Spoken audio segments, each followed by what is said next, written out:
Sup, my fellas. Don't forget to leave feedback, and enjoy the story. The spears were shining under the moon. Many knights were standing between the trees. The stranger rushed forward. This man was dressed in black and had gray hair. The man ran towards the opponents. He found himself right in front of one of the knights. Then he struck with his sword and an aura raged around him. Then he struck again. A purple aura emanated from his hand. The man lowered his hand and purple energy shot out from under the ground. The earth shook from such force. The knight in armor seemed to be burning because of this aura. In an instant, they were all torn apart and thrown back. Blood was coming out of the young man's mouth. He was holding a sword, and 3 mystical eyes were flying above him. The man opened his purple eyes. He squeezed the sword in his hand. Then the stranger lowered his head. After which he raised it and looked to the side. A knight was standing nearby. A red-haired girl was standing in front of him. She opened her mouth wide and asked him why he made a deal with the devil, and why he betrayed them. The man named Nox stood with his hands on his sword. He looked up and asked if she really thought he betrayed them. The guy smiled and said that he didn't, because it was all about them. The girl watched him as he said that he didn't betray anyone, because they betrayed him. Nox smiled and the warrior yelled at him to stop talking nonsense, and just tell her when exactly he decided to do this. He looked into space and said that this was just the beginning, because he would be back. There was a blue flash. A notification appeared on the screen that the first part of the game was completed. The protagonist was sitting at the computer. There was a lot of trash on his desk. There were a lot of cigarette butts in the glass. The protagonist said that he received quite a lot of items again. He looked at the screen and said that he even completed a couple of secret tasks, and therefore he was happy. He looked at the calendar and said that he would die next month. The action moves 2 years back. We see an X-ray of the head. Yu-chan is sitting opposite the doctor, who asks him not to panic and just listen. Yu-chan's eyes bulged in horror. Then he found himself in another hospital. The young man was holding a piece of paper in his hands. He was in a different hospital, but the doctors told him that they were already the second hospital, and they had done no less tests. But they had the same diagnosis. The protagonist frowned. The doctor said that with the help of medication they could ease his pain. Besides, the doctor prescribed them to the young man so that he would start taking them when things got worse. In his hand, he held a paper with a diagnosis. After a while, he threw a jar of medicine. The jar of medicine fell to the ground. Yu-chan looked up and said that 2 years had already passed. Then he looked away. There were many bags of garbage on the floor. Yu-chan began to cough. He looked at his bloody hand in shock and mentally said that he was really going to die soon. He wiped the blood and thought that it was better not to think about it, otherwise it would be even worse. There was a phone on the table. The protagonist heard a notification and immediately picked it up. He received a message from the hospital that his hospitalization was approved. He swiped his finger across the screen. He had received many such messages before, but he was tired of them. He threw his head back and said that no one would remember him anyway. Besides, he didn't have any loved ones either. The napkin was covered in blood. Yu-chan said that he wouldn't go anywhere in his current condition. There were papers in front of him. He looked at his diagnosis, which said that he had terminal cancer. He crumpled all these sheets. Yu-chan scattered the papers around the room. Sweat was dripping off him. He raised his tired face and looked at the screen. The game offered him to start again, so Yu-chan decided to play the game again, for the last time. He started a new game and chose a name. He smiled a little and wondered who he would like to create this time. Yu-chan looked around his desk. The game asked him to choose skills and he started to say that he wanted to take mana sensitivity, swordsmanship, and martial arts. He looked away in surprise. The game informed him that he would get a penalty for choosing 2 unique skills, but he could reduce the number of unique skills to 1 to avoid the penalty. The protagonist looked at the negative skills and saw that his character would be fatally ill. Yu-chan lowered his head silently and thought. The protagonist raised his head and said that since he was short of time, he would let his character be like this. The game asked him if he wanted to start the game with the current character settings. Yu-chan pressed the button. His eyes suddenly widened. There was a blue flash behind him. He fell out of his chair. Everything around him seemed to be in a fog, and the young man himself was shaking, thinking that he was dying. The monitor screen showed that character creation had begun, and Yu-chan was thinking that he had imagined death differently. We see a luxurious balcony. The game notified the protagonist that synchronization had begun. The action shifts and we see a stranger in white robes. This young man was lying on a bed and breathing heavily. Suddenly, he stood up. Sweat was running down his face. He was scared. The protagonist got out of bed and wondered where he was, because he had obviously seen all this somewhere before. He took a few steps. Yu-chan looked around the balcony and said that he had definitely been here. Then he saw his reflection. The protagonist put his hand to the mirror and wondered if he had just been transferred to the game. Nox was visible in the mirror, and so Yu-chan wondered if he had become the main villain in this damned game, and Yu-chan didn't even think that his final phrase about coming back was related to this. We see 3 swordsmen. One of them is Nox von Reinhardt, who is the Lord of Darkness in the game. We see a luxurious castle. The protagonist explains that Nox's family is closely connected to the most famous criminal organization in the world called Lunatic, and he is the youngest son of 5 Reinhardt children. In his family, for generations, All the children were masters of the sword, martial arts, and magic. He imagined Nox's appearance and said that this character turned out to be defective. The protagonist looked at the strange statue and said that in order to succeed, Nox made a pact with the devil from a forgotten kingdom, thanks to which he became the Lord of Darkness and the main villain of the game, Inner Lunatic. He grabbed his face and said that he became Nox. A system window appeared behind him. The protagonist saw his characteristics. He smiled with joy and wondered if he even had a status window, but then he saw his characteristics. He opened his mouth wide and wondered why his stats were so weak and why his stamina was only 2. He then looked at his skills and wondered why there were so many negative skills. Yuchan frowned and exclaimed that these were the same stats he had given to the character. He saw the line about a fatal illness and said that his life was short there, so it would be short here. He gritted his teeth and said that when he created the character, he simply had one wish. Yuchan imagined his true self at that moment and mentally said that he simply wanted the character to be like him. He remembered sitting at the computer and then began to think about how he was a character with nothing to lose. No one would love him, he would be gravely ill, and would soon die. Yuchan flexed his fingers and said that he never thought things would turn out like this. A second window of the system opened in front of him, because he had one unread message left. Through the system window, a man greeted the protagonist, calling him by his real-life name. The protagonist frowned and wondered if they knew his name. The protagonist remembered a photo of his parents, and said that his parents had named him that, and he had never even met them. The protagonist put his hand to his chin, and wondered if this was the person who had brought him here, or if it was someone from his past.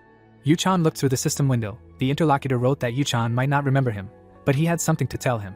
The protagonist opened his mouth in shock, because the stranger said that he had been following him for a long time. A drop of sweat rolled down his cheek. The stranger also said that he had been following him for 2 whole years, and Yuchan kept coming back to him again and again. The protagonist stood in front of the system window and could not understand why the stranger was congratulating him on his return. He remembered his city and wondered if he was not in his previous world and this place was now his reality. Yuchan frowned and looked ahead. He clenched his fist and said that this was some kind of nonsense, and the stranger wrote that he still could not tell much about himself. The protagonist frowned, because the stranger said that he wanted to help. Someone advised the protagonist to enter the Eldane Academy, train there and gain experience, and also try to follow the original story as closely as possible. He stretched out his hands and exclaimed that this was all the information. Then he grabbed his head and said that he needed to collect his thoughts. Yuchan looked in the mirror and said that firstly, he was reborn as the main antagonist of the game. A drop of sweat rolled down his cheek. He wondered if he couldn't deviate too much from the original plot, although no matter how he interpreted it, the outcome was ultimately the same death. The protagonist remembered the stranger's line and thought that the game had become his reality. He frowned and objected that this did not mean that he could abandon his lost memories. A shining tree grew from the book. Yuchan mentally said that he didn't care what the cost was, but he would stick to the main story, and having restored his memory, he would be able to understand what to do in this world to survive. The protagonist clenched his fist and said that for such a goal he was ready to become a real villain. He imagined the image of Nox from the last playthrough of the game. Then Yuchan smiled and said that if you think about it, there is not much difference between this life and the old one. We see him talking to a doctor 2 years before he lost his memory. He imagined a lot of pills, arguing that he was terminally ill, and every minute that passed brought him closer to death, and he lived his whole life in fear of waiting for his end. Only the settings changed. He looked around the luxurious room and thought that he knew this world like the back of his hand.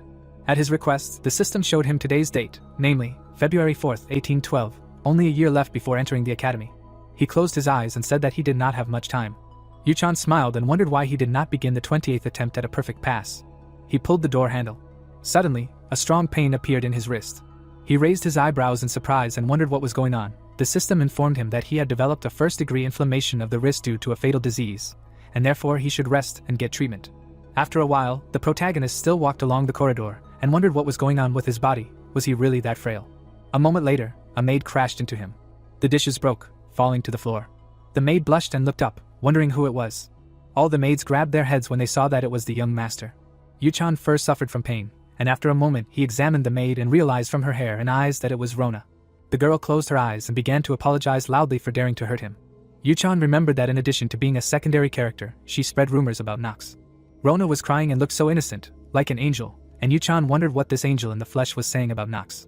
The protagonist smiled and said that he forgave her this time. Then he darkened and threatened her so that such a thing would not happen again. The girl closed her eyes and began to repeat that she understood him. He looked at the other servants, who were terrified. They all lowered their eyes in fear and fell silent. Yuchan stood up from his knees and mentally said that he even forgot that according to the plot, he was crazy. But suddenly Rona asked him where he was going so early. He looked at her and replied that he was going to the training hall. All the servants opened their mouths in shock. A moment later, the young man smiled and invited her to go with him, which, of course, shocked her, because she thought that he wanted to beat her. The outside of the mansion looked as luxurious as the inside. They walked silently down the hallway. Rona walked behind and looked at the protagonist. Yuchan looked down and thought about the main thing to survive. He remembered the last event from reality and mentally said that he had already felt death on himself. Tears flowed from his eyes. The protagonist decided that he was not going to die anymore. Then he looked to the side and thought that he needed to get used to the new circumstances as soon as possible in order to survive. He put his hand to his chin and declared that he had a chance. Rona watched him and wondered. Yuchan presented the map and realized that as a person who had completed the game 27 times, he knew all its pitfalls. Yuchan held his hand to his chin and decided to open the status window. He saw a golden shield. The protagonist began to tell that this is a game about the confrontation between angels and demons in an empire, which has gathered a lot of fans around the world. He imagined a network underneath him and said that the game's specialty was the huge selection of settings that allowed players to choose different attributes. He saw many icons and said that low-rank attributes like ordinary and talented could be chosen as many times as they wanted. One of the icons was glowing brightly. Yuchan said that unique skills could only be used once. They walked out of the building and the protagonist mentally said that with unique skills, reaching the top would not be difficult. He lowered his head and said that he even had 2 skills, and this game had a concept of penalty attributes. He imagined the system window. He saw a line with the inscription about a fatal disease and mentally said that when the selected skill exceeds the character's limits, due to the advantage of the system that analyzes the character and selects the appropriate skill, 2 unique ones can be selected. He imagined a man with a sword and said that mastering the sword and martial arts gives the owner the ability to wield the sword, which allows one to reach the pinnacle of a fencing master. On the other hand, there is sensitivity to mana. He introduced a fire mage and said that this skill increases sensitivity to magic, allowing him to cast spells more effectively. The protagonist looked to the side and said that there were many useful skills. He introduced a man and said that there was a skill of the protagonist, such as vision, which opened windows of other characters' statuses for the owner. Then he imagined himself at a ball and said about the acting skill, which allows him to act naturally in any situation. The protagonist went further and thought about the skill of a cool mind in battle, which helps him stay calm and have a clear view of the situation. But there is only one problem. His eyes turned white and he thought about how all this comes with negative traits. But a fatal disease is the worst of all. A system window appeared in front of him with a list of negative skills. He smiled and said that he is a walking disease, and besides, the hospital cries for him. He imagined his foot above the water and thought about how anemic players without warming spells couldn't step on cold surfaces. Then he imagined fainting and said that players with weak immune systems would faint at least once per chapter. Yuchan grabbed his head and mentally said that he had no chance, and so he would solve problems as they came. He raised his head and looked at the bright sun. Rona looked at him and thought about how they had finally reached the training hall. Then the girl opened her mouth wide. The protagonist looked up. The girl lowered her head. He opened the doors in front of him, thinking about his curse of weakness, because of which he was cursed to be weak from birth, which meant that his development speed would be halved, and his resistance to enemies would also be halved. Yuchan imagined the appearance of a dark mage and decided that the first thing he needed to do was get rid of the curse of weakness. The wooden sword was pointed upward. The protagonist held the sword in his hands above him. He swung the sword and said that he was definitely finished. A lot of sweat was pouring down his face. The sword fell to the ground. Yuchan was lying on the ground and trying to catch his breath.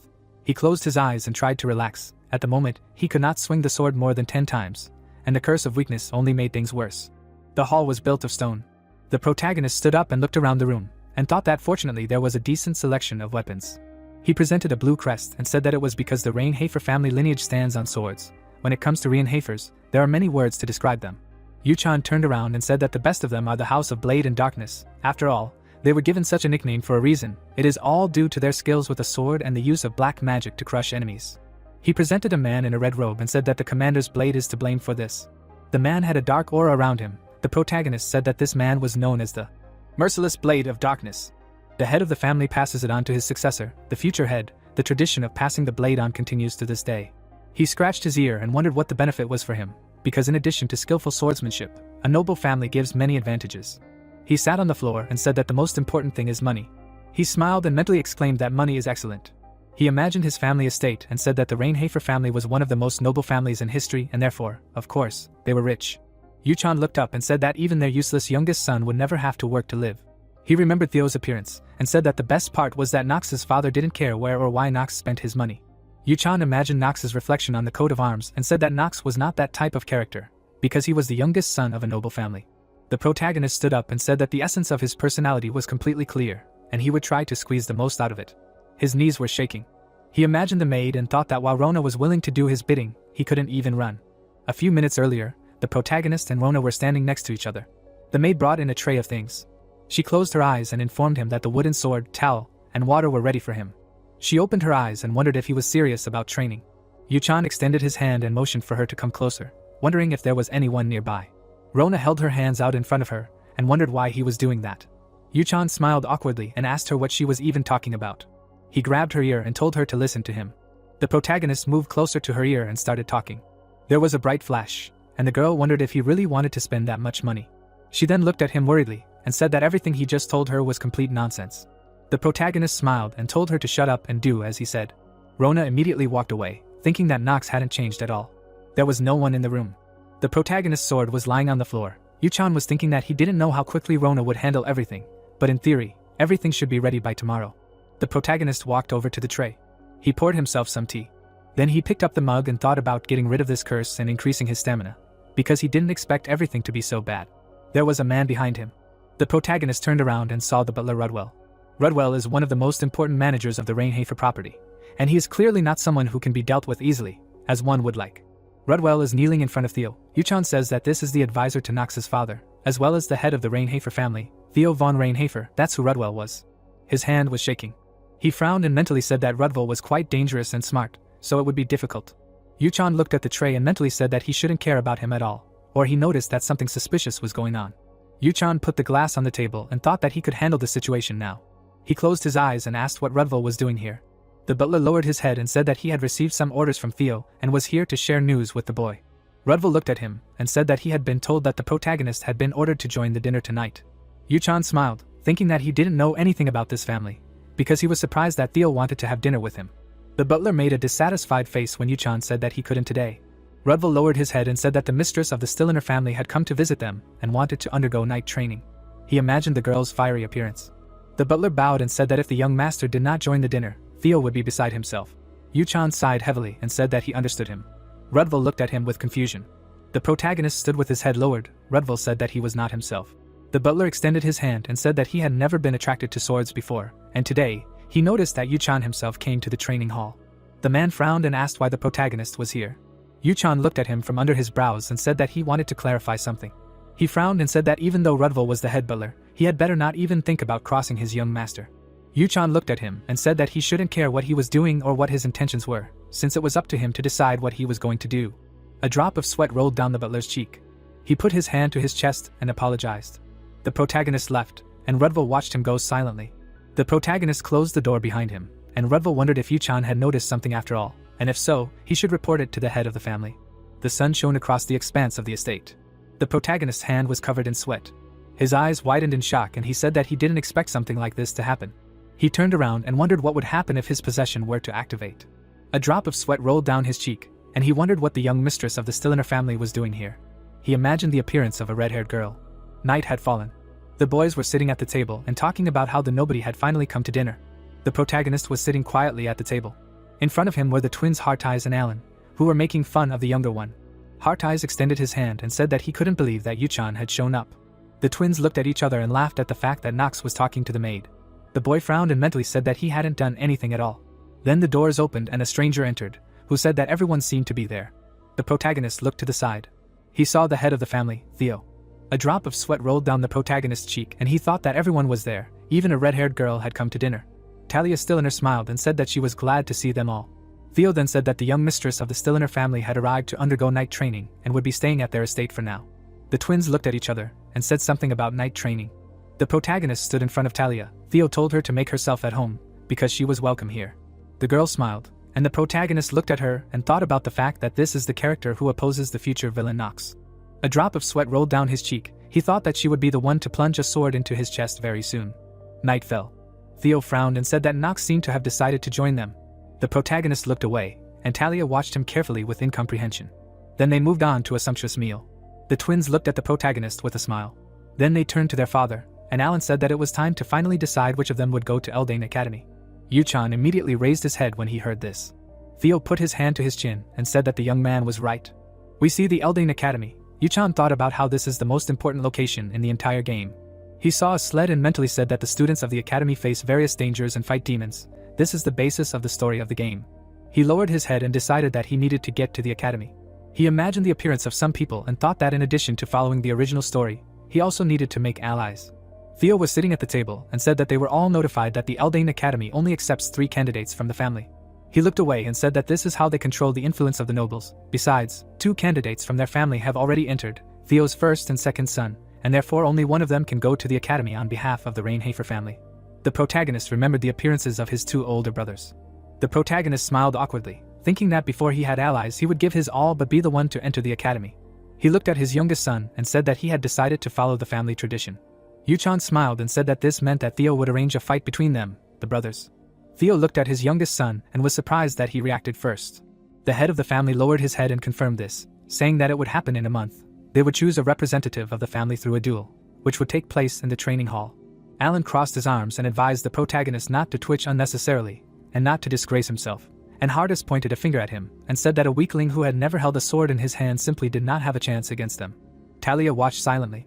Yuchan closed his eyes and said that they were worthless, and it was better for them not to gossip until they won. Hartais frowned and asked Yuchan, did he really think that someone like him could defeat them? Yuchan put his glass down and mentally said that this duel was another test he had to pass to get into the academy, and besides, he wasn't going to listen to his older brother's nonsense. The protagonist then lowered his head. He smiled and declared that he would be the one who got into the academy. Theo watched him seriously but silently. The twins frowned in anger. Talia smiled. She looked at him with a smile, and said that young Master Nox seemed confident in his abilities. Yuchan looked at her calmly, but inside he was very worried. The night sky was quite clear. The protagonist at this moment was thinking that he seemed to have attracted her attention, which was very bad. After a while, someone was sitting in the study and reading documents. Theo told the butler that he was right about something changing in Nox. The butler closed his eyes and said that it was noticeable. The head of the family put his hand to his chin and thought that if he had not witnessed what happened, he would never have believed Rudville's words. But he did not understand why Nox suddenly changed so much. The man imagined the appearance of a skeleton in a robe and said that the youngest son of the family was unlikely to be possessed by a demon. He then looked down and mentally said that his attention was already on the boy anyway, and so he asked Rudville to continue watching the protagonist. It was morning. The action took place in the training hall. The protagonist was sweating. The maids exchanged glances and discussed the fact that the duel would take place in a month. Yuchan continued to run, while the maids wondered why he was doing nothing but running. He turned around and wondered why he could hear every word they said, since he didn't remember having unique hearing skills. He continued to run and his stamina level rose by 1/10 of a unit. He opened his mouth wide, trying to catch his breath, and mentally said that he was running because his main problem was stamina. He introduced the swordsman and explained that the condition for using swordsmanship and martial arts was a stamina level of at least 4. He shed a tear and said that it would be easy to use this skill if he wasn't weak, because the curse of weakness hadn't gone away. He stood with his head down. Then the young man smiled and said that in a month he had only managed to raise his stamina to 1.9. He imagined some mage in a black robe and thought about how the curse of weakness was having all his progress. The protagonist opened the system window and mentally said that even after such a run, his stamina had only increased by 1/10, and the side effects of the fatal disease were adding fuel to the fire. Yuchan lowered his head and thought that, unlike others, he would have to put in 4 times as much effort. He looked at his stats and mentally thanked the fatal disease, because of which his stamina level of 15 was his ceiling. There were some items on the tray. Rona closed her eyes and said that she had brought everything he asked for. The protagonist smiled, because she finished faster than he expected. Then he said that now things will go well. He reached his hand to the tray with various artifacts, thinking that he already knew how he would reach the 4th level of endurance. He picked up a vial in his hand, thinking that he would use the knowledge to solve his problem. The action still took place in the daytime in the training hall. Rona stood behind and wondered why he needed all this. She also warned him to be careful with the same poison, and the other things she brought him, ordinary people try to avoid, plus it was all very expensive. Yuchan looked ahead and said that ordinary people do not know how to use these ingredients correctly, and the girl asked him about how to do it correctly. Then he picked up a purple vial. Yuchan drank the contents, which horrified the girl. She opened her mouth wide in excitement, and exclaimed that it was poison. The young man turned pale and mentally said that this poison was, moreover, fatal. He lowered his eyes. The system notified him that he had taken the poison of the 3-headed gorgon, and therefore his health level was temporarily increased by 1.5 times, but at the same time there were 10 minutes left before his death. Yuchan was shaking and holding onto the tray. He put out his palm and stopped the maid from calling the butler. He closed his eyes and bit into something. Nora was horrified and began to scream that this heart was inedible, and the system notified him that he would gradually begin to petrify, since he had consumed the golem's heart. But suddenly some secret recipe worked due to the combination of the gorgon's poison and the golem's heart. Yuchan smiled and said that it worked flawlessly. He introduced the golem's heart, and said that the golem's heart was usually used to turn people into fossils or quickly strengthen their defense, or create artificial golems. Then he spoke about the purple bottle that contained the poison of the 3-headed gorgon. He clenched his fist and exclaimed that it was a victory, because the curse of weakness was lifted. Nora held her head and cried. She watched him carefully and asked him if he was okay, but the protagonist had to do one last thing. Yuchan began to take off his shirt, which embarrassed the girl. She blushed, but continued to watch. The protagonist drenched himself in the tears of the Fairy of Memories, and therefore the petrification process due to the golem's heart stopped. Yuchan smiled, because he felt strange, and besides, he temporarily received the skill gift of progress. He looked at the system window and clenched his fist in joy, because now until his stamina reaches level 5, the progress indicators will double. He reached for the scroll, thinking that this is the last step. He tore the scroll into pieces and now his stamina growth has doubled. He put his hand to his chin and mentally said that he had lifted the curse, and since the blessing of progress limited the debuffs from the incurable disease, and he had already used the scroll, his current rate of progress should be several times faster than that of ordinary people. He smiled from the realization that his stamina should now increase faster. Rona immediately pounced on him. She began to cry and asked if he was okay.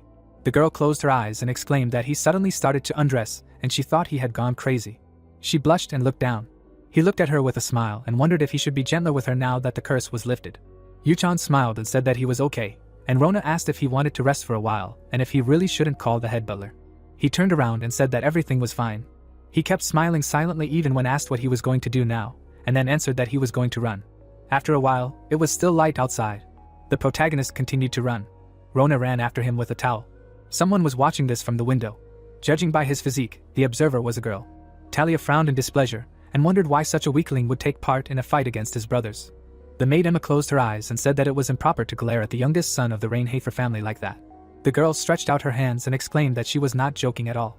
Talia frowned and said that he did not wield a sword, he only ran and ran in circles. She remembered 2 male knights of the Reincarnates family who volunteered to help, but the protagonist refused them. She made a displeased face and said that in a month he would be torn to pieces. Talia looked away sadly and silently said that she was sure that it would be so, but then she wondered why she cared at all. Emma's eyes widened in excitement, because she understood what the young girl was feeling. Talia immediately turned away and went somewhere, saying that she would be back soon. The action takes place in the courtyard. A girl's shadow is visible on the floor. The protagonist raised his head and saw someone in front of him. Talia smiled happily and introduced herself to him. Yuchan was outwardly completely calm, but his thoughts were in chaos and he could not understand why she came here. He stood up and asked her what she wanted. A drop of sweat rolled down the girl's cheek and she wondered what kind of attitude this was and why he was acting so cold. She introduced herself as a sweet image and decided for herself that he was probably simply smitten by her beauty. She blushed and asked if he was sure he could defeat his brothers, and that was why he had agreed to take part in the fight. The protagonist looked at her silently. Rona was sitting behind him and was in complete solidarity with the girl, because Talia had said that he had no chance and that running would not help him. She proudly put her hand to her chest and exclaimed that if he asked, she would gladly help him. At that moment, the protagonist walked away and refused, saying that it would be much better if she went somewhere. The girl blushed and angrily began to shout that she was kindly offering help, and he was being so rude to her. Rona put her hands to her cheeks and mentally exclaimed that girls do not like it when they are spoken to in such a tone. Talia frowned and shouted at the protagonist to forget about her offer. She walked past him and shouted at him to do whatever he wanted. Rona stood next to the confused protagonist with her arms crossed, wondering if he really didn't understand. Yuchan watched her go and realized that things were only going to get more complicated now.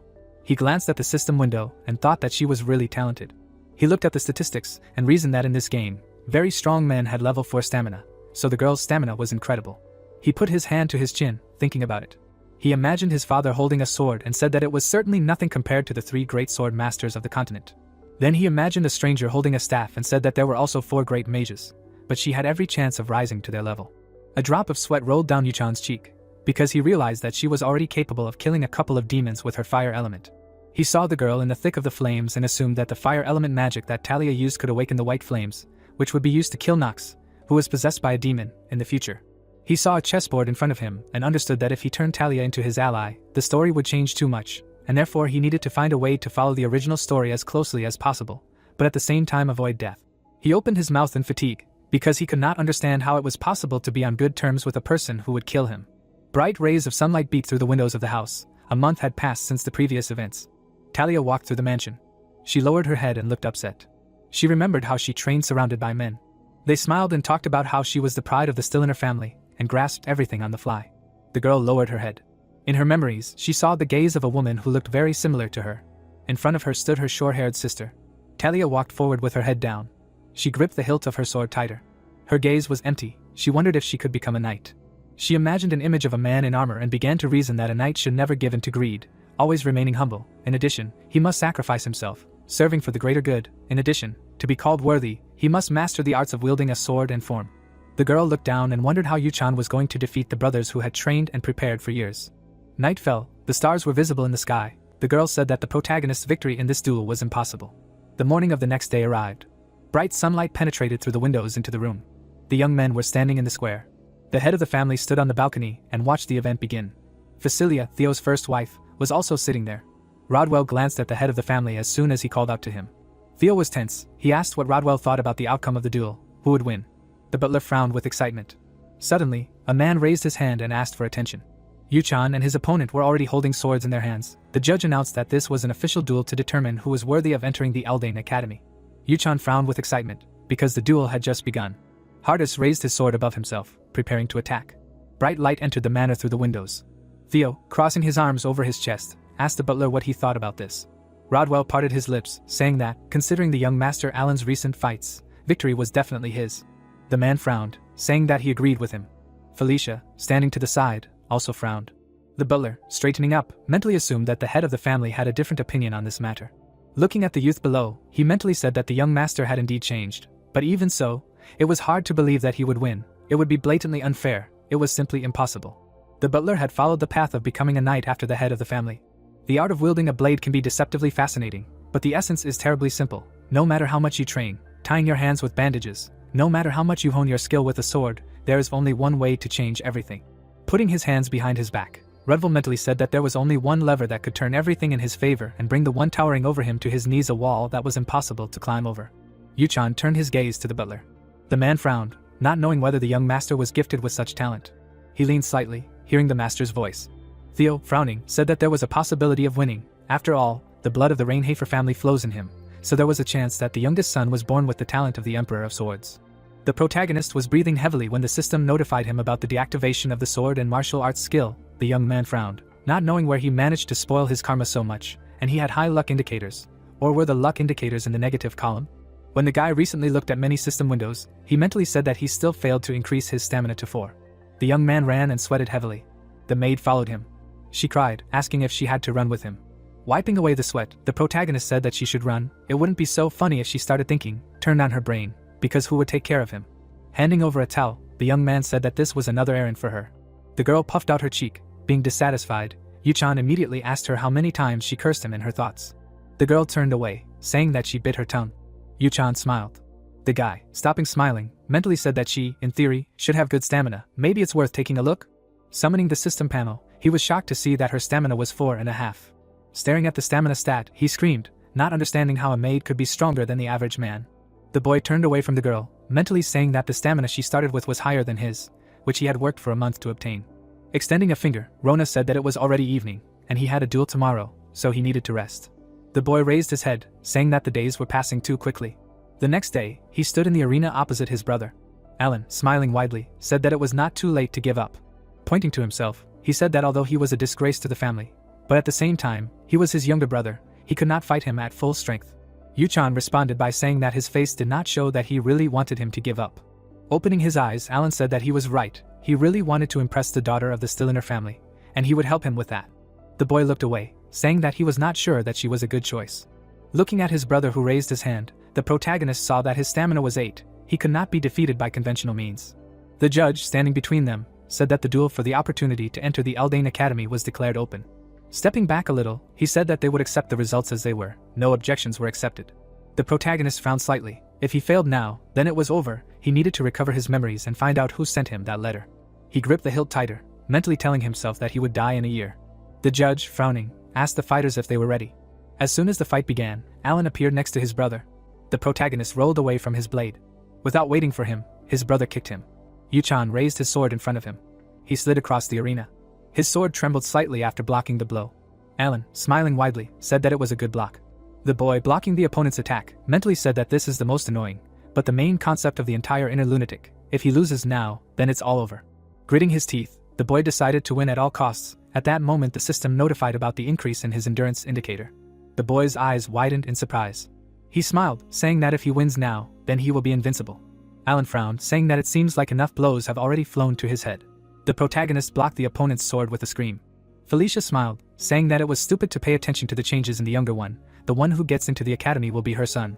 The boy fell under the onslaught of his brother's blow. Felicia turned her head when someone called the fight pathetic. Theo frowned, watching the fight. The woman smiled, mentally saying that one day this family will be under her control. Theo, being dissatisfied, said that he was very touched by the changes of the younger one. He was looking forward to this duel with impatience. But what he saw was disappointing. The butler turned his head and asked if it was time to stop the duel, because if this continued, the young master would have a long recovery from the battle. Yu-chan was breathing heavily, running back. Theo, looking at Alan swinging his sword, mentally said that the twins were quite talented, but not enough compared to his first son. Garen was able to keep everything under control, coupled with the incredible strength with which he suppressed the opponent. His very appearance on the battlefield was terrifying. Looking at the bowed younger son, the man tried to figure out who to pass the dark sword of dominance to. He closed his eyes. Standing up, he was about to stop the duel, but stopped. The wind around Yu-chan raged. His sword and martial arts skill was activated. The youth grinned. Alan, holding the sword in front of him, asked if he had completely lost his mind. Theo frowned sharply as his son activated the Time Lord's skill. Mana gears appeared around Yu-chan. The world around him distorted and swam. The protagonist looked at his brother's blurry silhouette. Yu-chan smiled, mentally saying that he had heard somewhere that every unique and talented person has their own time, and now is the hour of the unique. Everything slowed down significantly. The skill that allows you to slow down everything in your field of vision did this. The protagonist gripped the hilt tighter. The enemy's movements were now slow, and he in turn could move just as fast, so it would be difficult to squeeze the maximum out of this bonus. Alan raised his sword. Looking at his brother's hands, Yu-chan said that it was over. He swung his sword sharply, throwing away his brother's blade. Alan frowned. His sword flew off, and his younger brother smiled contentedly. The sword fell and rolled off the arena. Alan grabbed his hand. The protagonist raised his sword. Looking at his brother intently, he said that it was fun. The boy frowned deeply, asking what he was saying. The boy looked away, realizing that he couldn't relax now. His hourglass only helped him for 5 minutes, and no matter how, he needed to meet the timing. Parting his lips, Yu-chan said that up until now he hadn't fought him at full strength. Spreading his arms out to the sides, he said that it was boring. Smiling, he suggested that they finish it quickly, that they should attack him together. The two brothers frowned sharply. Holding the sword in front of him, the protagonist asked his father to allow him to fight both brothers at the same time. Theo raised his eyebrows in amazement and froze. The butler stared nervously at the master. Talia, opening her mouth, asked the boy what he was doing. The man smiled. He saw how his son's energy changed. It seemed he had an ace up his sleeve after all. He should hold off on stopping the duel and watch a little longer. Raising his hand, he gave the go-ahead for a 2-on-1 fight. Felicia stood up from her seat, wanting to intervene. However, Theo didn't even look at her, announcing the start of the fight. Alan reached for his sword. Heart-Eyes, frowning, asked Yu-chan how he dared to humiliate them right in front of their father. The young man didn't answer and simply grabbed the hilt with both hands. The brothers held their swords out in front of them. A moment later, they immediately rushed at the boy. The blades collided in midair, leaving only gusts of wind. Yu-chan parried the brothers' attacks. Heart-Eyes, frowning, told Alan to quickly approach him from the left. He leaned forward, telling him to shut up. The protagonist swung his sword to fend off the attack. The system notified him that the Dark family's low-level swordsman's skill had increased due to the activation of the bonus skill. Yu-chan smiled. His swordsmanship had increased, and he could see the sword now. The twins continued to attack with even greater zeal. Alan bumped shoulders with the boy. Grabbing his shoulder, he turned around. Talia, who was standing on the second floor, was wary. Looking at the smiling boy, she did not understand how the family's shame could change so much. The twins trembled, horrified by the realization of the change in their brother. They involuntarily exchanged glances. Alan shifted his gaze when Yu-chan began to speak. The protagonist, who was next to them, said that he had already told them not to be distracted during the fight. He swung his sword sharply. Heart-Eyes had to block his brother's attack. The boy swung his sword, even though his well-being in the game was at stake. Just fighting with swords was very fun. A satisfied smile appeared on his face. He swung his sword again. The spectators on the second floor were shocked. Theo frowned.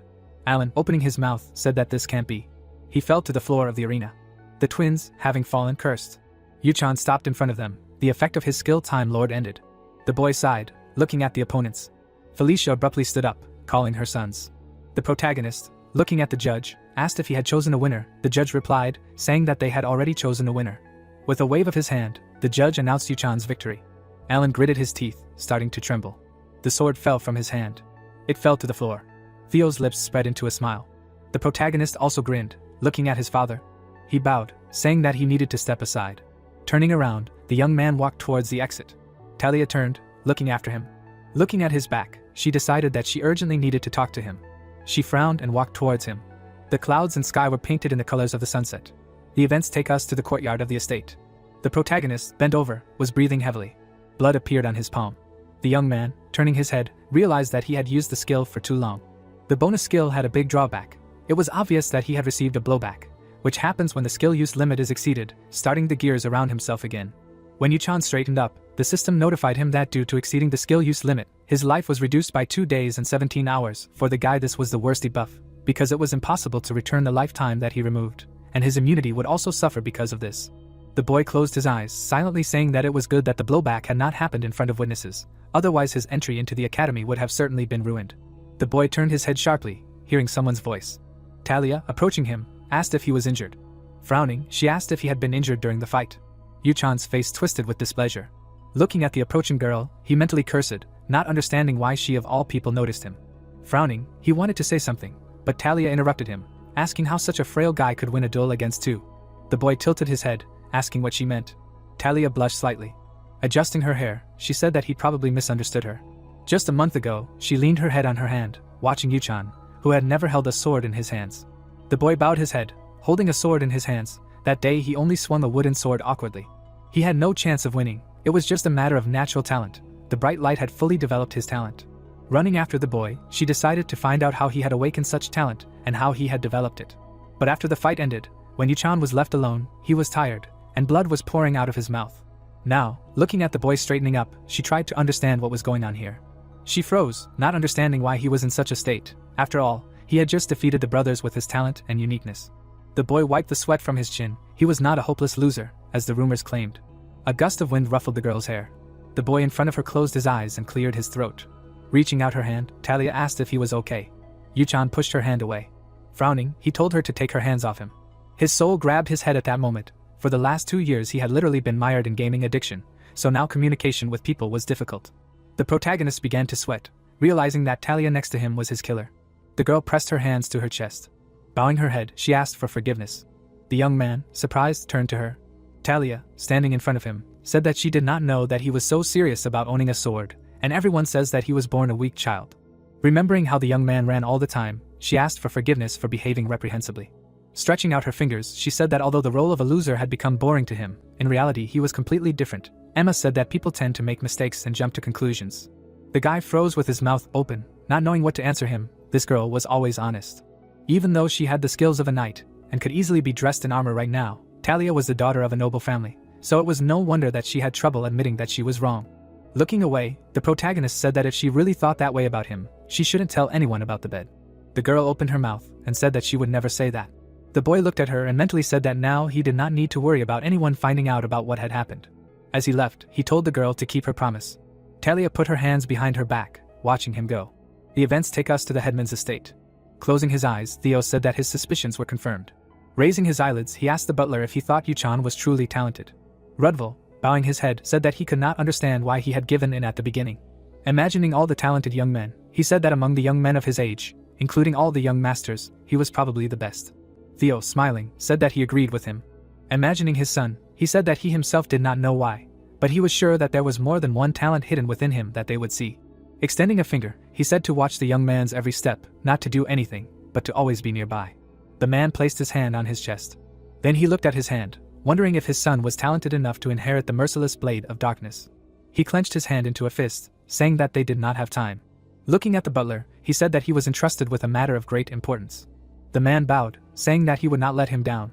Soon, the stars appeared in the sky. Lights came on in the windows. The protagonist sat on the bed and, looking at the system notification that congratulated him on his first victory, said that this world had become reality for him, but the game system was still there. Suddenly, another window appeared. The system reported receiving a reward. The system panel changed, reporting the receipt of free attribute points. The young man raised one eyebrow, saying that he had been trying for a whole month to increase his stamina by 2 points, but in fact, he should have started with exactly these indicators. Yuchan called up the status window in front of him. He poked at luck, increasing its value. A moment later, the luck stat reached 10. The guy smiled contentedly, saying that all this was so that next time he wouldn't have to toil so much tirelessly, and also an inner lunatic. Luck was one of the most useful stats. He glanced to the side and decided to test it out. A few seconds later, 3 system windows appeared, informing him that he had received a neutralization, and he also received 1 random gacha voucher. The guy, looking at the system panels, said that there was a bonus system too. Opening his lips, he decided to use the spin. Suddenly, a slot machine appeared in front of him. Yuchan sighed and smiled, saying that in reality, this thing looked too weird. He touched the handle of the machine. The young man, opening his eyes, said that with maximum luck stats, the chances of getting a middle rank and above were about 95%. The sphere lit up. The normal rank and below were white, the middle was silver, and the high was gold. The boy frowned, saying that the highest rank had different colors. Soon, a sphere fell out of the machine. The ball opened, and light burst out. Yu-chan watched everything with a frown. He was happy when a golden scroll appeared in his hand. When he opened the scroll, the system immediately congratulated him on obtaining the high-ranking skill. Supreme Ruler's suggestion. The boy smiled widely. He immediately looked at the skill stat system panel. That skill reduced the enemy's stats by 20% if their total stats were lower than his. The boy's lips stretched into an even wider smile. The boy lowered the scroll, saying that the reward was also good. Looking at the system panel, he said that the skill he would receive was already known. It was one of the secrets kept by the Reincarnates family. To obtain the scroll, he would need this skill. Imagining his father and brothers, the boy decided that he would use it when his father gathered all the brothers in the estate. The system, appearing in the air, asked if he wanted to use a one-time voucher for a certain skill. Opening his lips, the boy asked himself if he would return to the Reincarnates estate. The graduation ceremony from S1 Academy had recently taken place. Grain, the second son of the family, was there to become a full-fledged knight. He had to go on a journey. The protagonist scratched his head, saying that he needed to find the secret and deal with Grain. There was no time to just lie around. Opening his eyes, he said that now he no longer had to worry about Talia, and this was the only thing that made him happy. Imagining the girl, he said that she would never break her promise. Besides, she had no reason to communicate with him. The events take us to another part of the estate. The next day, bright rays of sunlight penetrated the hall. The protagonist closed his eyes, scolding himself for yesterday's thoughts. Talia stood in front of him. The young man, crossing his arms over his chest, asked what she wanted from him. They seemed to have sorted everything out yesterday. The girl bowed her head, asking to tell. The guy opened his eyes, asking what exactly. Putting her hand to her chest, Talia asked to tell how he suddenly became so strong. Pressing her hand to her chest, Talia was interested in how the protagonist became so strong. Frowning, the guy did not answer. Passing by the girl, the protagonist replied that she had been spying on his training for the entire month. Talia turned around in his direction in surprise. The girl began to catch up with the protagonist, asking to tell how he trained. Yu-chan frowned and remembered Talia's sister, whose recognition she had always wanted to achieve. The guy turned to the girl. I recommend not asking such stupid questions. Looking at his friend, he recommended that she find her talent. Talia looked at the protagonist in surprise. The protagonist thought, knowing that calming people down was not his strong point. Turning to the girl, he advised her to stop comparing herself to others. The guy left and Talia was left alone. The protagonist's words stunned her. Looking after him, she almost cried. Yu-chan went outside. Turning around, he was surprised that the girl did not even run after him.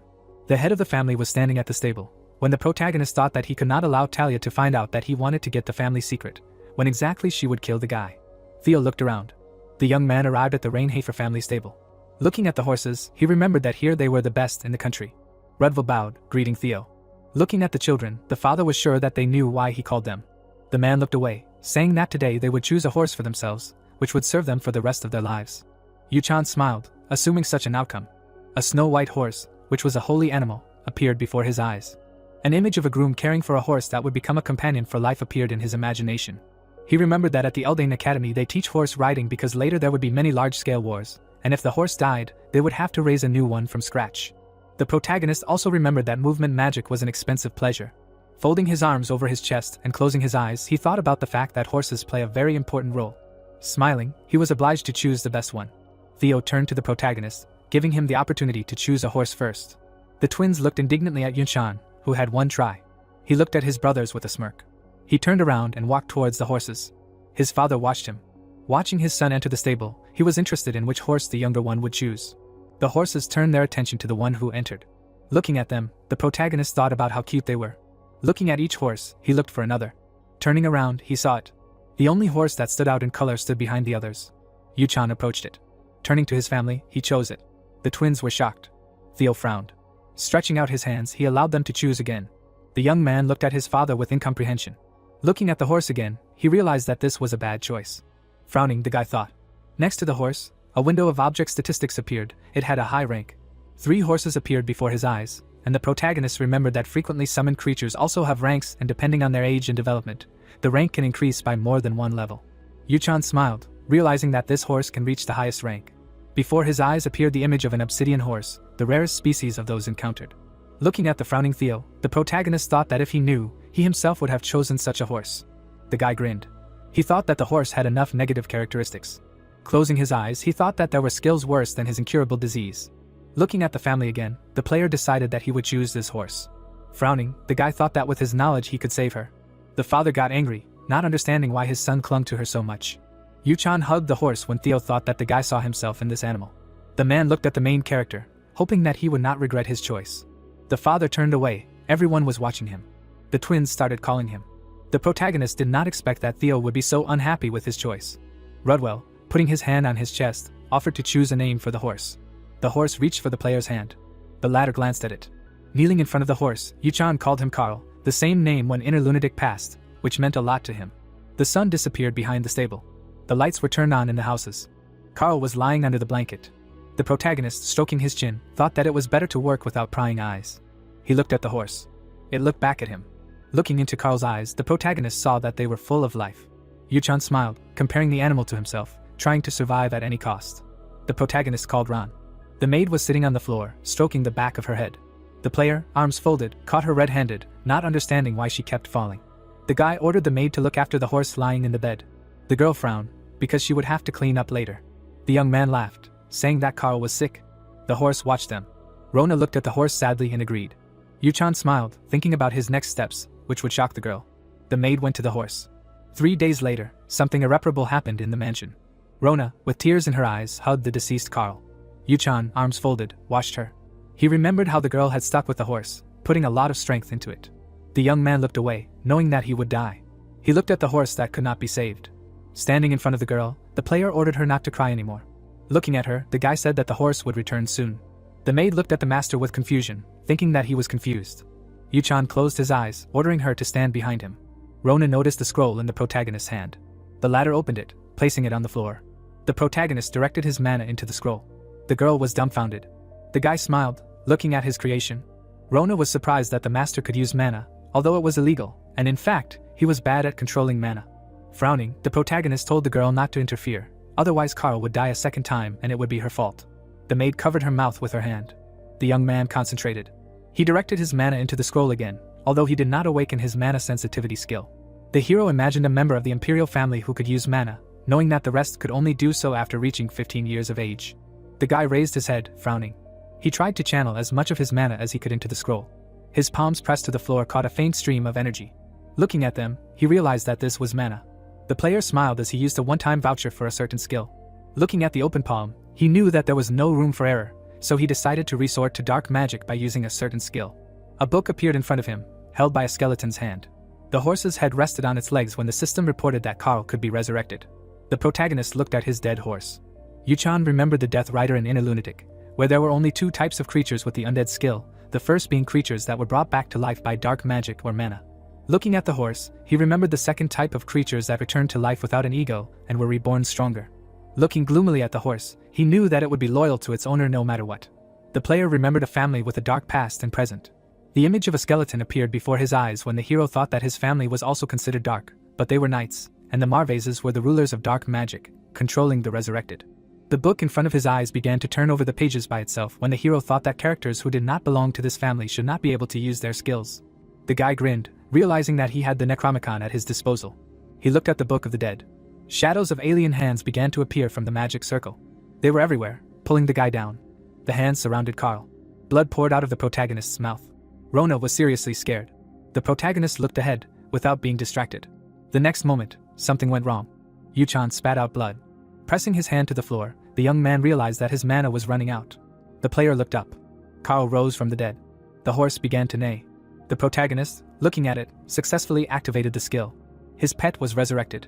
Carl's eyes were shining. The guy smiled, realizing that everything worked. The maid turned to the master. He stood up. He pressed his hand to his chin, addressing the animal. The horse approached the owner. The protagonist stroked the horse. Carl and Yu-chan looked at each other in surprise. Rona rushed to hug the horse. The protagonist was perplexed by what she allowed herself. The girl, hugging Carl, burst into tears. The maid hugged her master too, afraid that he would suffer, having used up mana for so long. Carl turned away. Rona offendedly reminded him how much she cared for him. The protagonist, stretching his shoulders, watched them with a smile. The guy looked away, thinking about what was next on the list of family secret. Several days passed unnoticed for the Reincarnates family mansion. The boy climbed the stairs. The horses were already in the stalls. The hero walked without looking back. The moon lit the way through the leaves of the trees. In one hand, the player held a crystal. In the other hand, there was a piece of paper. Looking at the items in his hands, the boy thought that the road was no different from the one in the game. The young man put the things in his bag. He looked ahead, thinking about the second secret of the Reincarnates family. An image of a ring appeared before his eyes, which would help the protagonist compensate for the debuffs from the incurable disease. Something rustled in the bushes and the young man turned around. He prepared for battle, taking the sword. Frowning, Yuchan thought that he might be too sensitive. The boy looked at the sign among the foliage. Reading the inscription, he thought that this was not a game, but a full-fledged reality. Ahead was the forest of missing children who never returned or died, and the player did not want this for the second time. The hero entered the forest of missing children. A notification warned of death in case of failure. There was a compass on the map. This place was in the territory of the Reincarnates. It is difficult not to get lost here even for an experienced player. The player stopped, looking ahead and concluded that the name corresponds to reality. Then, looking down, he remembered the peculiarity that if an adult kills a monster, he will not see artifacts. An image of an empty chest appeared in his head. A small tremor went through his body, because he had already died here several times. The guy smiled slightly, assessing the difficulty of the level at 2.5 stars. He walked under a branch, thinking that guides would be superfluous and now the best skill for incurable disease. The boot crushed the branch with a crunch. A torch appeared in his hand. The hero lit it. The fire illuminated the path. Sparks flew forward from it. The player looked at the smoke. It was stretching to the right. The guy smiled slightly, because he knew that he needed to go in the opposite direction from him. The protagonist looked down. Then, he put his hand on the sword. And slightly turning his head to the side, he demanded that the one who was hiding from him show himself. There was no reaction. Yuchan exhaled, realizing that his companion had decided to play hide and seek to the end. The sword handle was back in his hand. The blade cut the air with a sound. The girl was sitting by the mirror and complaining that her gentleman had not fallen for her beauty. She nervously twirled a strand of hair on her finger. Her maid, standing nearby, begged her to leave the young master. She was worried that she would get it too. The mistress calmed her down. The candle lit the way. The barely perceptible sound of footsteps was heard in the corridor. The maid, putting her hand to her chin, reasoned that her mistress could have been the heir if not for her older sister. She sighed, not understanding her mistress's behavior. Emma went to the door, thinking that her mistress was already asleep. The girl entered the room. Then she stopped in horror. The candle in her hand trembled. The light came on in the house. The maid woke everyone up, suspecting that the young mistress had followed Master Knox. The leaves of the tree trembled. Talia appeared from behind it. The guy was surprised. Talia laughed embarrassedly and said hello. Yuchan asked what she was doing here. The girl pulled down her nightgown. The young master was looking somewhere down. Then, grabbing her, he ordered her to stand behind him. First, paws appeared. Then a tail flashed. The wolf, baring his teeth, growled. Talia looked at the beast with concern, realizing that this was his territory and that she was not armed enough. The animal moved slowly. It did not take its eyes off the people. Then it threw back its head and howled. A full moon appeared in the branches of the trees. The wolf opened its mouth. The warrior was ready to attack. The girl watched what was happening anxiously. Her protector took a few steps forward. The animal was attacked. The beast felt severe pain in the neck area. Then it fell not far from the feet of the young lady. She was amazed by what she saw and the strength of her protector. Then, she looked at her companion seriously. The guy turned around and met her gaze. He looked closely at his interlocutor and asked what she was doing there. Talia twirled a lock of hair around her finger, saying that it was a night walk. The interlocutor, picking up a torch from the ground, said that in that case he was leaving her alone. The girl was scared. She grabbed her companion by the hand. He looked at her carefully. The young lady seemed to turn into a child in his eyes, saying that he impressed her with his strength, and she followed him to find out about his secret training. The player closed his eyes. Then he looked up again, thinking that the girl had an inflated opinion of him, could not assess danger, and did not pose a threat to him. She was still standing, holding his hand. He exhaled, ordered her to follow him. His boot hit the ground. The hero slightly raised his head, saying that they should clarify everything. Turning around, he said that he was not helping her, but simply wanted to get out of the situation innocent. Talia looked down and apologized. Yuchan turned away, deciding that there was no more danger to be expected from her. Suddenly the girl stopped and called him. The guy turned around and the young lady thanked him. The player looked closely at his companion. Her cheeks turned red and she wanted to add something, but she stopped mid-sentence. Many pairs of eyes appeared from the darkness. The wolves stood a few steps away from them. Talia trembled, hiding behind her companion. But he abruptly ordered her to step back. Then he explained that she was preventing him from using his sword. He looked at the animals, concluding that he should be extremely careful. The warrior was a few steps away from them. The protagonist carefully looked at the opponents, thinking that although there would be no mega-strong monsters, he could meet an elite opponent. The animals were slowly approaching, and the thought flashed through his head that this knowledge would not help in battle. And then the animals rushed to attack. A moment later, the player used the sword. The wolves continued to attack. The warrior was attentive. Another beast jumped on him. The swordsman assumed a fighting stance, thinking to himself that sometimes it was worth letting one opponent know that they were all cornered, This was his tactic from his past life. The hero took the sword with his other hand and swung. Time seemed to stop during the counterattack. The guy exhaled, feeling weak. The witness of the incident was delighted, assuming that her companion had attacked half-heartedly. The girl looked at the wolf's carcass, wondering if her brother had fought them before. Her hands tightened around the torch. The thought that her ally thought she was weak upset the young lady. Talia was tense. A strong wind blew. Yuchan raised his head. A paw appeared. Then another. Elite wolves came out to them. Light fell on the foliage. The servants were looking for the missing. The light fell on the sign with the sign. Someone noticed the tracks. One of the servants, squatting, concluded that the young master had entered there. The maid was horrified to hear that Talia was with him. She frantically began to think about what to do now. But a man's voice interrupted her, saying that it was impossible. Emma turned around. Rudval, thinking about the map, reasoned to himself that the place was unexplored and only children could enter it. He looked away, not understanding why the young master had done such a thing. The butler looked again at the young master's cautious footprints, reasoning that the mind-controlling monsters could not have lured him there. He looked at the starry sky, concluding that no one had crossed the mana barrier of the estate, so the boy went there voluntarily. A gust of wind blew leaves on itself. The man clenched his fist, realizing that he was wrong. He looked up again, concluding that the young man had become strong.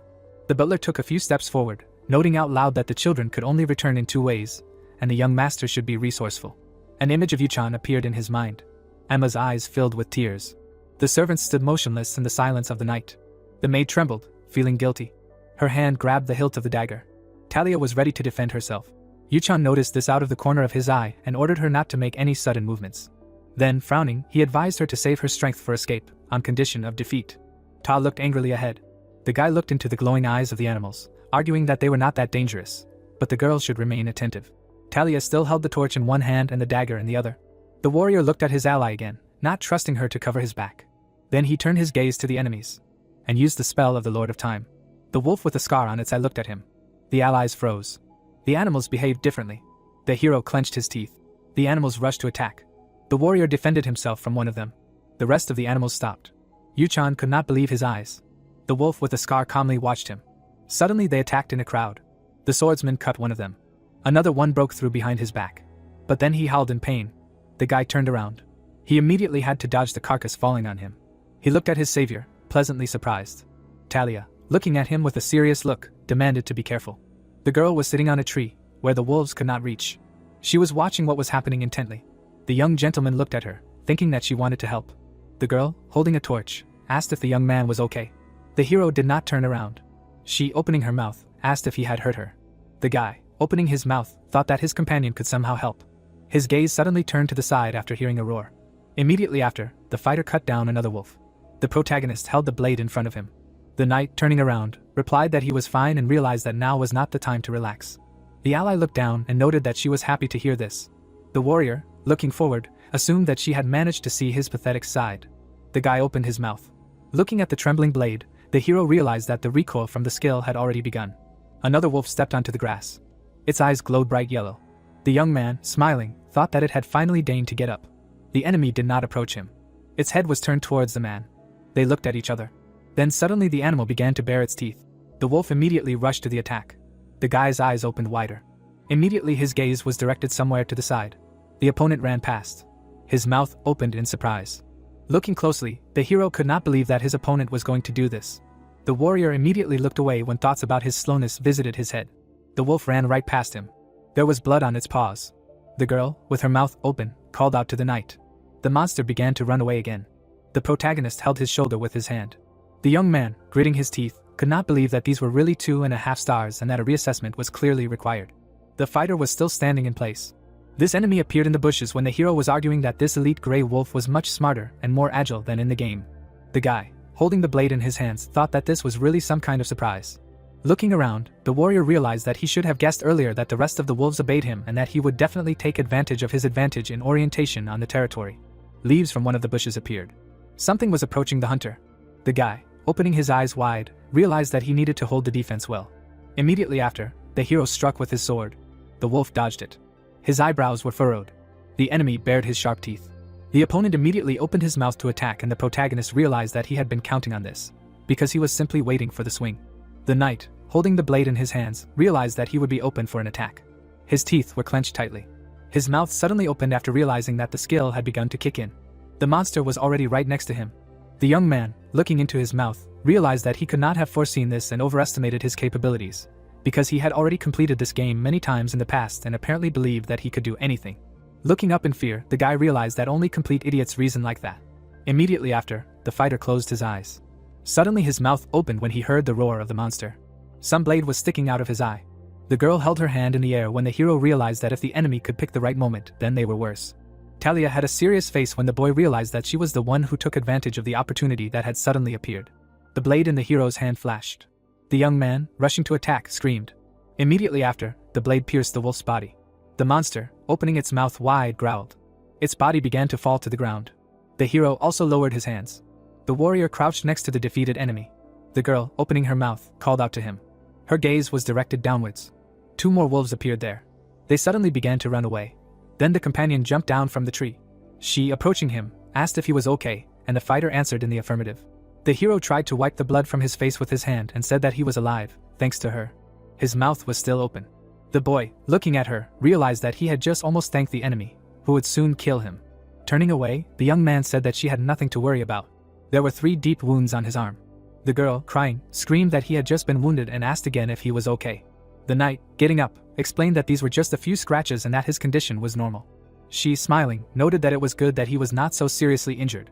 Suddenly, Talia noticed something on her shoulder. Her gaze was directed straight at the spider. The young man turned around when he heard some fuss from the side. His companion suddenly jumped on him. The guy, looking at her, asked what happened. His comrade, looking away, explained that there was a spider. Her gaze again turned to this creature. The spider was crawling on her clothes. The protagonist's eyes turned white after another loud scream from her, and then he tried to understand how long she was going to hang on him. Smiling, the guy realized that she was really too afraid of spiders. Taking it off his hand, the young man asked her why she had to follow him into the forest if ordinary spiders scared her so much. His companion, looking away, asked if the hero himself wasn't afraid of them. The warrior winked at her with one eye and noted that she would definitely not become a knight with such fears. She answered negatively with her mouth wide open, and the warrior noted that she had finally gotten off him. The young man covered his mouth with his hand and began to cough. The girl, looking in his direction, asked what had happened to him. The guy, closing his eyes, reminded her of his words that there was no reason to worry, and realized that these were only reasons for giving in. The hero, looking in the direction of his companion, realized that she had also contributed to this victory. Smiling, the young man knew that he was still alive only thanks to her, but her frightened scream did not count for that. Looking at her, the guy mentally thanked her once again. The sun had already appeared from behind the thick crowns of the trees. A ring appeared near the wolf's paw when the warrior thought that they only had to get out of this forest. The sun rose even higher. The woman, covering her face with her hands, said that the blame for the death of the young mistress lay on her shoulders. Someone was standing next to her. The man, looking up, could not believe that they could not and realized that Talia's disappearance would undermine the relationship between the families, because more than one child had already disappeared in this forest. The butler, closing his eyes, knew that many were already quietly saying that this happened because of the family's unprofessionalism. Someone pointed a finger forward and asked them all to look there. Many people watched as the fog began to dissipate. The assistant, his mouth open in surprise, realized that the forest of the missing children had been completely explored. The maid, getting to her feet, explained that she was not sure of what was happening, but noted that all the mana here began to dissipate in the air, and the man answered in the affirmative. The butler, looking forward, said that this meant that the forest had been completely explored. They all watched as Redwell spoke about how what they could only dream of had become reality. The maid closed her mouth, crying. 2 children of the families were shown in front. The boy opened his mouth a little when someone shouted that the young master was returning. The assistants, standing behind, said that this man had managed to explore the forest, which was unbelievable, because the child was walking as if nothing had happened. The butler, raising his hand to his face, realized that he could not hold back a smile. Looking at the protagonist, the man knew that there was no longer any doubt, and the hierarchy of the Rainhafer family would have to undergo significant changes. The young man, looking to the side, asked why so many people had gathered here. The maid, opening her mouth wide, called out to the girl. Hugging her, the woman explained that they were all too worried, while the man noted that his family was no less shocked by the disappearance of his son. The boy, with his mouth slightly open, asked how they could worry about such a mediocrity and added that the family's reputation as one of the strongest dark families would soon collapse. The maid wiped her tears with her hand. She suddenly grabbed the girl. The woman, with her eyes closed, said that she would remind her of each of the 71 rules of her family, and asked her to go. The girl, with her mouth open, apologized to her. Emma, holding her by the clothes, explained that she could not blame her and said that the head himself would clearly teach her to follow the rules. The boy, introducing his maid, thought that something told him that Ron also had more than enough stamina. The maid, bowing her head, thanked the knight for protecting the young lady. The girl, with her mouth open, listened to his words that he really did not want to cross paths with her once again. The young man, looking in her direction, asked her not to blame herself, because without her, nothing would have happened. Her eyes widened in surprise. The crown of a certain tree was visible. The family estate appeared behind it. Things were lying on the chair. The hero, taking off his jacket, said that he would finally be able to rest. The protagonist, rubbing his head, also realized that he did not expect to meet Rudval with the knights at the entrance to the forest. A smile appeared on his face. Immediately after, his hand went into his pocket. Taking the ring in his hand, the guy thought that now he had a family secret, and immediately a notification appeared, which said that he had received an accessory, a ring of dark flame. This thing appeared and two more messages appeared. The first one spoke about its main characteristics, and the second one said that the conditions for using this thing are that the user must be the owner of dark mana. Imagining the skull above his hand, the young man knew that the effect of this ring manifests itself if the wearer defeats the target, while simultaneously using the ring. Then there will be an opportunity to take a little of the defeated person's life force for himself, and the higher the rank of the defeated person, the more life force can be obtained. The hero, smiling, understood that this is the only artifact that can steal life force from others, and this is the ring of dark flame. Squeezing the thing in his fist, the guy knew that even owning this artifact will not prolong his life. Holding it between his fingers, the young man thought that life cannot be prolonged forever. The knight, looking forward, remembered that you can only take a little life force, but this will not be enough to get rid of an incurable disease. Putting it on his finger, the guy knew that he needed to continue trying and develop further, and immediately a notification appeared that they had put on the ring of dark flame. Smiling, the young man thought that this is still much better than living in hopeless fear of death. The hero, clenching his fist, will feel how his life and mana are increasing. Turning around, the protagonist called out to the assistant and asked her to come in for a minute. The door opened. The girl, looking in, asked if the young gentleman could really see through objects. The guy, looking at her, said that it was quite possible. The assistant, covering her face with her hands, shouted a question about whether this meant that he could see her body through her clothes. The fighter, showing her his fist, asked what she was talking about. The maid, rubbing her head, noted that it now seemed to her that his flicks had become even more painful. The warrior, opening his mouth, asked her to give him her hand.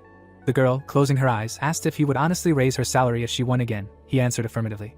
They joined hands. There was a smile on the guy's face. The young man immediately put her hand on the table. The maid, looking down, asked about what just happened. She, with her mouth open, said that it was not fitting for the son of a noble family to cut the salary of a poor servant by 20%, and the young man agreed with her. The assistant hid her gaze when the hero said that everyone already thought that he was a disgrace to the family, and now he was wondering who it was thanks to. The guy, smiling, explained that this is why he decided that there was no need to worry about such trivial things as honor. Suddenly, his eyes widened after receiving notifications that the action of the weak immunity skill was activated and he received a second-degree inflammation of the wrist. Frowning, the hero thought about how idiotic these negative skills were, as he received another message that he also received the first stage of flu. The girl, with her mouth open, listened to his words about how they would cancel the reduction in her salary, and also his request that he be brought ice and a wet towel. Smiling, the warrior realized that he was too happy that he finally managed to get this ring and decided to rest a little. The image of the protagonist was visible and someone's words were heard that he had already heard the name Yuchan. The family estate appeared and the young man thought that 6 months had passed since he received the two secrets in the form of Karl and the ring of dark flame. The fighter, closing his eyes, also realized that, unfortunately, he did not have a chance to use them. A sign appeared with the words that the young man was punished. The hero opened one eye. Holding the handle, the knight noted that he did not have any problems because of that prank, because he managed to explore the forest of lost children and asked how they could punish him after that. Turning around, the warrior asked Rona to confirm this. The girl, raising a finger, said that she was a servant who served the family and her salary would be cut if she spoke badly about the head. The protagonist, raising both hands, said that, putting his hand on his heart, he swears that her salary will not be cut if she does not adjust to his preferences. The assistant said that the boss in this situation is clearly wrong and asked how he could not understand him. The young man, sitting down in the chair, understood that in any case, he tried hard to get along here and led a very productive life, watching Karl grow up. Looking to the side, the guy realized that he cannot sit still any longer, because his life is getting shorter and shorter, and then a notification appeared that due to the effect of an incurable disease, he has 147 days left to live. The protagonist bowed his head and thought that this system was interested in his life even more than he was and thanked it for the tactful and sweet reminder. The player rose from his chair and said that he had had enough and needed to ask his father for permission to go out somewhere. The girl opened the door and noted that she had just heated up the water for the bath and immediately there was a knock on the door. The man put his hand on his chest and addressed him. The servant bowed his head and explained that the head was eager to see his son. The guy was sitting on the chair with his mouth slightly open. Many corpses of people appeared on the floor. The man was holding a bloody blade in his hand. The fighter was staring somewhere upward. Silhouettes of some monsters were visible in the sky. They were flying at the man. The monsters attacked him from above. Suddenly, the blade in the warrior's hands began to change color. The knight's gaze was still directed upward. At that moment, something purple struck these monsters. The father, closing his eyes, remembered that it was a huge number of demons. The man, sitting on the chair, knew that they were people who were imprisoned in them, and the night was becoming more and more crimson with each passing second. Opening his eyes, Theo realized that it was just a nightmare in reality. Something black began to emanate from his body. Imagining a certain sword, the head of the family thought that one day one of his sons would be strong enough to handle the merciless blade of darkness. The old man, rubbing his neck, knew that one cannot simply hope, because one needs undeniable talent, since the chosen one will have to kill the father. The family coat of arms hung on the wall. Someone was standing in front of the door. The butler, entering, explained that the young master would soon arrive to him. The man, looking away, asked to hurry his son. Remembering the sign in the forest, Theo could not understand how it was possible to investigate the forest of missing children, and if his good-for-nothing son could do it, then he should be rewarded. Introducing some people, the father knew that he had delayed the reward for a reason, but because of the fundamental objections of the family advisors, who did not believe that the incompetent guy had suddenly changed, and then organized an investigation to check whether it was really the son's doing.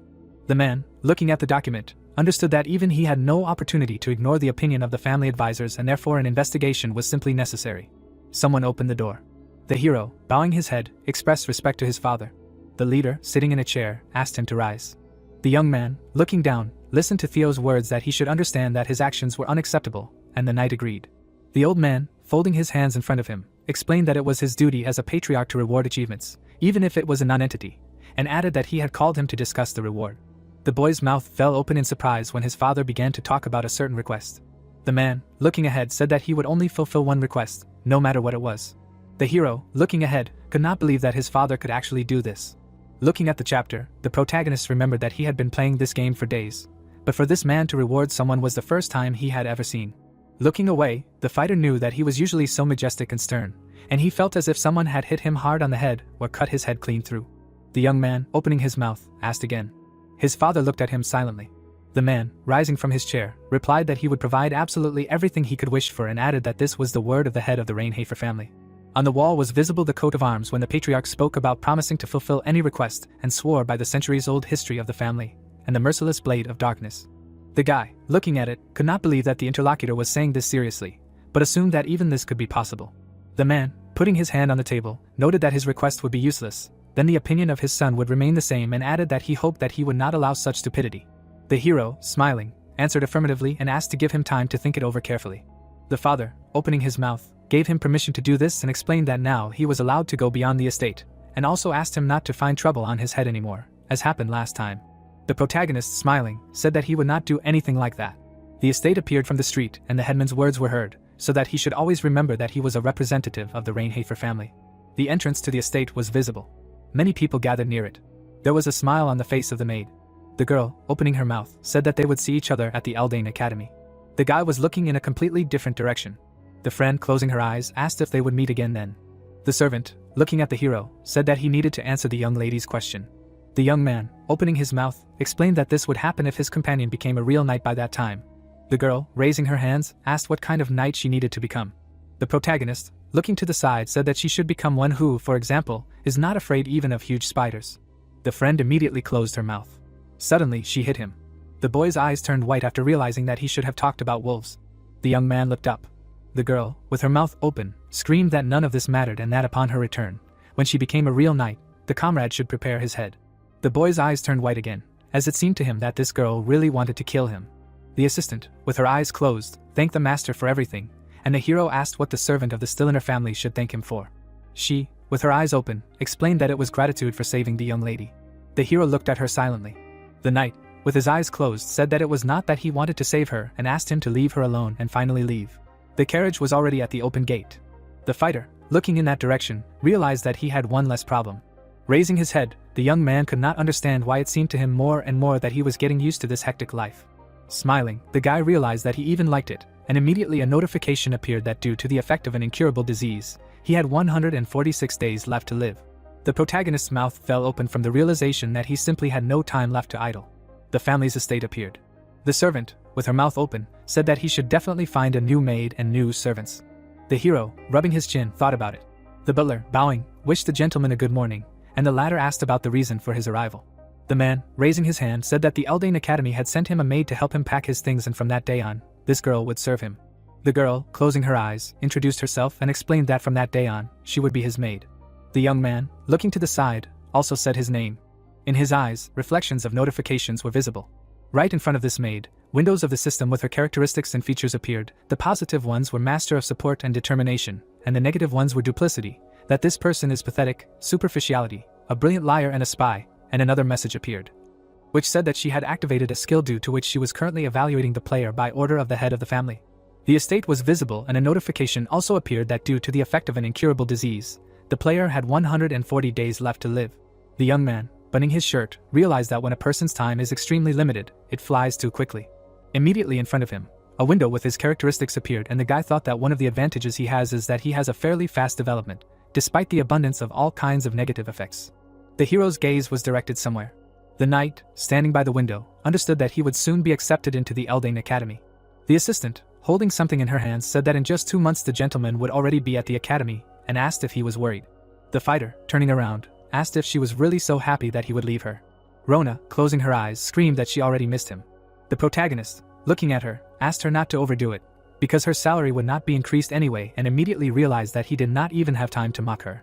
The hero, looking away, understood that if he did not manage to raise his statistics at least a little in the next 2 months, then he would simply not survive in the academy. Having imagined the emblem of the school, the young man remembered that it was the best in the empire, and it was where the strongest students from all over the country gathered. Imagining himself in the future, the knight knew that he first had to survive this training, and then begin the main storyline where he would have to play the role of a villain. The boy, looking down, did not understand why everything here was so complicated. The maid, smiling, said that she would support him and help him with all her might, but the knight realized that no one would let him calmly pack up and leave. The young man, remembering his father, knew that he was one of the main villains and the strongest beings in the world, and many, interested in how he was able to achieve his current position, assumed that all this happened thanks to his skillful possession of the sword, but he is so comprehensively developed that doubts creep in about the unambiguity of his judgments. The maid's clothes appeared when it was told that in fact the main reason that allowed this man to take a place at the top of the 7 Reincarnates was his eternal suspicion of everything and everyone that surrounded him. The man stood in front of the assistant. The leader, with his mouth open, said that he relied on her very much. The girl, without looking up, answered affirmatively. The man, looking at her, noted that he had heard that the Lovell family had put her at the bottom of the list of heirs, and if she did well in the task, the Reinhafner family would do everything in their power to support her as the heir. The assistant, closing her eyes, said that she would serve the young master faithfully. Her eyes opened when Theo answered negatively. His gaze was directed straight at her. The girl's mouth fell open in surprise. She, placing her hand on her chest, explained that she would watch his every move and report everything to the head. A certain door appeared. Someone's hand was leaning against it. The maid, closing her eyes, knew that she must not forget who her master was. She raised her head a little. The assistant brought her hand to the collar. A certain pendant appeared in it. The girl looked at it and realized that she simply could not have any room for doubt. There was someone's photo there. The walls of the estate appeared. The lights were still on in the windows. The young man lay on the bed, thinking about the spy. Frowning, the boy knew that his father wanted to make sure that he was his real son. Imagining a possessed woman, the hero knew that such creatures were quite common and widespread in this game, and his character was just one of such characters, because in the original storyline, his body was possessed by the number 1 demon. Getting up, the protagonist realized that he had nothing to fear as long as Theo did not know who his son really was. His eyes opened. Remembering the new maid, the knight thought that she could become a real problem for him. Immediately after, the young man imagined a certain tree and realized that this girl was not yet involved in the main story, and it would be stupid to get rid of her like that. He also remembered the book with her family and thought that in the original, she was supposed to become the next head of the Lovelia family. Imagining a certain man with a sword, the guy remembered that her father and mother were killed by her uncle. Remembering her tear-stained face, the hero realized that she had lost her rights to become the next head of the family, and what happened next was obvious. And in order to escape from her family, the girl came to the Reinhafner house and became a maid.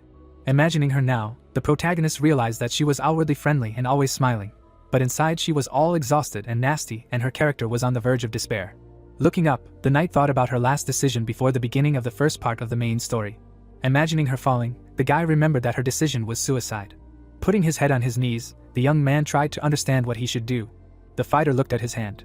Looking away, the warrior thought that he should probably deviate from the intended story and save the one who should be dead, even if he knows that this will put a noose around his own neck. The sun was already shining over the estate. 2 girls were standing in the room. The guy, with his mouth open, said that from today on they would be hunting local monsters and they would have to accompany him and help him with this. Rona's mouth suddenly fell open in surprise.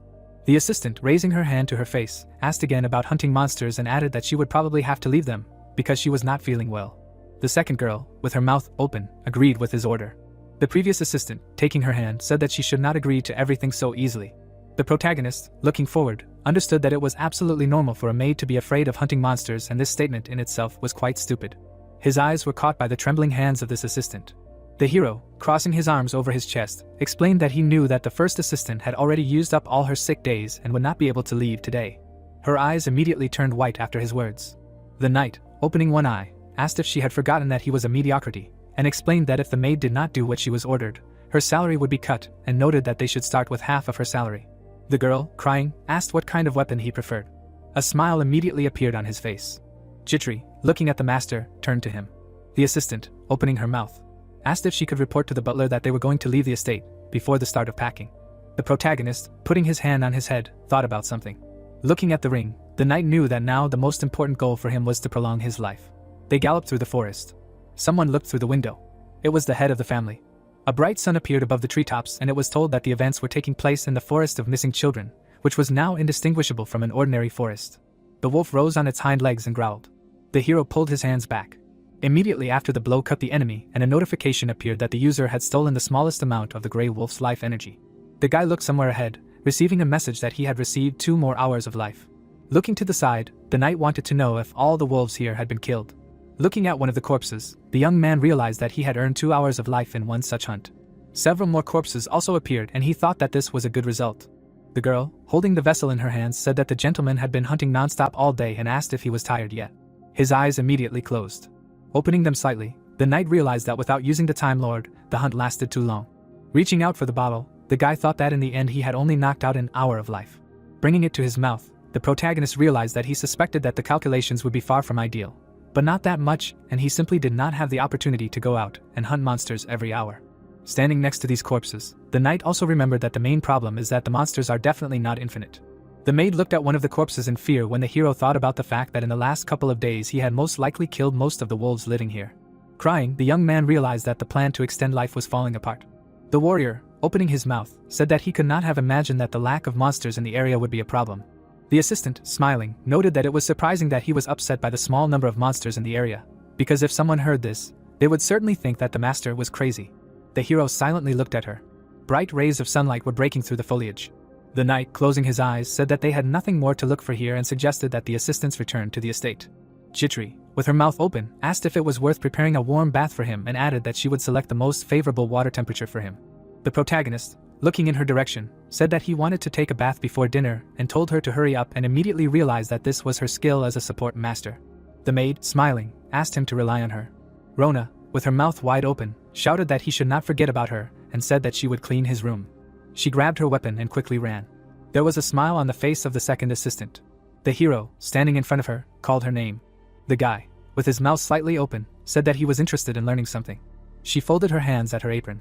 The young man, looking at her, asked whom she served. Her eyes widened at his words.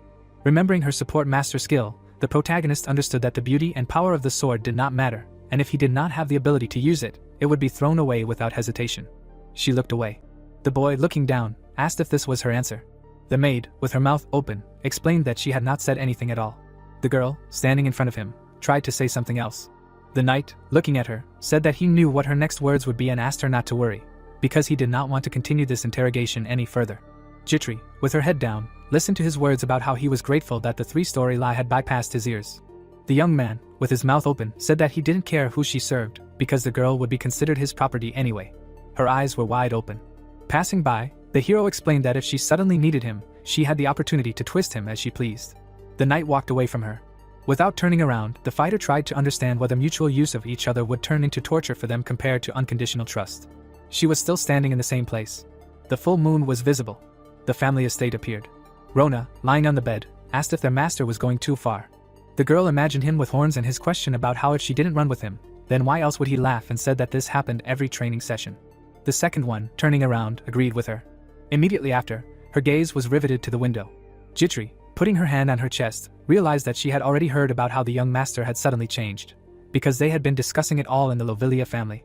Looking ahead, she remembered that she had not paid attention to gossip, because people rarely changed beyond recognition. The girl immediately remembered his blow and realized that everyone was only talking about how he had defeated 2 brothers at once and received the right to study at the academy.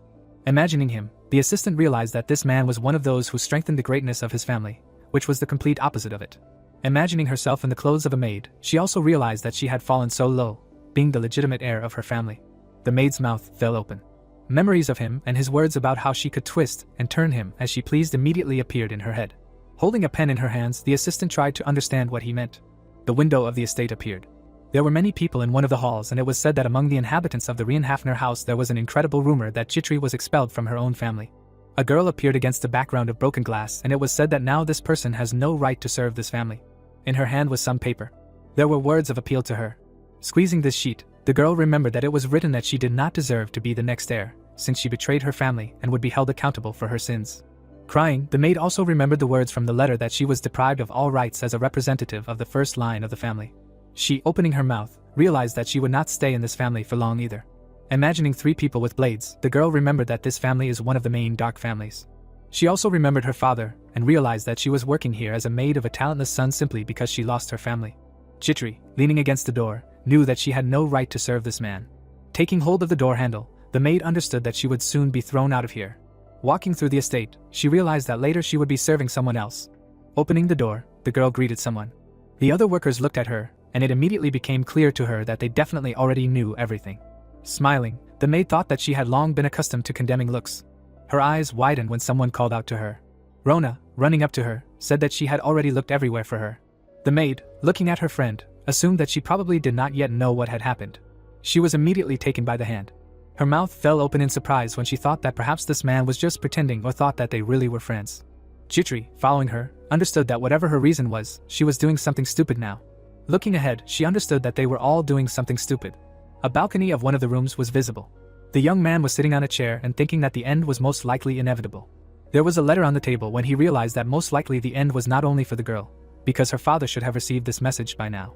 Looking down, the hero knew that all the accusations about the crimes of the maid's father were actually lies. Noticing the butterfly, the knight realized that he was unable to help her. Looking up, the warrior understood that this was all because it was impossible to predict what consequences the butterfly effect would entail. An image of her dead body appeared in his head. Birds were flying above the treetops. Another wound appeared on the wolf's body. Immediately after, his body fell to the ground. Looking at the warrior, someone asked if the companion had noticed that the young master was even more merciless than usual that day. Rona, peeking out from behind a bush, explained that he was usually at least a little more merciful. The girl, raising her hand to her face, began to say something. Her friend, looking at her, asked if she really thought so. Opening her mouth, the maid thought that everything was too complicated. Blood smeared on the sword. The young man shook it off onto the ground. Looking away, the protagonist knew that someone should appear soon. Imagining 2 animals, the guy remembered that in the forest of missing children there is a monster that comes only when about 20% of the total number of monsters remains, and it is a hidden boss of monsters. Putting the blade in the sheath, the knight knew that he would like to believe that killing such an enemy would raise his stats quite well, but this was apparently not destined to come true. Suddenly, the foliage began to tremble. His mouth immediately fell open in disbelief at what had just happened. Immediately after, something appeared near his face. Swinging his blade, the fighter realized that his enemy really did have unimaginable speed. Smiling, the young man thought that it was just like the secret boss. In front of him was an elite royal wasp. The guy, swinging his sword, understood that it would be difficult for him to deal with her, but not so much that he would not be able to kill her. His gaze turned to the side when someone called out to him. The assistant's eyebrows were furrowed. Suddenly, the monster attacked her. Looking at her, the knight realized that he would have been able to dodge such an attack without her help. Opening his mouth, the fighter could not understand why she had to save him. Looking at the enemy, the warrior did not know who else would dare to rush at the monster that suddenly appeared in front of his nose. Continuing to look at the maid, the hero decided to use the skill and save her. The protagonist immediately clenched his teeth, activating the skill of the Time Lord. The girl, sitting on the floor, was crying. Someone asked why their sweet daughter was constantly falling. The interlocutor agreed and added that the abrasions on her knees never completely healed. Looking at the family, she realized that her parents always told her that her knees never completely healed. Looking down, the assistant assumed that they predicted such a future for her, because the abrasions on her heart also never healed. The image of the master appeared in her head again, who asked her who she served. Opening her mouth, she thought about it. A certain man appeared. There was a smile on his face. The man, holding a blade, said that this was now his family. Imagining the master's father, the maid could not understand who she should serve. The hero, with his mouth wide open, looked down and called Jitri, and immediately notifications appeared that the user had defeated the monster, and thanks to this, exclusive rewards were obtained. The protagonist, gritting his teeth, asked her to hold on a little longer. The young man, sitting next to her, said that everything was already over and she would soon be taken home. There was a smile on her face. Looking away, she did not understand whether people who were going to use her could do this. The silhouette of the master began to blur. A tear flowed down her cheek. The father, holding a paper in his hands, said that this was an extremely difficult situation. The butler, standing next to him, explained that according to the research conducted, this letter was true and the Lovell family had decided to expel their new maid. The head, looking away, remembered that he had accepted her in the first place because this could be an opportunity to capture her family. But due to the loss of the head, their position is now very precarious, which causes the suppression of this family. As the patriarch presented her, he realized that the family was currently in a state of instability that was negatively affecting the heir's position. Theo, imagining the chessboard, knew that the Reincarnates could subjugate them with their intervention. Looking at the letter, the man realized that this could not be done now, since Jitri had been thrown out of the family before the opportunity to implement this plan arose. The leader, raising his hand, said that nothing could be done about it and asked what they should do with her now. The butler, with his mouth open, explained that it would be incredibly unfortunate to leave a nameless servant near the young master, since the academy would not understand or approve of this, and therefore they needed to resolve this issue quietly and without unnecessary attention. The man, lowering his head, agreed with him. Suddenly the doors opened and someone called out to the leader. The assistant, turning around, asked why he was barging in without permission, and the messenger apologized. The father, looking away, listened to the words of the newcomer, that the young master had brought a maid who had been wounded while hunting. The young man, with his mouth open, said that she had been poisoned and was in a critical condition, and then the son, without asking, had given her an expensive antidote. The butler, looking at him, asked if it was a healing potion of mandrake, and he answered in the affirmative. The old man, putting his hand on his head, said that the potion was too expensive. The father, looking down, assumed that his son had become so attached to an ordinary maid so quickly, and who knew what such feelings would lead to. The estate appeared and someone was heard calling out to the assistant. Rona, with her mouth wide open, shouted a question about whether she had woken up.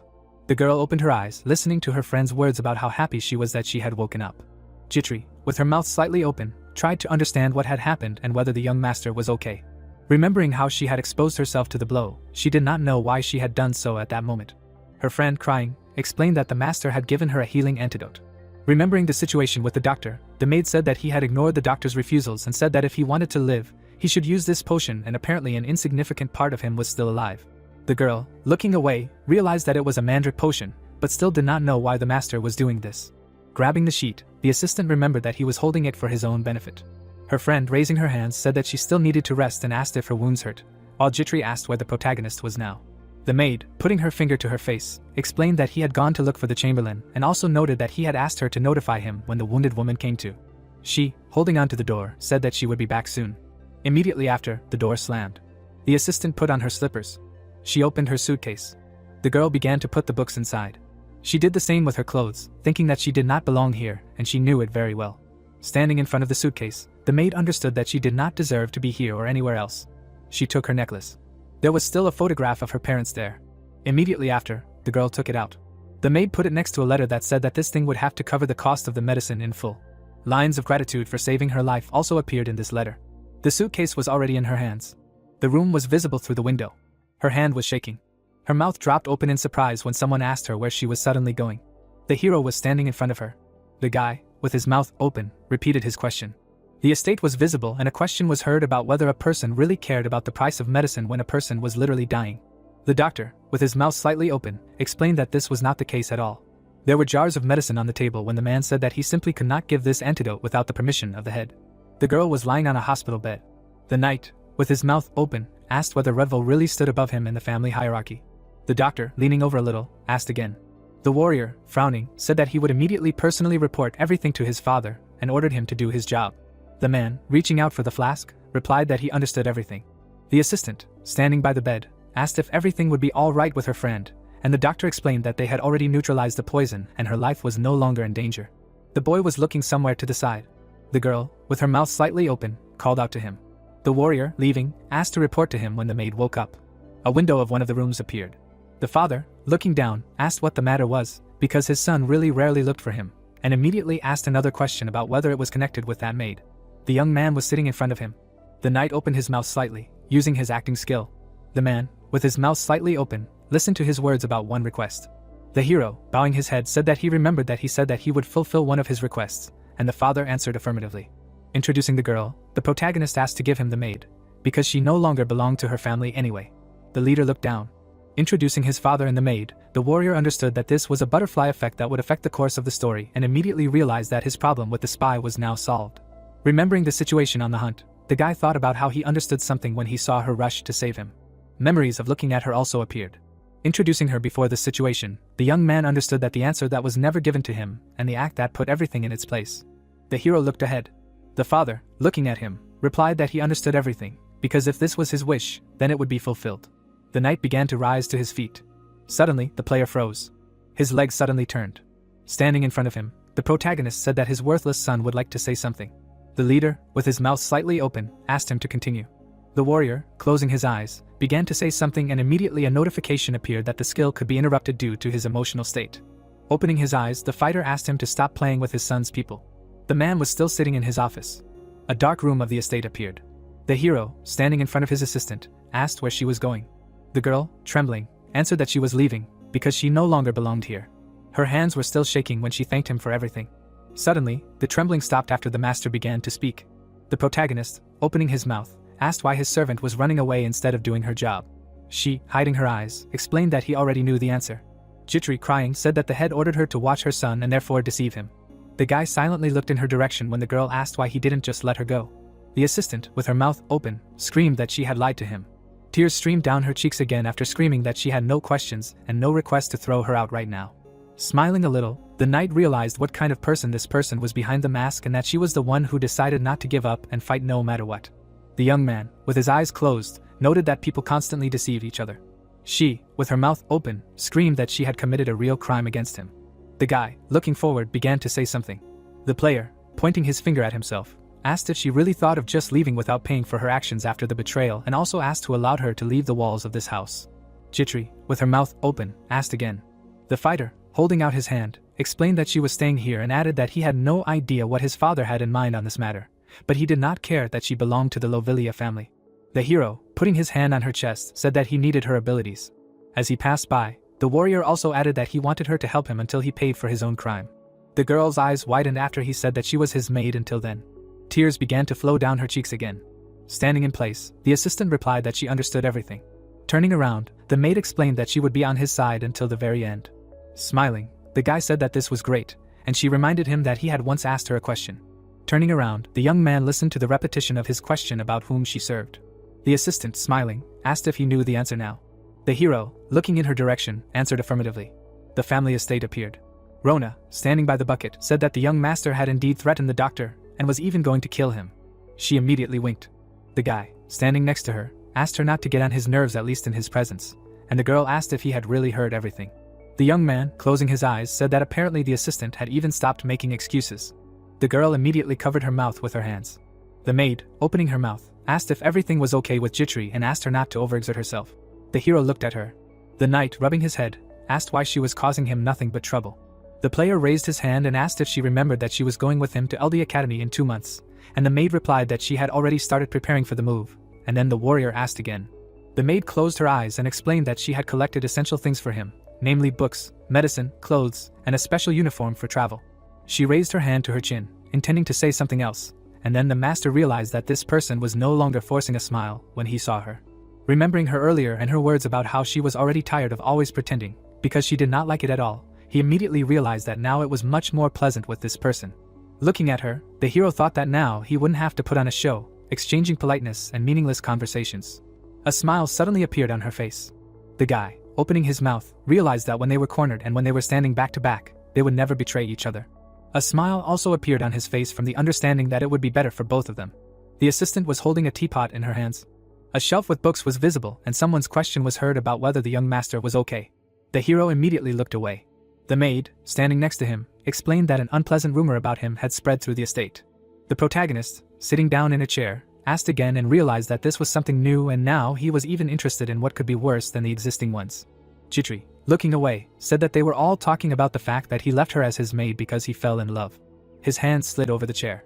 The young man, looking ahead, thought that most likely his character would be embarrassed by this news. The player, looking at his interlocutor, apologized and explained that he himself gave ground for gossip, but she replied that she had not told him this because of that. The girl, opening her mouth, explained that she thought that he might be embarrassed because of this. The knight, closing his eyes, said that she had nothing to worry about, because surely she had not heard what was said about him, and reminded him that there were rumors that the young master was an incompetent idiot and a disgrace to the family. The assistant, looking away, noted that everything was not so bad, but the young man said that if she lied, then death would overtake her. Closing her eyes, the maid replied that she had heard that. The maid opened her mouth and explained that they also said that the young master was a pervert. The hero immediately covered his face with his hands when she asked if it was true. The protagonist, putting his hand on his head, realized that his reputation was still below zero, but while he had previously been called a weakling who was incapable of anything. Putting his finger to his face, the guy thought about how he was now called a capable upstart. Looking away, the young man knew that this was not enough. Looking at his hand, the player remembered that his character was a villain, and his task was to remain a villain so that the protagonist could appear in all his glory. Clenching his fist, the fighter understood that the protagonist in this game already existed, and it was someone else. The warrior, closing his eyes, asked her to forget, because there was enough talk and gossip. Her mouth opened after he said that there was a certain task for her. The guy, leaning his elbow on the table, explained that in order to survive in the academy, it was obvious that not only she but also he needed to prepare in advance. The maid, slightly tilting her head, asked what he meant by preparation.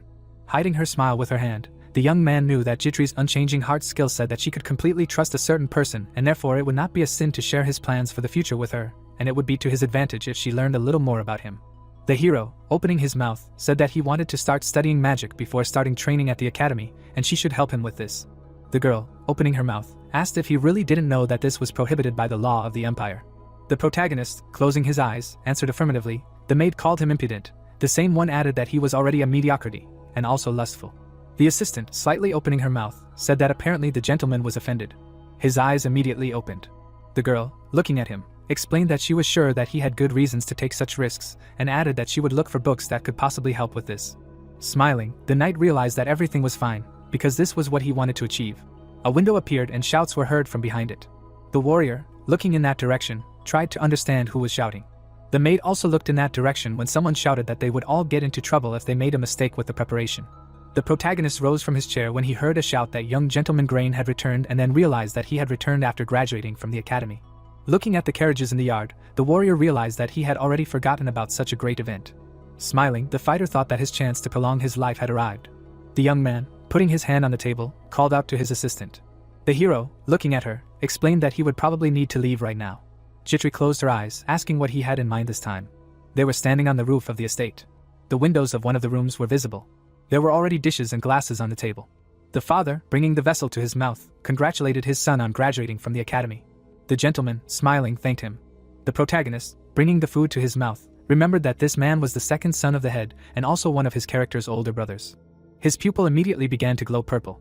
The system windows started to appear in front of him, which told about the basic information about this person and also about his activated skills of true motives, and another window with characteristics. The positive ones were adaptability and precise calculation. The negative ones in turn were hypocrisy, arrogance, and class discrimination. Then the player realized that this was a depraved burr who blossomed as soon as a real woman appeared in his field of vision. There was a smile on his brother's face.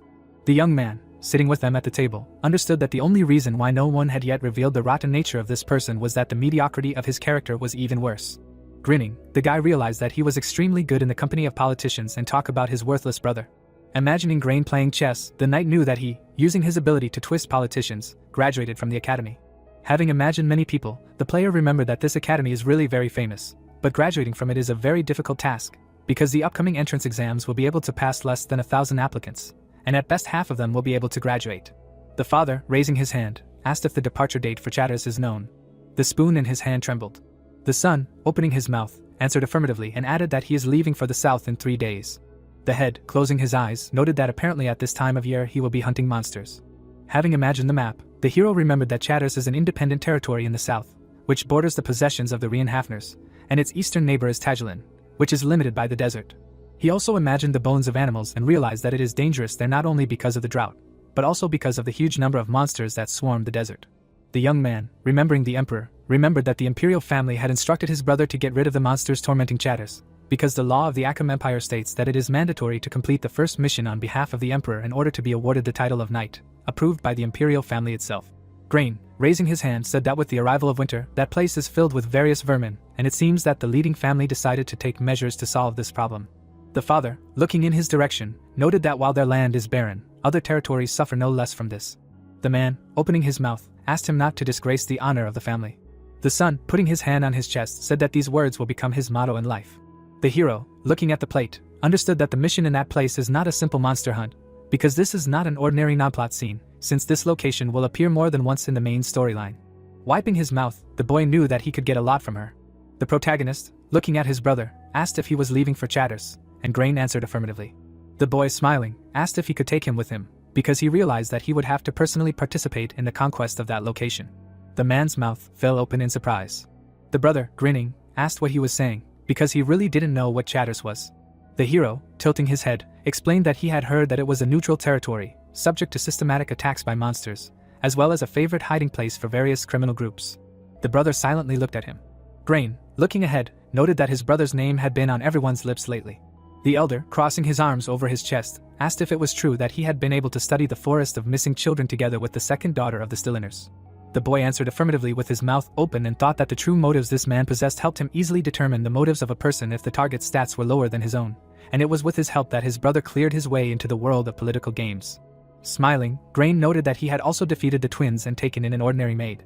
The young man, with his mouth slightly open, answered affirmatively and received a notification about the successful activation of a cold mind to resist true motives. The brother, with his eyes closed, added that the protagonist had also achieved a lot recently. Grain, pointing his finger, said that it was simply impossible to take him, who had not even graduated from the academy, on a mission, because he did not want to carry his corpse in his arms later. His eyes widened when his father said something. The leader, standing up, asked him to believe that such a thing would not happen. Theo, looking back, ordered him to take the hero with him on the mission. The son, with his mouth open, called out to the man. The father, frowning, explained that this was an order. His gaze was directed somewhere to the side. The boy also looked in that direction when the patriarch spoke about the family providing everything necessary for the mission. They rose from the table, listening to his words about how they should prepare to leave in 3 days. The door was already closed. The young man, looking at it, could not believe that he had let him go so easily. An image of his father's expression appeared in his head. Standing, the protagonist tried to understand what he was planning. His gaze turned to the side when his brother asked him what he was doing. Grain, frowning, asked if he had gone crazy. The guy, closing his eyes, explained that no matter how crazy he seemed now, this was still better than his old self. Suddenly, his brother grabbed him by the collar. The interlocutor, standing in front of him, told him to watch his actions. The knight, with his mouth open, said that it would be terribly annoying if he suddenly suffered right before the trip to Chards. Suddenly, someone dropped a glass. The guy immediately turned around. Behind him was a maid. The assistant, closing her eyes, began to apologize and added that she would wash everything off and asked him to go into the room to fix it. Grain, frowning, watched this. The protagonist, adjusting his collar, apologized for his maid. Her eyes were closed. Leaving, the knight said that he was forced to leave him. Turning around, the hero noted that they would see each other again, because they would go to conquer Chatters in 3 days. The brother clenched his teeth in anger. One of the rooms of the estate appeared. The guy, taking a step, said words of gratitude. The young man, closing his eyes, explained that thanks to the girl, he managed to avoid unnecessary troubles, and she noted that he had a talent for finding problems for himself out of nowhere. The assistant, opening her mouth, asked if he was sure about Chatters. The hero, turning around, answered affirmatively and asked her not to worry. They looked away when they heard someone call out to the young gentleman. Rona, with her mouth wide open, shouted a question about where he was going. The guy, looking down, thought that apparently she had completely lost her memory and forgot where her place was. The protagonist, raising his hands, explained that everything had already been decided and suggested that the sudden joining of the family's mediocrity to the mission in Chatters sounded so surprising. Jitri, putting her hand on her chest, noted that she completely agreed with her. With her mouth slightly open, she said that that territory was too dangerous, because it was simply teeming with all sorts of monsters and criminal gangs. The knight, looking at her, replied that he knew what he was getting into, because he knew that this was the perfect chance to prolong his life. Closing his eyes, the young man added that he was going there without them. The maid, with her mouth open, apologized. She, standing in front of him, explained that this was simply unacceptable. Looking ahead, the girl said that she simply had to help him, wherever he was, and that she needed to go with him. The fighter, with his mouth slightly open, noted that she could get seriously injured. The maid, bowing her head, agreed with him and added that the same applied to him. Standing in front of him, she explained that Rona had told her how weak and always sick he was. Her words began to hit him like arrows, as she said that the master always forgot his things and that someone had to wash his clothes, because how could he go on such a long trip alone? Jitri, closing her eyes, asked if he would really do all this himself. The young man raised his hand to his head. Smiling, the guy realized that she was right, because during the game he did not even have to think about such trivial concerns. Looking at her, the hero knew that if he died, her position in the Reincarnates family would be shaken. Looking away, the protagonist realized that he simply had no choice and she would have to follow him. The girl smiled when the master agreed with her. Raising his hand, the knight explained that she would have to obey him and she would also need to learn to ride a horse. Turning around, the maid replied that she understood everything and added that she had already become more or less friends with Carl, and Rona asked again. Her friend, grabbing her by the shoulder, asked how she was able to do this, and Jitri explained that she spent half of her salary on high-quality sugar cubes for horses, and he happily opened up to her. Holding dried grass in her hands, Rona asked about when hay ceased to be food for them. The hero smiled when she said that her friend was the same monster as the young master. Turning away, the knight also noted that Rona would still be staying, and the second assistant would be helping him, and ordered her to get ready. The boy turned around. Looking at the maid, the boy understood that she was so worried about him, but he did not know if everything would be okay with her. The door to the room was visible. They all looked at it. The butler, bowing his head, said that the head wanted to give his son something. The boy, looking back, did not understand what he was going to give him. Remembering his father and his words about the family providing everything necessary to complete the task, the boy assumed that he was talking about this necessary, but he still did not understand why Theo sided with him at dinner. Night had already fallen over the estate. The fireplace in the study appeared. The man, opening his mouth, greeted his son. The hero, bowing his head, explained that he was informed that he wanted to see him. The father, closing his eyes, answered affirmatively. There was a sword in the box, and the leader added that it was up to the son to receive this relic. The knight's mouth fell open after the other man said that it was the sword of the ancestor of the Reincarnates family. The boy immediately looked up, thinking that it was too unexpected. His father was watching him closely. Introducing this blade, the player remembered that during his game, this sword was never mentioned, although he had completed the game from start to finish 27 times, but did not know about this weapon. Standing in front of the table, the hero could not understand why his father would pass it on to him. Clenching his fist, the young man realized that he needed to touch the sword. His gaze was fixed on this weapon. The man, sitting at the table, noted that it might seem worn out by time to him. Introducing the swordsman with this equipment, the leader said that it was this sword that accompanied the ancestor throughout his life, and this same sword was with them to this day.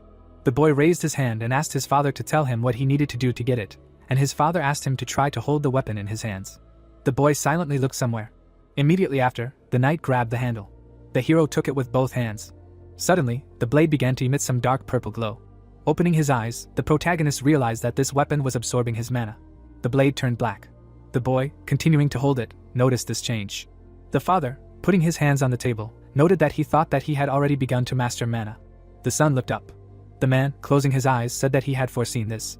The leader, looking away, explained that this sword absorbs the owner's mana and emits it several times more powerfully. The knight, opening his mouth, noted that he would clearly have to try hard to handle such a thing. His eyes suddenly opened wider. The blade began to emit even more of this dark energy. The hero, gritting his teeth, received notifications that his mana was being absorbed too quickly. Looking down, the protagonist knew that he would be in trouble if the weapon continued to devour his mana at this rate. His father, with his mouth open, began to say something. The young man turned to him, listening to the words that if he wanted to get this sword, he needed to hold this stance for 10 minutes without letting go of it. Sweat was running down his hands. The man, looking forward, said that this sword was called the Thunderer. Looking at the dark sword in his hand, Yuchan saw information that this weapon was called the Thunderer. The system showed messages that this blade's element was darkness, and the skill allowed him to absorb the wearer's mana after each kill in order to take it into his stats. The protagonist frowned. The protagonist noticed that the information written on the system screen was that once the sword absorbed a large enough amount of the wielder's mana, it would release it and unlock its full power. The guy thought, tightly gripping the handle, that this information was not the most important right now. The system showed a notification that the mana reserve had completely run out, so now the energy resource was changing. The young man looked up. The message contained information that the player's life force was being converted into mana. The sword began to be covered in a red aura. Sweating, the young man noticed the system's warning that his life was rapidly decreasing. Holding the Thunderer in both hands, the boy realized that it was time to stop this. Looking at the weapon, Yuchan was surprised that he could not let go of the sword. Baring his teeth, the protagonist cursed the sword. Theo looked askance at his son's efforts. The old man looked away. Imagining his hand reaching for the sword, the man understood that this magical blade bestowed enormous power, which was proportional to the harm caused to its owner. Remembering the ancestor, the father knew that this weapon helped him found his family, but none of the Reinhafer heirs were able to fully master the sword. The man crossed his arms, remembering that 9 out of 10 people would fail the test immediately after holding the blade, so holding on for 10 minutes would be no easy task. Theo, remembering how he was lying on the floor, knew that even he couldn't hold on for more than an hour. Imagining his son, the old man understood that he had forced his son to hold the sword. Imagining Jitri's face, the man remembered that the boy had saved the maid. Remembering Talia's face, Theo noticed that Yuchan was involved in all the recent incidents. Imagining his son's face, the old man was sure that this was not a coincidence. Looking at the way the protagonist was kneeling, the father realized that he was growing faster than expected. Looking down, the man guessed that the protagonist's talent was on par with the Emperor of Swords himself. Seeing the boy grab the hilt, Theo was glad that he had decided to test him. Looking down on him, the old man was sure that if the young man could hold out for 10 minutes, he had every chance of becoming the strongest head of the family in history. The boy shook the ground with a blow of the blade. Looking at his son's tired face, the father hoped that he would be able to surpass him. The boy bared his teeth. Looking at his relative's angry look, Theo expressed hope that he would be able to kill him. Holding his hands behind his back, the old man said that Yuchan was hiding his strength. Turning his head, the protagonist could not understand what his father was talking about. Without turning back, the man said that the sword now belonged to the protagonist. The boy made a puzzled expression. Sweating, the young man thought that he did not need anything except his lost life. 3 days later, a group of people on horses set out on a mission to conquer Chatters. Sitting on a horse, a girl said that she needed to collect a lot of things. Smiling, Jitri was glad that the bag was roomy, thanks to which everything fit. Yuchan looked ahead. Lowering her brows, the maid could not understand why her master was not in the mood if he was so eager to go on this mission. Lowering his head, the protagonist thought about the fact that Theo gave him another weapon besides the Thunderer. Frowning, the protagonist decided that after the life force taken away, he was not going to thank his father for such gifts. The boy widened his eyes, thinking about how Grain usually took a lot of things with him. Looking at how his brother smiled, the young man realized that this time he even went too far, because this time the young man agreed to carry things for the mission. Noticing something ahead, Yuchan heard someone shouting. The boys looked ahead with interest. Pointing his finger, the traveler argued with his comrade about where they should go. His brother frowned as he listened to the words about how they were not sure when they would arrive. Grain reminded Ron with his mouth wide open that he had assured everyone that he knew this road like the back of his hand. The fighter lowered his head and apologized, as he had never walked here before. Pointing his finger, Grain called his subordinates idiots for getting lost. Holding on to her master's clothes, Jitri addressed the young master. Turning his head, the boy explained that his words were addressed to the brainless fools standing before them. The young man grabbed the reins. The horse's legs began to tremble. The maid listened to Yuchan's words with her eyes wide open. Turning her head, Grain heard the words about how they had gotten into a mess. Raising his hand, the older brother declared that it did not concern the younger one. Bowing his head, the protagonist noticed that the leader of the group had lost his way. Grain opened his mouth and repeated the words about it being his own business. Smiling, the protagonist stated that he would lead the team to the right place himself. Baring his teeth, the older brother could not believe what he heard. Looking at the boy, the leader thought that a boy who had spent his entire life in a mansion would not be able to find the right path. Looking away, the young man asked his brother to hire him as a tracker, since even the family advisors praised his talent. Raising an eyebrow, Grain assumed that the words about advisors were a lie. Looking away, Jitri could not believe that this could be true. Clenching his fist, the older brother thought that this was a great opportunity to undermine the younger one's excessive self-confidence. Smiling, Grain offered the boy to lead them forward. The young man looked away. Looking at the dense forest in the rays of the sun, the young man said that they should go there. A fire was burning in the fire. Someone opened their mouth and asked if everyone had finished setting up their tents for the night. The fighters leaned over and listened to the cries of how it was impossible to find the right road so quickly. Grain opened his mouth wide and said that this area was an unexplored part of the south where even experienced guides had a hard time finding their way. The older brother frowned and couldn't understand how the younger brother had managed to carry out his plan. Yuchan turned his head and listened to his relative's cries of how it was impossible. Exhaling, the protagonist realized that he had known the road from the start, so for an experienced player, this was nothing. Imagining the drawn village, the protagonist thought about how he had been to Chatters many times, since this location was the location of all the events. Opening her mouth, the maid asked her master how he had found the road. Pointing his finger, the guy asked if the girl could see what was on the ground. Looking at the ground, the boy explained that these were the tracks and feathers of an owl bear. Crossing his arms, the young man explained that the monsters with the head of an owl and the body of a bear usually clustered at the border of South Chatters. Raising her hand to her mouth, the maid asked about the safety of setting up camp near the monster's habitat. Looking at the inhabitants of the camp, the young man stated that these creatures were afraid of fire. Facing each other, the men listened to the conversation about how the younger son was much better than the second, who graduated from the academy. Baring his teeth, Grain wished for everyone to be silent. Tilting his head, the boy asked Schultz if it was true that Hardis and Alan lost to his brother. Opening his mouth, the butler stated that this was exactly what happened. Frowning, Grain expressed a desire to assess the boy's strength. Smiling, the assistant said that he had a suitable weapon.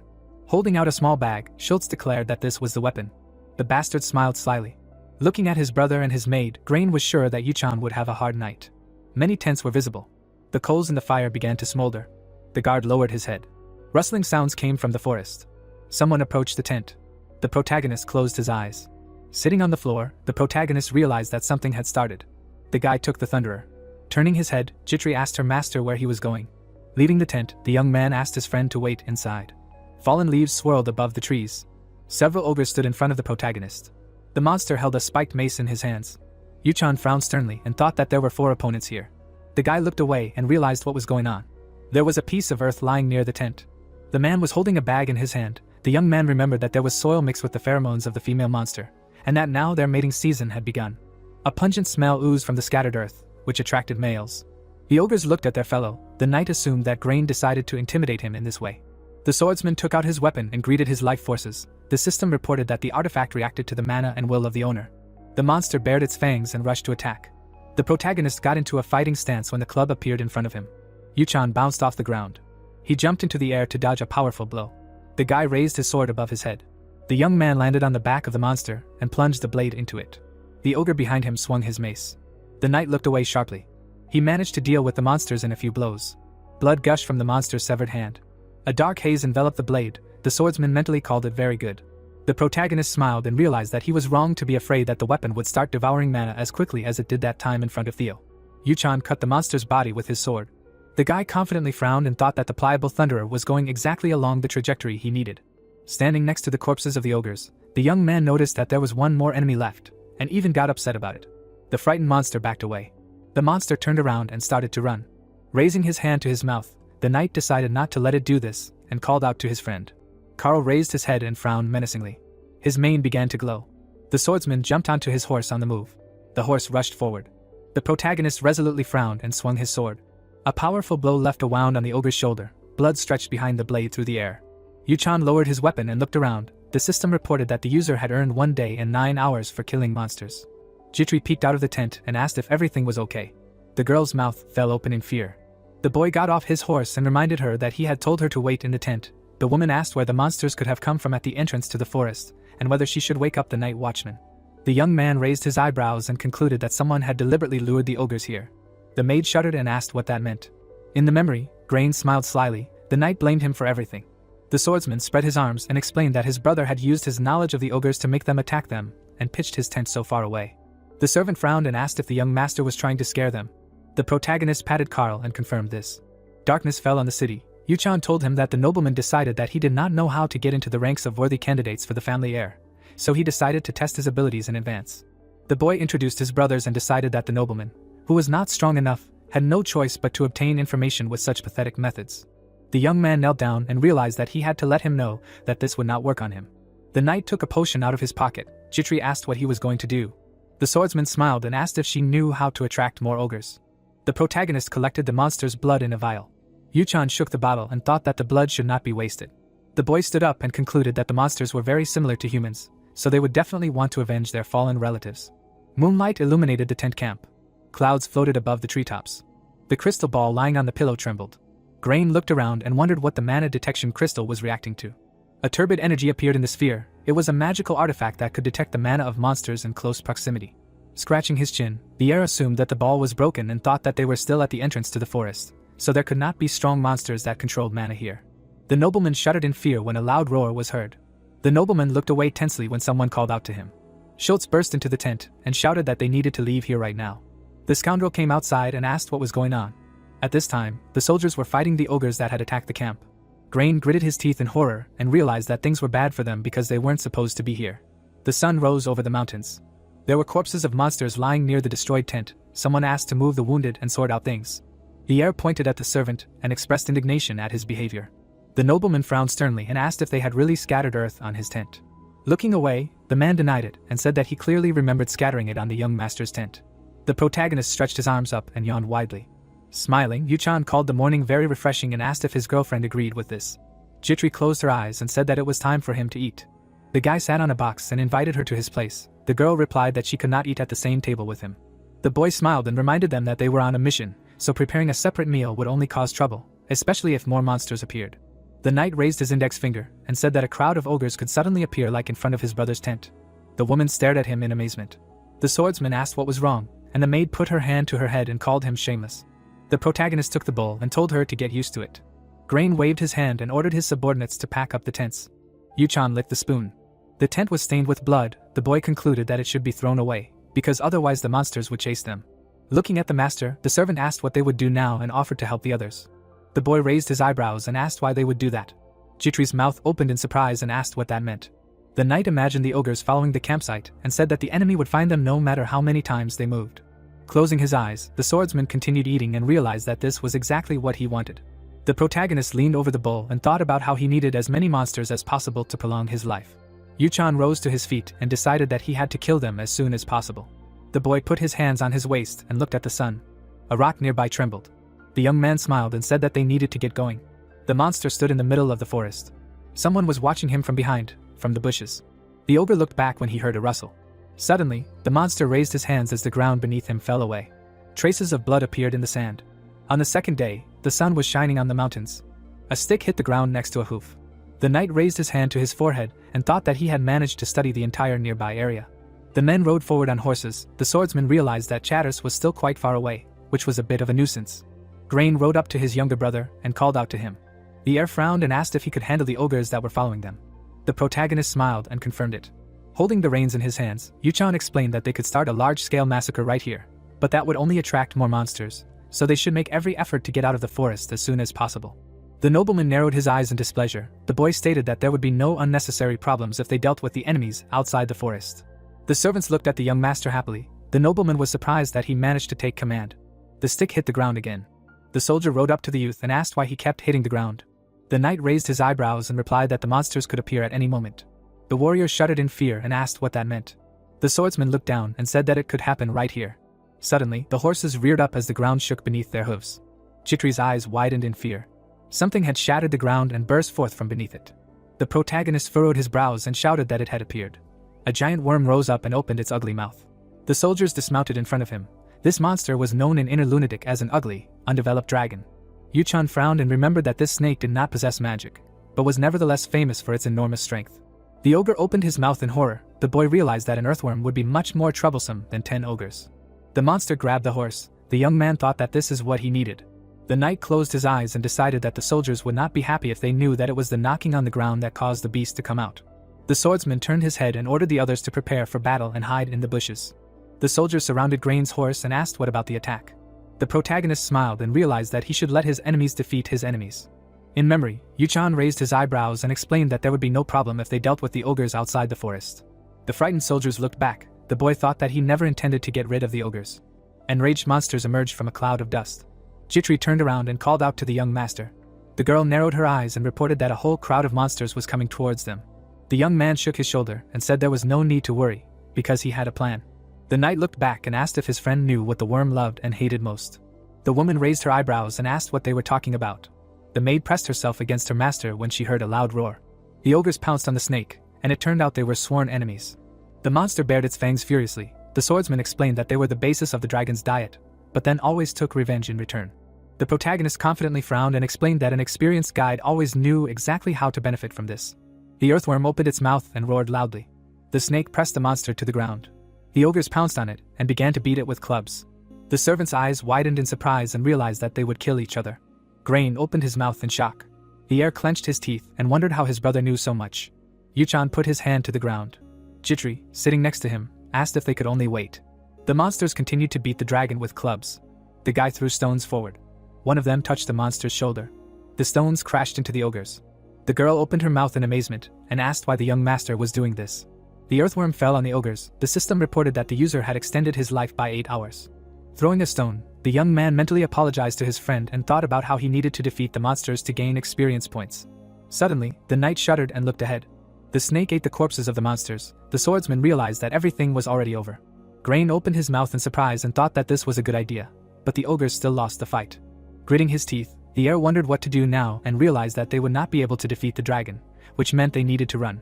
The protagonist grabbed his sword and ordered the hidden soldiers to prepare for an attack. Yuchan looked back and explained that they should aim ignited arrows and spears at the enemy's mouth. Ron furiously opened his mouth and ordered everyone to obey the young master. The archers pointed their weapons at the earthworm. The monster began to writhe and scream. The boy pulled his sword out of its sheath and decided that it was his turn.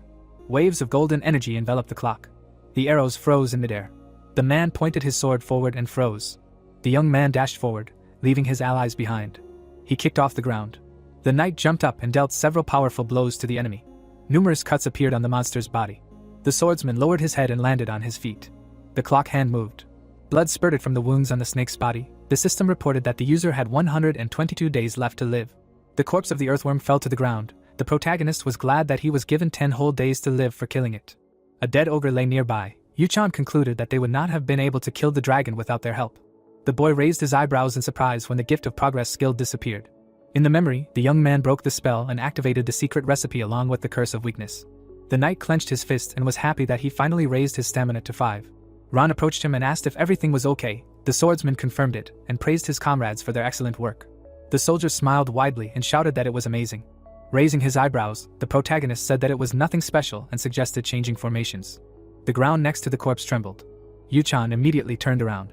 The soldiers looked around tensely. Another worm burst out from under the ground. The boy opened his mouth in amazement and wondered how this was possible. The young man looked to the side. The soldier asked him to step back immediately. Suddenly, someone cut off the monster's head with one swing of the sword. The unknown person held the weapon in front of him when blood spurted. The knight took a fighting stance and wondered what it was. The man narrowed his eyes slyly and smiled. He stood with one foot on the monster's corpse. Grain opened his mouth in confusion. The swordsman frowned and remembered that he was the strongest character in Inner Lunatic, one of the 3 sword emperors on par with Theo. Paracelsus smiled and said that he deserved a word of gratitude for saving the duke's life. The protagonist narrowed his eyes in displeasure and remembered that this man hated nobles with all his heart. Schultz pointed at the master and asked if the scoundrel could not see who he was talking to. The warrior scratched the back of his head and apologized. The servant asked who he was. The mercenary looked away and introduced himself. Yuchan looked at him and thought that his hatred for nobles was understandable, considering what he had to endure as a child. In the memory, the opponents crossed swords. The boy remembered that they were supposed to meet for the first time at the Eldane Academy, and realized that their meeting had never happened before in any of the playthroughs. The young man clenched his fist and decided that something had gone wrong again. The man crossed his arms over his chest. The butler asked him for identification. The knight concluded that there had been a mistake somewhere. The cavalry moved further along the path. The sword emperor looked back when Grain called out to him. The heir smiled and asked if he was heading to Chatters. Closing his eyes, Paracelsus confirmed that this was his first stop, and explained that at this time of year, there was plenty of monster hunting there. The swordsman thoughtfully put his hand to his chin. Frowning, the protagonist remembered that this character traveled to different places before classes began so as not to interrupt his training, and assumed that he decided to train in different territories. Raising his hand, the noble called the savior quite young and confident in his abilities and asked what made him travel alone. Grinning, the nobleman offered him to join the mission to conquer Chatters under his command and promised to make sure he was well paid. The mercenary looked at him condescendingly. The man turned away and said that he was very curious about what Theo's sons were like. Yuchan looked back and gave him a stern look. Schultz frowned with displeasure and was indignant at the tone in which the sword emperor spoke. Grain asked him to calm down and decided to give the savior time to think about everything. The guy looked down and sighed. The heir thought about how he should lure the man who was able to defeat the worm with one blow to his side. The nobleman grinned maliciously and realized that this way he could divert the soldier's attention from his brother. The sun was setting behind the forest near the camp. People were walking along the streets of the small town. The youth raised his eyebrows and announced that they were there. The cavalry approached the gates. The knight noticed that the city seemed emptier than when he played. Rats sat next to an overturned bucket. The nobleman frowned in displeasure. The little girl clenched her fists and asked if they had any food. The scoundrel gave her a disdainful look. Grain rode on silently. The heir simply looked away. The child lowered her eyes and began to cry. Paracelsus narrowed his eyes and looked at her thoughtfully. Suddenly, the sword emperor shuddered and opened his mouth in surprise. A man stood in front of the horses. Taigon put his hand to his chest and introduced himself as the one responsible for the safety of the village. The man closed his eyes and concluded that these were Theo's sons. The warrior raised his eyebrows when the guard reported that he had been warned of their mission and their arrival in advance. The protagonist turned to his brother. The mercenary thought that he had expected a lot when he heard that the famous Reinhafer family had personally set out on a mission to conquer Chatters.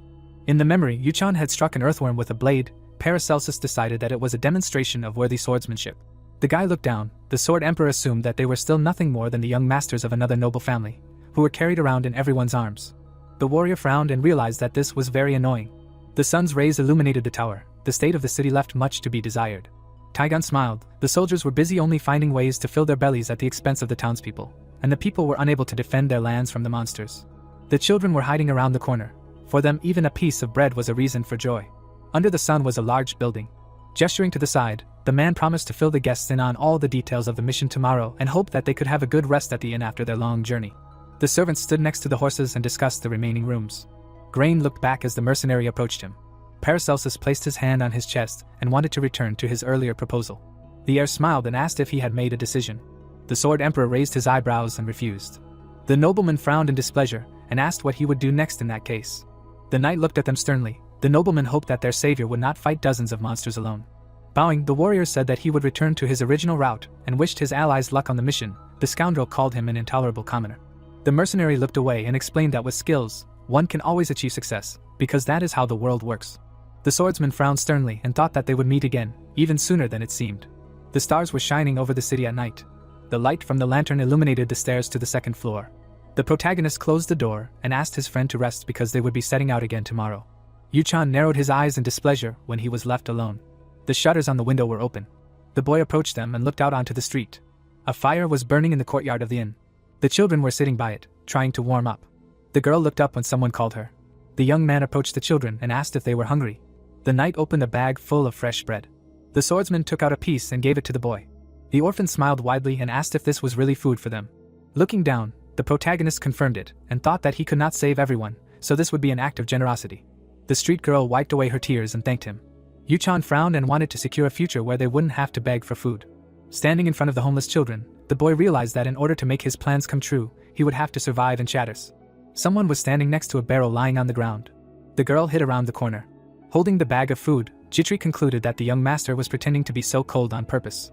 In the morning, the sun shone on the forest near the village. It turned out that the southern region of Chatters was infested with monsters in the winter. Taigon raised his hand and explained that they constantly needed the support of the imperial family. Grain pointed at the fence and asked if this was all they had to protect the village. The man confirmed it, and added that even this wall needed repairs. There were cracks and marks from blows on the wooden stakes. The knight sighed heavily and thought that if the monsters attacked, this fence would last for at most an hour before it was razed to the ground. The logs rushed upward. The swordsman remembered that in the game he had a choice whether to save this village or not, and his choice was always obvious. The protagonist grinned and thought that saving Chatters was always worth it, because in the future this territory would become a very expensive and tasty morsel. The village chief looked around and said that something was wrong with the monsters this year, because the number of extremely dangerous creatures had increased significantly compared to previous years. Yu-chan scratched his chin and realized that they did not yet know that these dangerous monsters would become their trump card in the future. The heir and his subordinates opened their mouths when they heard that some had seen a griffin in the area. The aristocrat raised his hand to his chin and said that this only made the situation worse. The noble asked where he was seen. The guard raised his hand and said it happened at the entrance to the desert. The boy thought that the success of the mission to conquer Chatters would depend on whether they could drive out the griffin. The king of the desert spread his wings. The boy frowned and realized that he had to defeat him. Ahead of them was a gigantic wasteland. Taigun frowned and explained that this was the territory that bordered Tahalin and the neutral zone, also known as the Barren Land. The knight looked down and said that this was strange, because griffins were not usually found near Chatters villages. Crossing his arms over his chest, the swordsman added that they were most often found near Tahalin and asked why they had suddenly appeared here. The soldiers stared at him tensely. The protagonist frowned sternly and thought that he had one guess about who would treacherously stab them in the back. The sun was shining on the area outside the village. Yu-chan wanted to deal with the most neglected part of the settlement first. Clouds were floating above the inn. Schultz was leafing through documents. Suddenly, he squeezed the paper into a ball. The man gritted his teeth and was indignant at the fact that he followed the scheme of the youngest son Theo and lost Grain's favor, despite the fact that before that everyone considered him a mediocrity. Frowning angrily, the servant realized that it took him a lot of effort to earn his favor, and promised to take revenge on the young master. Chitri went down the stairs. The girl looked away thoughtfully. The butler was sitting at the table next to her. The woman turned away. The scoundrel remembered that she was an ordinary commoner. Suddenly, Schultz slammed his hand on the wall next to her. The man stretched out his hand. He grabbed the maid by the hand. The servant frowned and asked what he wanted. The butler grinned and replied that he wanted to talk to her alone. The villain squeezed the fragile hand hard. Chitri broke away from his grip. She pulled away and doubted that there was anything to talk about in private. Clutching his head, Schultz asked her what she didn't like and explained that he, too, should have at least some entertainment in the service. The man put his hand on the girl's shoulder and declared that they were the same. The woman's eyes widened in fear and realized that she could not refuse him, because then her young master would lose the favor of his older brother. The light fell on the main character. The maid decided that this would lead to unnecessary problems and unnecessary attention from the family. The servant closed her eyes and realized that she did not want her friend to suffer. The butler grinned and said that she should pay for the fact that because of her master, more than 10 years of his efforts were in vain. Suddenly, someone hit him on the hand and promised to pay for it. Chitri burst into tears and looked away. The protagonist lowered his bloody sword and asked the soldier to tell him everything. Yu-chan's eyes flashed and asked how he should repay him. Schultz grabbed his severed hand and shouted that he couldn't do anything. The man opened his mouth wide and said that Grain would not allow his brother to do anything to him. The boy raised his eyebrows and asked if the servant was trying to intimidate him. The young man cut off his other hand as well. The butler bowed his head and screamed loudly. His eyes were bloodshot. The scoundrel said that the young master would answer for this, despite his origin. The knight raised his sword and said that he was not one of those who did not understand where his place was because his family was behind him. Schultz's eyes widened. The tip of the blade pierced his back. Throwing up her hands, the girl asked what the young master had done and said that Grain would not let it go. The heir ran into the room and asked what was going on. The nobleman frowned sternly and asked if his brother had killed his butler. The swordsman closed his eyes and confirmed it. The nobleman pointed at him and asked how such a mediocrity dared to kill his soldier with his own hands. the protagonist said that he did not know the full picture of what was happening. Yuchan raised his eyebrows and asked if he should have asked him about the details of the incident first. The scoundrel grabbed him by the collar. Grain narrowed his eyes menacingly and said that he would be punished if the reason did not justify itself. Jitri folded her hands together. The boy told about hearing Schultz harassing his maid. The girl frowned sadly. The young man said that he could not stay away. The heir opened his mouth wide and called her an ordinary commoner. The nobleman opened his eyes wide. The knight asked if his brother was ready to take responsibility for his words. A powerful energy enveloped his body. His eyes lit up. The noble wondered if this was really his strength. The scoundrel narrowed his eyes tightly, because he couldn't believe that the shame of the family, the youngest of all the brothers, was so talented. Grain looked down and explained that he should have reported it first. The swordsman reminded him that he was considered the weakest. The protagonist adjusted his jacket and said that he was not one for waiting or reporting. Yuchan frowned and suggested leaving the matter to their father. Gritting his teeth, the heir wondered what he wanted and agreed to leave the judgment of the incident to Theo. The boy smiled and called it a wise decision. The youth looked back and called out to the servant. They walked outside. The nobleman wondered since when his younger brother had become so strong. The nobleman turned around and thought that he had seen the sword in his hand somewhere before. The knight looked down and asked his friend if everything was okay. The villain concluded that he could no longer underestimate him while they were on a mission. The heroes stood in front of the well. The remaining soldiers made a noise. The swordsman frowned and thought about how they were already divided into two camps when they were faced with the choice of which side to take. Several warriors stood behind Grain. The protagonist looked away.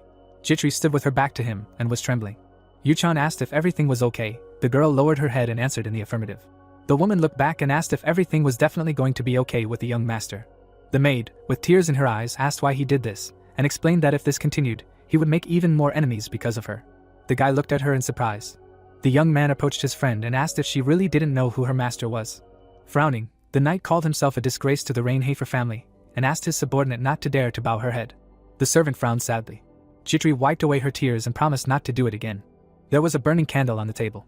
Someone placed a mug on the table.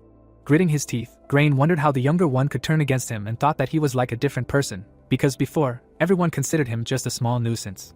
In the memory, the protagonist picked up the sword. The heir assumed that it was probably a coincidence that his weapon was very similar to his father's. Frowning, the nobleman realized that he had to be more careful and wondered who he could trust to spy on his brother now. The door of the room opened. Ron put his hand to his chest and reported that the problem on the first floor had been resolved. The man scratched his chin and said that the young master was much different from how he was known from rumors. The nobleman looked at him suspiciously and remembered that this man was supposed to be the head of a knightly order that had been protecting the local lands for a long time. In the memory, the squad was riding horses. The scoundrel could not believe that Yuchan, who only did what he was content with books, knew the area better. Grain gritted his teeth and thought about how he needed to squeeze the maximum out of this order, while the monsters did not bother them too much. The heir raised his hand and asked his subordinate to make sure that all the groups and monsters in the area were gotten rid of. The nobleman raised his index finger and ordered to report if his younger brother suddenly started to do something or just behaved suspiciously. Ron frowned and agreed. The stars were shining in the sky at night. The guy was holding a vial in his hands. Jitri approached him and asked if he had really been inspecting the village fence all day. The young man confirmed this and said that the fence was barely holding up. The girl raised her hand and asked how they could hold back the monsters. The knight closed his eyes and asked her to come with him. The woman looked at him in surprise and asked where they were going, saying that the inn was in the opposite direction.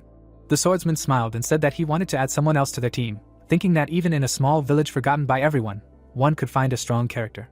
The sorceress raised the vials in the air. The protagonist accepted her into the team every time he visited Chattis because she was unrivaled in potions. Yuchan stepped in a puddle and called her his personal potion maker. The heroes walked through the sewers.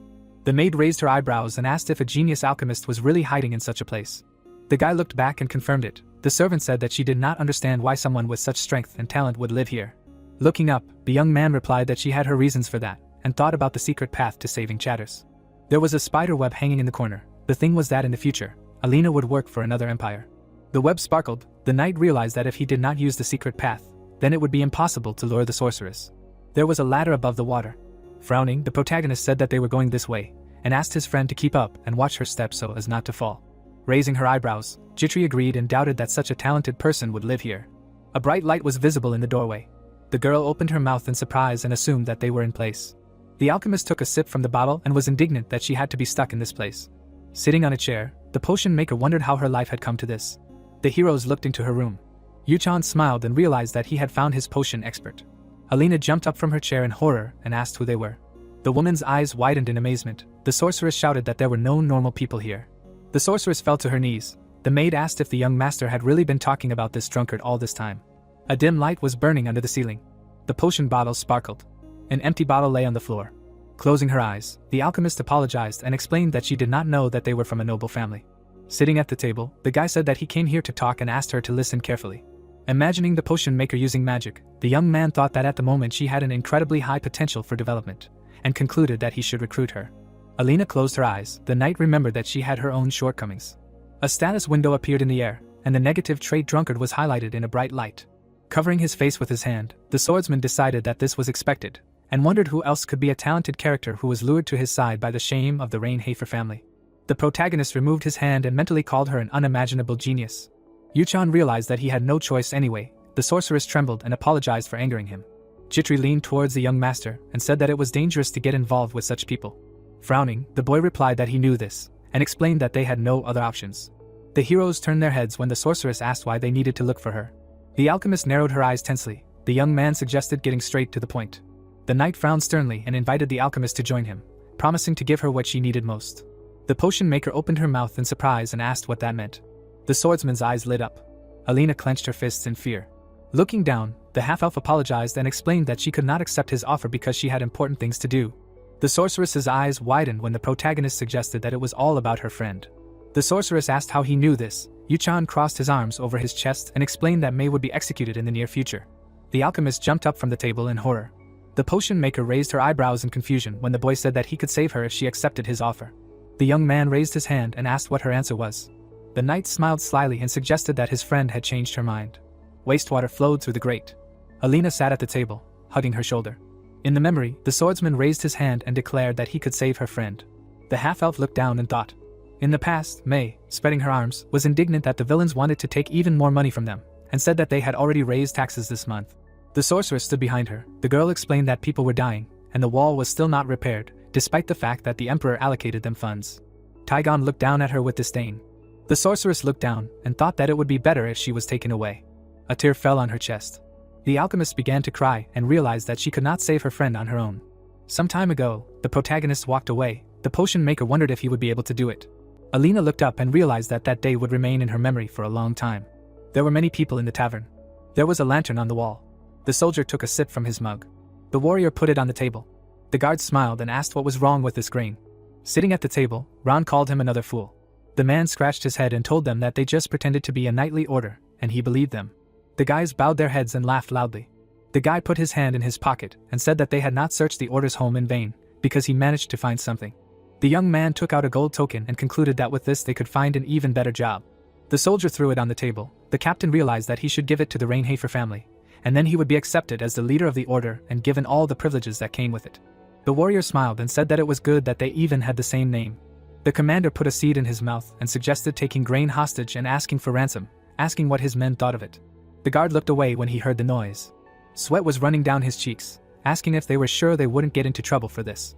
The soldier frowned in alarm, explaining that they were talking about one of the 3 most influential families in the country, adding that he had never heard of a single group that had survived an encounter with them.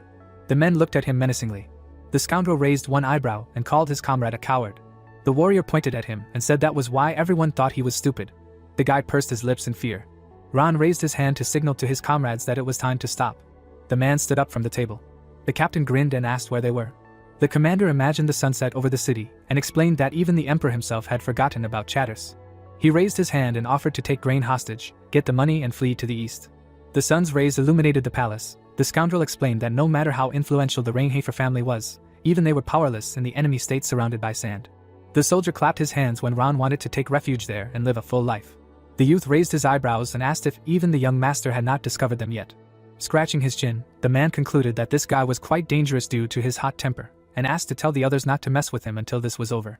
The warrior smirked and said that he saw no point in standing on ceremony with a mere puppy. Smiling, the captain agreed and offered to drink to this.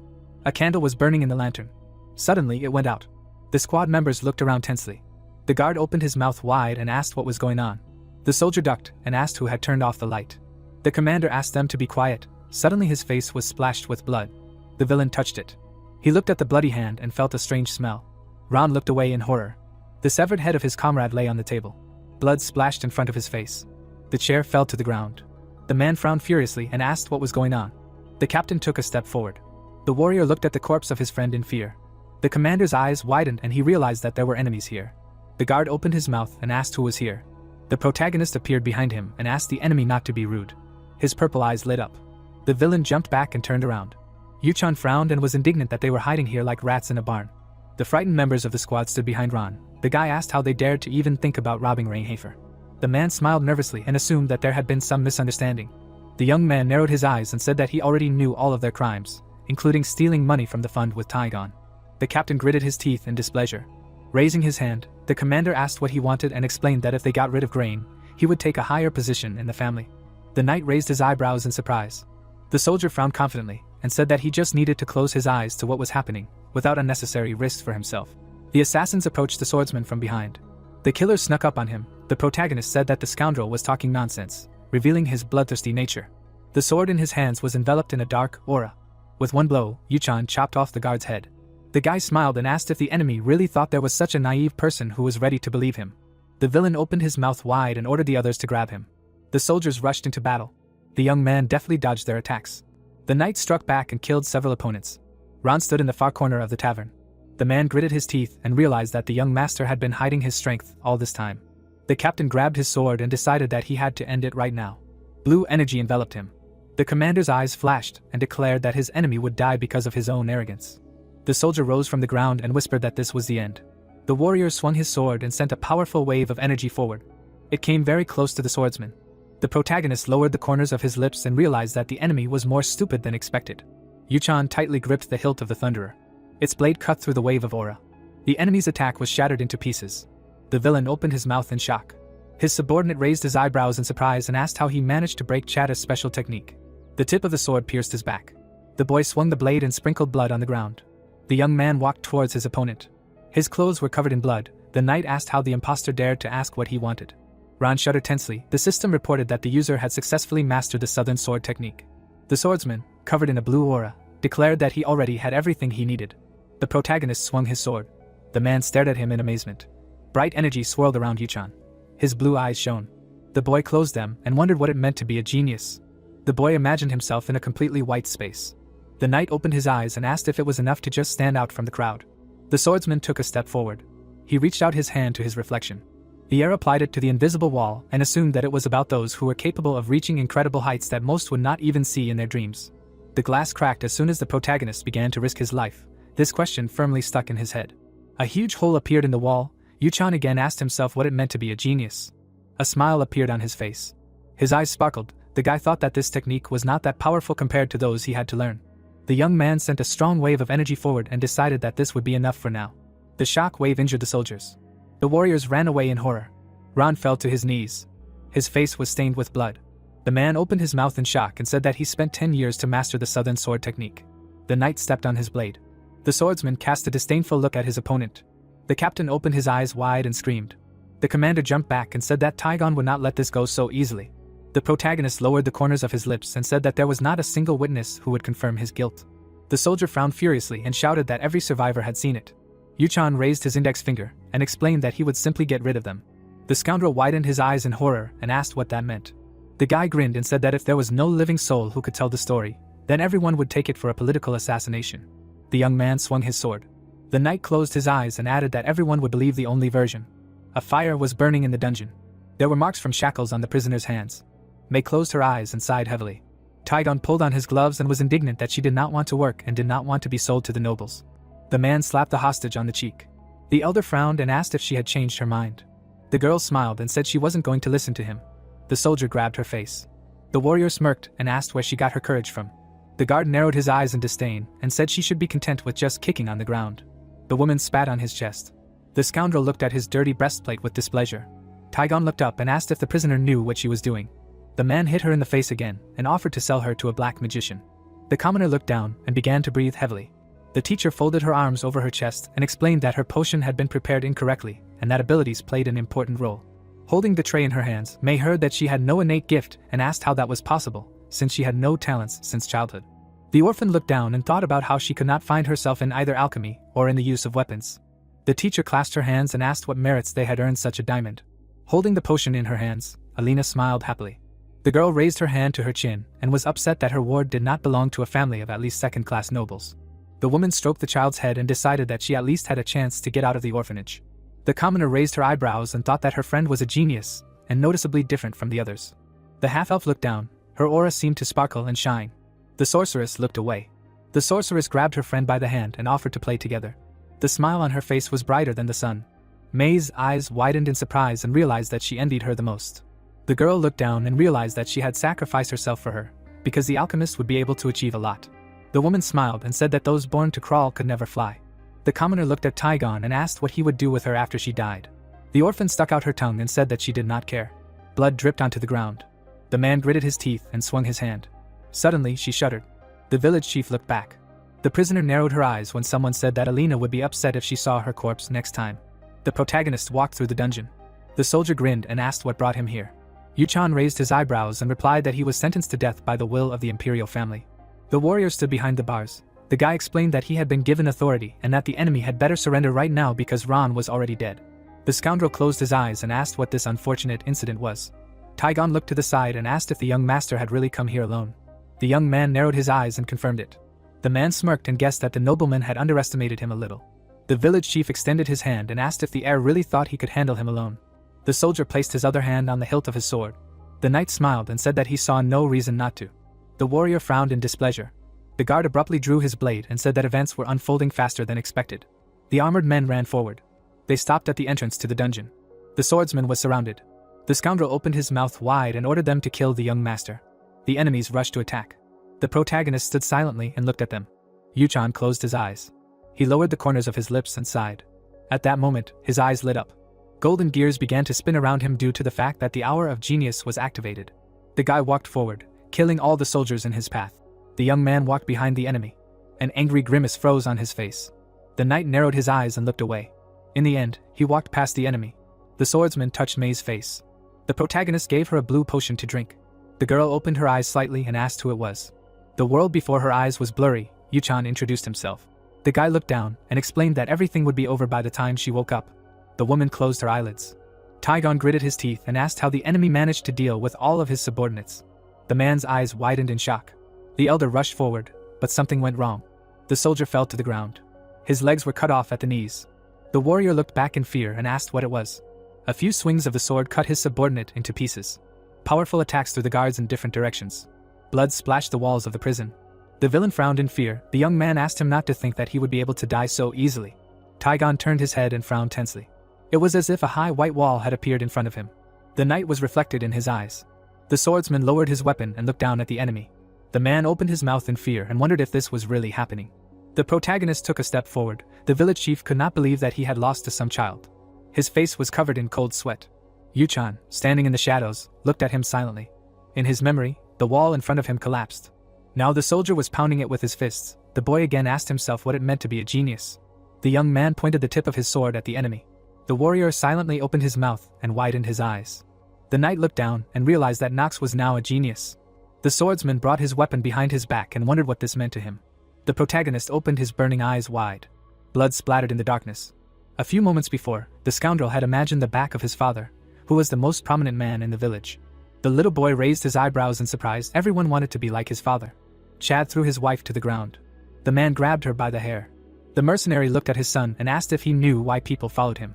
The child looked away and said he did not know. The captain placed his hand on his head. The commander smirked and said it was all because of strength. The woman closed her eyes and screamed. The scoundrel explained that if a person had superior strength, he could do whatever he wanted, because that was the law of the city on the border of the Archon Empire. Taigon looked up and asked if his father was the strongest man on the continent. Chad frowned menacingly and flinched. He raised his hand. The man let go of his wife and answered in the negative. The mercenary looked down at his son and said that his strength was nothing on this huge continent because there were so many incredibly strong swordsmen. The captain put his hand on his shoulder and said that there were even children his age who were geniuses who surpassed him. The boy's eyes widened. The commander explained that this was how things were on a continent where there was a war. Dark energy enveloped the blade of the sword. The scoundrel said that he was only able to survive because he decided not to fight them. The protagonist swung his sword. At that moment, the man rose from the ground and assumed that in front of him was one of the geniuses his father had spoken of. Yuchan's eyes sparkled. The chieftain realized what an unparalleled talent was that nothing could compare to. The soldier smiled tensely and said that the only reason he was going to die now was because he decided to fight him. A dark flash flashed in the air. The boy plunged his sword into the enemy's back. Blood splashed onto the warrior's head. The young man frowned sternly. Alina was sitting on a chair in her office. The half-elf looked around when someone called her name. May entered the room with Jitri. The girl closed her eyes and smiled happily. There was a round, half-empty bottle under her hat. The sorceress hugged her friend and said that she was very scared for her. The woman said that everything was fine now. With tears in her eyes, the commoner asked for forgiveness and thought about how selfish she had been. The alchemist clenched her teeth and realized that she was ready to give up everything and live on her own. The maid smiled, watching them. Looking around, the potion maker asked where the young master was and said that she should thank him. The servant folded her hands in front of her and said that he was sorting out the situation through dialogue. Alina asked what that meant. Jitri put her hand to her chest and suggested that it was time for the brothers to talk face to face. The girl looked away and thought that this was not his true intention. A bright light illuminated the stairs. A lamp was burning in the inn room. Grain tapped his finger on the table and asked how much longer Ron wanted to keep him waiting. Leaning on his hand, the heir wondered how the mercenary dared to make the representative of the Reincarnates family wait and hoped that nothing had happened. The nobleman looked back and saw a silhouette behind the door. The nobleman asked who it was, and the protagonist entered the room. Yuchan bowed his head. The boy approached the table and said that they needed to talk if his brother was not busy. The scoundrel gritted his teeth and asked if they had anything to talk about. The boy's clothes were covered in blood. The knight frowned menacingly. His eyes lit up. The swordsman declared that this was very important. Grain tensely pursed his lips and then asked him to sit down. Clouds floated above the mansion. Someone was holding a document in his hands. Standing before his master, Rudville reported that they had received a message that the youngest son had cleansed Chatters of corruption and punished the culprits accordingly. The servant folded the letter and added that the young master had asked for a special reward for this. The butler handed the letter to the duke and apologized for not being able to understand what the boy meant. Theo opened the note and thought about how corruption in Chatters was growing more and more every day. A bloody sky hung over the cemetery. The man realized that no one touched this place because it was unprofitable. The head of the family frowned and decided that it was not that simple, since this village brought a lot of headaches to the imperial family. Crosses were marked on the map. East Chatters was the last line of defense. Gold rained down from the terrible monsters. If this place fell, the monsters would begin to move towards the center. This was the reason why the emperor spent a large amount of money and sent many troops there. The soldiers were engulfed in flames. Chatters was a useless region that could not be forgotten. The sword emperor scratched his chin and thought about how this wasteland had no value. The butler frowned. The knight explained that all the bandit groups, including Vermin and Tygon, were very dangerous, so even Grain would not be able to deal with them. The advisor closed his eyes and agreed. Theo crossed his arms. Revel stated that if the Ron gang attacked them, the situation would only get worse. Introducing the men with weapons in their hands, the man said that his children would be unworthy of the Reincarnates name if they could not cope with the threat, and reminded them that he had sent the Black Sword Knights with them just in case. The head of the family placed the letter on the table and suggested returning to the conversation about his youngest son. The Sword Emperor covered the note with his hand and explained that his heir was not so magnanimous that he was willing to help get rid of corruption for no reason. The letter stated that the protagonist wanted the imperial family to give him the rights to this wasteland. The knight asked what this place would give him. It went on to say that Yuchan was willing to give up his rights as a member of the Reincarnates family if his demand was not met. Theo raised his hand to his chin thoughtfully. The servant frowned and asked if the master would really refuse him. The man narrowed his eyes suspiciously and decided to agree. The butler looked at him silently. Sitting in front of him, the head of the family explained that he could get the rights to this place if his son could actually deal with the villains. The Sword Emperor smiled and said that this was actually a good opportunity to see how the boy would handle managing the territory. The advisor closed his eyes and said that he could send a letter to the Empire and begin negotiations to obtain Chatters. The knight agreed and Rudville bowed to him. Theo covered his mouth with his hand. At the end of the note was the protagonist's signature. The man frowned and wondered how far he had planned this. Yuchan smiled slyly. Birds were flying above the house. Grain trembled and asked if Ron and Tygon really wanted to make him their pawn and kill him. Sitting at the table, the boy confirmed it. The heir put his hand to his forehead and remembered that the family had definitely checked their identities. His eyes turned bloodshot. The aristocrat wondered how dare they use him, a member of the Reincarnates family. The nobleman looked up and decided that he had more important questions. A purple haze enveloped the boy. The knight smiled and asked why his brother was looking at him so strangely. Clenching his fist, the scoundrel called it incredible and assumed that the younger one wanted to quarrel with him. Putting his hands together, Grain realized that he had to hold on and realized that he could not become a warrior if he did not pass the test. Closing his eyes, the heir sighed and thought about how he could only accept his brother's offer. The nobleman asked what he needed. The swordsman, spreading his arms, was amazed by his quick analysis of the situation and said that he did not expect anything else from him. Raising his index finger, the protagonist stated that he did not need much and asked the elder to give him the right to command the soldiers. Frowning sternly, the nobleman agreed and decided that even if this did not happen, his life would still be in his hands. Yuchan crossed his arms over his chest. The scoundrel admitted that he still did not know how strong he was. Grain looked at him sternly and asked his brother to guarantee his safety and cede him the profit in return. The boy bent two fingers and listed his demands. The young man smiled and said that these were two requests. The heir angrily clenched his teeth and promised to give him the rights to the minerals and artifacts from his mine. The nobleman asked the younger one to sort out the situation. The knight stood up from the table and asked his brother not to think that this was a deception, because it was a small price to pay for his life. The swordsman smiled and said that he would be in the care of the elder one while he was in chatters. The protagonist narrowed his eyes slyly and hoped that he would not act rashly. There were many flasks on the shelves. Holding the recipes in her hands, Alina said that she had never made a potion of metallization and corrosion, but she decided that she could handle it. Sitting in front of her, Yuchan said that this was a good answer. Jitri asked if everything would be alright. The maid explained with a sad frown that the plan was too dangerous, and asked why the young master wanted to kill the griffin in the first place. May opened her mouth wide and said that they couldn't lose their hero. The boy placed his hands on his knees and asked them not to worry, and said that he wouldn't have brought up the topic if it was impossible. The young man looked down and thought that he understood the reasons for their worry. The girls looked at him with concern. The knight realized that he couldn't tell them the truth and suggested that they not bring up the topic again. The swordsman looked at his friend when she promised to do her best to prepare everything necessary. The servant frowned. The protagonist remembered that killing the griffin at the beginning of the game was almost impossible. May and Alina pursed their lips in displeasure. No one had managed to do it before. Yuchan smiled and concluded that he would succeed. Taking a wand in his hands, the boy decided to explain the plan and asked his friends to listen to him carefully. There was a map of the area on the table. The griffin's eyes flashed. It was impossible to kill it with ordinary methods. The young man frowned and thought that the hidden path was only revealed to veterans of the game. The women looked at the map in surprise. The knight pointed to the edge of the continent with his wand and mentally called himself a veteran who had passed Inner Lunatic 26 times. The swordsman frowned and asked if everything was clear to everyone. The girls confidently knitted their brows and answered in the affirmative. They resolutely pursed their lips. The protagonist realized that this was the reason why he wanted to kill the griffin in chatters. Yuchan smiled and concluded that she could get a good reward for this. The sun illuminated the fortress scene. The guy said that this was the end of the explanation and suggested acting according to the plan. Carl chewed a carrot. The young man stroked his head. Holding the weapon in his hands, the knight realized that he could not survive without putting his life on the line. The swordsman looked to the side and decided that this was the world of Inner Lunatic. There was a large puddle in the middle of the forest. The monster stepped into it and moved on. The monsters were approaching the fortress wall where the protagonist stood. May and Alina frowned sternly when Yuchan asked them to prepare. Grain narrowed his eyes in displeasure. Standing in front of the soldiers, the boy asked them to remember that they only had one chance. His hair fluttered in the wind. The young man felt as if he was experiencing this moment for the first time. The warriors looked menacingly forward. The knight assumed that this was all because he became Nox and the only strategist. His comrades stood behind him, awaiting orders. Jitri frowned worriedly and asked if everything would be okay. The swordsman raised his hand when the maid repeated that it was too dangerous. The protagonist smiled and asked her to trust her master. The servant opened her eyes wide. Yuchan promised to stay alive. The boy jumped off the fortress wall. As he fell, he spread his arms. The boy smiled and realized that this was the moment he made a promise that he couldn't keep because of his incurable disease. The knight swung his blade.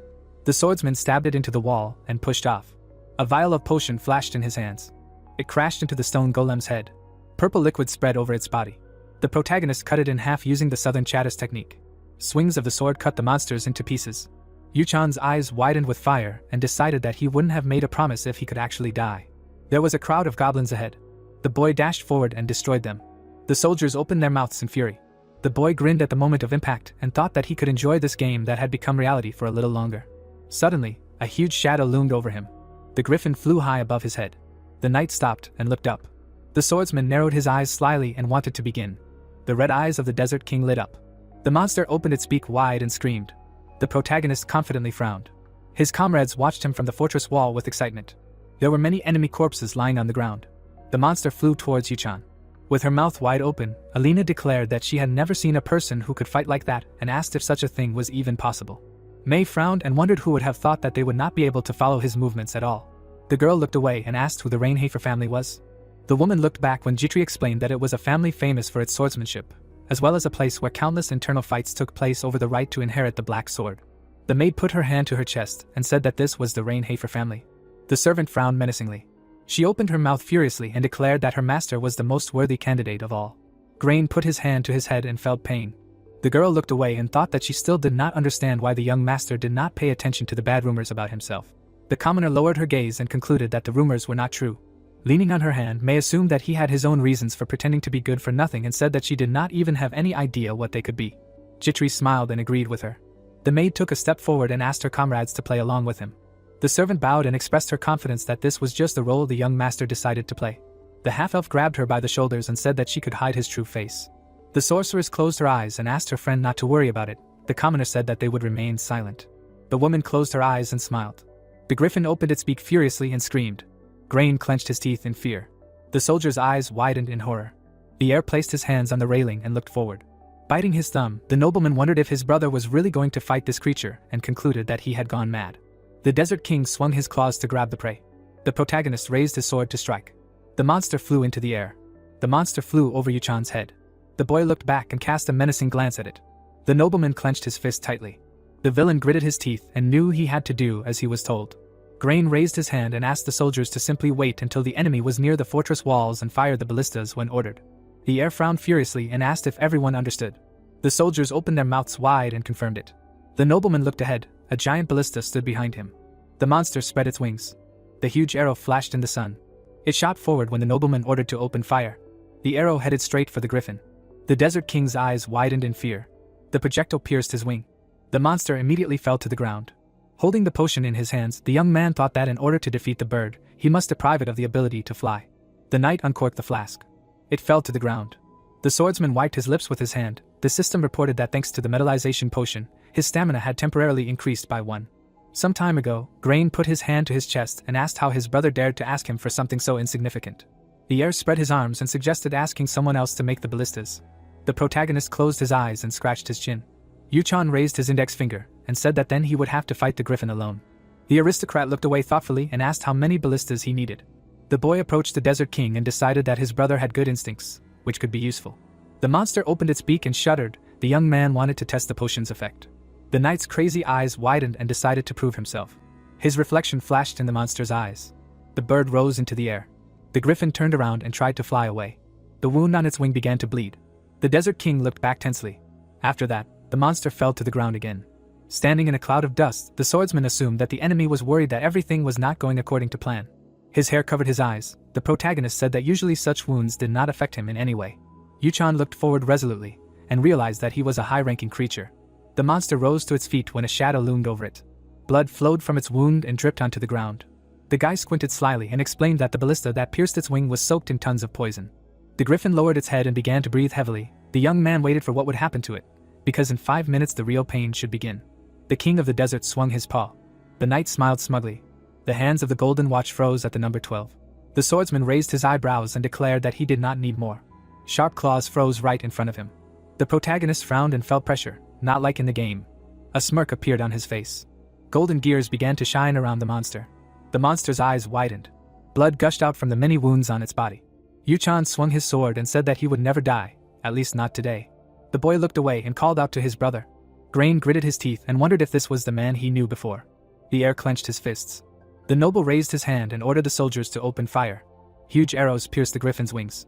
The boy smiled widely and sighed. His sword was enveloped in dark energy. The knight held it out in front of him and declared that it was time to finish. The Desert King raised his head and opened his beak. The warriors frowned tensely when they heard his cry. Alina walked up to the fence and looked down. The swordsman pointed his weapon at the enemy. The protagonist cut the air with his blade and used black execution. The monster rushed forward. A wave of dark energy touched it. The severed paw flew into the air. Blood splashed on Yuchan's face. The monster looked away in horror. The guy squeezed the hilt of the sword with all his might. With one blow, the young man cut the enemy's body in half. The dead griffin fell to the ground, and the knight put the blade in its sheath. The clock hand moved. It stopped at 12. The swordsman tensely wiped the blood from his chin. Suddenly, he looked up. The monster standing in front of him trembled with fear. They immediately ran in different directions. The protagonist smiled and turned his head. The locals joyfully raised their fists. People began to hug each other. The system reported that the user received 60 days for defeating the griffin. The girls smiled happily. Yuchan confidently frowned and assumed that it was pretty good. Grain placed his hands on the railing and wondered how this was even possible.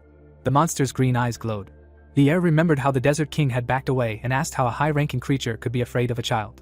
The nobleman gritted his teeth and thought that to defeat such a monster, one would have to be at least at the level of an academy professor. The nobleman lowered his head and concluded that he would have to acknowledge its strength. The boy stood at the foot of the fortress wall. His brother stood by the family crest. The scoundrel realized that there was a huge chance that his younger brother would be the next head of the family. Grain frowned in displeasure. While everyone was rejoicing, the heir held on to the railing of the fortress wall. He sharply tensed his fingers. The nobleman lowered the corners of his lips and said that he needed to be in good standing with his brother. The young man went upstairs, where he was met by delighted locals. The corpses of the monsters lay in pools of blood. The dead griffin opened its mouth. The nobleman crossed his arms and said that he would be carrying the remains and asked the younger one to distribute the rewards. The knight raised his eyebrows in confusion and remained silent. The scoundrel turned away and asked him to rest. The swordsman turned away and looked at the door. The protagonist smiled and concluded that he had scared his elder one well. Yu-chan called the system window and wanted to use the hidden reward. The notification described the basic information about the griffin heart. It turned out that it could be used to create an elixir that changed stamina and agility. The gate was closed. There were various vials on the floor. Holding the heart in her hands, Alina explained that the power of the wind could be detected in it, and added that they would be able to create elixirs that they had previously only heard about from gossip. Standing next to her, the guy said that he was going to use it right away and asked how long it would take. There was a recipe on the floor. The half-elf said that it depended on the specific situation, but with her current tools, it could take a long time. Crossing his arms over his chest, the young man promised to provide everything necessary and decided to use this chance to make an offer to his new allies. May and her friend's eyes widened in surprise when the knight offered them to become servants in the Reincarnates family. The girl pointed at herself and reminded them that they were commoners. The swordsman asked if that was so important. The protagonist frowned and explained that they had all the talents he needed and that they had no reason not to use him. Yu-chan narrowed his eyes and declared that he would never allow a dog to bite its owner. There was a lock on his heart. The guy thought about how at this time no one knew how to properly use the core of a monster, especially if it was an item that dropped from a hidden boss, the defeat of which was originally not implied. Suddenly, the lock lit up. Creating something like this is only possible for a genius. The sorceress put her hand on her chest and said that this man had saved them and promised to trust him and follow him for the rest of her life. The young man smiled and said that he liked this answer. At that moment, the lock opened in front of the heroines. The knight realized that he had already managed to get 2 genius characters. Closing his eyes, the swordsman said that they would leave in 3 days and explained that the elixir would be created in secret after returning home and that no one should know about it. The door slammed shut. Jitri followed the young master. The heroes walked down the corridor. The girl caught up with her comrade. Suddenly, she stopped. The protagonist looked back. The woman said that he was completely different from what the rumors made him out to be. His shoes were stained with blood. Yu-chan asked what they were talking about. Raising her eyebrows, the maid said that she knew for sure that it was not true, that her master was an arrogant man who did not care about anyone, and asked if he could promise her something. The servant lowered the corners of her lips and said that no one knew when this might happen. Putting her hand to her chest, Jitri asked her friend to let her know if he needed help, and added that she did not understand at all why people did not like him. The boy tensely pursed his lips. The young man turned and promised to contact his subordinate if something like that happened. The girl froze in place. The knight asked if she really intended to stand there like that, and asked her to go faster before they got sick. The woman smiled happily. Another day, the maid closed her eyes and pursed her lips. Lying in bed, the swordsman said that he was ashamed and asked his girlfriend to keep quiet. The servant replied that everything was fine and that such things sometimes happened. The protagonist narrowed his eyes and looked ahead. Above him hung notifications about receiving the negative effect cold and chronic cough. Yu-chan thought that this was too ridiculous. A few days later, the servant opened his mouth wide and shouted that the young masters had returned home. The cavalry entered the gate of the estate. The boy rode up to revel. May and Alina looked away when the man asked if these were his new servants. The people gathered on the street discussed how the youngest son still had not changed and that all the rumors about him recently were lies. The young man frowned and realized that he could not get rid of the role of a good-for-nothing person, despite all his efforts. The knight clutched his head and asked if they had nothing else to do, and suggested that they had a lot of free time since they were here to rest. The locals ran away in fear. The swordsman shuddered when the butler approached him. The advisor introduced Theo to the heir behind his back and said that the patriarch had requested a personal meeting with him. The protagonist frowned sternly and realized that this was it. The door to the office opened. The protagonist stood in front of his father. Theo turned to his son, frowning. Yu-chan dropped to one knee, saying that he heard him calling him. The man narrowed his eyes, saying that he had something to tell him, and he was sure that his son had something to share as well. The boy nodded. Putting his hand on the table, Theo said that he heard about his success, how everyone was able to return from Chad, and how he managed to clear it of trash. Corpses were lying on the floor. That day, the Dark Wing opened. Imagining Garen, Theo said that even his older brother recognized his abilities. The boy parted his lips, asking if that was true. Looking at the document on the table, the man said that Garen said that if it weren't for him, he wouldn't have been able to finish his nightly practice. The boy narrowed his eyes, not understanding what he was even talking about. Taking the scroll, the leader said that he had not called him here for idle talk. Looking at the scroll, the man said that he had proposed the impossible, done it, and brought honor to the Reincarnates family. Taking the scroll in his hand, the leader said that this is why he had fulfilled the conditions he had set. The young man took the scroll. Unrolling it, he looked at the seals. The boy's lips parted. He smiled, realizing that Chad was now his. Bowing, the protagonist thanked the leader for his generosity. The man knocked on the table. Then he rubbed his chin. The protagonist, straightening up, realized that his father wanted to talk about something else. Theo turned his gaze to his son. He lowered his hand, asking if Yu-chan wanted to take his place. The boy's eyes widened in shock. The leader narrowed his eyes. The protagonist frowned and cursed silently, not understanding why his father had suddenly started acting like this. A seagull flew over the tower in the desert. The young prince looked at the artifact in his hand. Various scenes of battle were visible in the mirror.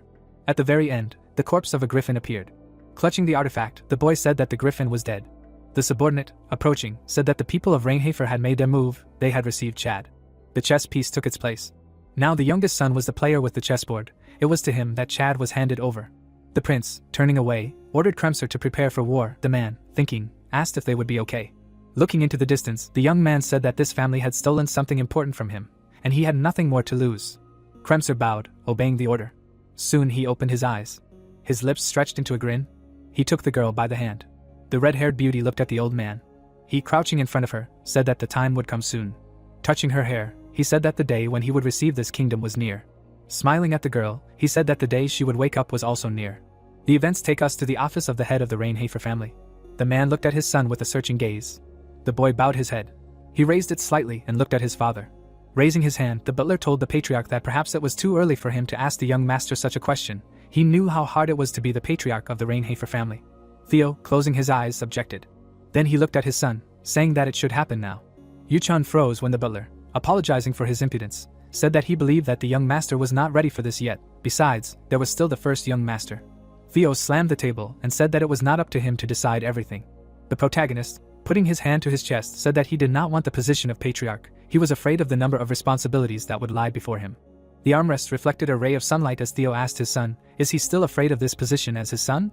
The boy stared at his father and asked why he couldn't be afraid. The man frowned slightly. He closed his eyes. Turning away, he said that he would accept his opinion for now. Theo clasped his fingers and said that genius talent could not be hidden. Humans were weak creatures who would always test it. The boy opened his mouth and froze. He bowed to show his respect, then Theo said that he could go. He must be tired after traveling. The man closed his eyes as Yuchan thanked him for his concern in front of him. Looking at the sky through the window, one could only see clouds. The maid approached the master and asked him if the patriarch had scolded him. He replied by telling him not to worry, everything was fine. Jitri, being worried, looked away. The boy looked at her when she said that she had prepared Alina and May's chambers. The young man, hearing her, said that she had done a great job. The girl, approaching the master, said that she was simply doing the work of his maid. Yuchan, hearing her, said that if the whole world was built on the concept of should and should not, people would hate each other and would not be able to interact at all. Jitri involuntarily touched her lips. She curtsied and thanked the young master. The young man, slightly bowing his head, thought, "The best place for education for magicians and knights is Eldian Academy. The protagonist should have become the best there among all the magicians and knights." The butler put his hands behind his back. Theo, closing his eyes, said that this is exactly what he expected from a conversation with his son. Raising his hands, Redwell said that he felt it was too early to talk to the young master like this. If he truly knew the meaning of his position, his answer might have been different. Raising his eyelids, Theo said that it was not like that. His eyes were the eyes of a man who had already decided what he would do in the future. When Yuchan said that he was afraid of something, it was not his position or Theo himself. It was as if he was alone in the darkness. His eyes seemed to say that he was experiencing fear, similar to that of a person looking into an abyss. The man frowned, not knowing why his son was so afraid of death. Raising his hand, Redwell said that he might be wrong, but it seemed that what happened to Madame was a possible reason. Theo frowned even more as he sat in the chair. He chuckled and said that this boy might blame him for this. Introducing his son to his mother's painting, he said that to him, he was just a weakling who had failed to protect his mother. The butler put his hands behind his back again, saying that young Master Garen had started to act with something even bigger. The man's smile immediately stopped. Many bodies, both monsters and knights, lay on the ground. Demons flew through the air. A sharp gust of wind rushed towards them. The swordsman, holding his sword in his hand, looked up at the sky. Garen, holding out his hand, asked his father to simply agree and give him the power of the Duke. Talia was trying on another dress. Her maid hurriedly put away the dresses she didn't like. The girl turned around and asked Emma if the dress suited her. The maid, taking the cape in her hand, asked the girl if it wasn't the same dress she had seen 20 times already. Talia began to walk around the room, choosing a dress and accessories for it. Emma looked at the shoes and asked the girl if she was that excited. The girl smiled, saying that they were talking about her entering Eldian. The maid sighed, saying that she was not talking about that. Imagining Yuchan in the mirror, she said that she was talking about the young master. They would meet for the first time after they were engaged. Talia froze. She slightly bowed her head, saying that she should be a little more luxurious. Putting her hands on her hips, Talia began to scold Emma for answering her completely and sincerely. Was she really that indifferent? The maid, looking away, said that this always happens. The books were neatly arranged on the shelves. There was a mini laboratory in the room. The young man turned his feet. He turned around, being in a formal uniform. The young man noticed the girl sleeping at the table. Alina barely raised her head, noticing the arrival of the guy. He approached her and asked if she was okay, as she didn't look very good. May, crossing her arms over her chest, said that it was always like that with her when she focused on something, and that she kept an eye on her at such moments. Raising her hand, the elf said that they needed to look at the results of her labors. The guy turned his gaze to the side. The elixir standing on the table was shining. Yuchan's hand reached for the elixir. When he took it in his hands, the system gave him the characteristics and effect of this potion. Alina, clasping her hands, asked how she made the potion. At that moment the system reported that the effects of the potion were increased by 200%, due to the fact that he made her a genius alchemist. The young man smiled. The elixir of wind not only increased stamina by 1 point, but also the hidden stat of agility.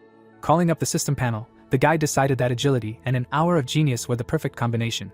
Thanks to the slowing of time, the griffin almost froze in the battle. Then he was able to appear behind him. However, his heart was still shackled.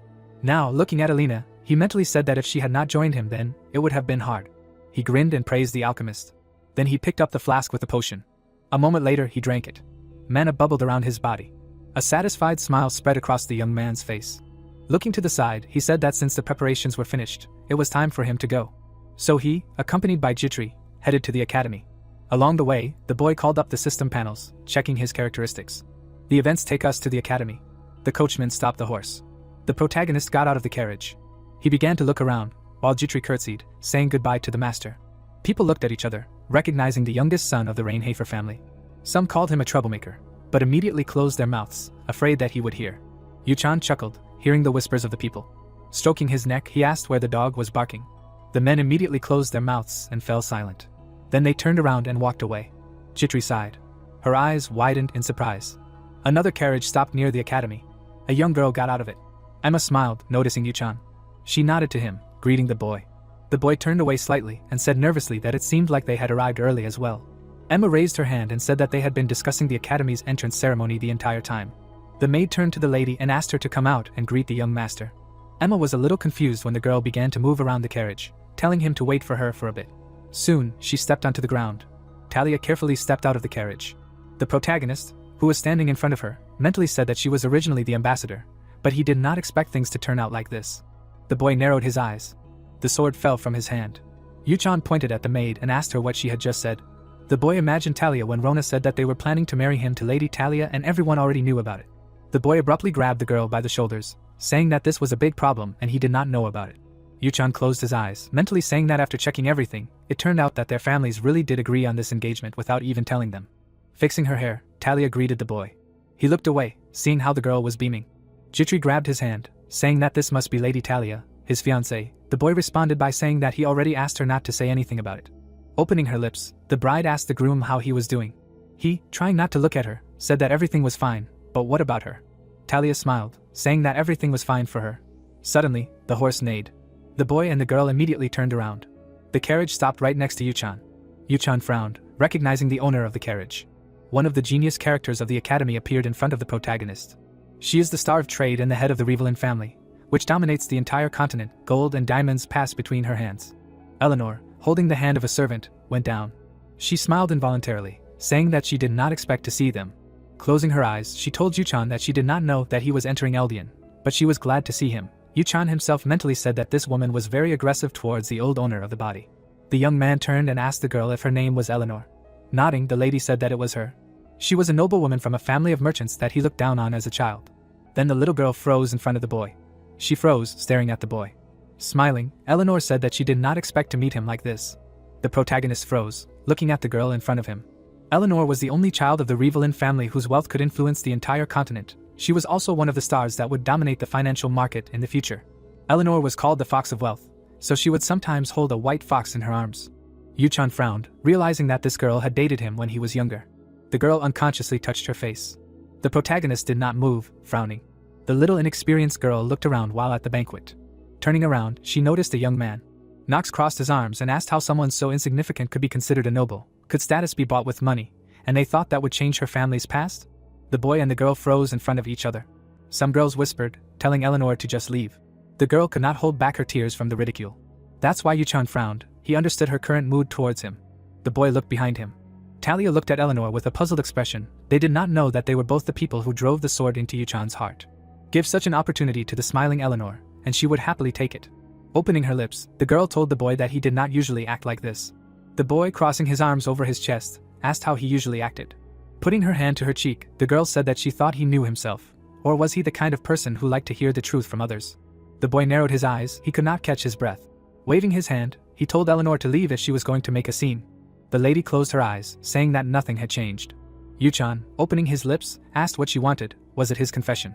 Eleanor, continuing to smile, said that she did not need anything from the good-for-nothing from the Reincarnates family. The system panel started to appear in front of the guy while he was thinking about how Eleanor didn't see anything good in him. Then he should have looked at her features first. The girl opened her eyes when the boy started to look through her information and her characteristics. Looking at the skills, Yuchan saw skills such as genius accountant, genius actress. These skills allowed her to make gold fall to her by itself. The protagonist frowned. Her features were not much different from what he knew. The Rivali family, their middle name was bought by Clarkson, Eleanor's father, who was also a merchant. Although Eleanor despised her status, she had no choice but to use it. She realized a lot when she was a little girl. Now she became the embodiment of anger. Her blades were naked, and old Knox stirred up a snake nest. Gritting his teeth, the boy whispered that from her side, Knox was really the worst person in the world. Eleanor bowed, saying that she would leave here. Unfortunately, she did not think that they were able to wish each other good luck. Yuchan, who was standing in front of her, said that he could not do this and did not do it to such a lowly person like her. The girl smiled and said goodbye to him. Talia looked after the girl, then Yuchan told her that it was time for them to go, because the entrance ceremony of the academy would soon begin. The girl wavered, agreeing.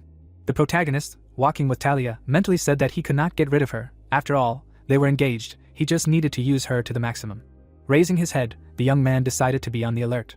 Soon he entered the academy. The first thing the guy saw was a huge chandelier. Many nobles shook their heads, looking around the academy from the inside. The protagonist, who went inside, said that the children of outstanding families had gathered here. Looking at the crowd, he mentally said that some of them could be quite useful. He needed to recruit them without affecting the story. The youth couldn't help but imagine the 5 strongest characters. He rubbed his chin, saying that if he recruited them, it would change the original story, so he needed to approach it with caution. Lowering his hand, he asked the maid if he was being paranoid, but it seemed like many people were looking at him. The girl responded by saying that many nobles were indeed looking at him. Some of the nobles were looking at the youth with hatred and cold fury. Jitri closed her eyes, saying that he seemed to be quite popular. The youth crossed his arms and said that he was definitely popular to some extent. Talia, who was standing next to him, said that they seemed to be looking at him with malice, and that couldn't be called popular. Suddenly, a woman's voice rang out in the hall. All the nobles froze. Talia looked at the groom in surprise when he said that it had all begun.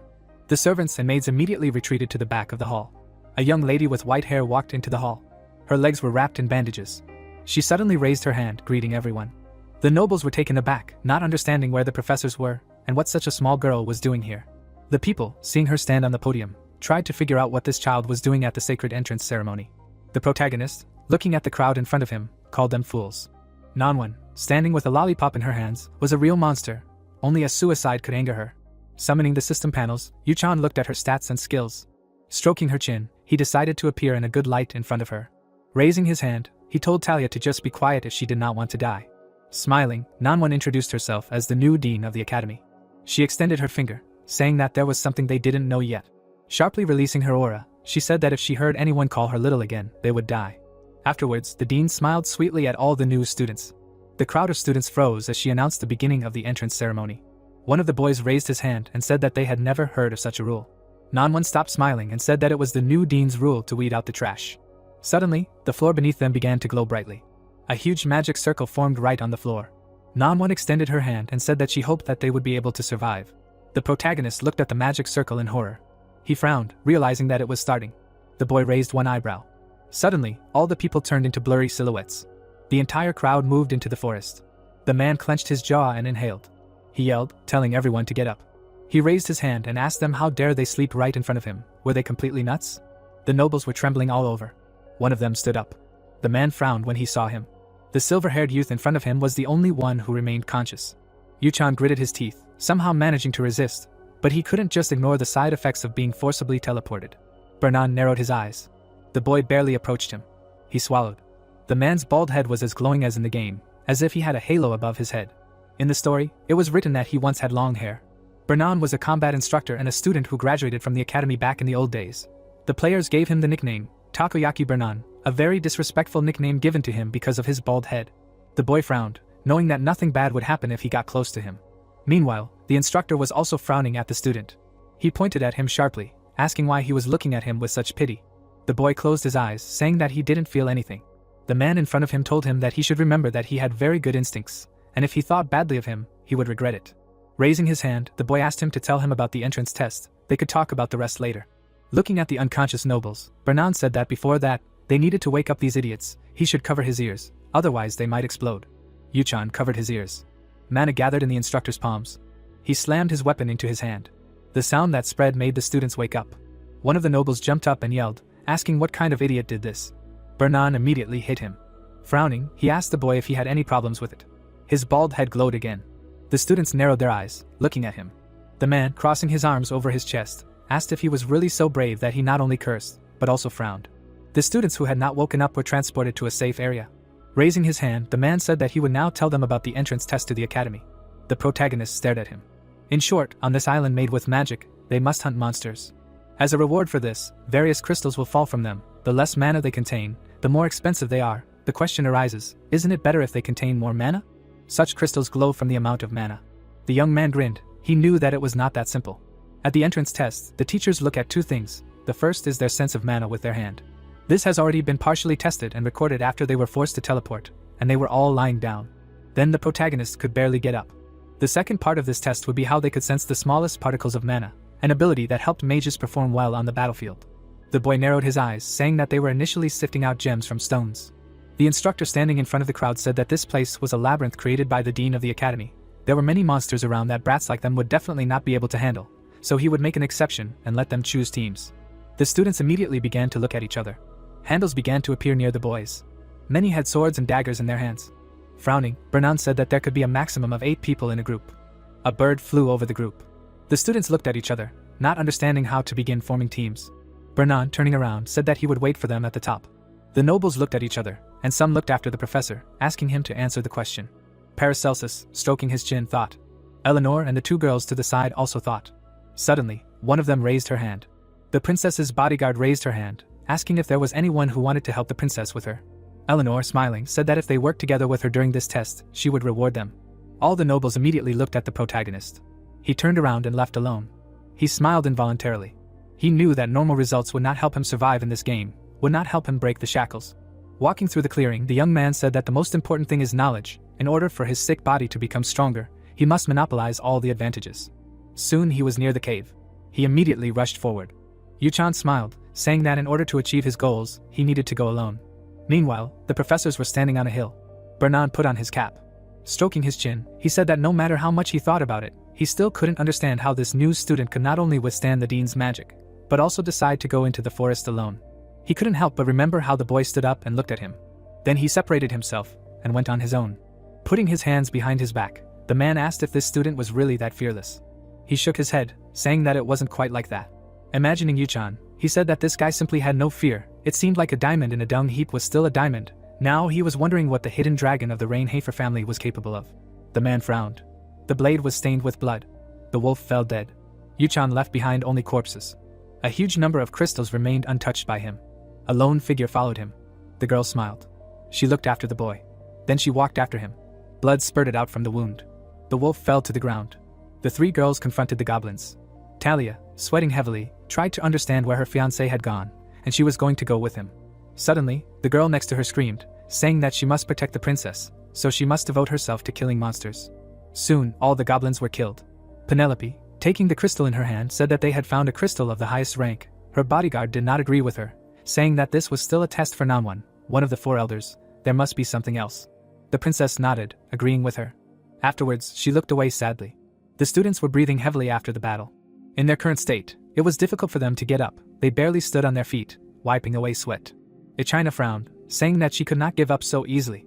Looking at the princess, she mentally said that she promised her that she would help her take the highest position. The current arcane empire was rotten to the core. Penelope must sit on the throne to restore the empire to its former glory. Hina, rubbing her chin, thought, telling herself that she must help Penelope in any way possible. Talia, who was standing next to her, asked the princess if she was ready. If so, they could gather those who were not too tired and move on. The girl looked into the distance. She tightly clutched the crystal. Then she moved her hand back. Bowing her head and imagining her brother, Penelope said that they would have to endure a little longer. The protagonist inhaled the cold air. Rubbing his palms, he began to look around. The system immediately informed him about the imposition of negative effects from the cold. The boy closed his eyes, he knew that this would happen. The young man raised his hand. A moment later, a ball of flame formed above his hand. Warming himself from it, the boy summoned the system panel. The boy stared at the panel, mentally saying that if he wanted to use this body, he first needed to get rid of the cold. He looked up, saying that he seemed to be close. The boy walked forward. His feet left a trail behind them. Raising his head, Yuchan said that this is exactly what the ice witch Nanwan did. He smiled, saying that he understood that this was the top of the mountain, how there was somehow too much ice. The boy lowered his head. After that, his eyelids lowered. The protagonist sent mana along the ground. Although this place looked like an ordinary island, in fact, it was not. Cracks appeared on the ice. Yuchan's mana spread throughout the mountain. He knew that Nanwan created this place, the artificial labyrinth Noah. Everything here was made of magic.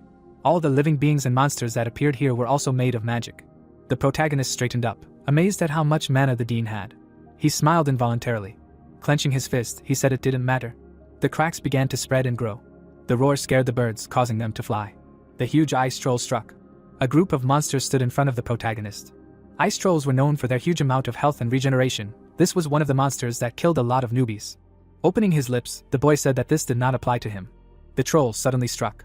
The second monster behind Yuchan swung to strike. The boy ducked, dodging the attack. The third monster swung to attack. The club rushed straight to Yuchan. The boy frowned and blocked it. The boy blocked the monster's club. His eyes flashed. Even though Nanwan was obsessed with talented students, she would not drive applicants into a corner.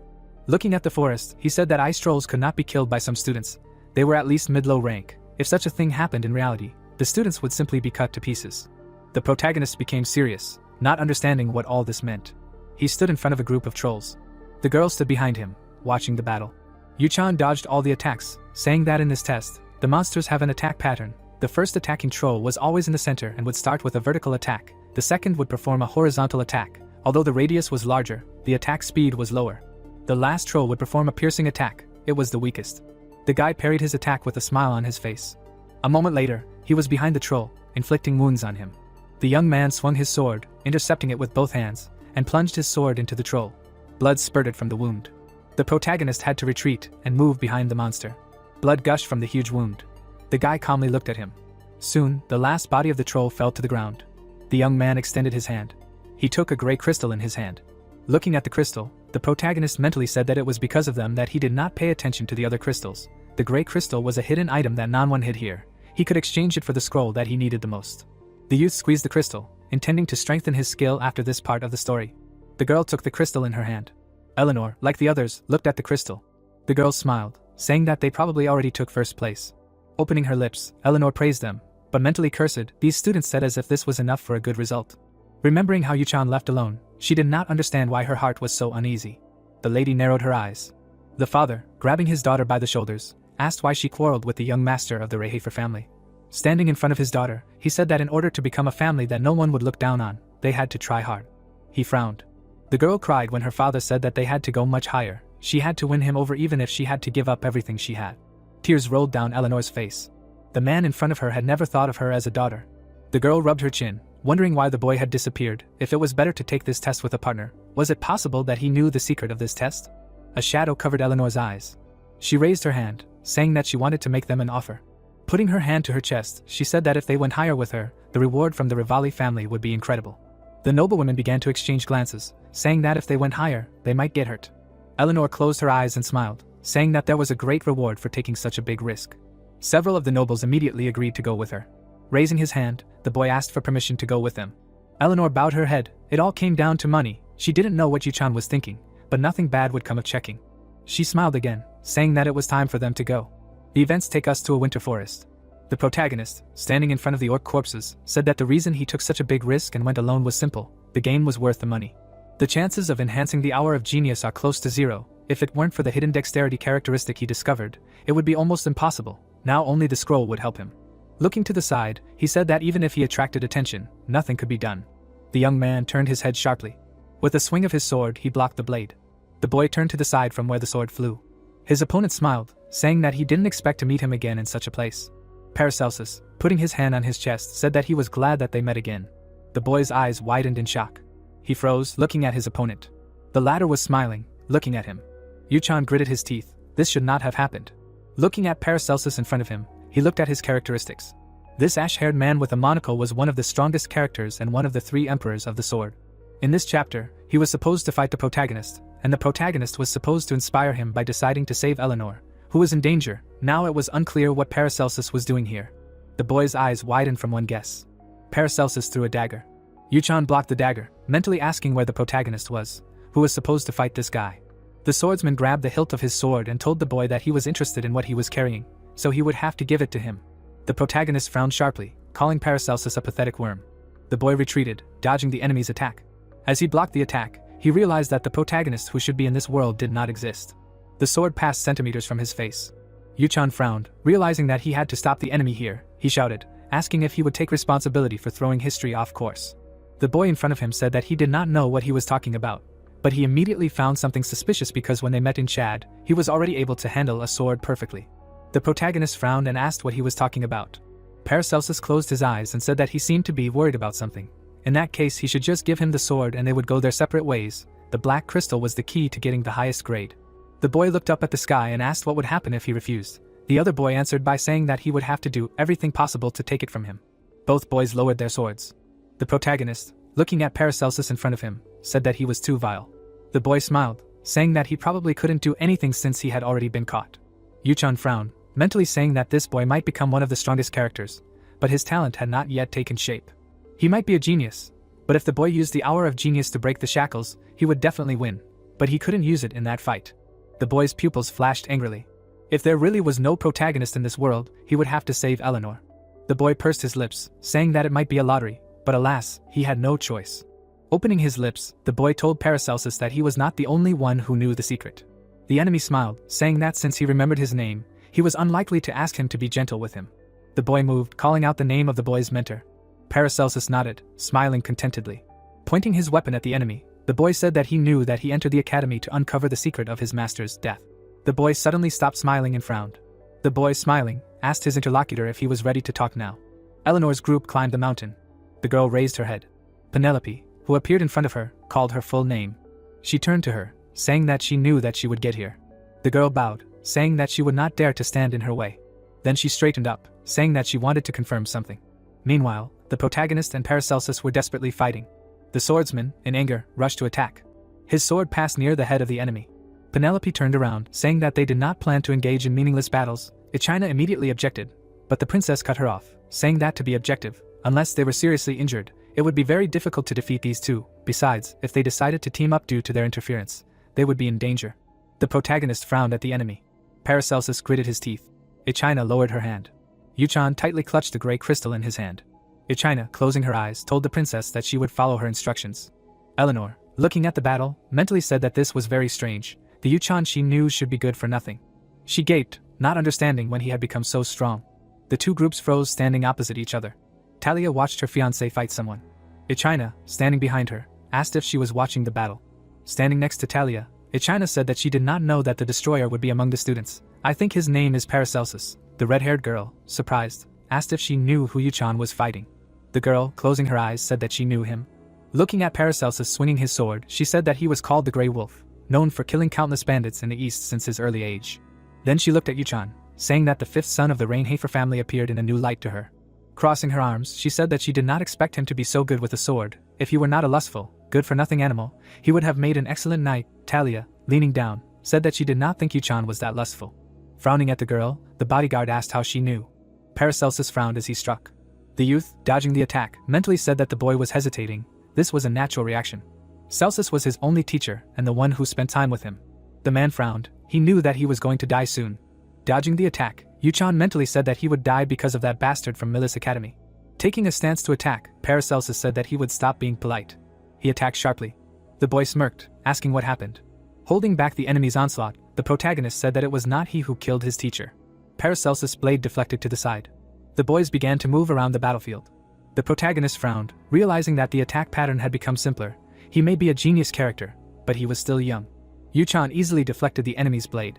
He jerked his sword sharply. A moment later, a knee strike hit the enemy's body. Paracelsus cried out in pain. His body was thrown back. The boy covered the place of the blow with his sword. He smirked. A moment later, he rushed at Yuchan. Parting his lips, he said that he would see if he could repeat it. The youth chuckled, saying that he would easily repeat this. The boy's legs were shaking. He saw that the enemy's attacks were becoming sharper. He could not drag this out any longer. dodging the enemy's sword. Paracelsus poured mana into the sword. When he uses his teacher's sword technique, then the protagonist's defeat will be inevitable. After all, it is not for nothing that this is the technique of the Sword Emperor. The youth gritted his teeth. He had to block the enemy's lunge. His sword bounced up. The boy clicked his tongue in anger. He frowned, saying that considering how he was trying to take away someone else's, he really was just a lowly commoner. Raising his eyebrows, Paracelsus said that those who made the world like this are the nobles. The protagonist, continuing to parry his attacks, said that this is just ridiculous. He just needs someone to hate. He is just wasting his time. The blades clashed. Paracelsus's sword deviated from the trajectory. Yuchan smiled, asking if he was okay with it ending like this. It seemed like he didn't want to hear anything about his teacher. The boy narrowed his eyes. Looking at the group behind him, he mentally said that he needed to stall for a little while longer. The monster that was attacking Eleanor would appear at exactly 9 in the evening. Raising his hand, Paracelsus said that he could get information from him even after cutting off a couple of his limbs. The boy, frowning to the side, asked if he thought that he would get away with harming the nobility. Paracelsus, looking back, said that he would think about it later. He didn't think they had too many spectators. The protagonist, looking at the enemy, said that he didn't care about anything. The next attack would be the last. The swordsman rushed forward, saying that he wanted to test his confidence. The silhouette of the boy appeared in his pupil. The boy was smiling. He suddenly accelerated, finding himself in front of the enemy. Paracelsus turned his gaze to him. The protagonist parted his lips and told him to get lost. The protagonist was behind his opponent in an instant. A shadow flashed across the battlefield. Eleanor's eyes widened. She saw him suddenly speed up, even though he was fighting the strongest student. The girl froze, shocked. She involuntarily turned her gaze. She saw a black shadow. It was approaching her very quickly. Eleanor opened her mouth and was horrified. The night prowler burst out of the ground. Eleanor froze. She did not have time to dodge. She could very well die here. The monster's eyes were shining brightly. The girl covered her ears. Something flashed past her, terrifying the girl. Suddenly, the darkness around her dissipated. The protagonist appeared in front of her and tore the monster apart. Looking up at Eleanor, he said that she looked pathetic. Soon, the monster's body dissipated. The girl parted her lips, asking why he did this. Sheathing his sword, Yuchan said that he couldn't believe that they couldn't defeat even one monster with a team. It wasn't surprising. The Night Walker was a high-class monster that rushed towards the girl. Besides, it wasn't even in the Noah labyrinth originally, but it stood in front of the girl. But the real monster was the protagonist, the man who killed Paracelsus' teacher, the reason why he got involved in this. Yuchan thought, mentally saying that Eleanor should have died because of him, but her cold personality softened after the protagonist saved her. Looking at the group approaching him, he mentally said that it didn't matter now. The boy frowned, mentally saying that everything was meaningless, because the protagonist no longer existed. The girl gritted her teeth. The princess approached the boy and said that he was speaking cruelly, even though he had saved Eleanor. What had just happened was abnormal. Yuchan bowed, saying that she must be the princess. Penelope raised her hand and said that the instructors Eldian and Nanwon were responsible for this situation, because ordinary students would not be able to defeat the Night Wanderer. The protagonist looked at the group and said that their enemies did not choose their opponents. How strange. He thought that she, the princess, understood this better than anyone here. Ehaina waved her hand and said not to insult the princess. The girl stood in front of the princess, asking Yuchan if he did not agree that this was abnormal. Wasn't that why he helped? The boy stared at the frowning girl. He recognized her. She was the princess's closest assistant and the future head of the Janes family. The Snake of Greed, that was her nickname. She was not close to the Rainhafer family. After all, why would this dark person communicate with the Holy Family?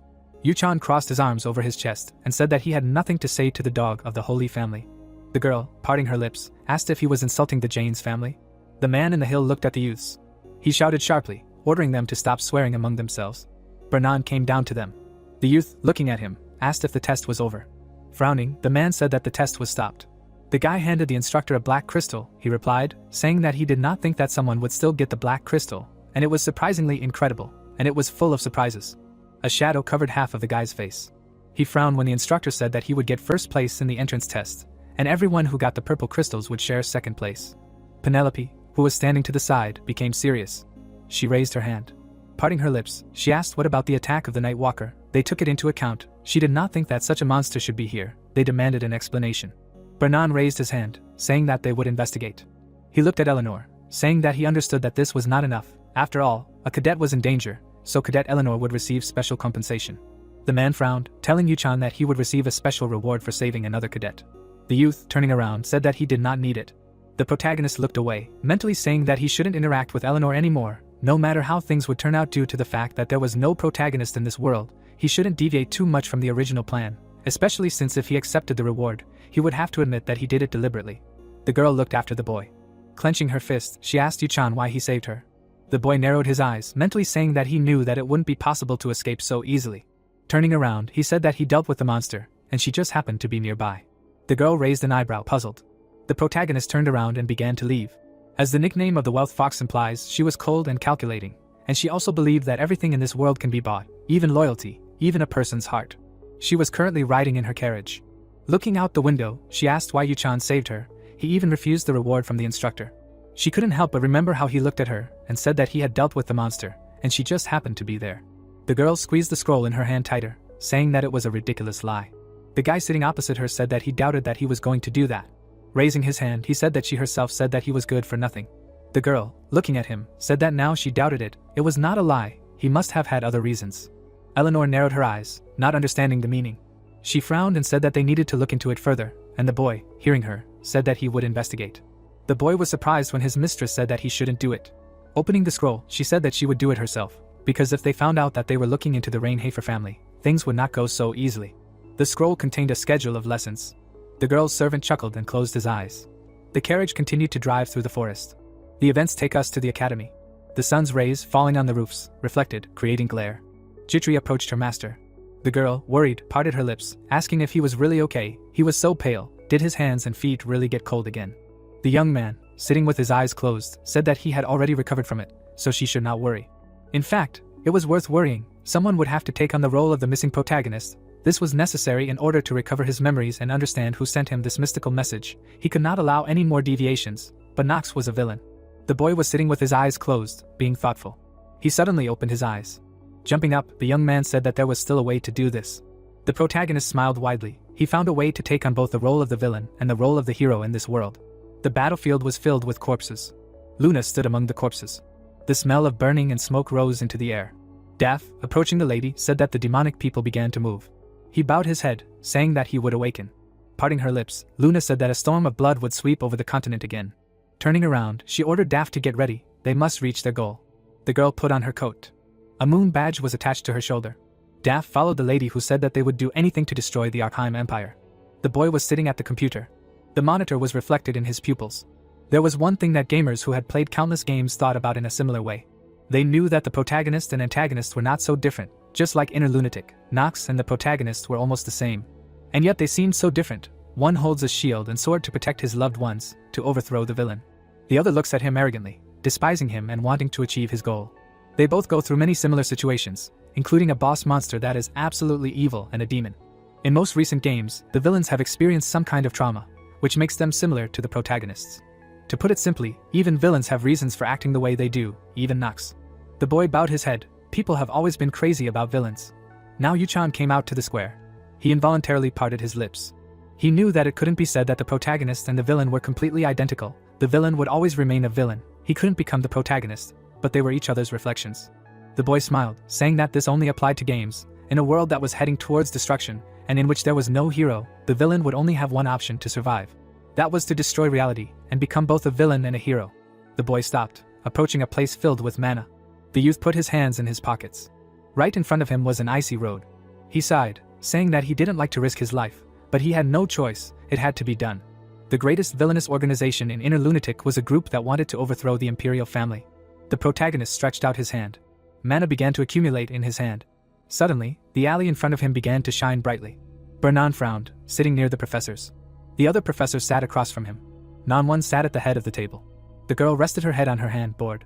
Bernan asked Lars if it would be dangerous. He frowned and said that he had been watching the test. Had he made another mistake? The man gritted his teeth, saying that he had told him he hadn't done anything.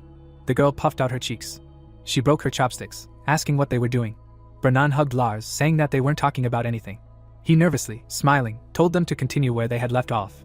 The girl snapped at the professor, saying that she had already filled everyone in. Hadn't they been listening? The old man adjusted his glasses.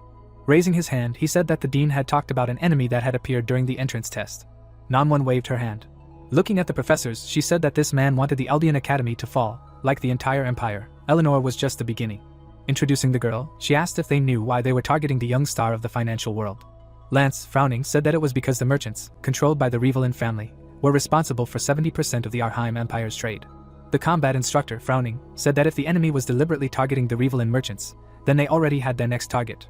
The girl lowered her hands, saying that what just happened was both a warning and a challenge to the academy. They must prepare for what was to come. The professors nodded. Namwon stood up from her chair. Then she sat down again. Extending her hand, she said that there was another person who could be dangerous. Bernan, turning his head, asked who the dangerous person was. The girl looked away. She had followed Yuchan as an ordinary girl a while ago. She had seen him kill monsters with ease. Smiling, Namwon said that the most dangerous of all the applicants would be the most talented. The man jumped up, asking who it was.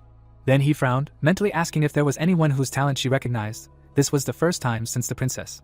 Closing her eyes, the girl at the head of the table called out Yuchan's full name. When she stood up, Lars asked if she was talking about the good-for-nothing Reinhafer. Namwon confirmed it. She remembered how the boy smiled. The girl touched the door handle. She smiled. Sharply raising her head, the dean said that the boy could be stronger than her. The professor jumped up from his seat. The men began to exchange glances. Lars began to sweat profusely. The doors of the establishment opened. The protagonist entered the bar. Kirin frowned, asking why he was here. The guy looked at him and mentally said that it must be Kirin. To the outside world he was the owner of the tavern, but his true face was a little different. Sitting at the bar, he said the key. The man frowned slightly. Yuchan raised his eyebrows. Kirin grimaced and said that although he had no idea why the man gave him the secret code, he had received permission. The guy smiled, asking if he was going to introduce himself. The man closed his eyes and introduced himself. The guy turned around and left. He stood in front of the liquor cabinet. The young man rubbed his chin, mentally saying that in order to get into the lunatic headquarters, he needed to figure out the combination. The guy touched the jug. Then he touched another jug. The protagonist took one of the bottles. Mana flowed towards him. Suddenly, mana rushed towards the cabinet. Yuchan frowned. He was affected by high-level magic. His mana temporarily reversed its flow. Mana enveloped the young man. Teleportation carried him away. The protagonist, barely opening his eyes, mentally said that his stats were still too low. The boy's eyes widened. The blade of the sword was pointed at Yuchan's throat. Luna held the sword in her hand. Parting her lips, she asked who he was. A drop of blood came out of the wound. It rolled down his neck. Smiling, Yuchan said that he came to her, the leader of the lunatics, the only one of the 3 sword emperors whose face is unknown to anyone. He came to her. Luna, parting her lips, asked if he really knew not only about their secret headquarters, but also about her. So who is he? The young man, raising his hand, introduced himself. He raised the doors of his hand, saying that he wanted to join the lunatics. Luna brightly illuminated the night. Paracelsus sat on the windowsill. Looking out the window, he said the name Nox. Squinting, he said that this guy seemed to know something about the death of old man Celsus. When they fought, he already knew that his teacher had died. It was impossible for him to think that one of the sword emperors had died by accident. Looking at the moon in the sky, the guy said that this Reinhafer family was blatantly lying, calling the young man good for nothing. Maybe for just a second, the enemy became faster than him. In his life, Paracelsus had never seen anyone so fast, not counting the old man. The young man looked at his reflection. He assumed that all the information about him was initially manipulated, the rumors about him and his behavior, all lies, but he broke the glass. Paracelsus stood up. He lay down on the bed, asking why this happened. Opening his lips, he asked why the Reinhafer family was hiding someone so talented, although it was none of his business. The young man narrowed his eyes, mentally telling himself that no one would stop him on his way, especially not the nobility. Then he looked at the moon again. The scars on his chest reflected the moonlight. The young man closed his eyes. The man opened his mouth and said that Empress Esteban had gone mad and tried to rule the country with tyranny, which led to the imperial family's power being divided. Her daughter, Penelope, was known as a benevolent princess and was gathering strength to confront the first prince in the political arena. They were fighting for the crown, both reaching out for it. The boy raised his head. The man said that he would have to choose a side in order to survive. The mentor, standing in front of Paracelsus, said that they should enroll in the Eldian Academy. Think about who he wanted to join while he was there. Paracelsus thought about it when the mentor in front of him said that this was his last task. The boy's body twitched. The mentor, holding out his hand, said that he had taught him everything. A moment later, he fell dead. Paracelsus froze in horror. The man, lying on the ground, apologized for being the first to leave this world. The guy jumped up abruptly and grabbed his face. He looked over. His tattoo on his arm lit up. Scratching the back of his head, he said to leave him alone since he was dead. After that, the young man stood up. Approaching the closet, he asked why the dead man kept appearing in his dreams. Luna stood with a sword pointed at the guy. He, looking at her, called up the system panels, studying her characteristics. The girl was one of the sword emperors, a monster standing on par with knights. Having reached the peak at 20, she easily chopped everyone. Her mastery is incredibly difficult to achieve. The protagonist narrowed his eyes, mentally saying that unlike the dark art of the sword, which he can learn only by becoming a patriarch, he will be able to learn Luna's techniques if he earns her trust. Luna, parting her lips, asked why the son of a noble family is interested in a criminal organization. Blood flowed from the wound more actively. The boy opened his mouth and said that he wanted the empire to fall. Luna frowned, then the boy said that in order to crush the empire, they first had to crush the academy. Putting his hand on his chest, he said that he would become her personal spy. The girl chuckled, asking if he was sure of his competence. The boy, moving his lips, said that he was. Luna's eyes stared at the boy. Lowering her sword, she asked the boy's name. He, rubbing his neck, introduced himself. Daff appeared and knelt down on one knee at the first call. He closed his eyes when the lady ordered to prepare the lunar test. The man opened his eyes. Looking at the boy in front of him, he said that he would do everything.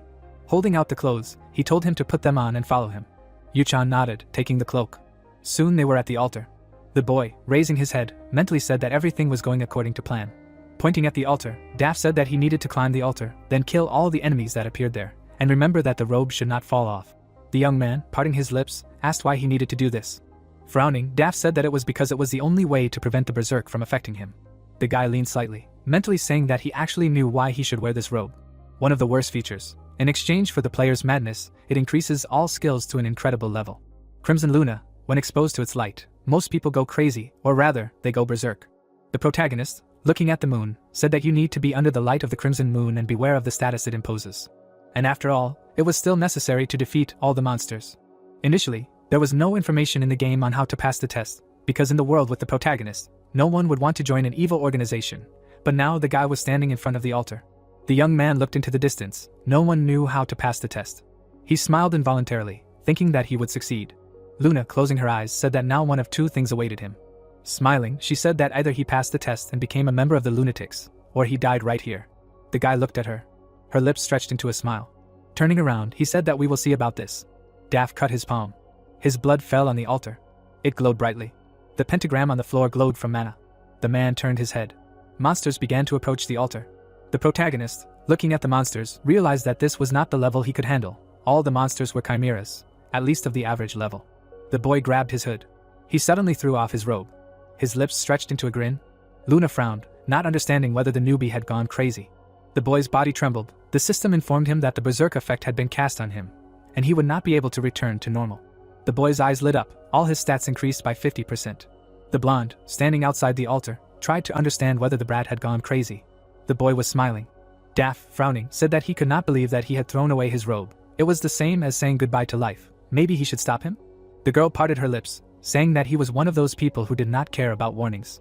Moving her lips, she said that whether he died or not, it did not matter to them. Opening his mouth, Daff said that he was from the Reincarnates family. Theo could become a problem if he tried to harm the Lunatics. It would be bad. He couldn't help but imagine the head of the family. The girl smiled, saying that it wouldn't happen. With a smirk on her face, she said that it definitely wouldn't happen. Tilting her head, she said that she doubted that Theo had much fatherly love.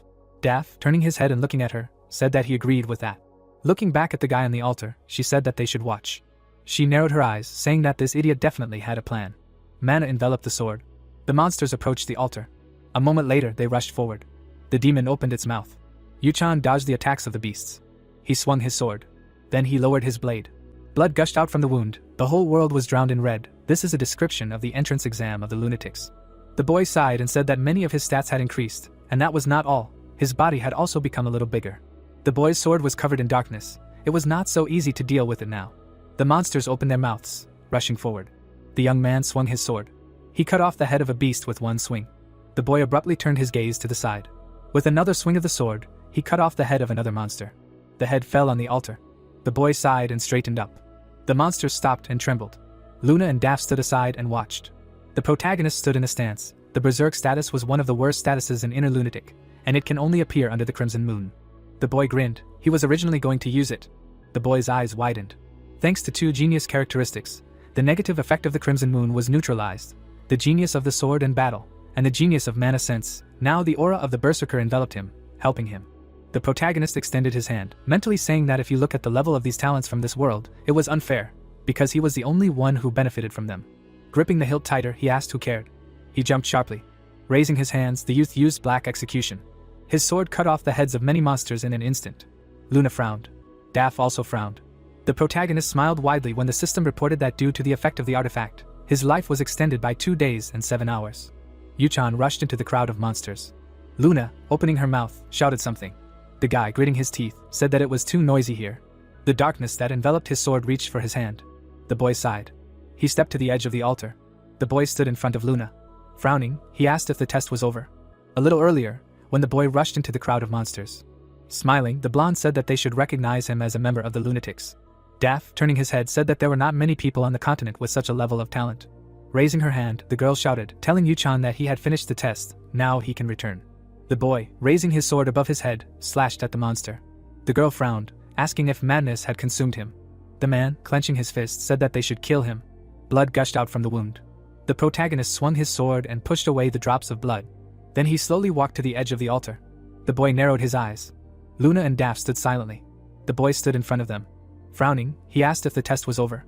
Luna, who was standing in front of him, said that Theo was a monster. Daff, turning his gaze to the mistress, said that she was right. The guy smiled, he succeeded. The blonde, tilting her head, smirked and gave an order to Daff. The man nodded, accepting the order. Picking up the robe, he said to take it, because only members of the lunatics can wear it. Yuchan happily took the robe. He received the lunatic's robe. The system reflected the information about the received item. Putting on the robe, the guy read the characteristics, as well as the description of the moon oath. The protagonist clenched the sword in his hands and was upset that the moon oath can only be used at night, because a passive skill that increases attack is rare in Inner Lunatic. A status window with stat values appeared in front of him. Willpower had reached 12 points due to the user receiving 6 extra points. Yuchan closed his eyes and thought that he had the best results. The boy looked forward. Luna looked at him, puzzled. The girl put her hands on her waist and suggested that her friend wanted something else from her. The young man frowned and said that he had shown the best result in the lunar test. The knight looked away and said that he would like to receive a well-deserved reward. The woman crossed her arms over her chest. Smiling, she called the newcomer impudent and wondered how much longer he could be so impudent. The captain turned to his subordinate and asked him to bring it. Daff handed her a white mask. It was enveloped in bloody energy. The commander explained that it was an artifact that the lunatics had recently obtained. The mask hovered in the air. Luna explained that this item could create clones. The girl looked down and decided that it would help her comrade in his espionage activities inside the academy. The woman narrowed her eyes and asked if it was enough for him. The swordsman bowed and answered in the affirmative. The protagonist smiled and was happy that he had finally gotten it. Yuchan took the moon's shadow in his hands. His eyes lit up when he put on the mask. The system began creating a clone. A double appeared next to him. The guy thought about how he had gotten involved with the lunatics so early for this very reason. The young man lowered the sword and realized that this artifact was so important because now he had the opportunity to play both the role of a hero and the role of a villain. The knight took off his mask and thanked his ally. Frowning, the captain asked him to listen carefully and told him that there were 5 ranks in the lunatics, 2 of which were the leader and vice leader. The commander introduced the people in black robes and said that the newcomer had received the 3rd rank, since he had just joined the organization. The swordsman nodded in agreement. Standing in front of him, Luna asked him to wait for his first mission. The girl turned her head and hoped that the new member of the group would not disappoint her. The main character approached the portal and bowed. The woman smiled and called him quite an interesting child. Daff bowed his head and agreed. The man scratched his chin and asked how he did not go crazy under the crimson moon. Standing under its light, the captain said that she understood why this could be misleading, since people who are not geniuses cannot last even 5 minutes. The commander confidently knitted her eyebrows and decided that even a genius would hardly fight without a robe. Luna grabbed his shoulder and concluded that Yuchan was ready to put his life on the line. The subordinate approached her and agreed. The girl looked at the corpses of the monsters and suggested that they watch the newcomer for now to assess how useful he would be to the organization. The guy entered the building using the portal. While wiping the bowl, Kirin realized that he had already finished his business. The young man frowned and confirmed this. A smile appeared on his face. The knight thought that others would definitely question him about his decision to risk his life on the altar. The swordsman narrowed his eyes and realized that he had not actually done so. The blood moon was shining in the sky. The protagonist remembered that the berserker could be resisted by having 2 genius traits. An image of cards with the image of the genius of the sword and battle and the genius sense of mana appeared in his mind. Holding the dark sword in his hands, Yuchan realized that he could use the power of the crimson moon. The man closed his eyes and assumed that his friend got what he wanted. The boy raised his eyebrows and asked if he had any business with him. The innkeeper frowned and called it unfair that he still did not know the name of the customer. The young man opened his mouth in surprise and asked what this meant. The bartender smiled and explained that people usually say their names when they meet. The knight looked away and introduced himself. Standing in front of him, the tavern owner promised to see him later. Raising his hand, Kirin decided that keeping up with the academy schedule was hard enough and guessed that it would be even harder for his comrade to hide his strength. The swordsman opened the door and walked out of the tavern. Looking after him, the man asked his friend not to stand out too much. The dorm windows were lit. The protagonist opened the door to his room and concluded that everything was going according to plan. When he entered, Jitri was already waiting for him. The girl put her hands to her chest and asked how the young master dared to run away on the first day of training and leave her alone. Yuchan's eyes widened in shock. The guy approached his subordinate and thought that she was definitely asleep. The woman closed her eyes and reminded him that he shouldn't do so many dangerous things because there were already bad rumors about him within the family. The young man turned away and sighed in relief. The maid said that he still had a chance to rehabilitate himself. Looking away, the knight asked how her day was, and remembered that all the servants also went to class. The servant covered her with one hand with the other. Jitri looked down and replied that nothing special had happened. The swordsman narrowed his eyes suspiciously and realized that this was not true at all. Scratching his chin, the protagonist wondered if there was anything he could do about it, and realized that even the lower nobility could easily pick on a commoner. The girl silently looked at the floor. Yuchan handed her a bag and asked her to open it if there were any problems during class. The woman took it in her hands. The maid leaned over the bag and asked what it was. The boy smiled and explained that it should be opened when she was in trouble. The young man put his hand to his chest and added that this item could resolve any situation. The servant raised her eyebrows and asked if it could be opened now. The knight closed his eyes and answered negatively. Jitri curtsied and promised to open the pouch if such a situation occurred. The swordsman smiled and asked her not to hesitate if the need arose. The girl looked up and agreed. The heroes looked at each other in silence. Suddenly, a notification about successful enrollment in Eldian Academy appeared in front of the protagonist. Yuchan opened his mouth in surprise and was glad that it finally happened. The boy pressed the button to open a new message. The boy's eyes widened in amazement. An angel appeared in front of him, clasping his hands. The knight stood in front of the notification with the message. The swordsman pressed the button and read that the sender was very happy that he managed to enter the academy without any problems. The protagonist scratched his chin and realized that the message was written in such a tone as if its author could see right through him. Yuchan frowned and thought that this person probably knew him. The guy was standing by the window. The stranger decided that his ward had already faced many difficulties, but what was waiting ahead would be even more difficult. The young man tensely pursed his lips. The stranger wrote that only he could cope with everything, because he knew the end of this story. Blank pages flew out from under the knight's feet. The knight held his blade in his hands. The author of the letter promised to help him as much as possible. The swordsman sat on the bed. The sender hoped that the young gentleman would accept the gift attached to this message. The protagonist squinted with displeasure and decided that this time the content of the letter was again not very helpful. The system window dissolved into thin air. An unknown person poured out messages on the user's head. The fact that this person can influence the system and send him these messages leads to the conclusion that this is the creator of Inner Lunatic. Yuchan frowned and realized that he should focus on completing the main story. A film strip with lost memories and a walkthrough of the game flew past him. Sitting in front of the system window, the guy decided not to think about problems that were not yet under his control. The young man looked at the message icon and wanted to see what gift the stranger sent him. The knight pressed the button to show the character system. The swordsman's mouth opened in amazement. A window appeared in front of him to choose from several names. The protagonist's eyes widened. He pressed the Talia button. Several notifications popped up in front of him. One of them was a photo of a girl. Another was an image of Theo and all the information about him. Yuchan smiled and called this ability simply incredible. A silhouette of a man appeared in his eyes. The boy thought that in Inner Lunatic you need to see your target to use the insight skill. The young man clenched his fist and realized that he could check the status of any character he met at any time. The knight smiled and was glad that the author of the letter sent him this gift. Suddenly, the swordsman frowned and decided that his father was a real psychopath. The status window said that his stamina was 25 units. The protagonist was surprised that he managed to raise the show in such a short period of time. Yuchan introduced Theo and wondered if the Sword Emperor was still getting stronger at his age. The guy looked down and remembered something. There were documents next to him. The young man realized one simple thing when he looked at the characteristics of the head of the family. The knight saw his past reflection in the mirror and decided that this world only looks like a game, but in fact it is not so at all. The swordsman raised his hand and said that everything is very complicated. The protagonist took the documents and was glad that at least the choice of classes went smoothly. On the paper was a list of disciplines, among which were horse riding, history and team techniques of combat and magic. The guys gathered in front of the academy building. The servants gathered in one of the rooms. People were whispering behind Jitri's back. The girl lowered her gaze when she was called a commoner. Looking at her, the stranger assumed that she had no shame at all, since she decided to come to Eldian with her young master. The servants smirked and said that their colleague was probably looking for a chance to get back into high society. The woman looked away as they took in her pretty face. Their eyes lit up, the apprentices calling her the maid of that good-for-nothing child of the Rainhafer 7. One of them crossed her arms and suggested that the young master was not shy about taking advantage of her. The scoundrel raised her eyebrows and asked if it was not obvious. The servant smiled broadly and said that she did not need to worry about her because her family was in a forgotten place. The maid folded her hands together. She frowned and thought about how she had already heard hundreds of insults because fallen nobility had no future. Jitri looked down. The girl narrowed her eyes and realized that she could not allow her master to be insulted. The woman took a step forward. The maid approached the gossiper and asked if she had a free minute.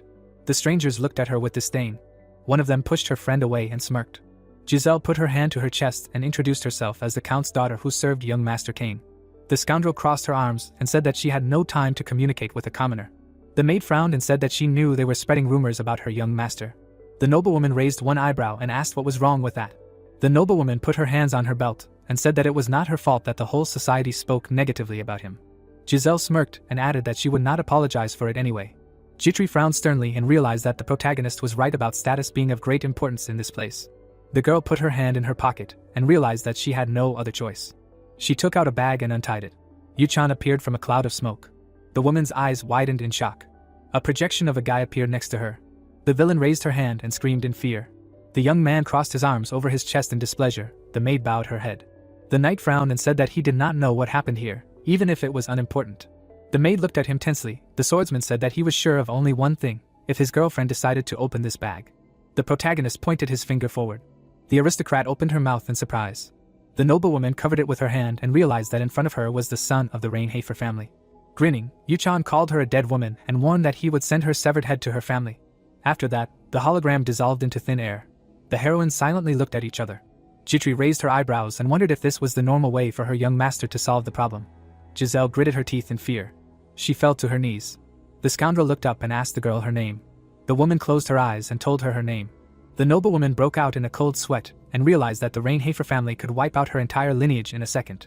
The noblewoman bowed her head and apologized for such disrespectful behavior, promising to never do it again. All the other people surrounded her and stared at her in amazement. The maid folded her hands in front of her and realized that the problem was indeed solved, but now there would be even more bad rumors about her young master. The maid looked away and wondered what he was thinking. Jitri walked past the offender. Giselle looked back and watched her go. The heroes were walking through the academy grounds. The girl looked at her master and asked if everything was okay. The protagonist looked down. The woman noticed the dark circles under his eyes. Yu-chan rubbed them and replied that everything was fine. The guy smiled nervously and remembered how he had to deal with disciplines. Suddenly, a stranger appeared in front of them. The boy adjusted his cap. He took it off and greeted the youngest son of the Reincarnates family. The young man frowned and asked him to state his name. Bowing, Rick apologized and introduced himself. The butler smiled and said that it was a great honor for him to meet him in person. The knight looked at him puzzled. The swordsman frowned sternly and wondered what was going on here.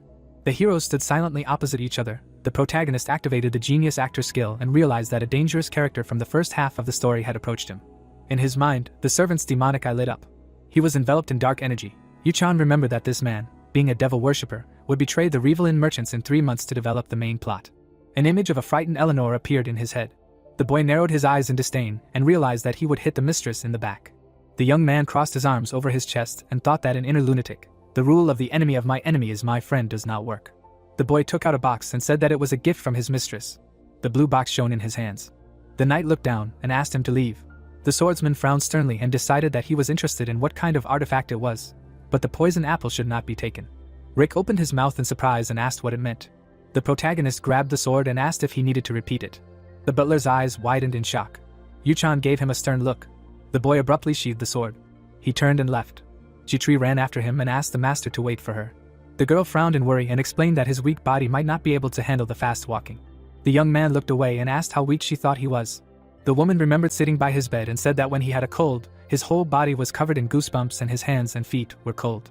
The maid frowned and said that she never thought anyone could be that weak. The knight closed his eyes and said that he was fine now.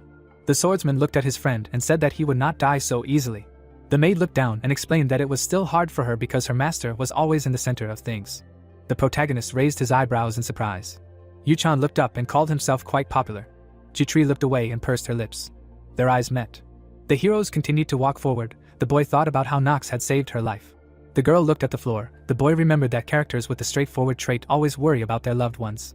The woman turned to him and asked why the young master acted like that with that man. The knight narrowed his eyes menacingly and asked if it was about Rick. The maid remembered how he grabbed the sword and stated that her master was much more emotional than usual. The swordsman placed his hand on her shoulder and asked her to listen to him carefully. Standing in the middle of the garden, the protagonist stated that no matter what happened, that man could not be trusted. In the memory, Eleanor raised her eyebrows. The maid wondered if this was related to her. Jitri frowned and concluded that the young master had a good reason for acting like that. The girl bowed and promised to stay away from him. Yu-chan lowered his gaze and encouraged her. The boy walked away and thought that in the future he would have to keep his distance from them too, because otherwise they would attract too much attention. The young man looked ahead confidently and said that they would have to be much more careful now. People gathered in the lecture hall. The knight gritted his teeth and wondered why he had to get into such trouble again. The man put his hands on the table and explained that today they had to form teams that they would have to work with for the rest of the year. The old man frowned and added that the most important thing in the process of forming teams was to get to know each other as well as possible. The swordsman frowned in displeasure and realized that he had been too optimistic. The protagonist put his hand to his head and was surprised that he had problems due to the lack of friends in the game. The teacher adjusted his glasses and asked the children to form teams of 4. The boys looked at him carefully. The professor said that he was giving them 30 minutes to do it. Yuchan closed his eyes and thought that he would fail, because such an outcast would not be able to recruit 3 more people to the team. The boy raised his hand and asked what would happen if they failed to form a team. The teacher looked up and said that they would get an F and would not be able to repeat the course, so they should be more careful. The man turned his head and said that they could not work alone and asked if he understood everything. The boy looked down and confirmed it. The knight presented the academy crest and thought about how difficult it was to graduate from Eldian, and those who received an F were immediately expelled. The knight frowned and realized that he could not allow this. The boys began to approach each other to form a team and prove that they could be useful. Someone approached Leon and suggested that they team up. The swordsman covered his eyes with his hands and realized that he had to think of a way for an outcast to make friends. The boy approached Eleanor and asked her to join his team. The girl put her hand to her chest and said that she would be more suitable for her teammate. The girl walked down the stairs, ignoring them. Suddenly, she stopped. The woman crossed her arms over her chest and called out to her classmate. The merchant smiled and remembered that he did not like her gift. The protagonist swallowed nervously. The merchant raised her eyebrows and asked if he would give her a chance to repay the debt. Yuchan looked at her and asked what they were talking about. Eleanor tucked her hair behind her ear and asked him to join their team. The boy frowned tensely and thought about how he immediately realized that he would have to join her in the end, even though it sounded arrogant. The girl smiled confidently, waiting for an answer. Talia put her hand to her chest and said that she also wanted to join his team. The young man looked at his classmates and concluded that he had another burden hanging over him. The girl extended her hand to him and suggested that they team up. She looked back, and the knight realized that he had completely forgotten about her. The student folded her hands behind her back, embarrassed. The swordsman imagined them standing back to back, and assumed that she was probably sad that he had become her fiancé. The student looked away, still driven by the desire to help her friend. The protagonist closed his eyes and declared that they would kill him at this rate. The woman scratched her chin and said that this was unexpected. Yuchan looked up and asked what they were talking about. The merchant smiled and was surprised that such a person had friends. The guy frowned with displeasure and remained silent. The young man smiled nervously and decided that he had nothing to refute this with. Given how Nox had behaved up to this point, the sorceress asked if he had made a decision. The merchant put her hand to her chest and said that they needed one more person. The knight narrowed his eyes and concluded that his opinion no longer mattered. Eleanor reminded him that he had no choice at all. The swordsman gritted his teeth and confirmed this. The boys walked around the lecture hall. The protagonist thought about how he needed to stay in this academy and show good results in order to regain his memories. Yuchan frowned sternly and realized that he needed to get into the top 10% to pass the first episode. An image of a flaming archdemon appeared in his mind. The guy imagined himself in front of the mirror and remembered that the battle with the devil would be the first event in which he would need to play the roles of both the hero and the villain. The young man looked sternly ahead. The children gathered in groups of 4. They smiled and laughed. Pell extended his hand and said that he would be happy to work with them. The knight looked at the system notification and was glad that the last member of their team was an ordinary person. The active skill blessing art appeared in the status window. The swordsman smiled and thought that it was pretty good even though he had average stats. A bright light illuminated the angel's wings. It turned out that the power of blessing was one of the strongest skills in Inner Lunatic. The warrior extended her hand towards the star. This ability forcibly awakened the talent of the party members. The system window disappeared. The protagonist was upset that this skill could not be used directly on the protagonist. Looking around, Yuchan called it strange and wondered why an ordinary character had such a rare skill that usually only appeared on saints. The boy smiled and said that he was looking forward to working with them. Eleanor put her hand to her chest and hoped that they would work well together. Talia blushed and said that she was very happy to be part of this team. Frowning, the boy asked if there was any point in introducing himself, and hoped that the others would not drag him down. The man placed his hand on the table and noticed that all the teams had been formed and asked the boys to get to know each other better by the beginning of the next week. Standing behind the table, the old man explained that the team composition could only be changed at the end of the semester and declared that the lesson was over. The young man narrowed his eyes in displeasure and called him crazy. The girl warned him that he said this out loud. The student said that swearing at the professor was not very nice. The knight headed for the exit and said that he did not care because they had already formed a team. The student ran out after her friend and called out to him. The sorceress smiled and asked what his class schedule looked like. Talia approached her friend and said that she was just curious. The swordsman was surprised that she seriously asked him about it. Poking her in the forehead, the protagonist asked if she really wanted to know which subjects were the easiest to get good grades in and said that he would not tell her so easily. The girl shouted that it was not that. Yuchan turned away and decided not to let her extract free information from him. The boy silently left, leaving his classmate behind. People were walking along the streets of the city. The heroes approached a shop. Jitri said that they needed to buy a lot. The girl opened her notebook and added that they needed grimoires, equipment, and textbooks. The woman decided that it was no wonder that commoners had such a hard time graduating from the academy. The boy took a few potions and said that it did not apply to him. The knight looked at his reflection in the flask and realized that in fact, A person with talent would be able to graduate from the academy anyway, because even commoners could get sponsors. The maid paid the merchant. The swordsman concluded that money would not be a problem for people with talent. The maid hugged the bag to her chest. Screams were heard. Chitri frowned and said that it had become somehow noisy in here. People gathered at one of the stalls. The protagonist explained that this area was a place where all sorts of people gathered, so anything could happen. Yuchan looked around and said that they shouldn't pay attention to it. Suddenly, the boy's eyes widened in surprise when he saw someone. The stranger pouted in displeasure. The man pointed his finger forward and said that a customer who was not going to buy anything should leave. Next to him stood the son of one of the three main dark families. Leon picked up a potion. The young man assumed that he was currently out of money because his family had recently gone bankrupt. Frowning, the knight called him a good man and hoped that everything would work out. Putting the potion on the table, the boy apologized and explained that he was just trying to make a reasonable purchase. The merchant was indignant that he was simply touching his goods. Gritting his teeth, the owner of the store asked the visitor to leave and concluded that the standards of the Eldian had noticeably dropped since they accepted a beggar. The student lowered his head. His green eyes lit up. A bright aura appeared under his feet. The student summoned skeletons in front of him and declared that he could not forgive someone calling his family beggars. The swordsman opened his mouth in shock and decided that his classmate had gone crazy. The protagonist rushed forward and was surprised that someone could provoke him. Yuchan frowned sternly and wondered if he really wanted to use mana in front of everyone. An ominous aura surrounded the necromancer. Chitri opened her mouth wide and called out to her master. The boy looked back as he ran and explained that he needed to stop his comrade before something bad happened. The girl asked if the master could really tell that from just one look. The young man narrowed his eyes sternly and declared that he had seen this very often. The woman frowned in confusion. The skeletons headed towards the frightened stranger. The man gritted his teeth and asked if the customer knew what he had done. A dark cloak flashed through the air. The knight covered the merchant with his body and asked him to leave right now. The swordsman lowered his head and said that otherwise he would die. The shop owner opened his mouth in displeasure and asked if he really didn't know who he was. The protagonist took off his hood. The local's eyes widened in shock. Yuchan frowned and asked the same question. The setting sun illuminated the academy building. Emma frowned sternly. The girl closed her eyes. Talia asked why her friend did not want to reveal his schedule to her, even though they were on the same team. The girl looked out the window and asked if this was all because of the adolescent syndrome. The student turned around and asked her friend to answer her. She had a sad look. Putting her hand to her chest, the woman replied that she did not know what he was thinking and suggested that he calm down a little. The student stepped forward and explained that she was trying to be mature and not judge people too quickly. In memory, the sorceress blushed embarrassedly. Then the boy killed a huge wolf. Talia lowered her eyes and said that she did not want to interfere with him. The maid looked at her worriedly. The maid closed her eyes and wondered what she should do, because if this continued, her mistress would be sad for at least a few days. The carriage entered the estate. Emma realized that she would not have said anything like that if she had known that this would happen. The wheels of the carriage stopped. Sitting inside, the girl asked why her fiancé was so cold towards her. The woman replied that he was currently experiencing adolescent syndrome. The student asked what it was. The girl closed her eyes and explained that boys always act like that at that age, grumbling all the time and pushing people away. The maid turned away and realized that she had begun to develop feelings for the young man around that time. The student looked out the window. The maid thought that this would not be a big problem, but suddenly realized that she should have just kept quiet.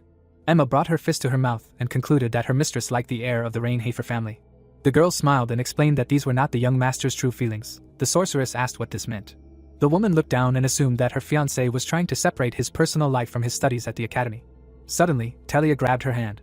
The girl smiled broadly and said that she knew her friend was an expert in relationships. Pulling her along, the student said that her words were filled with experience and decided to always ask her for advice in the future. The student closed her eyes happily. The maid frowned in confusion. The maid pressed her hands to her chest and thought about how she had never dated anyone. Someone knocked on the door. The heroines looked around tensely. Emma raised her eyebrows and wanted to know the reason for her visit. Eleanor smiled and said hello. Putting her hand to her chest, the girl explained that they were on the same team as a classmate and said that she wanted to know if she had a free minute. The sorceress looked at her friend in surprise. The woman frowned and asked the guest to set up an official meeting for another date. The merchant smiled and said the name of the main character. The heroines shuddered and froze in place. The merchant confidently knitted her eyebrows and said that she wanted to talk about him. The door of the room opened. Talia saw her classmate in front of her. The girl's eyes widened in surprise. Eleanor fixed her hair and said that today was their second meeting. The main character frowned and asked if he should introduce himself. The frightened locals watched what was happening in the square. The stranger opened his mouth wide and asked if this was the son of the Reincarnates family who had recently entered the academy. Yuchan said that he did not like to repeat himself. Throwing up his hands, the man apologized and explained that he did not recognize him because of the robe. The guy looked back and asked him to leave right away. His eyes lit up. The young man hoped that he would not have to repeat this again. The merchant ran away in horror. Leon frowned in displeasure. The knight approached him. The boy said that they had been talking. An ominous aura enveloped the living dead. Suddenly, the skeleton pounced on the swordsman. The protagonist immediately hit him in the skull. He looked at his classmate from under his brows and asked if it was really necessary to use black magic for this. Purple energy enveloped the monster's head. At that moment, his skull shattered into pieces. Bone fragments fell to the ground. Yuchan turned around and asked if his comrade really wanted to be arrested. The student raised his eyebrows in surprise. The student looked at his hand and remembered that they were forbidden to study magic until they came of age. Bowing, the necromancer apologized and thanked his friend for his help. The boy took out a bag and asked his classmate to buy everything he needed and leave. The young man threw it into his comrade's hands and said that it was a gift in case he suddenly lacked money. Inside the bag were gold coins. The sorcerer looked at them and smiled awkwardly.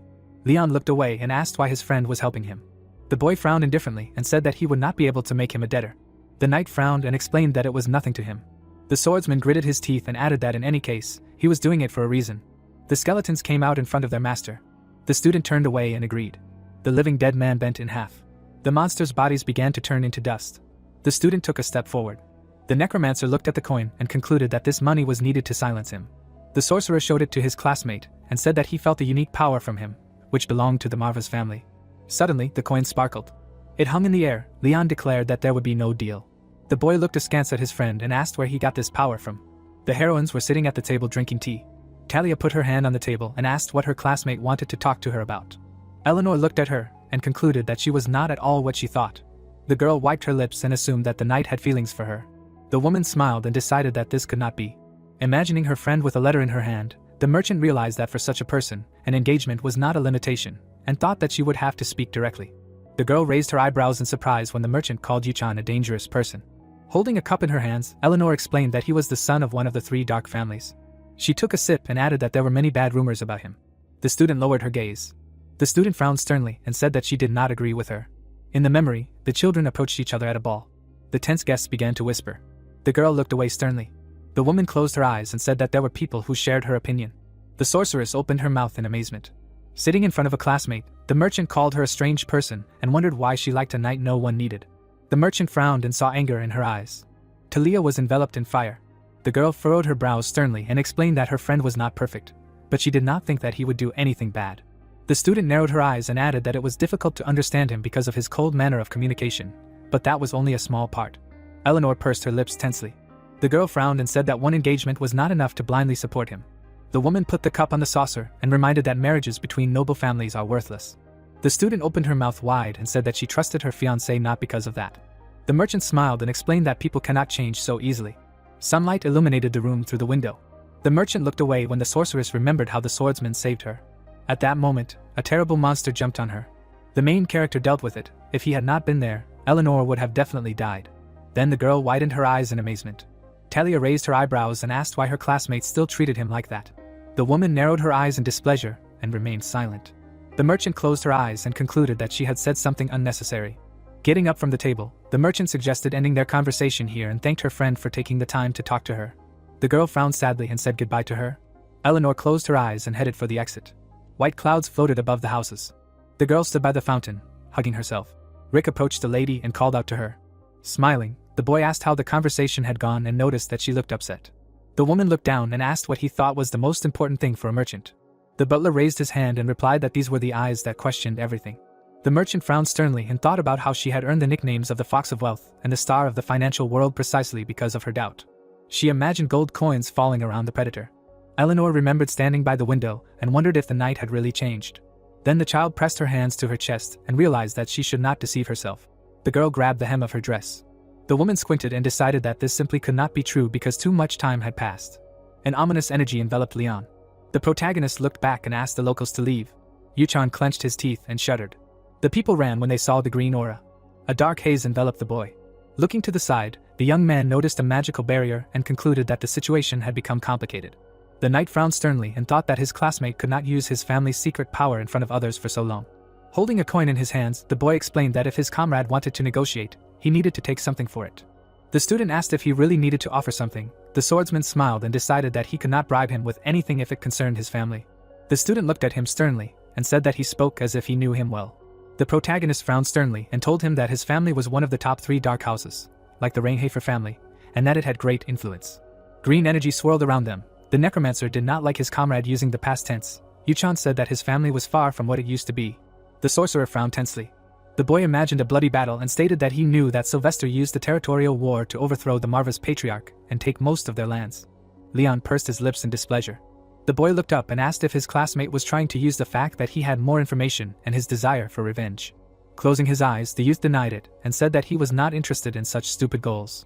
The knight imagined a chess piece in his comrade's hands and explained that he wanted his family to be resurrected, for him to be recognized as the new patriarch, and for his line to once again stand at the head of the continent. The swordsman smiled and asked if that was not his true goal. The student lowered his head and concluded that his classmate knew him well.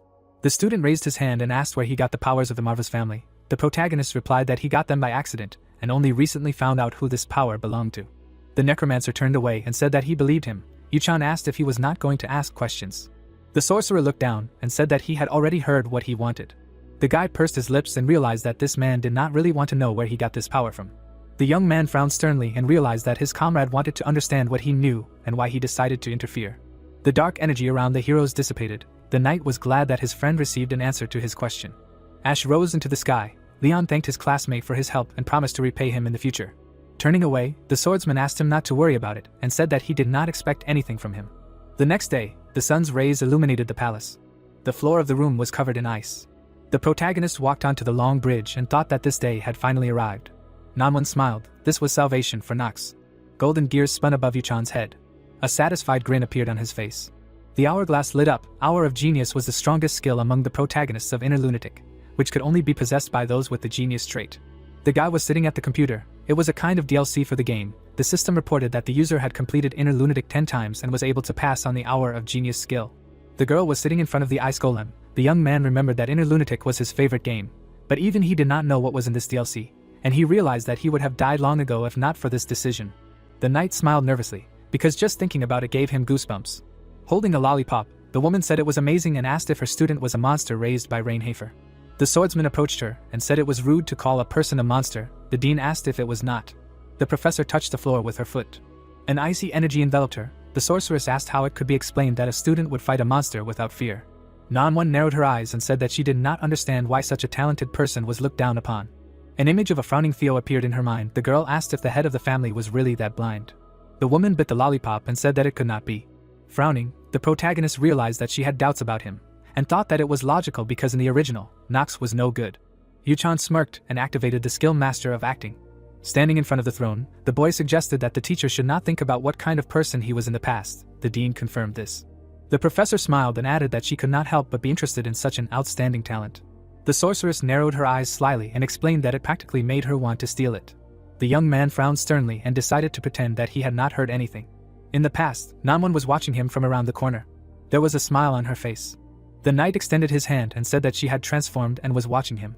The girl crossed her arms over her chest and was surprised that he noticed this. The scroll sparkled. The woman offered to test how long the student could hide it. The swordsman smiled and was glad that he would finally receive it. The parchment opened. Holding it in her hands, the dean explained that it was a very valuable thing that increases the effectiveness of one of the abilities to the maximum. The professor threw the scroll to the student. The protagonist said that he heard about it for the first time. Yuchan reached out to grab the artifact. The guy grabbed the parchment and suddenly clenched his teeth. The sorceress looked down and smirked. The young man frowned menacingly and felt some kind of tingling. The knight unrolled the scroll and assumed that this was a harbinger of what would happen next. The golden letters began to shine. The system reported that this was a skill enhancement scroll. The swordsman put his hand to the system window and agreed to improve his ability. The protagonist pressed the Hour of Genius button. Powerful energy enveloped his body. The system reported that the skill had been improved. Streams of golden aura swirled around the room. The effect of the skill was doubled. The hands of the giant clock began to move. The skill time was increased by 10 minutes. Yuchan smiled contentedly. The boy looked at his watch and thought that Hour of Genius was very difficult to develop, since the ability was originally cheating. The parchment was consumed by flames. The boy realized that receiving this artifact at an early stage was the best gift. Nanwon looked at him with a smile and asked if he got the desired result. Looking away, the knight realized that he could not continue this any longer and answered in the affirmative. The girl closed her eyes and assumed that the student was probably tired during the test. The swordsman remembered how he destroyed the shadow monster and realized that he could not lie anymore. The protagonist closed his eyes and said that everything had already happened. Yuchan turned away and explained that he was not going to gossip. The woman asked him not to worry about it and wished him a good rest. The dean raised her eyebrows. The boy thanked her for her generosity. The boy walked out the door and concluded that their professor was very dangerous, so he would have to be more careful. The sorceress was sitting in her office in front of the ice golem. Snowflakes were flying in the air. Namwon bit into a lollipop and wished to quickly find out what kind of monster her student would turn into. A magic circle appeared behind her. Cumulus clouds floated above the palace. Standing at the table, the man asked the students to study the properties and characteristics of each element. The knight leaned on his hand and thought that the Empire's magic foundation was not discussed in such detail in the original, and was not an important discipline. Lars frowned sternly. The swordsman studied his characteristics, and realized that this character played a key role in this episode. Sitting at the desk, the protagonist decided that his abilities were not very strong. The wizard looked away and offered to start the lesson. Yu-chan was surprised that he managed to reach his position with such weak skills. The children were sitting in the lecture hall. The professor noticed a student who was ignoring his classmates, and wondered what skills he had. The teacher raised his fist to his mouth and explained that not only those who entered Eldian, but all the people on the continent had their own attribute. The boy sat behind Talium and ignored him. The teacher explained that today they would learn what their own attribute meant and go through the process of manifesting it. The boy looked up when the man called out to him. All the boys turned around and looked at him. Lars asked what his attribute was. The knight replied that it was darkness. Without taking his eyes off him, the wizard asked what the characteristics of this attribute were. The swordsman frowned and said that unlike the four main attributes, darkness was turbid and did not mix well, but its basic destructive power was very high. In the memory, Leon used black magic. The protagonist added that the number of families and magicians who possess such an attribute and can use it correctly is limited, since it is difficult to handle. The children looked at their classmate in amazement. The professor asked what attribute is opposed to darkness. Yu-chan answered that it is the divine attribute. The teacher tensely pursed his lips. The teacher smiled and asked which of the two attributes would surpass the other in a clash. The boy looked away and answered that the divine would be stronger. The man with trembling hands said that usually family members do not belittle their own attribute, and assumed that the student thought himself special. Lars raised his index finger and asked what he would do if a person with a divine attribute wanted to fight him. The youth smiled slyly. The knight clasped his hands and declared that he would kill him without regret before the enemy noticed anything. The cadets' mouths opened in shock. The wizard's eyes widened in surprise and he wondered what all this was about. The swordsman looked ahead with satisfaction. The sun was shining over the academy building. Rick was sitting on the bed in his room. His cap was lying next to him. The boy tied the bandages and picked up the syringe. He bowed his head and sighed loudly. The red liquid entered his veins. His crazy eyes lit up. The butler threw the empty syringe down and stood up. On his chest was a tattoo of a goat's head. The servant put his hand to the mirror and wished to become a real demon, not a fake. A devilish hand appeared from the mirror. A voice declared that everything would be exactly like that. The monster bared its fangs and explained that soon its admirer would cease to be human. Rick smiled widely. The monster said that people like them never age and live much longer than ordinary people. The boy, covered in bloody energy, promised to do everything possible to revive the Archduke. The demon grinned maliciously and disappeared into the shadows. The butler picked up the cap. He put it on his head. The servant looked up and smiled. All the children in the lecture hall turned around and stared at their classmate. The protagonist confidently frowned and answered the professor's question. The teacher frowned and said that he did not expect such an answer. Raising his hand, Yu-chan apologized if his words seemed incorrect and explained that, in his opinion, this was the most effective way. The man looked at him sternly and noticed an unwavering gaze and stately posture. The guy frowned sternly. Lars realized that his words were sincere and wondered why the dean was so interested in him. The assistant's mouth opened in surprise when the wizard asked him to prepare the demon. The professor looked back and explained that they had to conduct a test for magical abilities. The young man sat quietly at his desk. The teacher wanted to get rid of him and his arrogance. The teacher scratched his chin and concluded that in order to forge a sharp sword, you need to sharpen it hundreds of times in a row. The assistant brought a cart to the lecture hall. The boy tensely lifted the blanket. The cadet's eyes widened in fear. The man raised his hand and said that in front of them were demons of the lowest level recognized by the association. In the cage sat an angry imp. The student tensely spread his arms. Lars explained that these creatures are very aggressive, but not dangerous, so the cadets will definitely cope with it. The students gathered around him. The boy clenched his teeth and reminded that it was still a demon. The girl said that she did not expect anything else from Eldian. Leaning on his cane, the wizard asked them to concentrate, and asked if they themselves did not decide to study at this academy. The professor introduced the cadets using magic and explained that their ultimate goal was to destroy all the demons that existed in this world. The teacher raised his index finger and said that in order to do this, they needed to get used to the unknown essence of the devil. The cadets looked at each other and nodded confidently. The protagonist approached the cage. The teacher asked the children to subdue the imp with magic. Yu-chan frowned and felt a very strange feeling of discomfort. The monster bit his lower lip. The guy thought that in the original, practices using demons were not carried out until at least the second year of study. The student looked back when the man asked him to concentrate magical power in his palms and direct it to the target. Lars took out his watch and said that he was giving them 15 minutes for the test. His eyes sparkled. The wizard decided that his student definitely did not expect to see an imp in the first lesson, and assumed that the first year would definitely tremble from the demonic whispers. The young man looked at the cage with confidence. The professor realized that this test would put an end to his arrogance. The teacher angrily clenched his teeth, his face covered in sweat. The monster covered his head with his hands and trembled with fear. The teacher opened his mouth in shock and asked what was going on. The man looked back and saw Talia run away, declaring that she would never do that again. The girl put her hand to her forehead and felt strange. The woman said that she felt dizzy. The student hugged the cage with the imp and admitted that she was wrong. The knight raised his hand and asked for forgiveness. Taking a look at the cage, the swordsman asked to change the monster for him and explained that it was scared, despite the fact that he had not done anything yet. Lars opened his mouth wide and sighed heavily. The protagonist frowned menacingly and wondered what was going on in this classroom. The wizard suddenly smiled widely and beamed with joy. The professor raised his hands and asked how the student was able to scare the imp. Yuchan replied that he hadn't even started. The teacher clapped his hands and felt stupid for underestimating his talent. The teacher frowned and decided to give him a chance. The man pointed at the student and asked him to listen carefully. The boy's brows furrowed tensely when Lars offered him to be his main disciple. A drop of sweat rolled down his cheek. The young man wondered what this could mean. The knight imagined scenes from a drama and concluded that this was someone like an office slave. The cadet smiled widely and envied his classmate. The girl said that he should definitely agree. Raising his hand in front of him, the swordsman refused and asked if a main disciple was the same as a servant. The wizard leaned towards him and asked what he was talking about. The professor's mouth fell open in horror when he heard the refusal. The cadets surrounded them, not understanding how they could answer like that. The boys looked away in confusion. Penelope and her servant frowned tensely. Echina put her hand to her chest and wondered what the hell this man was doing. The protagonist nervously looked away. A few hours before, Bernan ran up to a colleague and shouted that this student was incredibly strong. The teacher clenched his fist and called him reckless. The man said that he was an ordinary first year. The teacher frowned sternly and explained that the cadet had exceeded expectations, but they should not judge him based on just one performance. The brute smiled broadly and said that his colleague was too serious, and that even the dean thought so. Lars imagined the image of the protagonist. The sorcerer explained that he definitely had talent, and that 4 wise men confirmed it. The wizard raised his hand and said that he had to verify it himself, and asked his comrade not to talk about it in vain. The professor narrowed his eyes and looked ahead. Bernan suggested that they check it out together. The teacher opened his mouth in horror and asked if the cadet was really refusing. The teacher trembled with tension and asked why he had decided so. The boys approached them. Someone said that a classmate could not pass up the chance to become the main student, since he had already been chosen. The children surrounded the heroes and began to discuss the fact that the disgrace of the Reincarnates family thought too much of himself. Yuchan looked away and thought that he would not change his mind anyway, no matter what they said. The boy grabbed his head and wondered why he should care about all this farce because of Eleanor. The assistant raised his hand and said that he had a question. Looking at his classmate, the assistant asked why the mentor had decided to give him a chance to become his main student, and said that there were many other suitable students for this position. The boy pointed at Penelope and suggested that this position was more suitable for her, because they studied magic in this subject.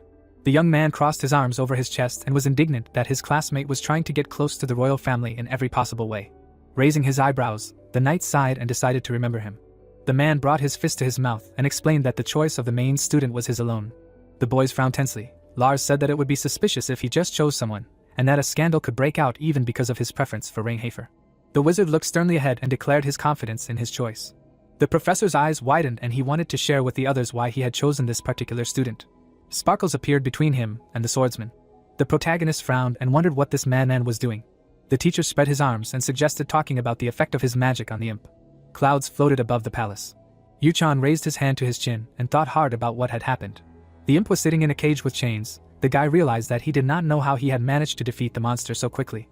A magic crystal began to shine in the man's hands. The young man thought that he had interested the teacher, because even low-level demons were difficult to deal with. The knight looked down and concluded that his skills included genius of magic perception. Lars was writing something on paper. He had been studying magic for a long time and could easily distinguish an ordinary student from a genius.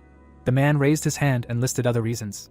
The wizard folded his fingers cunningly and declared that only the best of the best could become his main disciple. The swordsman refused again. The professor spread his arms in front of him and declared that he had time to change his mind. The teacher placed his hands on the student's shoulders and asked him not to make premature decisions. The protagonist noticed that he was drooling. Turning away, Yuchan said that his classmate would be the best candidate and asked the mentor to leave him alone. The teacher opened his mouth in horror and called out to him. Eleanor and Echina frowned tensely. Talia and Leon looked away worriedly. Penelope clenched her fist and declared that this man was different from all the members of her family. The servant frowned and asked if she was really interested in him. The girl looked down and explained that she wanted to get to know him better. The guy looked back. The woman put her hand to her chest and wondered if this man would bring light to the imperial family or become darkness that would cover it. The young man walked out the door and began to breathe heavily. Wiping his chin, the knight was indignant at Lars's behavior and expressed dissatisfaction with the fact that he was almost licked. The swordsman closed his eyes and asked why there were no normal characters in Inner Lunatic. The protagonist stared at the ceiling and assumed that everything would be easier now that he had refused the wizard. At night, the lights were on in the dormitory windows. Yu-chan leaned on his hand. Jitri asked if something bad had happened at the academy. The guy smiled awkwardly and confirmed that something bad had happened. Sitting behind him, the professor asked the student to become his main disciple. Sitting at lunch, the teacher made the same request again. The young man went to the toilet. The teacher looked into the stall and put forward his proposal to him again. The other cadet standing in the toilet looked around. The knight came out of the stall. Lars asked if he was ready to change his mind. The swordsman said that everything should be in moderation. The man put his hand on his shoulder and said that irritation only adds charm to him. The protagonist scratched the back of his head and told his friend about the wizard offering him to become his main disciple. The girl suggested that he had good reasons for refusing. Standing by the desk, the woman asked if this professor was really the first in magic theory. Yu-chan confirmed it. Raising her eyebrows, the maid remembered that he had a good reputation and wondered why he was acting so strangely. The guy leaned on his hand and suggested that his teacher was just crazy. The system reported that one of his traits was obsession. The young man looked out the window and stated that the teacher had problematic characteristics. The stars shone above the palace at night. The guards raised their weapons and ordered the intruder to stop.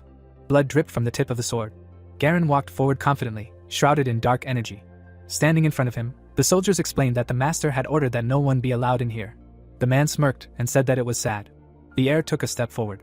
He found himself behind the warrior and closed his eyes. The nobleman extended his hand to his father and asked how much time had passed. Theo replied that he did not care. He was shrouded in a demonic shadow. The Grand Duke was always by his side. The nobleman promised to take everything upon himself when the time came for his weakness. The head of the family frowned and was indignant that it sounded like his son wanted this. The scoundrel closed his eyes and said that it was not difficult for him to do so. Garen looked down at his father and asked where the sword was.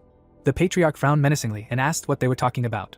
The man narrowed his eyes angrily and replied that he was talking about the Thunderer. The protagonist clutched a dark sword in his hand. The man with long white hair was shrouded in darkness. The heir presented a blade of black steel and asked where the weapon that belonged to Jean was. Theo raised his hand and was indignant that he dared to mention the name of the one who founded their family.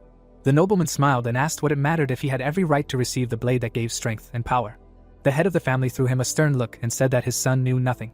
The heroes stared at the nobleman in amazement when he asked why his father left the woman to die. Rudville's eyes widened and he realized that he could not have this conversation with him. Sitting at the table, the patriarch asked which woman they were talking about and asked his son not to speak so rudely about his mother if he meant her. The scoundrel narrowed his eyes angrily and said that Scylla was his mistake. There were flowers in front of the photo. Garen explained that his mother was only a guest for the Reincarnates family. The Sword Emperor looked down and asked him to leave. The heir frowned and tried to say something, but Theo chased him away. The man looked at him from under his brows and said that he did not want to personally cut his son's throat. The nobleman looked away and said that he would regret it. The head of the family and his butler watched him go. The nobleman opened the door and warned that soon everyone would find out that everything in the Reincarnates family belonged only to him. The patriarch frowned sternly. The servant asked if everything was okay with him. The Sword Emperor closed his eyes and concluded that it was his fault. Standing before him, the advisor introduced himself as the one who had decided to dedicate his entire life to this family, and explained that if the public learned that Garen had conspired with the demons, it would affect their reputation. Rudwell raised his hand to his chin and added that his master should quickly choose his successor. Theo lowered his gaze and thought about it. There was a letter on the table. The butler reported that good news had arrived. Holding a scroll in his hands, the servant said that the youngest son had won first place in the entrance exam to Eldian. The man remembered that the academy had a new dean. Namwon stood in front of the magic circle. The advisor opened the parchment and said that the four sages recognized the young master's abilities. The head of the family looked away and thought about his son. Rudwell clenched the scroll in his hand. The patriarch assumed that the knight was still growing slowly. In the memory, there was a fight between the brothers. The Emperor of the Sword realized that he saw his potential back then. The butler frowned sternly. The servant presented an empty chair and concluded that one day the young swordsman would sit in this place. Lars smiled and again offered the student to become his main disciple. Sitting in front of him, the protagonist replied that he did not need it. The man promised to give him subsidies, and then he would be able to graduate from the Eldian Academy for free. Yu-chan put his hands on his knees and explained that his family was very rich, so he had enough money. The wizard said that it was a great honor. The guy frowned with displeasure and called the honor nothing more than stupidity.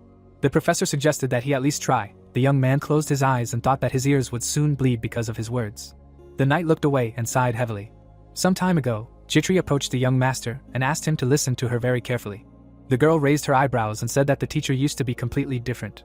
The swordsman looked at her sternly. The woman added that he was a persistent teacher who taught inferior students. Putting his hand to his head, the protagonist realized that he could not escape this fate and assumed that Lars would immediately refuse when he saw his shortcomings. The man's mouth dropped open in surprise when Yu-chan wanted to change the subject. The boy explained that he did not understand why such a great man wanted to teach him. The wizard raised his hand and began to speak. The young man cut him off with a downward slant of his lips and stated that he wanted to hear the real reason. The knight raised his eyebrows and asked why he needed an outstanding student in the first place. The professor narrowed his eyes and asked if he had much time. The sun's rays illuminated the room through the window. The swordsman assumed that his mentor knew that he was considered untalented. The protagonist clasped his hands and said that he had enough time. The teacher closed his eyes and laughed loudly. Sitting at the table, the teacher wanted to talk about old times and asked the student to drink herbal tea of the highest quality. Lars poured it into a mug and explained that he needed it not because he was an outstanding cadet, but because he needed to finish his research. Yuchan asked what he was talking about. The man looked up and said that he was trying for the sake of weak people who could not use magic power. The wizard looked down and said that this research was the purpose of his life, for which he needed a main disciple. The professor looked at his reflection and added that he could not watch innocent people die without being able to do anything. The teacher narrowed his eyes and remembered his son. The boy looked at him sternly and remembered that players of Inner Lunatic cannot know the stories of all the characters. The teacher imagined himself in his youth. Then he did not have any special abilities, but he managed to enter Eldian and rise to a high rank. Lars studied documents. He always had mediocre grades in practical classes, so other students ignored him. The cadet smirked. The disdain did not disappear even if the man was recognized as the best in the theoretical exams. The girl put her hands on the groom's shoulders. The wizard raised his low self-esteem with the help of research, and so he managed to get his current position and get married. However, people turned away from him. His achievements remained unrecognized, and all his works were published under a false name, since everyone ignored him. The woman held a baby in her arms, whom they loved very much. The boy smiled. He managed to enter the Eldian Academy and graduate with honors. After that, the boy put his hand to his chest and promised his father to help glorify his name. The professor was incredibly happy. Dragons attacked the castle. The teacher's son fought in the emperor's detachment, wanting to win and raise the flag with his name to bring glory to the family. The warrior lay in a pool of blood. The teacher said that his son died in that war. A magical trail pierced his shoulder at the very beginning of the battle. There were many dead soldiers lying around. Lars asked if the student understood why he continued to do research for guys who did not have magic. The protagonist looked down and thought that in the world of Inner Lunatic there were hundreds, if not thousands of similar stories. Yuchan looked away and wondered why this was so. The man approached the window. The guy realized that his back in the monitor, and now felt completely different. The wizard looked at the sky. The young man was imbued with his loneliness. Approaching him, the knight apologized and explained that there were more qualified students who could help him. The swordsman extended his hand and said that he needed someone who would listen to his stories more seriously and attentively. The professor opened his mouth in surprise. The protagonist opened the door and promised to see him at the next lesson. The teacher silently looked at the photo frame standing on the table. There was a picture of his dead son. The teacher smiled and concluded that nothing had changed. At night, clouds floated above the academy. Sitting on the bed, Yuchan was shocked by one piece of news and asked his friend to repeat her words. Jitri frowned and said that Garen had returned to the family and that the Guardian Knights had held a funeral service. The guy opened his mouth in amazement. The young man frowned sternly and thought about his brother. The young man imagined the grinning heir and remembered that he brings one of the worst endings along with the first Prince Louis. The young man looked out the window and sighed. The maid obediently stood opposite. The hero thought about who brings one of the worst endings. The girl shuddered. She was asked if she had recently visited the family. She bowed and said that the butler Rudwald contacted her and asked her to come for a while with Rona. The guy frowned. He was irritated by his second wife, who especially loved Theo, and not Priscilla. He imagined the NPC in his head. He didn't know if he hated him or not, but if so, he could hurt his maid. Yuchan shook his head and asked himself, why did this idiot make enemies? The master looked at Jitri and asked, what did this Garen do this time? The girl looked away, embarrassed, couldn't answer right away. She put her hand on her chest, closed her eyes and said that Mr. Garen offered her a job offer. The hero grimaced in surprise. Jitri smiled embarrassedly. Words were difficult for her. Garen caught her talking with her friend. He passed by. The girls immediately bowed their heads. Then the man noticed them. Jitri was already continuing the conversation. The master did not remember whose maid she was. The girl responded and looked at the master. He approached the maids and said that he had not seen the new girl before. The girl bowed, said hello, introduced herself and said that she was Mr. Yuchan's personal maid. The man looked at her sternly and told her to stop bowing. He came closer and asked her to be his maid, because he knew that she had abilities. He smiled contentedly and noted that she had everything to please him and that she was ambitious. Jitri looked away and apologized. She holds the position of Mr. Yuchan. Garen looked at her with displeasure. She replied that she would have to refuse him anyway. The master shook his head and asked if she really didn't know who he was. Why was she acting like this? The maid lowered her eyes. The master asked if Yuchan really gave her a lot of money. Jitri plucked up her courage and said that it was all because she decided so. Garen twisted his mouth from such impudence and said that such things were unacceptable for a commoner. The girlfriend looked at her interlocutor in surprise. She agreed, but Mr. Yu-chan values her and that's why she asked for forgiveness. After all, she doesn't even know what kind of person he is. A smile blossomed on the girl's face. Moreover, she herself really wants to court Mr. Yu-chan. Garen sighed with displeasure and looked away, promising to give her 3 times more than he did. Jitri bowed to the floor and asked for forgiveness. A vein swelled on the master's face. The hero looked at his maid in surprise. She was telling him this story. The young man frowned and asked, "What amount were we talking about?" The girl closed her eyes and answered that it was 3 times more than he had. The hero looked at her in surprise. He had money, but the main story hadn't even begun yet. He couldn't spend too much money now. The maid was amazed. She considered the master's strange thoughts about wanting to let her go. The guy sighed irritably. He extended his hand to her and said that if Garen gave her 3 times more, then he could give her that much. Jitri stared at the master. He asked her not to worry and asked her to concentrate on her work. Suddenly, the girl giggled. The player looked at her in surprise and she urgently apologized. Bewilderment froze on her face. The worker dared to laugh at him. He put his hands in his pocket and asked if she had already moved to Garen, but unexpectedly the girl said no. She smiled and explained that she would not move to Mr. Garen, and she did not need an increase in her salary, because she was satisfied with everything. The hero lowered both hands and asked why the lady was laughing then, but she could not answer. Then Yu-chan folded her arms across her chest and said that this was in order. Jitri simply laughed because she thought of something funny. The master frowned and noticed that the maid was lying to him very badly. She only sighed with a slight smile. The young man turns away, noticing that Jitri hasn't left him in any case. He says out loud that if that idiot Garen catches her, he won't let her go. The master walked to the door, deciding to make a note to himself that he will do this only when he becomes stronger. Everyone has already gathered at the training ground.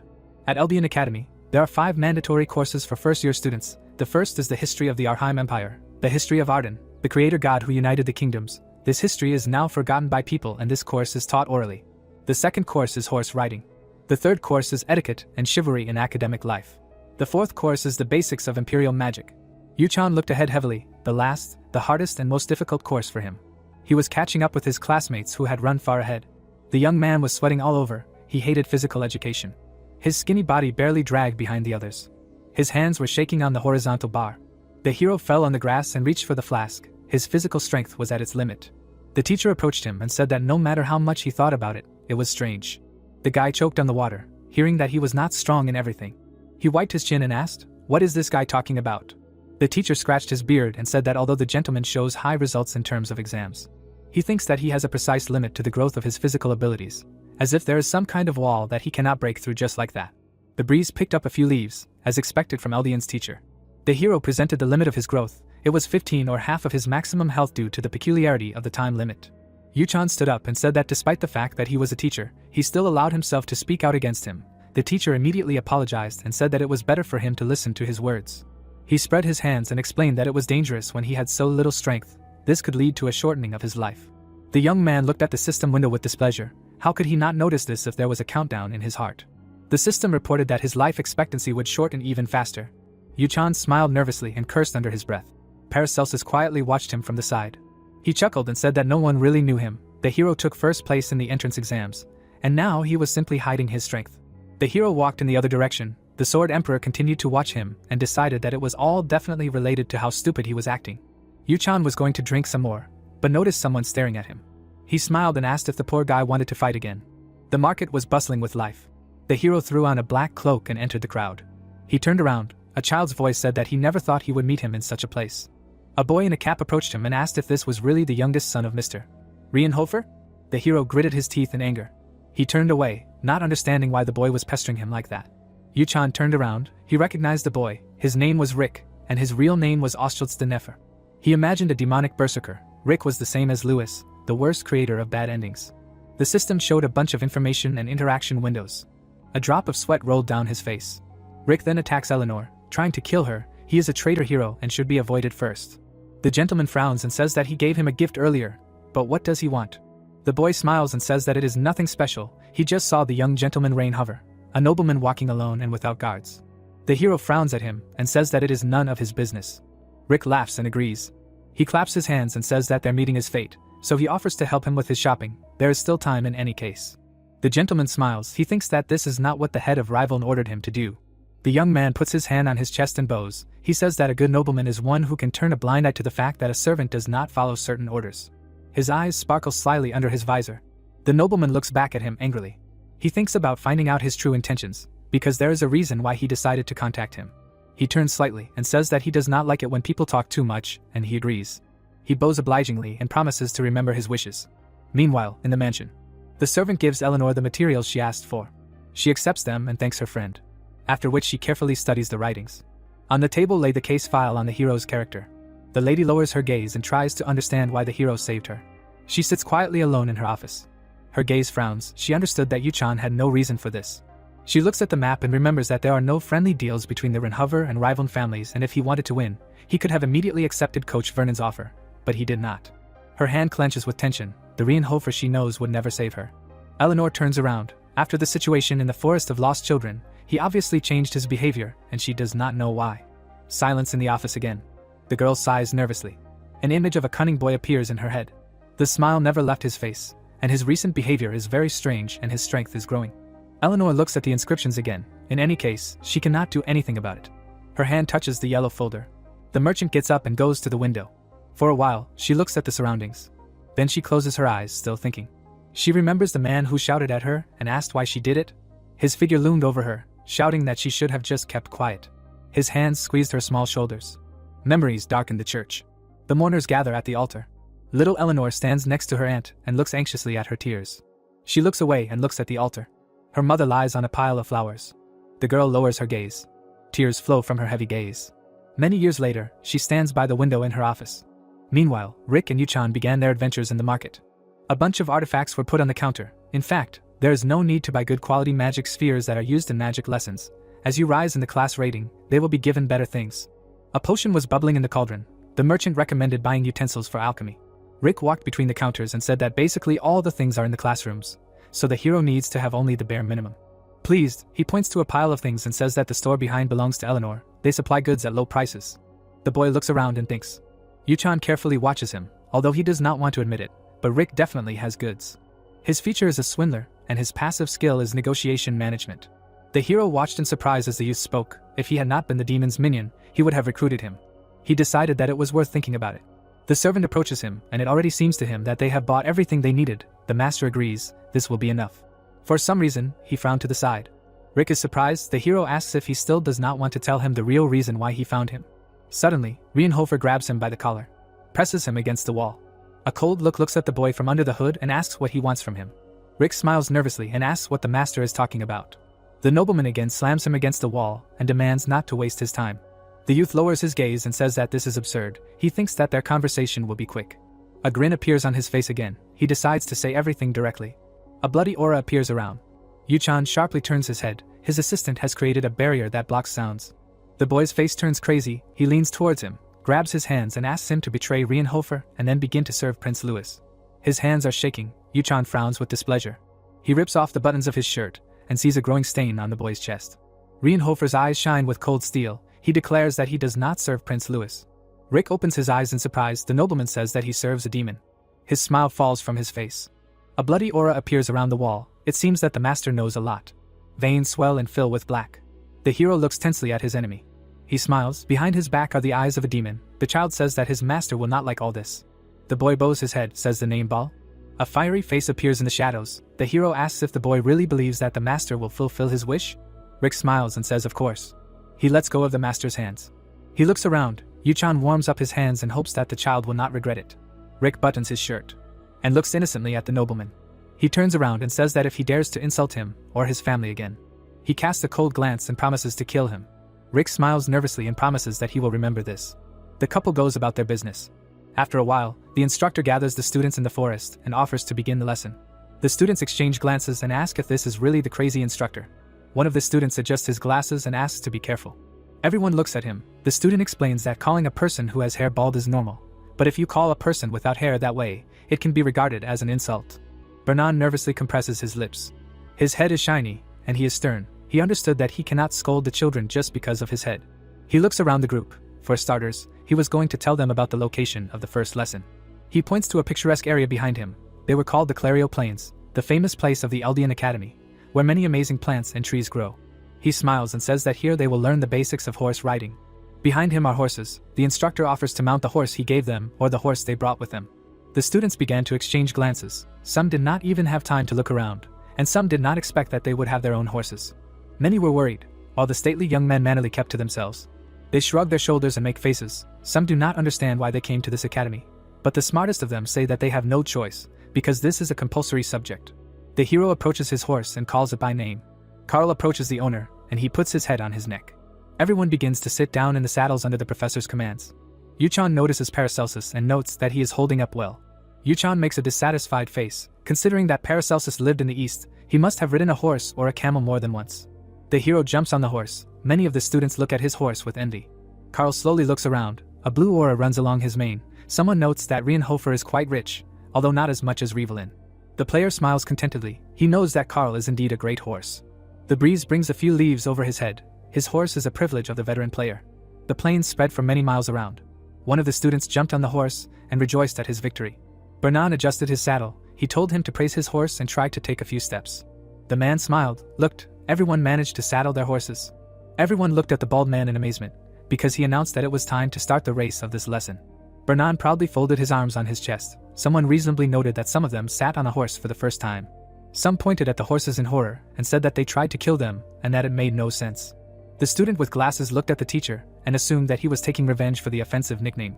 Then the gentleman appears behind him and hits him on the back of the head, knocking his glasses out. The student falls face down in the grass. The professor turns around and says that the rules are simple and everyone will ride their own horse. He points to the forest in the distance and says that they need to get to the nameless forest, which is on the edge, after which they will need to go back. The students looked at him thoughtfully. The professor says that the first one to return will receive additional points. Yuchan watched what was happening from the side. He understood that the only thing simpler than these rules was his hair. He turns around and says that it doesn't matter anyway, which Talia notices. She comes closer to ask what Yuchan was talking about, but he tells her to get down to business. Although horse riding is an ordinary activity that all students attend, a very important event is about to happen. In this episode, a demonic man appears for the first time. And according to the plot, the main character must deal with him. Ruger is a demonic man who will appear in this episode. He will imprison all the students in an unnamed forest. After which the protagonist will defeat him along with the rest of the cadets. This is a classic course of events in this episode. The hero squeezed the reins. Now the hero was not there. He imagined the talented guys of their group and he was interested in how the situation would develop without a leader. The guy's eyes flashed purple. He understood that he needed to act carefully. But he definitely couldn't sit on the sidelines. The girlfriend came closer again and asked if he wanted to go with her. She smiled shyly and said that she was not afraid, just that something might happen, because the forest was a dangerous place. Eleanor walked by and noticed that the hero was so confident in himself that he was ready to worry about others during the race. Yuchan angrily looks at her and asks her to just leave him alone. The merchant simply frowned in response. She turns around and goes to her horse. Talia smiles gratefully and says that it looks like this is really a race and it is better to return as soon as possible. She is embarrassed and asks the hero to go ahead, because she does not treat the horse very well. Yuchan looks ahead gloomily and says that the race is not important now. His girlfriend looks at his back in surprise. She thinks, trying to understand Reinhofer's words. Bernan looks at the students and shouts attention. At the command march, the horses galloped forward. The horses drove forward. Scraps of grass from under the hooves rose into the air. The riders hurried the horses and they accelerated even more. One of the students turned around and shouted that he would not lose to commoners who had never even ridden a horse before. At that moment, the commoner looked ahead in fear. Carl's eyes behind him filled with mana. The hero looked at him and said that he knew everything. A red magic circle appeared under the student's feet thanks to the character's ingenious sense of mana. The drawing began to radiate energy. The students looked around in fear, not understanding what was happening here. Yuchan looked at them and said that it was teleportation magic and told them to stand still. His face remained calm. He added if they did not want to die. There was a flash. The young men screamed. The circle began to emit red smoke and hum terribly. The subject grass swayed from the energy around. A red foot stepped on clean ground. A man with horns appeared from the void. He smiled, felt the energy around and said finally. Roger continued to look around. He had an opportunity to take revenge. The hero meanwhile let Carl run and shouted that he was counting on him. The students looked at the red flashes around the circle and did not understand what was happening. Columns of red smoke hit the air. The forest trembled from the terrible power of magic. The students found themselves in a clearing. They grabbed their heads and tried to understand where they were. Everyone turned their heads in different directions, not believing that they were teleported. Only the hero stood steadfastly in the middle of the chaos. He felt energy flows towards him.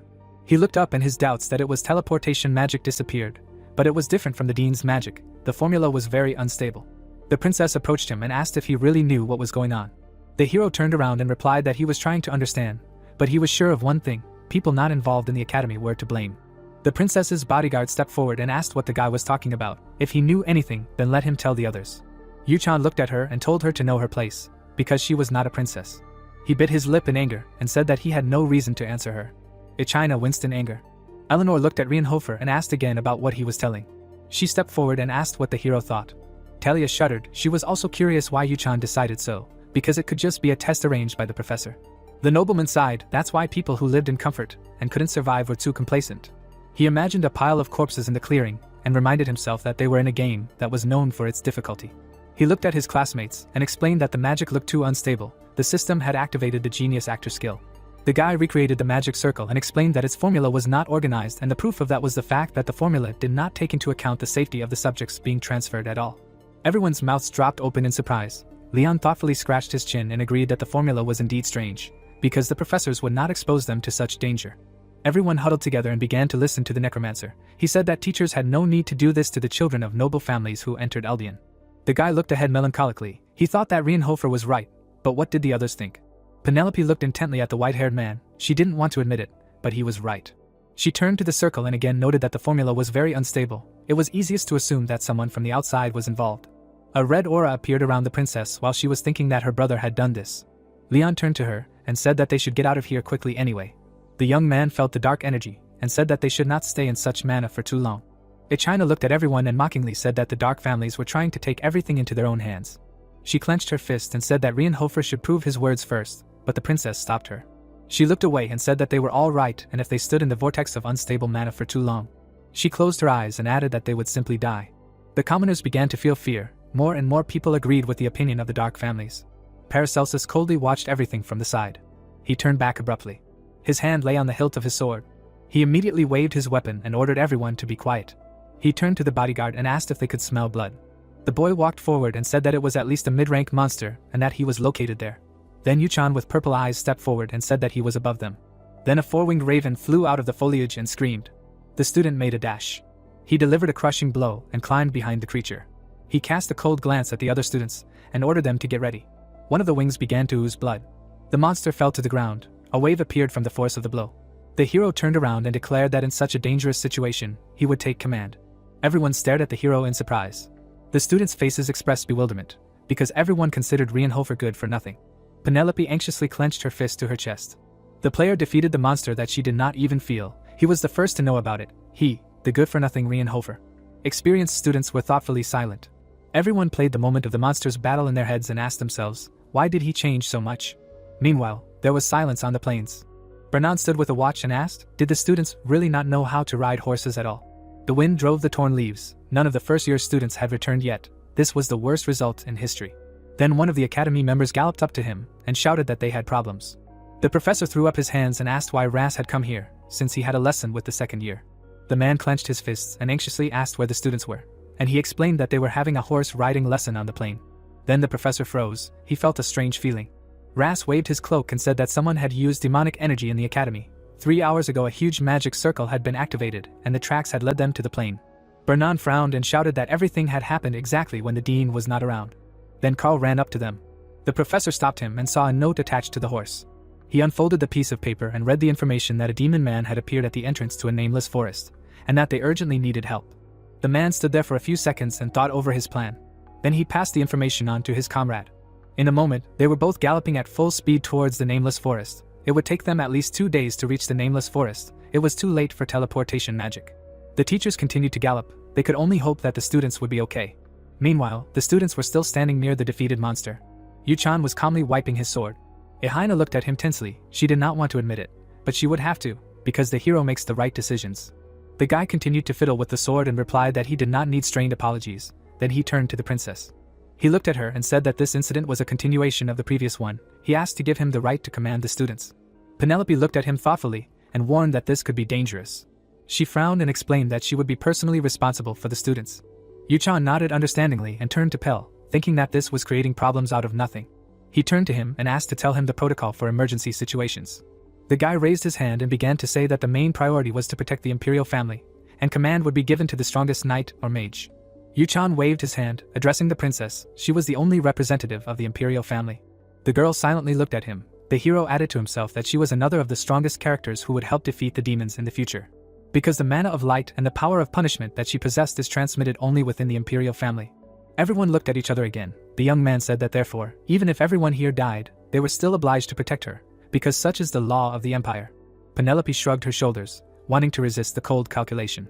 Everyone looked closely at the hero. He decided to clarify that he was the first to react to the attack. He spread his hands and added that he figured everything out too. The girl looked at him in surprise. The guy again asked to give him the right to command. Reinhofer smiled and began to wait. Talia jealously pursed her lips. She watched the player from the side. He wanted to become a leader who would control their lives. The hero turned around, while his friend thought that she was right, considering him a true knight. The player stared at the girl in love and surprise, unable to understand what was wrong with her. He turned around, raised his hand and said that if there were no other candidates, then he would become the leader, and if they did not agree, they must prove that their abilities are superior to his. Yuchan smiled contentedly, put his hand on his hip and said that if they succeeded, he would gladly pass this role to them. The students looked at him tensely. Among the others, there was one who was smiling slyly at the moment. Penelope looked at the people around her. If something happened during all this, then the leader would be the one to answer. The guy continued to stare at the player. He thought that even if he did well in this role, he would not be able to predict everything for sure. He slowly began to sneak up on him from behind and thought about how Reinhofer was currently drinking poison from the Holy Grail. He coughed into his fist and quietly whispered for him to do whatever he wanted, and also called him an idiot. Yuchan turned around and looked the guy in the eye. The villain immediately turned away and noted to himself how scary his look was. The hero made a dash and said that it was already decided. He pointed to the side. From now on everyone must follow his instructions, and if they refused, they would be punished according to the law. The princess and her bodyguard stood next to him. Ichina looked around with displeasure. Yuchan looked at the rest of the group and suggested that they start moving and follow him. Eleanor walked next to the player and asked him to tell her where they were going. The hero gave her a dark look and said that he was explaining poorly and asked her to keep up. He began to make his way through the bushes and mentally said that they would be horrified if they knew how many times he had gone through this chapter. The sun illuminated the upper branches of the forest.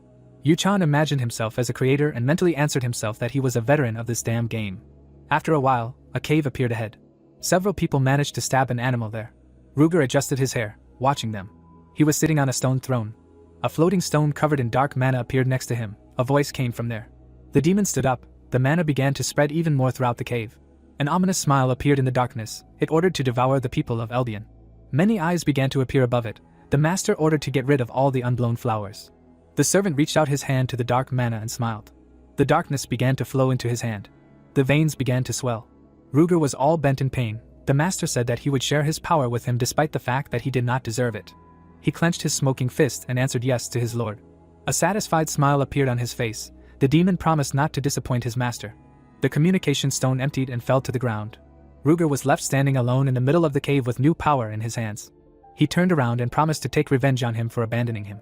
The observation sphere began to fill with red. The name Ras von Celestia was spoken. In the sphere, he saw two teachers who were riding at full speed to help the students. Ras looked forward seriously. Ruger smiled, seeing a familiar face. Dark mana began to emanate from his cave. The day was drawing to an end.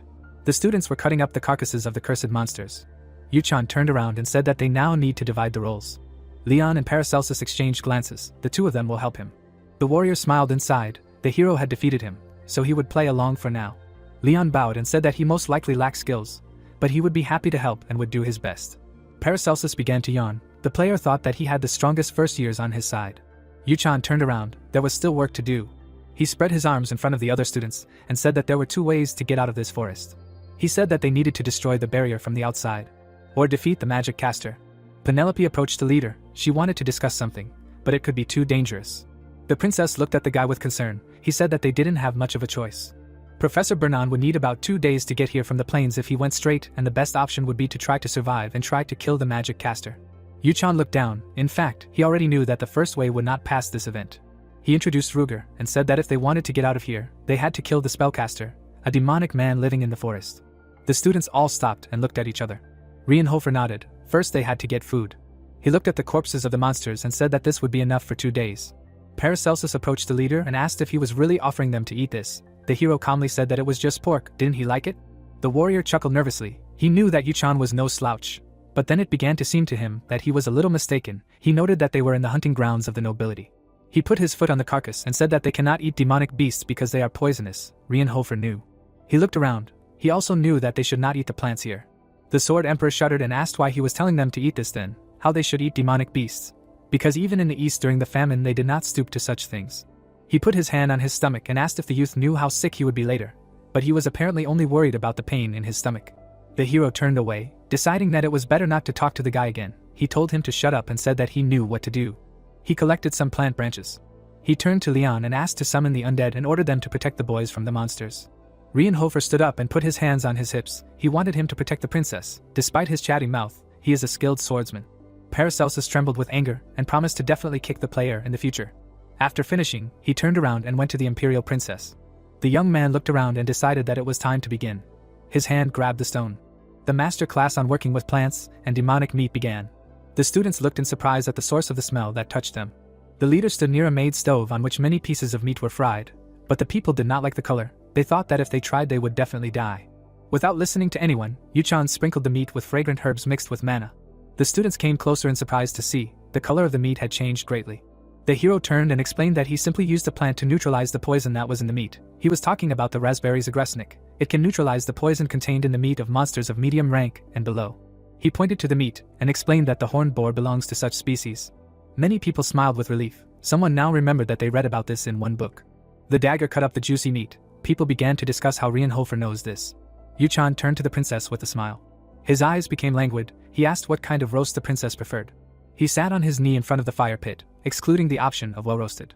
Everyone, drooling, began to approach the delicious meat, while the player remembered that in this game with such options, meat is thrown away. The sparkling juicy roasted meat was just waiting to be eaten. Penelope pressed her lips and came closer. A nervous droplet ran down her face. The teachers continued their way to the students, trying to contact the dean on the way. Bernan looked ahead angrily. He shouted that they had a half-demon of at least mid-rank. That was an emergency for the academy. The sphere flew up to his head. The man reported that he was now heading to save the children together with Professor Rass.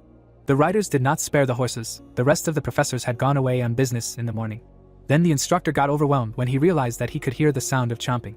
Rass looked at the device in surprise. While Bernan chuckled, he knew that she was crazy. But in such a situation it was clearly too much for him. The ball spun. The voice asked if they had really heard everything. The professors looked at the communication sphere with annoyance. The dean laughed and asked them not to panic. Nanwon took another cookie and said that the children would return without problems. She bit off the corner of the star and began to listen with a smile as Bernan said that the children were not even second years. He shouted that they were first years. Plus they had only just started training and were still very green. Rass looked at the sphere with concern and said that they didn't even know defensive magic. The sphere simply beeped in response. The men looked at each other and cursed, realizing that the dean had disconnected. They pulled on the reins and said that there was nothing to be done. The instructor bent his hand and shouted that they had to do everything possible. Accelerating, he broke away from his partner. Rass shuddered, realizing that among the children, his favorite was Reinhofer. Sunset came. The man thought that he would not let him die there. At this time, the students were resting by the fire. Everyone noticed that Yuchan was drawing a barrier. Leon looked at the leader and asked why he was spilling the blood of a horned boar around the camp. Paracelsus explained that if you use the blood of a strong monster, the little ones won't even stick their noses in. He looked around and added that they often use this in the east. The rest of the students grouped together. The swordsman said that travelers are most vulnerable when they set up camp for the night. At that moment, the princess approached the hero. She nodded and said thank you, because thanks to him they were all safe. The player looked at her and decided to clarify that it was not the end yet. There were hordes of monsters all around and that magician they had to catch. Everyone was sitting by the fire and nodding off. A long night lay ahead. Penelope looked at the camp and said that it was just a fact that no one had died yet, for that it was worth thanking him. After these words, she looked away embarrassedly. The wind began to play with her hair. The girl apologized for the behavior of her bodyguard. She was a little biased about the dark families, because many people were against them. The hero looked at the girl in confusion and did not like where everything was going. Leaves flew over their heads. The leader asked not to worry about the feelings of someone like him. And there is no need to thank someone who is considered a black sheep in his own family. Their family will be shocked if they find out. Penelope looked at him even more closely and said that she thinks otherwise. The wind blew over both interlocutors. If the princess can save more people, even if she gets entangled with the devil himself. Her eyes turned cold. She said that she will do this without hesitation. Yuchan looked down and said that these are quite dangerous words. Penelope turned away and grinned. She was just joking. Reinhofer folded his arms across his chest, not understanding what was happening to her. He thought about this character. She will be known as a good-natured princess, but she has a flaw in the form of excessive pragmatism. The NPC remained standing in thought. She was an unpredictable character who would easily sacrifice her life for the sake of her beliefs. So this kind-hearted princess can easily become a heartless tyrant. The player took the bag in his hands and sent mana through it. Everyone looked at him. He gave the order to split into groups of 4 people to build huts. He had a couple of extra sets of clothes. They could come and take one each. How good it was that he had a spatial bag. But people began to discuss his family, and the hero made a patient smile. According to rumors, the Reinhofers pushed children off cliffs at the age of 5. He did not understand where such strange rumors came from. After a while, tents were set up. Yuchan peered tensely into the darkness. They needed to be on guard. He folded his arms across his chest. When Talium asked what was going on, he said nothing. He gathered everyone around a common fire, and since everyone agreed to take turns on duty, they would guard this place in turns. He looked at the students' faces. There was one hitch in the second part of the episode with the attack. If they do not kill the mage who created the mage as soon as possible, this stage will not be passed. Everyone divided the tasks among themselves. Many were already yawning from fatigue. Someone curled up by the fire. Yuchan grabbed the sword and slowly began to go deeper into the forest. He understood that if no one killed that mage, his character peered into the darkness. The player knew that otherwise this story would not continue. The dome emitted a large amount of energy into the external environment. The villain woke up from an unknown sound. He stood up abruptly and grabbed the hilt of the sword. He began to wave his arms and wake up the entire camp. Penelope came out to him and asked what happened. The guy reported that a huge number of creatures with mana were heading straight here. Dark mana was actually drawn to the camp. China immediately drew her sword and ordered to stay behind her. Paracelsus grabbed his sword. He noticed that the strong monsters still didn't care about the blood of horned boars. He turned and asked what he intended to do with. Talia began to look around and ask where Reinhofer was now. A magic book flashed in the darkness.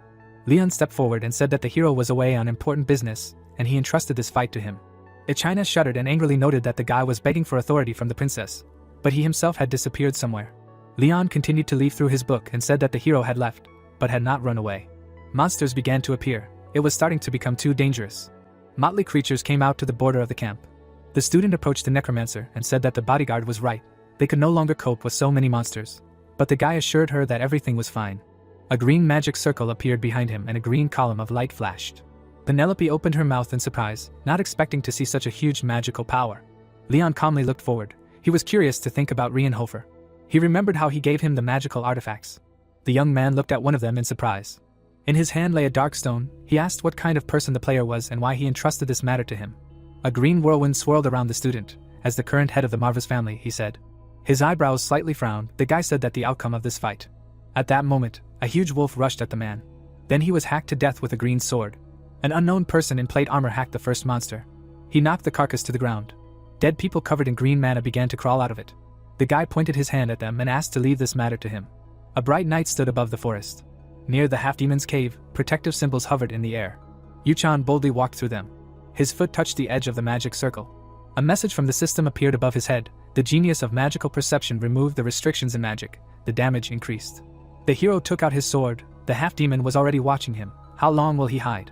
Ruger smiled evilly. He found it interesting. He jumped to the ground. In front of him was an ordinary student. The enemy's eyes flashed. He noticed that the student was not only able to detect his location, but he was still stupid enough to challenge him to a fight. Blood splashed into the player. The master of acting activated. He smiled and said that he would open his mouth only when he himself was worth something. Ruger looked in surprise at the man who told him to know his place. He gritted his teeth in anger and asked how dare he. He immediately rushed to attack. His claws reached for his snow-white face. Yuchan blocks this attack and forcefully throws the demon back. Ruger looks dumbfounded at the smoking hand. He looks at the student and asks who the hell he is. The player points his sword at him and says there is no need to talk. The veins on the monster's body began to bulge. He released a large amount of mana and promised the man to tear a confession from his dying body. After the words, he immediately rushes to attack. His mistake or salvation was to put his right hand forward. An instant cut off his hand. Ruger looks at the flight of his attacking hand in shock. Yuchan stands in front of him in a fighting stance and asks him not to be distracted. He realized that he does not even need to use skills. The half-demon's hand slaps the ground, splashing everything around. The servant of the devil freezes in thought. Having come to his senses, he begins the regeneration of his right hand. Despite the presence of demonic powers, he was still a man. His hand gushed with biomass, but gradually took shape. Ruger demanded not to tell him that the hero was already celebrating victory in his thoughts. His hand stretches out to a great distance to reach the student, but he is much weaker. Yuchan parries the attack again. His eyebrows frown, glowing purple. He advances, activating the genius of close combat. In close range, the player points his hand at the half-demon and casts a dark sphere. The shot tears the enemy's flesh. Ruger falls to the ground, and the student activates the acting skill. He glares at the enemy and asks if he thought that this would work. In his hand is a monster's hand. The servant of the devil looks at him, writhing in pain. Sweat runs down his face. He decided that he should have been more careful from the beginning. The white-haired Reinhofer held his broken arm. He was the one who ruined all his plans. He plunged his sword into his back and braced his leg against his torso. Ruger writhes and asks how dare he humiliate him, the one in whom the blood of the Duke flows. Yuchan swings his sword at him and says that he has had enough. The mage writhes and clenches his teeth. The student turns around at the scream, without striking. Ras finds him, runs up to him and asks him to stop. The man freezes and says that Ruger is his student. The hero lowers his sword in surprise and asks again. The professor bows and apologizes for allowing this situation to happen, but the man underneath him really is his student. Ruger looks at the teacher and asks him not to talk nonsense. The man looks at him. The half-demon asks if he considered him his student for even a second. Ras abandoned him, and he, who lost his arm in the battle for the Empire, was heartlessly expelled from the academy, since he had lost his value. Ruger arched his back and asked if he really called himself his teacher, then insults began. Ras clenches his fist. He really did expel him from the academy. He comes closer and says that all this is not because he thinks, he actually did it because he was worried about the future of the student. The professor looks remorsefully, and says that he did not want the fate of his son to befall him. The prisoner now silently looks at the old man. He says that he decided to expel him from the academy, because he was too persistently eager to fight. The former student squints his eyes and shouts that they have the right to choose their own fate. And Ras made him a rejected laughingstock, stroking his vanity by helping. The professor closes his eyes and shakes his head. He did not know that everything would be like this. But the hero sees the mark of ball on his back. The teacher asks the student, was the magical power that he so desired really like this? Was it worth his dreams? Ruger remembers himself during his studies. His face becomes calm, after which he smiles evilly. He looks forward and says that he already knows that it is over for him. Suddenly he turns around and tries to attack Reinhofer. But in fact, he tears off his own hand and runs at his teacher. There is rage and resentment on his face, a dagger in his surviving hand. He screams that he must take his teacher with him to the grave. Ras fearfully puts his hand in front of him. Blood and a dark aura mix. The man stands frightened with his hands raised. A moment later, he opens his eyes. Yuchan stands with his back to him and says that the deeds that he has done, and which can no longer be corrected. He stands in front of the professor, covering him with his back. He says that he also has such deeds. The next moment, the hero finds himself near the half-demon. He turns around in fear, not understanding where this speed comes from. The system activates the acting skill and increases the synchronization of the character and the player. Yuchan smiles, swinging his sword, and says that this is an extremely unpleasant feeling. After his smile becomes slightly crazy, Ruger shudders. His sixth sense sounds the alarm. Everything is shaking in his eyes. The system informs that the player may lose his mind. At this moment, the half-demon is cut through. The player makes a dash forward. The possessed one manages to follow him with his gaze. But at this moment, his body falls into two parts. The student looks at him with a terrifyingly cold face. The corpse begins to decompose into dark smoke. Particles break off from it and evaporate. Ras falls to his knees and looks at the remains of his former student. He is shaking all over.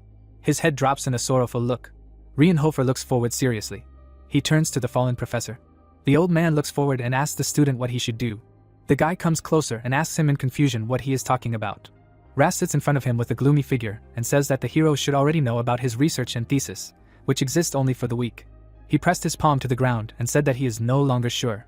His fingers scraped the ground. The professor began to lose the meaning of his research.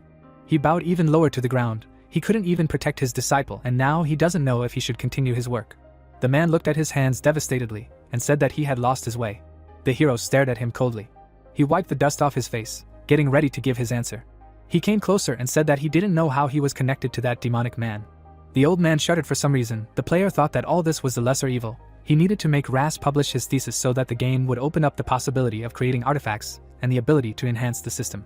The disciple continued to look coldly at the sad old man. He wanted to make him continue his research. His hand hung loosely.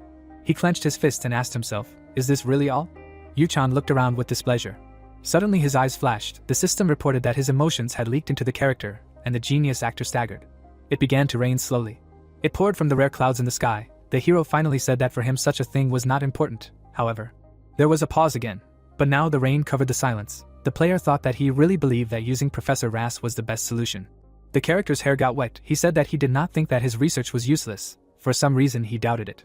Ras looked away and said that the student now saw for himself how powerless he was. Yuchan smiled and agreed with this. He said that the professor looked like a real weakling. He looked away. Now he understood. The NPC had pierced his skin. A puddle began to form under his foot. Yuchan doubted, because his words had an effect on him. The student looked at the pathetic old man again. Drops were running down his face. He himself is very lazy, he said. Ras looked up at him in surprise after the young man asked not to be too hard on him. The guy sighed and said that he did not like tea and preferred coffee. He looked away and said that he did not need money or fame. The cheerful man looked up and asked what he was talking about. The hero smiled at him and said that his research was completely different. Reinhofer smiled and said that there was meaning in it, and he was sure of it. At that moment, the barrier began to crumble like glass, while the player thought that a veteran like him was simply jealous of someone who brought love into this world. The guy kneels in front of the old man. His pants get dirty. "Mister." Ras looks at the young man in bewilderment. He looks him in the eyes and says that he will become his student. The man shudders. Yuchan watches the character's reaction closely, his back, which he saw through the monitor, and he, an atypical thinker, says that if there is a need, he can catch up with the teacher. The young man smiles again and says that he can support him, while he regretfully talks about his son. The barrier is almost completely destroyed. The student stood in front of a new pile of corpses. The fight is over. Paracelsus was removed. Leon stood in front and looked closely at the bodies. The swordsman rolled his eyes and said that Reinhofer was not the only psycho here. He remembers the avatars that the necromancer summoned and notes that this magic was on a different level compared to the usual. He looked at Leon's back and thought that he and the hero are completely different. Penelope was telling her bodyguard off to the side that she found it hard to believe that someone had the power to control such an army of the dead. The princess looked into the void in shock and said that the dark forces are truly capable of destruction, although she did not want to admit it. The girl turns around and says that the rumors that the House of Marvas has returned turned out to be true. She closes her eyes and decides in a businesslike manner that she needs to remember a necromancer named Leon. The bodyguard bows and promises to monitor his actions. At that moment, the guy was closely examining the crystal that the hero gave him. Drops were running down his face and hair. If not for the stone, it was not a fact that he would have been able to win. He squeezed the stone in his hand and thought that Yuchan seemed to have seen the future. At that moment, a rumble was heard from the forest. Bernan jumped out into the crowd and began to examine the students, asking if anyone had died. Penelope approached him and reported that no one had died, but some had left the battlefield. Bernan's bald head flashed and he bowed. He apologized for not greeting him right away. He was in too much of a hurry. The instructor came closer and asked if he could know who was missing, and the girl reported that they were talking about Reinhofer. She smiled and added that it was unlikely that the hero was in danger now, since they had only held out for so long thanks to him. The professor looked at the children in surprise and asked if it was true, and Leon immediately confirmed it behind him. The necromancer came closer and said that the mana crystal that the hero had given him had helped them. The teacher looked ahead, dumbfounded. The other students stood thoughtfully to the side and discussed how Reinhofer had turned out to be not such a piece of trash. But some of the girls added that he clearly had problems with women. One of the guys scratched his chin and added that he behaved like a good-for-nothing, and that he had a bad relationship with the servants. Bernan shuddered, realizing that they were talking about the white-haired man again.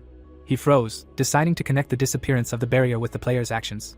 Some time later, in the academy mansion, the hero was sitting in his office and doing paperwork. The pen squeaked on the paper. His acting skills were activated at an average level. The young man frowns. The system reports that he will not flinch. His eyes look closely at the words, white strands falling down. After that incident, he had to become a student. Strange Professor Ras. The man sat next to him and looked at his fist, humming a melody to himself. Yuchan patiently kept his eyes closed. The professor turned red and languidly breathed on the boy's thin throat. In order to unlock the system artifact, he needs his research. He remembered that in the game, Professor Ras did not die, but now everything is different. Suddenly, he hit the old man in the face with his elbow. He understood that if he did not save him, he himself would suffer. The student coldly looks at the professor's face driven inside and asks for forgiveness. He attacked him so hard, that is, he simply reacted to an unexpected touch. Ras suddenly laughed and gave a thumbs up. Everything was fine, he assured. He knew that the hero did it on purpose, so he didn't have to pretend to be a goody two-shoes. The teacher wiped the blood from under his nose. The young man asked why he was acting like that, since he knew him so well. He said that the laws of the empire also had articles about sexual harassment. Ras spread his hands and walked up to him. For someone who pretended to be a good-for-nothing from a noble family, he knew too much.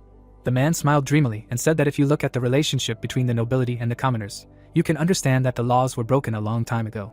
He walked away. The hero looked at him. It seemed to him that a professor of the Eldian Academy, which is under the direct jurisdiction of the imperial family, shouldn't say such a thing, but at least the student hadn't snitched on him yet. The player looked away with annoyance and thought that this NPC was really crazy. Ras was twisting the bracelet in his hands.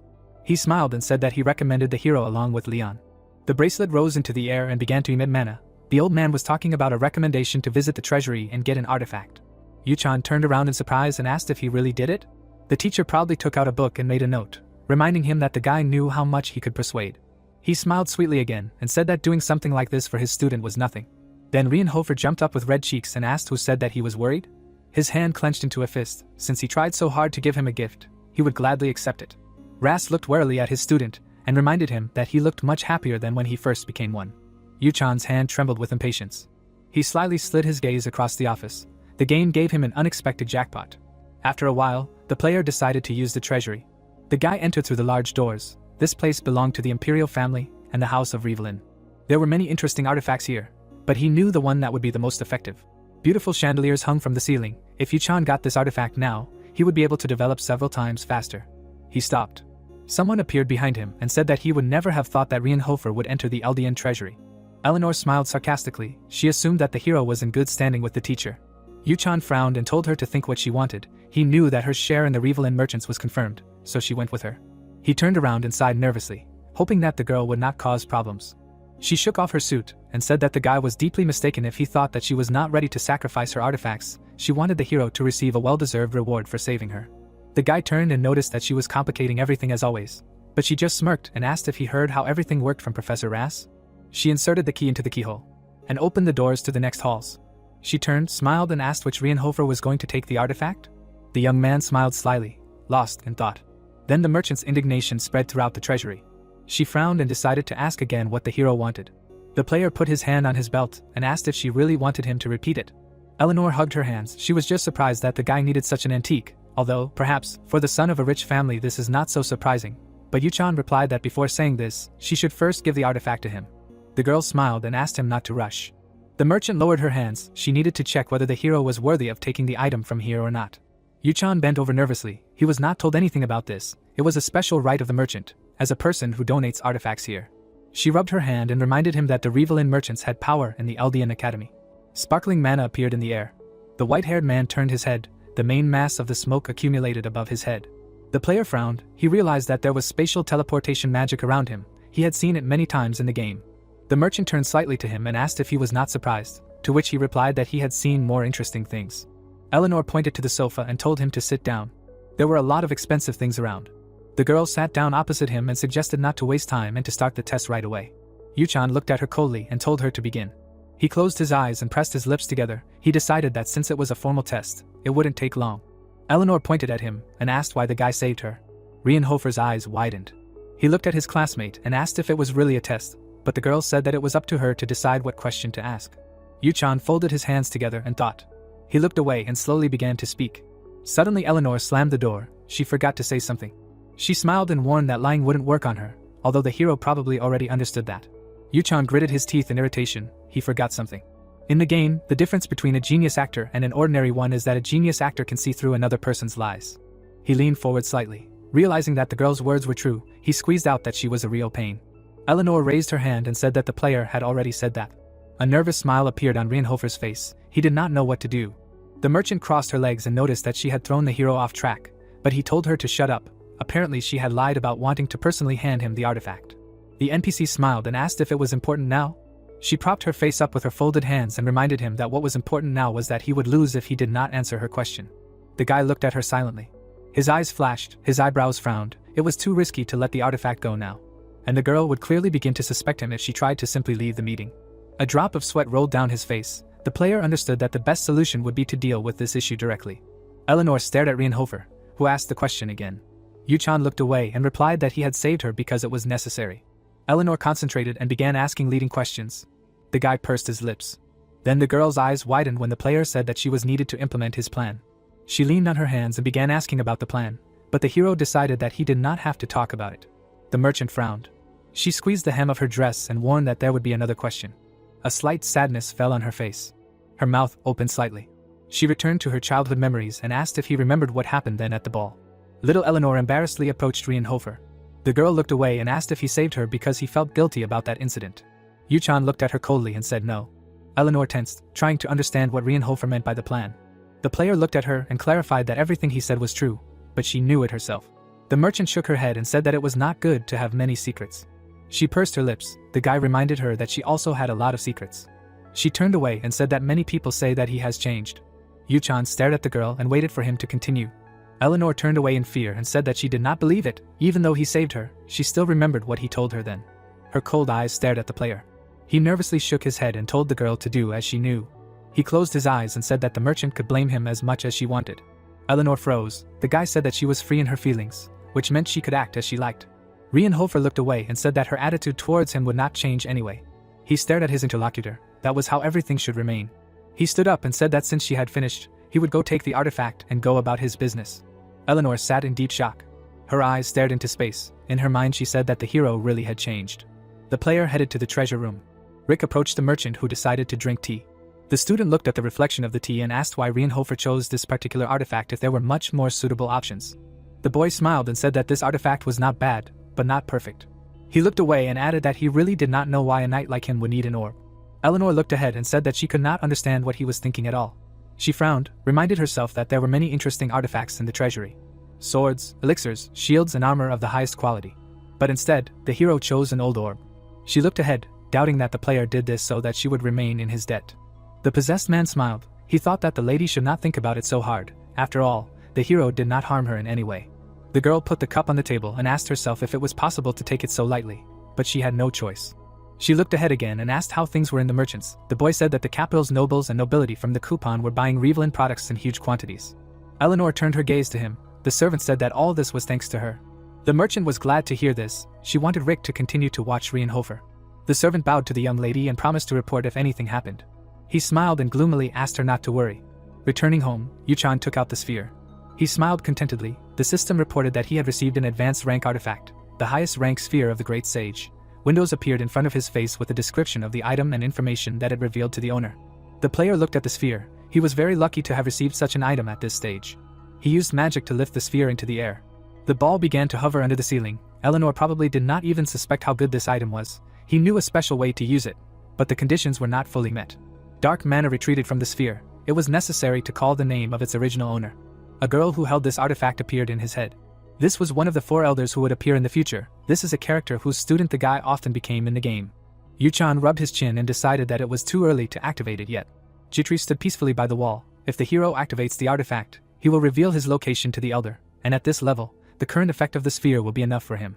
The maid looked at the master and asked why he chose this sphere.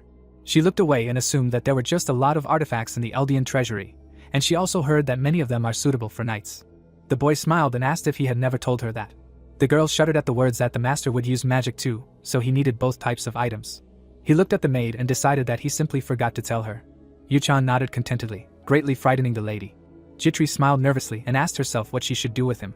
She looked at the boy and asked if it would not be difficult to learn both swordsmanship and magic at the same time. She did not doubt his abilities, but Reinhofer smiled and said that if he failed, he could just take money from his family and live his life.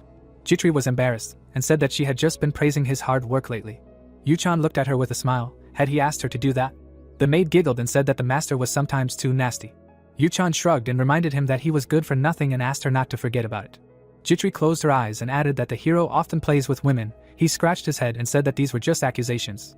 The girl introduced the patriarch and told that he was once a real ladies' man. Yuchan looked at the girl in surprise. She said that now he repents of his mistakes. The player smiled sincerely because he did not know about this. He fell onto the bed. Jitri remembered something. Reinhofer opened one eye. The servant said that he had received a letter. She took it out and noticed that it was from the imperial family. They insisted that the hero read it personally. Yuchan stood up abruptly. He did not understand why he needed to write. He accepted the envelope that China handed to the servant. The player opened the sheet of paper in surprise. He did not understand why the princess was paying so much attention to him. There must be no more deviations from the original story. The letter was elegantly designed. The princess greeted Reinhofer and wrote that thanks to his actions she was able to survive. Therefore, according to the laws of the empire, she would like to reward him. She would like to invite the player to the capital of the Talonpfizer kingdom to personally receive his reward. Yuchan stood up. His departure would be in 3 days at 9 in the morning. He put the paper back into the envelope. He waved it and said that the princess wanted a member of the Dark family to go to the capital. He did not know what kind of reward she was talking about.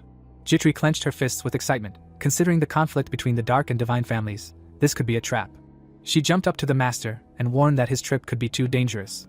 Yuchan looked away and thought about the fact that they would want to call him at any time, and that meant something. He looked at the servant and told her to stay here. He calmly clarified that this was an order. Jitri brought her hand to her chest. She was too worried. The player turned away and thought about the place where Emperor Esteban and the Imperial faction established a base.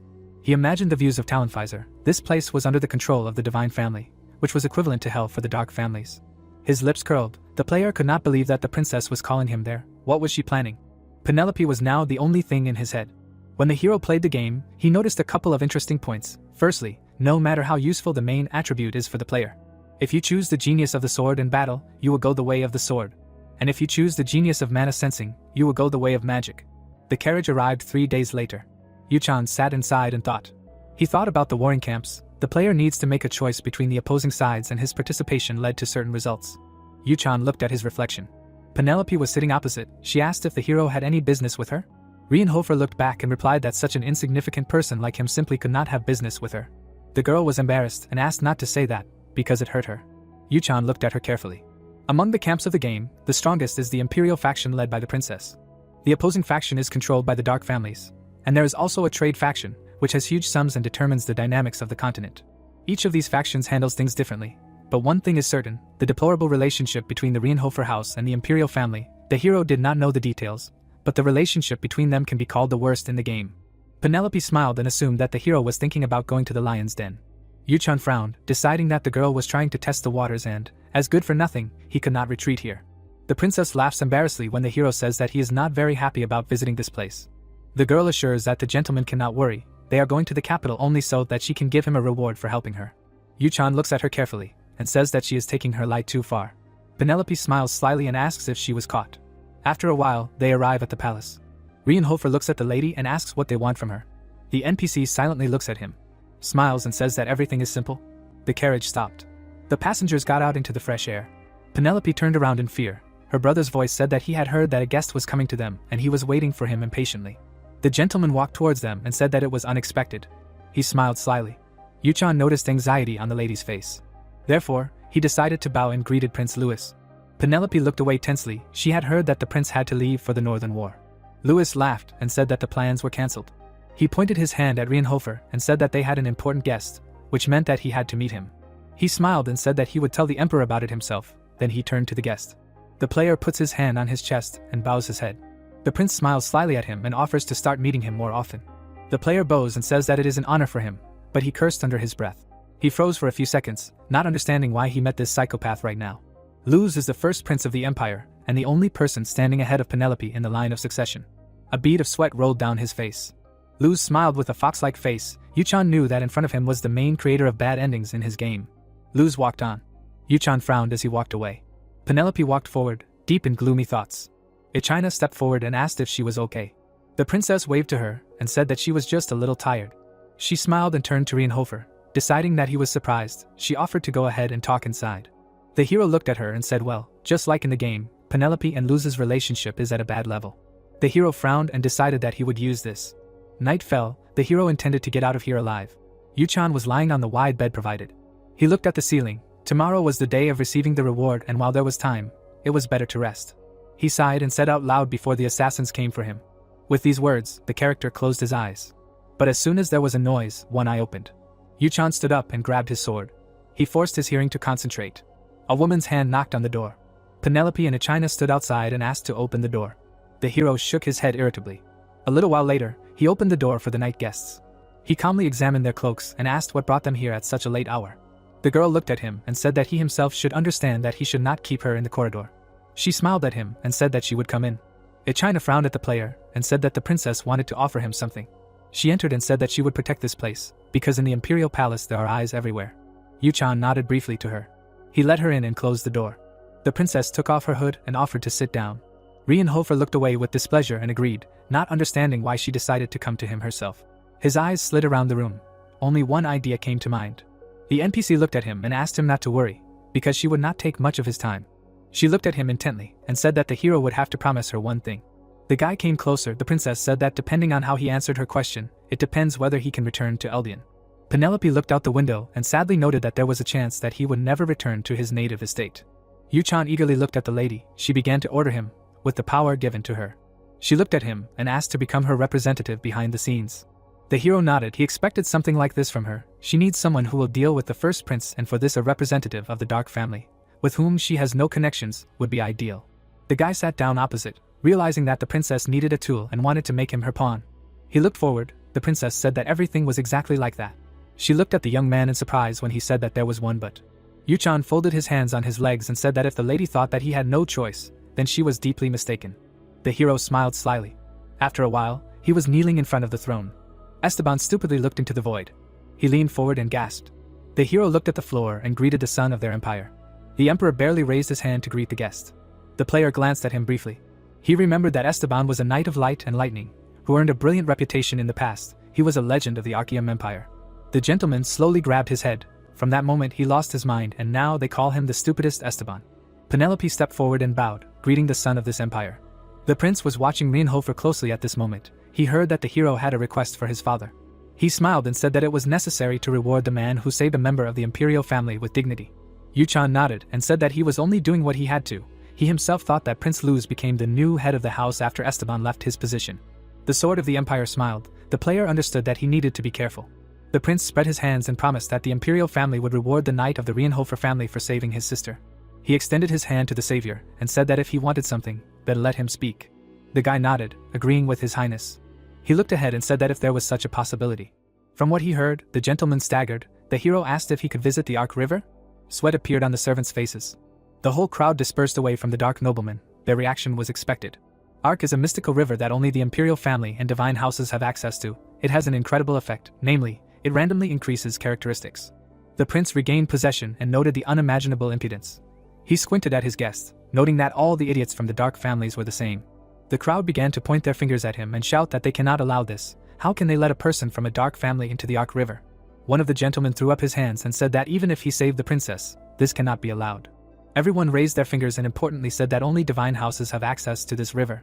The hero looked down coldly. As expected, everyone opposed. He closed his eyes. He said this so as not to say that he did not need a reward. He decided that this would be enough. Penelope looked sternly forward and said, "What impudence." She looked at everyone present and began to ask how they all dared to raise their voices in front of His Majesty. The hero looked at her in surprise. The princess said that there were no laws stating that only divine families had access to the river. A drop of sweat rolled down the guy's face. Something went wrong. Why was Penelope suddenly standing up for him? He looked at her. He told her that he was not going to follow her plan and hoped that she would simply leave him alone. One of the gentlemen came out to meet Penelope, but the lady said that she did not like his tone. Silence fell in the hall. The girl found the strength to smile. Yuchan gritted his teeth, expecting a setup now from anywhere. He was worried about what she told him the night before leaving. She put the cup of tea on the table and said okay. She looked at the young man and promised that she would leave him alone for now. She stood up, walked up to him and asked him to remember the following. Reinhofer looked at her coldly. The princess leaned towards him and said in a gloomy voice that sooner or later he would have to choose. If the time came when he would have to choose between two factions, he would have to support the princess, and not the main antagonist. Now the player was looking around, but he could not make this choice obvious. He looked at the prince and asked if he would fulfill his request. Luz made a face of disgust. But then he overcame himself and smiled. Everyone present stared in shock at the heir, who noticed that his sister's words made sense and there were no laws prohibiting dark families from visiting the Ark River. The player looked at him carefully. Luz put his hands behind his back and said that one cannot so easily break the rules that the imperial family and ministers had followed for so long. The gentleman pointed at the guest and suggested a test. The princess shuddered. Luz wanted to see if Reinhofer was worthy of visiting the Ark River. Yuchan looked at the throne in shock. He did not expect such a turn of events. He introduced Eleanor and noted that they all loved tests. He raised his head and asked if he could find out what the test would be. His Highness clenched his fist and ordered him to have a training duel. The player looked at the NPC in bewilderment and asked again. The man smiled at him. From what he had heard, he had incredible sword skills, so it would be logical to fight him. Everyone looked at the heir. He said that the Ark River was sacred and only the worthy could access it. Yuchan looked at him coldly and decided that the NPC thought he had a great idea. He smiled and accepted his challenge. Luz responded in kind. He walked closer to the stairs and announced that they would meet at the training ground in an hour. He could use any weapon he wanted. Yuchan watched him with excitement and replied, "Well, Your Highness." Penelope looked at him with concern. The player promised to give it his all. Yuchan stood up and walked away after these words. The princess rushed to catch up with him. The player turned around. The character asked with concern, did he really want to die? She looked at him angrily and asked, does he not understand what his brother wants? Whether he wins or loses, the result will not matter. Her brother just wants to show off. Yuchan looked at her silently, while she screamed that her brother was going to trample him to humiliate the Reinhofer family. The guy looked away. He knew everything. Even if he wins, the prince will blame him for the fact that the youngest son of the Dark family decided to harm His Highness. And if he loses, the villain's reputation will be strengthened and he will say that he has defeated a new talent. The hero smiled and said that her brother will probably tell the others. But why did he agree then? Yuncha put his hand on his belt and asked what if he tells her that there is another option. Penelope shuddered and asked what option he is talking about. Yuchan raised his hand and confidently said that he is talking about the option in which he wins and does not die. He lowered his hand and asked if the princess will support his choice then. At this time, the maids were equipping Luz for battle. They adjusted the armor to fit him, carefully and painstakingly. The blonde called one of the maids to him.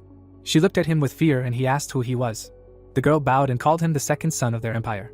The man smiled contentedly and added that he had a prominent position in the Talonpfizer, so no one dared to ignore him.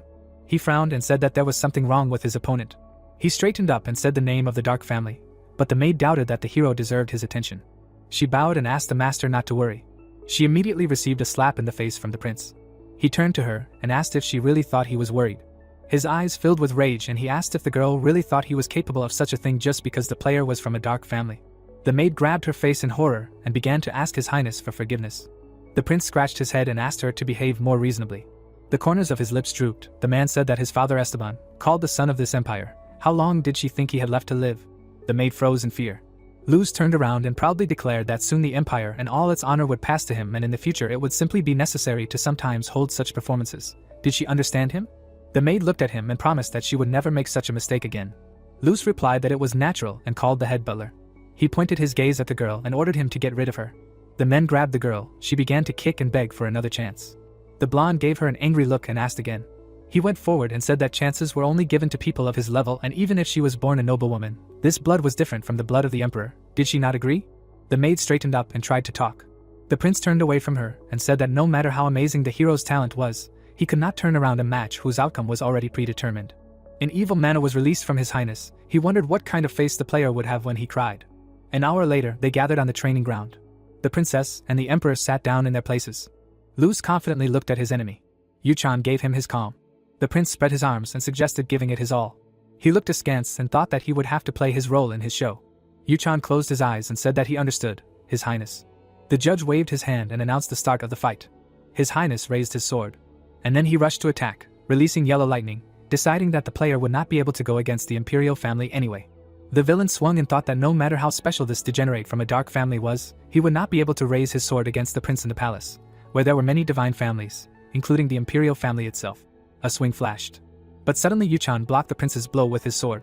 Luz smiled nervously and shouted that the idiot dared to raise a sword against a member of the imperial family. In response, Yuchan threw His Highness back with a powerful swing. The villain looked at him dumbfounded. The hero stood in a fighting stance with a smile and reminded him that he himself asked to give it his all. He made another strike and threw the prince back. He stopped and looked at the player, indignant that he was about to point his sword at the main heir of the empire. His eyes narrowed in anger. He asked how a runt from a dark family dared to challenge his authority? Yuchan looked at him in surprise and said that he was simply following his orders. His Highness gritted his teeth and offered to play his game. He swung. Lightning flashed that absorbed the light. Luz promised that the player would not get off easy now. Yuchan got into a fighting stance. Even if he had a good reputation in Eldian, he was still a brat. The prince smiled. He decided that a nobleman would definitely not defeat him. After all, he had an education at the level of the imperial family. The referee looked at his master with excitement. He raised his hand and explained that the match would end when one of them fell or gave up. Luz spread his legs covered in lightning. And he rushed to attack, putting the sword aside and reaching his left hand towards the white-haired man. Then he suddenly attacked, but the guy managed to block. Yuchan calmly looked at the trembling swords. Although Luz was the main culprit of bad endings, his level of combat skills was not that high. He took a step to the side and swung to attack. Maybe the prince did have talent. The gentleman managed to track these movements, but he was far from the player's character. Rienhofer looked at him and attacked. The blonde shuddered, realizing his situation. He closed his eyes. A moment later, he carefully opened his eyes. The dark nobleman was putting his sword back in its sheath. The prince didn't understand why he stopped. He glared at him and asked what he was doing. The hero smiled and said that he had no complaints about the rules of the match. Luz looked closely at his enemy, who suddenly said that he found it rather boring to fight when there was nothing at stake. The prince asked what he wanted. The gambler raised his hand and offered to bet on the winner. His Highness glared at him. He smiled and decided that he would easily get what he wanted. He lowered his sword and agreed that it would definitely not be boring this way. Rienhofer smiled and offered to announce the conditions after the match. Luz smiled, apologized and said that he was rather impatient and would tell you right away. The hero frowned and said as you wish. The heir smiled and said that if he won the match. He extended his hand and said that then the young man would serve him and not his sister. Yuchan frowned and asked what he meant by that. The lord lowered his hand and asked him not to make a fool of himself. He smiled and said that his sister had bewitched him and that was why he had saved her in the forest. The player smiled nervously and thought about how the prince was an idiot, because he had completely misunderstood everything. He scratched his head and replied that he was simply following the laws of the empire. Saving the princess was his duty and he had no other intentions. His Highness smiled and said that in that case everything was much simpler. Lightning flashed around him. Luz offered to become his knight. He wanted him to become his shadow, not the shadow of the Rienhofer house, and he would also have to swear allegiance to him. Yuchan adjusted his sleeves and replied that this is exactly what he would do if the lord won. Luz looked around contentedly and thought that if he was wounded, he would shift the blame to Eldian and Penelope. His sister watched everything tensely from the side. The prince rushed to attack. He prepared his sword. The outcome of this match was already decided before it started, so he could only blame himself for this stupidity. He put his sword out to stab. It was immediately obvious that his sword could not penetrate these artifacts. Yuchan dashed back. He could not hurt him now. There was a smile on the young man's face. The sphere artifact began to glow and emit light. New windows from the system appeared. He smiled, knowing that everyone would be surprised, since he learned the name of the owner. But nothing could be done. The most important thing for him now was survival. The hero dodged another attack of the night. He put the sword at face level for protection and closed his eyes. There was only one way to destroy this ridiculous armor. He looked forward with a smile and said that the owner of the sphere is Astrid von Callewood. The sphere absorbed the light. The username was registered. The character's mana temporarily increased. The sphere rose into the air and smoked purple. From the flow of mana, His Highness was forced to put up a block. He glared at his enemy and asked what he was doing. The guy smiled and reminded him that they said it was a match. But they didn't set any restrictions on the use of magic. Luz shuddered, not understanding what was happening. He gritted his teeth and squinted, amazed that Reinhofer was using magic. The sphere was releasing powerful streams of mana. Yuchan held his hand up. He said that everyone understood that it was a magic projectile. Luz lowered his hands and just watched. A dark portal opened under the ceiling. Projectiles began to come out of it. They all rushed at the prince. The hero hoped that he would be able to dodge them. Yuchan calmly smiled, turning to His Highness. The prince closely watched the projectiles flying at him. They began to hit the ground and destroy the floor. The prince began to dodge. Magic flared near his face. Something was wrong. He created a shield and one of the projectiles ricocheted. The first one managed to hit the prince's back. The enemy did not understand how the hero did it. Wasn't the Reinhofer family famous for their swordsmanship? The prince was able to stand on the ground. The heated surface was evaporating. Luz wiped his mouth. He noticed the opponent's talent for magic. But talent cannot explain something like this, which means he was born with it. Yuchan pointed his hand at him. Magic stones hung above his head. They began to swirl, creating new vortices of mana. The hero clenched his fist and said that it was not easy. The stones rushed to attack. The guy said that this is not at all like wearing his armor. Luz looked at the enemy indignantly and asked how a good-for-nothing run from a dark family dared to laugh at him. The shells flew at the prince, who started it all himself. The player smiled and said that His Highness wanted to ridicule the dark families and prove that his results are worthless. That's why they challenged him to a duel, isn't it? The girls watched the fight with great interest. Who would have thought that the gentleman would try so hard, having an undeniable advantage? He said that the honor of the imperial family is no longer worth anything. From these words, the prince froze. His veins on his forehead bulged with anger.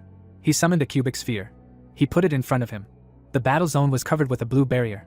The man called the player a psycho. He understood that others should not see this. Yuchan lowered his hands and asked what the gentleman was going to do. Luz waved his hand and replied that the guy had no right to ask questions.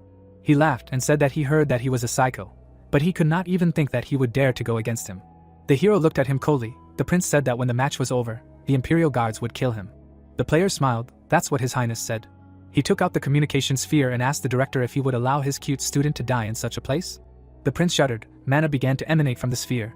She absorbed the energy. Namwon said that she would fulfill his request in any case. Luz bit his lips. The voice seemed familiar to him. The sphere asked, "Have they really not met yet?" The dean's hologram appeared from the artifact and looked at the prince. She said that although Inkan was far from cute, he was her dear student, and if they tried to get rid of him with the power of the imperial family. The elder smiled and said that she, as one of them, would have to destroy him. Luz made a face of surprise. Yuchan waited silently. A smile appeared from under his white hair. Before that, the student went to talk to the dean. He told him that the imperial family wanted to give him an award. The player raised his hand and explained what it was for saving the princess. Kanwon smiled and said exactly that. Yuchan shook his head irritably and said that if he went there, he would be killed there. The director bit off a cookie, listening attentively to the student. He folded his hands together, sighed and said that no member of the dark family had ever returned from there alive. The elder smiled and said that it seemed true. Suddenly, the young man snatched the cookie from her hands. He raised it higher above his head and asked if she was seriously sharpening the treats now. The girl tried unsuccessfully to reach them. The guy closed his eyes and asked if the director could help him. He returned the treat to her and said that just one word and the princess would stop pestering him. Namwon smiled and noted that the hero would not receive a reward then, and if he did something good, he should receive a reward for it. Yuchan folded his arms over his chest and said that it was better not to receive a reward than to return back without a head. He did not know how difficult it was. The elder raised a finger and said that magic was now in its heyday, so lost limbs can be quickly returned, but she did not know if it works with the head. Yuchan smiled nervously and asked if she was serious about telling her student such a thing. The lady sat down on the sofa and said that in that case, if there was a way to get a reward and return from the capital alive, would he try? She created a sphere, while the hero said that he doubted that such a solution existed. Reinhofer grumbled at his reflection. Now he was looking at the hologram of his director, the crystal she gave him, a kind of tool for long-distance communication. Unlike ordinary artifacts, it can transmit mana to the other side. The guy looked at his enemy. His armor was starting to crack, even he could not go against Director Eldian and one of the four elders. The player smiled and noted that the elder is rarely useful. In response, the girl smiles evilly and is going to leave him if he does not need help, but since he does, the player bashfully turns his head away and says that he needs help. After which he looks at the prince. Luz smiles nervously. The couple stared at him in silence as he yelled that it was just a misunderstanding. If he knew that she valued this student, he wouldn't have done something like this. Manhwa looked at him coldly and asked who his principal was and asked him not to pretend that he knew her. She was close to his father, not him, and he wasn't her student. Luz looked at the principal indignantly when she called him a brat. He raised his hand and asked what he needed to do to calm her anger, and she told him to beg.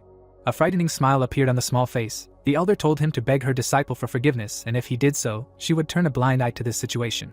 Yuchan smiled embarrassedly. He certainly did not expect this. The prince was shaking all over. He was sweating all over and with a short sigh said the word forgive.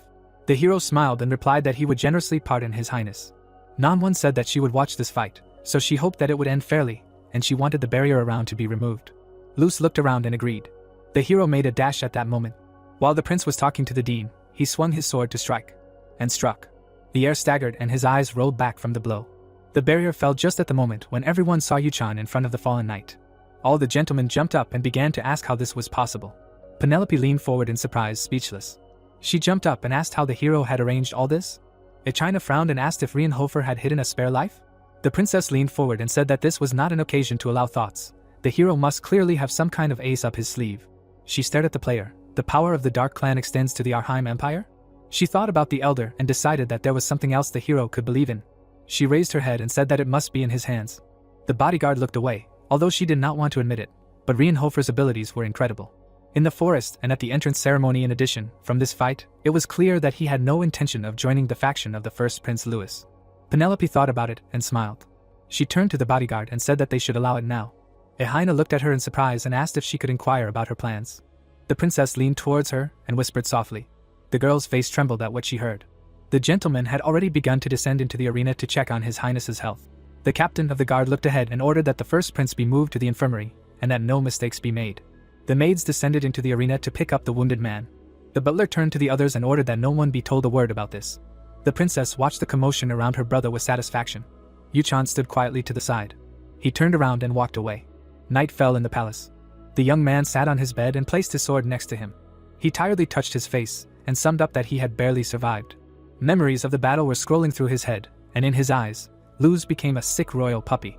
He said that one should not rush headlong towards a bad end. The prince always attacked with a crazy face. The hand reached for the sphere. Astrid appeared in the head. The player decided that she was now useful. Yuchan threw the artifact in his hand. This thing would be useful to him not only at the beginning, but also in the middle and second half of the game. Mana was released from the device. It was undeniable that it made it a little easier to resist the prince. The young man looked at the ceiling and smiled. Next time he should not even dream of such luck. There was a knock on the door. The player suddenly tensed up and looked towards the door. The corners of his lips dropped. The thought immediately appeared that the first prince had come to take revenge. The hand took hold of the sword hilt. The guy approached the exit and asked who was there. Penelope and Echina were standing on the other side of the corridor. Echina clenched her fist and said that the emperor's daughter wanted to see him. Yuchan looked at the door in surprise, not expecting such an outcome. He looked away irritably and said that he would open it now. The bodyguard frowned in order to open the door immediately. The player nervously pursed his lips. Anyway, there was a matter that he did not want to deal with. But he still approached and opened the door. Penelope was already standing in front of him. She walked inside with restraint. Echidna remained to guard outside. Reinhofer turned to the heiress and asked what she wanted from him. The princess slowly took off her hood. If she wanted to question the hero about the battle with the prince, then they had already come to an agreement. The girl smiled at him and asked the guy not to act like an idiot. Yuchan looked at her in surprise and asked what she was talking about. The princess laughed and asked if he was drawing a picture of her and her brother sitting at the same table. The guest remained silent, and then the emperor's daughter offered to sit down. The player sat down opposite the NPC. He looked at her sullenly and reminded her that it was almost midnight, and if it was not important for her to discuss it now, then they could talk at any other suitable time. Penelope smiled and said that she wanted to talk now. Yuchan was wary. He did not understand how it was possible to discuss something at such a time. And if strange rumors appeared later, then who would take responsibility for it? The lady calmly looked at him and asked if he was worried that scandalous rumors could be spread. The hero bowed his head and said that the fact that the princess was in the room of a person from a dark clan when the clock passed midnight was a problem in itself. The princess smiled and asked if he was thinking the same thing as she was. Penelope put her hand on her chest and said that rumors would definitely start, that's why she came. The dark nobleman shuddered and mentally asked the crazy NPC to explain herself. The lady closed her eyes and smiled. The guest asked for a specific explanation, then Penelope addressed him by name. Reinhofer looked at her and answered. The girl kept her eyes closed for a while. They slowly opened. The lady addressed her savior. She smiled shyly and said that Yuchan should marry her. A bloody moon shone in the sky. Its light poured through the bars. The council sat in the dimly lit hall. Luna raised her head and began to speak. She frowned at the other members of the council and asked if it was true that their incredible newcomer went to the Ark River. The dark man looked at her and said that it seemed true. It was the initiative of the imperial family. The woman lowered her head and asked if he simply trusted them and went. Did he really not care at all about the humiliation he might endure there? The blue-haired girl smiled and said that she knew it. Marin spread her hands and said that children were always a bad choice. She smiled and said that she understood that the leader had his own reasons for taking him in. But she personally wasn't sure. The dark-haired man asked her to watch her language. Kyle glared at her and asked if she really thought the leader needed her approval to accept someone. The girl jumped up and said that she didn't mean that. The guy looked at her and said that disrespect was unforgivable, especially for people like the Coneys, who were persecuted by the imperial family. Luna looked up grimly and told them to stop discussing the new guy. Suddenly, a man appeared and scratched the walls with a hook. He smiled and turned to the leader. Gregor grinned and said that he partially agreed with Marin's words. He approached the table and said that the sleepers hadn't recruited new people for a long time. Why did they suddenly decide to accept someone? The girl looked at him sternly and said that she was interested in him, that's all. Gregor put the hook to his chin and said that he didn't think she was attracted to such a child. Maybe it was his family? The blonde frowned and said that the Reinhofers had nothing to do with it.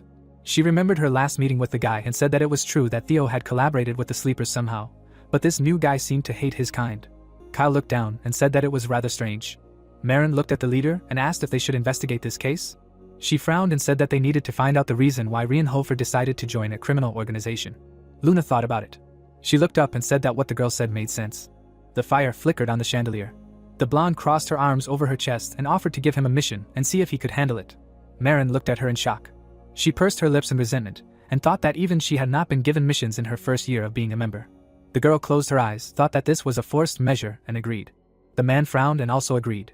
Kyle looked at the leader and joined the others. Gregor smiled and said that he was intrigued by this. Luna looked at the girl and said that she would have to involve her in this. She extended her hand and said that she would be his mentor. She blossomed and thought how cool it sounded. The girl smiled predatory and thought that she did not know what kind of person he was, but she would show him their power. Red light illuminated the hall when she asked what kind of mission it would be. The palace was illuminated by the sun. Luna said that it would be a secret floor under the academy. Dark magic spread when the leader noted that they received a report that the academy managers were hiding something in that place. The crystal was absorbing the power of dark magic. Luna guessed that it was the demonic essence of Paimon, one of the 72 demons. Each of the council members was in their seats when the blonde said that they would ask the new guy to buy them time, and they would steal the stone. She looked at Marin and asked if she could handle the new guy. She jumped up and confirmed. Suddenly, a voice appeared behind her. Ezel smiled and congratulated her on finally not being at the bottom of the ranking system. The woman smiled and asked her to try. The blue-haired girl put her hand to her temple and said that she would do her best. The princess looked at the hero calmly. She put her hand to her chest and said that she wanted him to marry her. Nox looked at her in shock. He was sitting on the couch when he asked what prompted her to make such a decision. The girl looked down and said that he was probably aware of her current position in the imperial family. The hero pursed his lips and thought that he was already afraid that she had fallen in love. The blonde looked at him and said that their family was divided into two castes. She remembered her father and said that there were a lot of rumors going around the palace. They said that her father was already in poor health and would soon pass the throne to the heir. Penelope raised her cup and reminded him that many were leaning towards her brother's candidacy. She introduced her brother and said that this was the strongest faction. She smiled and said that there was also her faction. The hero frowned and asked why she was telling him this. She put her cup on the saucer and said that she did not have the necessary support. The prince smiled at the masquerade ball when she said that he had more compelling and legitimate reasons to take the throne than she did. Not only was he the eldest son, he also had more connections in aristocratic circles. The nobles smiled when the princess said that the high society was already dividing up the rewards for putting Louis on the throne. Nox looked at her seriously and asked if she really wanted to become empress that much. The woman smiled and said that she did, but in reality she just couldn't watch her brother destroy their empire. She looked down and said that the hero had seen for himself how unprincipled he was and how he treated the people. Nox frowned and agreed, thinking that it was not for nothing that he was the main character of the bad ending. Penelope stood up and said that she needed strength. She walked forward and said that her brother would start to reckon with her, and no one would be able to take power away from her. The hero gritted his teeth and asked if she was talking about him. She confirmed. He frowned and thought that he couldn't contact the princess like that and that he should refuse. Penelope smiled and said that if he wanted to say that he was not strong enough for this or that he was already engaged, she would not accept such an excuse. The system windows appeared and reported that his acting was temporarily not working, as he was shocked. The guy exhaled and thought that she seemed determined. Was there no way he could refuse? Without looking up, he asked if she was against his candidacy. Penelope turned around. She came out to meet the hero and said that now she would tell him her plan, so he should listen carefully. The princess came up and asked, wasn't it he who saved her back in the nameless forest? She put her hand on his and said that despite the fact that he was a representative of the dark family, he tried his best to help her. Nox recoiled and thought that he didn't like where she was going with this. The girl smiled and said that they would declare it a love marriage and all that was left was to choose which of them fell in love first, he or she. The hero was shocked and asked if she was serious. The princess took his hand and said that in this world, anything is possible. According to imperial law, a member of the imperial family has the right to personally choose a spouse. Nox looked at her in shock. The blonde looked at him slyly and asked, who knows, maybe she really fell in love with him? The residential building of the academy appeared. The young man was lying on the bed. The assistant, standing next to him, called out to him. Holding a newspaper in her hands, she explained that apparently people needed his explanation. The news had a photo of the guy and a headline about the princess falling in love at first sight with a knight of the enemy faction. The hero, grinning, noted that he was already being described as a knight and the princess's courage was simply frightening him. The maid, opening her mouth, explained that she had heard that a lot had happened, but she did not understand how it all led to this. The player, standing up, said that it was obvious, because the princess was simply being manipulated in the fight for the throne. She, opening her mouth wider, asked again about the fight for the throne. Introducing the girl with the crown, the young man explained that she had a reason to remove the first prince and become the new emperor herself, and that was why she was using him and that was the reason why Her Highness suddenly chose him as her husband. The maid, crossing her arms over her chest, explained that he had heard rumors that Prince Louis, the first prince, had recently created a large number of alliances. His eyes were covered by his hair when the assistant said that she never expected the princess to decide to unite with a person from a dark family. As a servant of the Reincarnates, she did not even suspect this.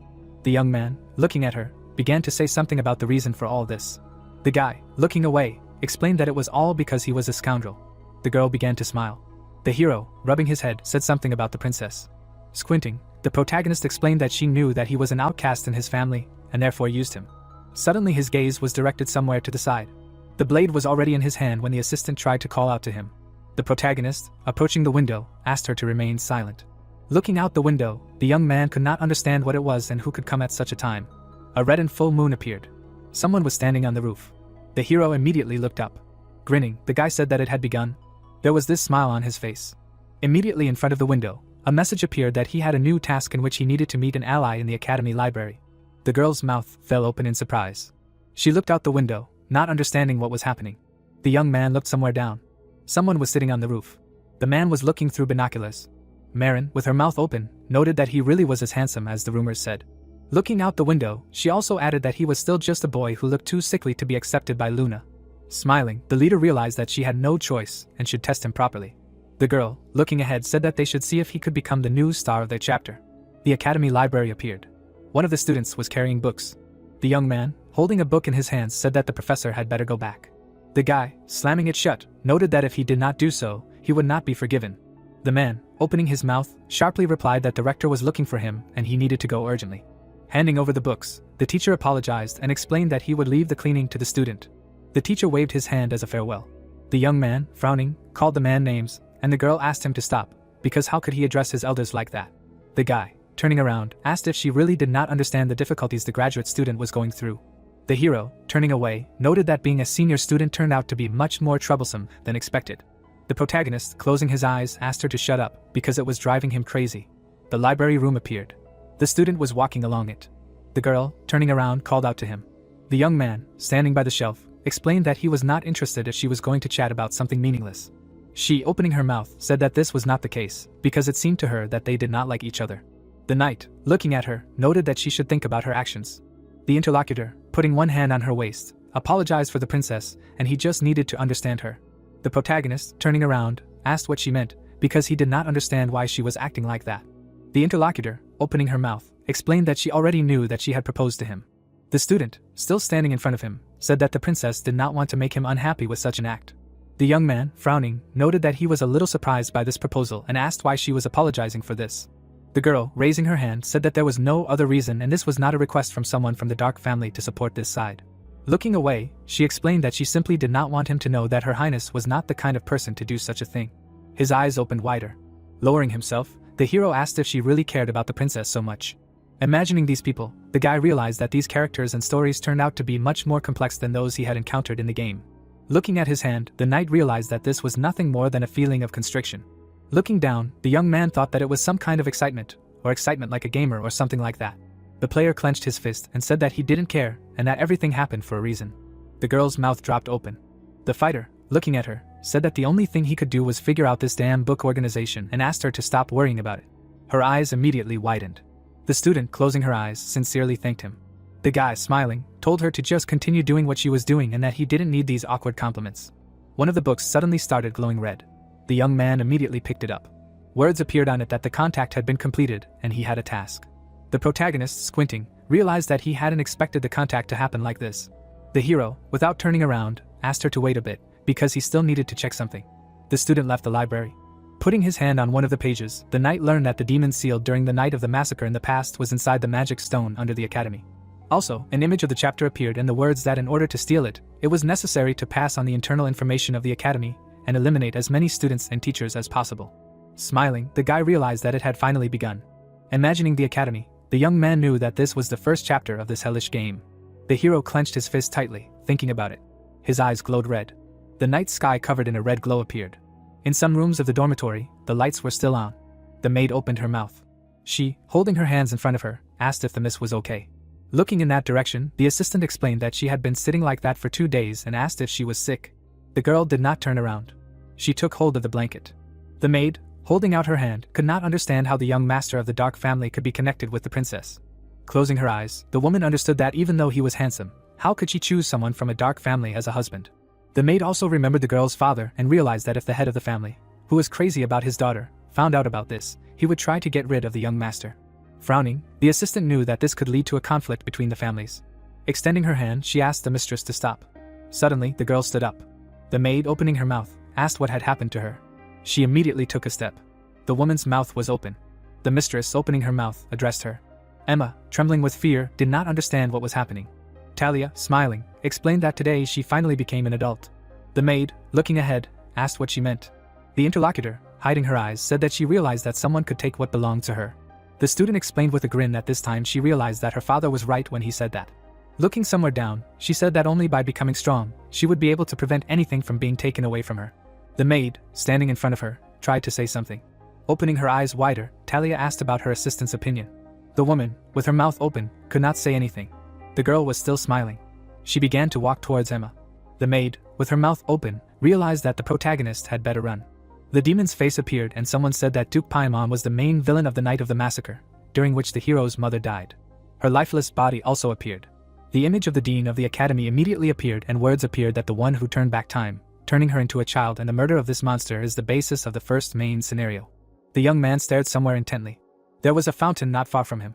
The guy, slightly bowing his head, knew that with his current strength, he simply had no way to kill that demon. He immediately remembered some water. The hero was in it, and remembered that his stats had accidentally increased while he was immersed in a criver. His hand had also touched the water. The protagonist smiled, as he received notifications that his stats had accidentally increased by 2 points. Looking at the fountain, the knight also noted that it was not over.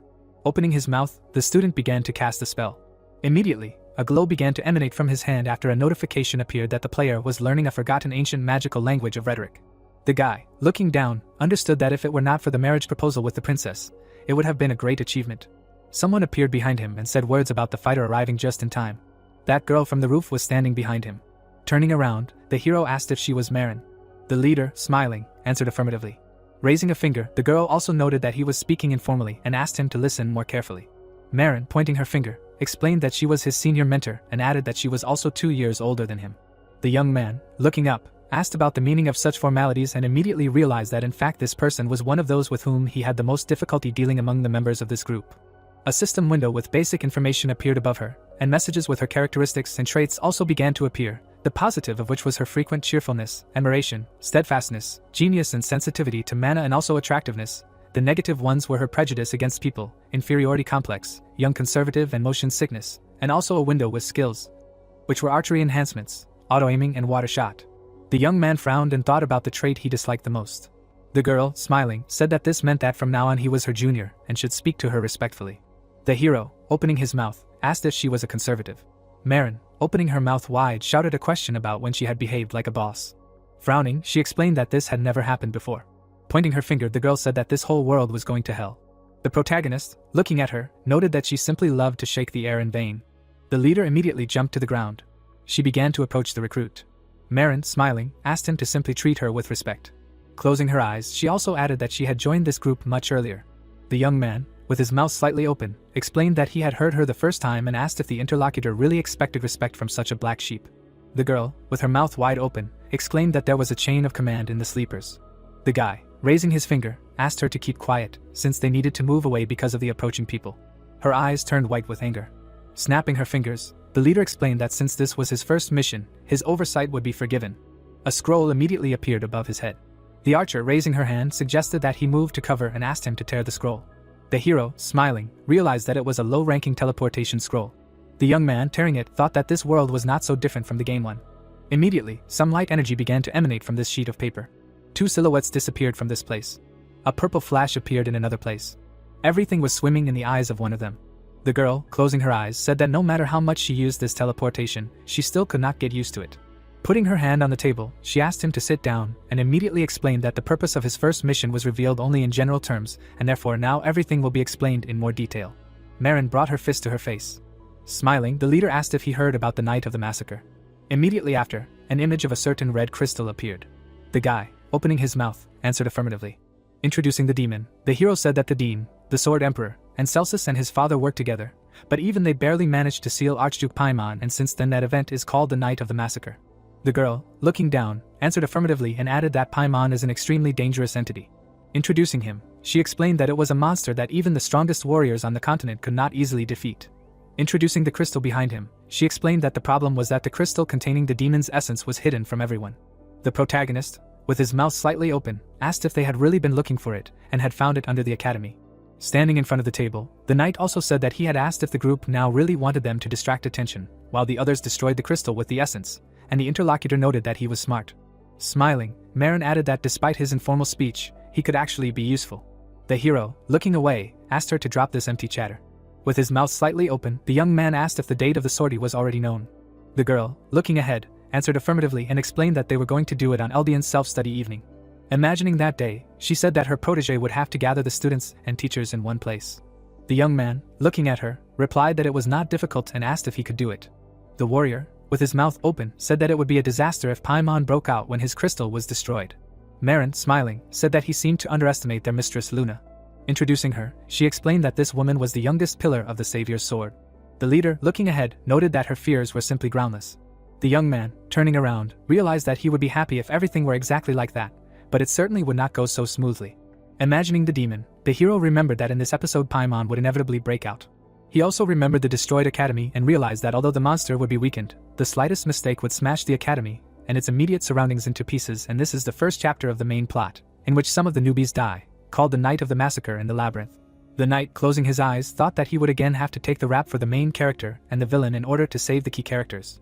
The guy, looking to the side, decided to concentrate. The hero, opening his mouth, said that he heard everything that was required of him for the mission. Some overgrown room appeared. Someone was walking there. An image of a man appeared in the red crystal. Rick stood over the red ball. The guy, smiling, said that all the preparations were already completed.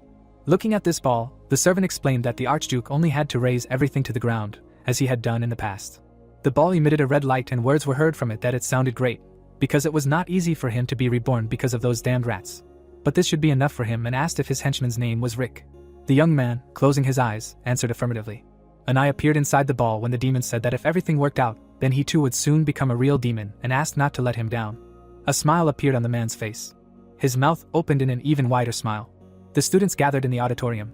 The guy was looking somewhere. The girl crossed her arms over her chest. There was a barely visible smile on the princess's face.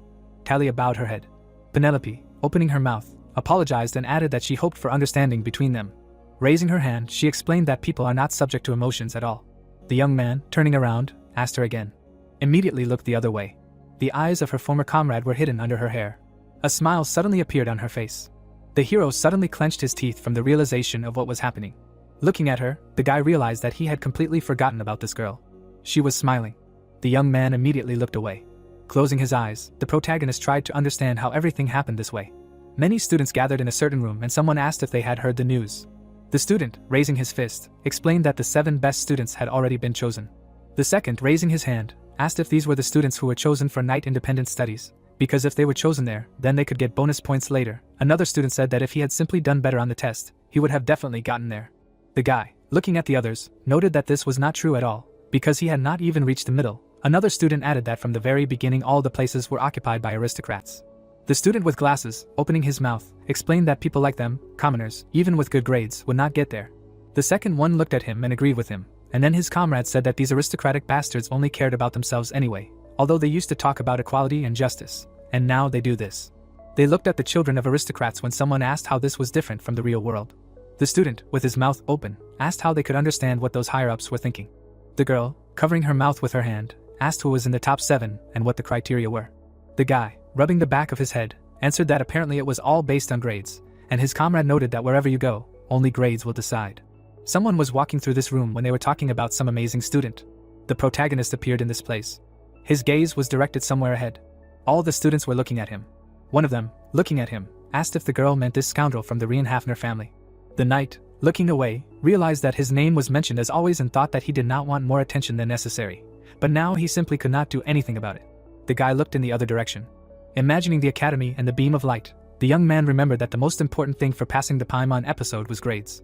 The hero immediately imagined the best grade. He also imagined a reporter with a negative grade and realized that if a student had bad grades, he would not be able to participate in the Night Independent Studies event, and if so, the person would simply not be able to maintain other grades. The students, standing behind, said that the student from the Reincarnates family was a lucky bastard. One of them, gritting his teeth, asked if it was really all about appearance and connections. His comrade, opening his mouth, assumed that it was.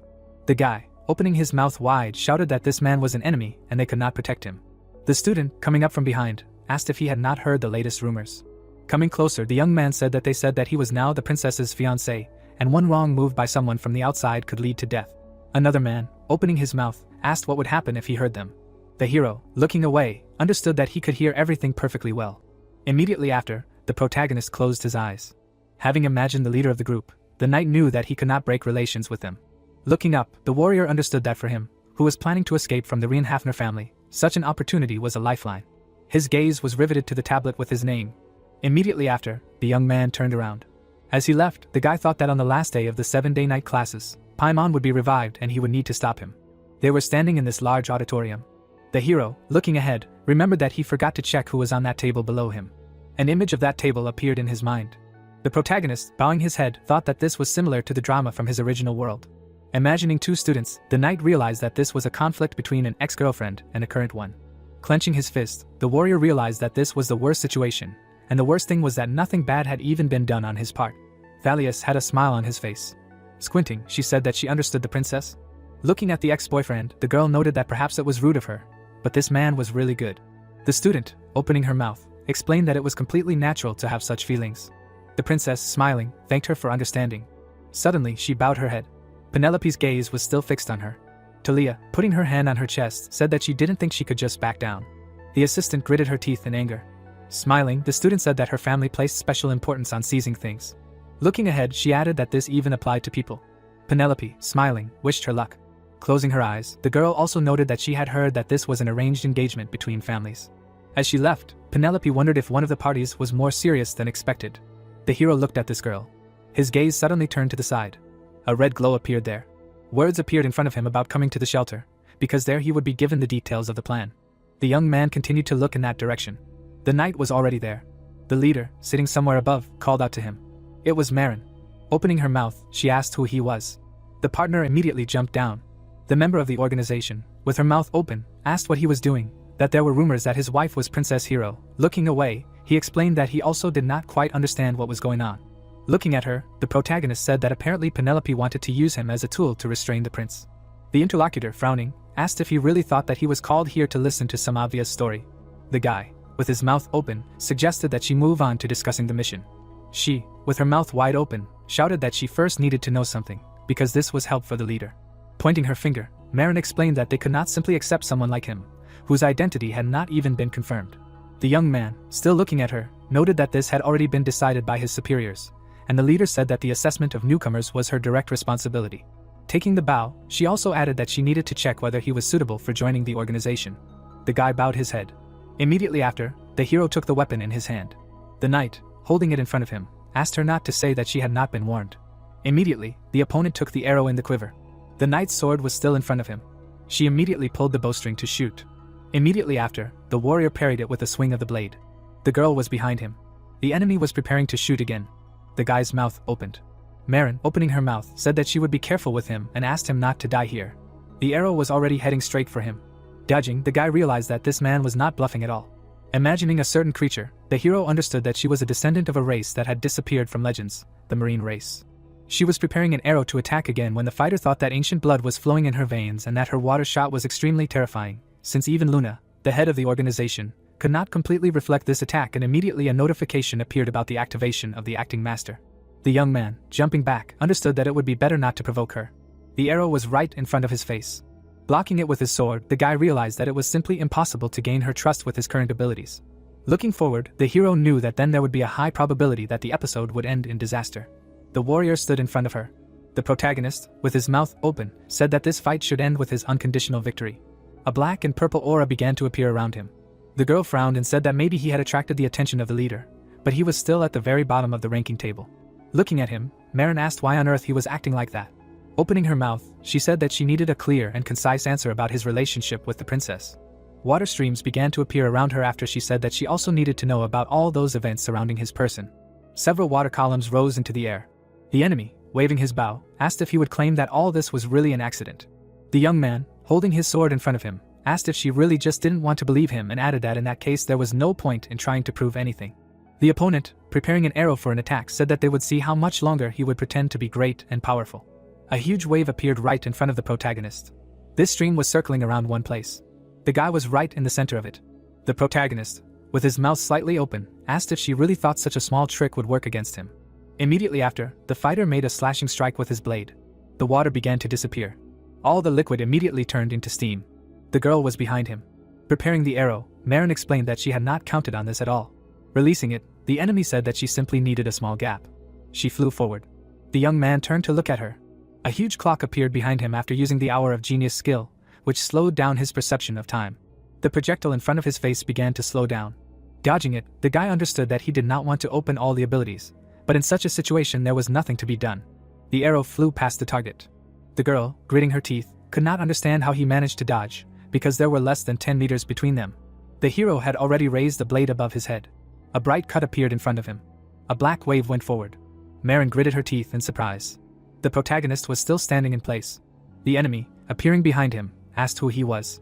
As she approached, she explained that a 15-year-old teenager simply could not have such strength. Looking forward, she asked the enemy why he wanted to join their organization and what he wanted from them. The guy held the blade in front of him, not answering. The girl, smiling, noted that it was no longer important. Opening her eyes wider, she explained that she would deal with everything herself. 4 projectiles immediately soared into the air. Those same water columns appeared around the young man again. A black and purple sphere immediately appeared in his hand. 5 such projectiles soared into the air. 5 purple arrows cut through the water in their path. The girl's mouth opened wide in surprise. Fighting him in the air, Marin realized that this man was dangerous. Clouds of steam came from her mouth. As she watched another attack of hers being blocked, she thought that even if he had no ulterior motives, he was strong enough to pose a threat to the leader if he decided to betray them.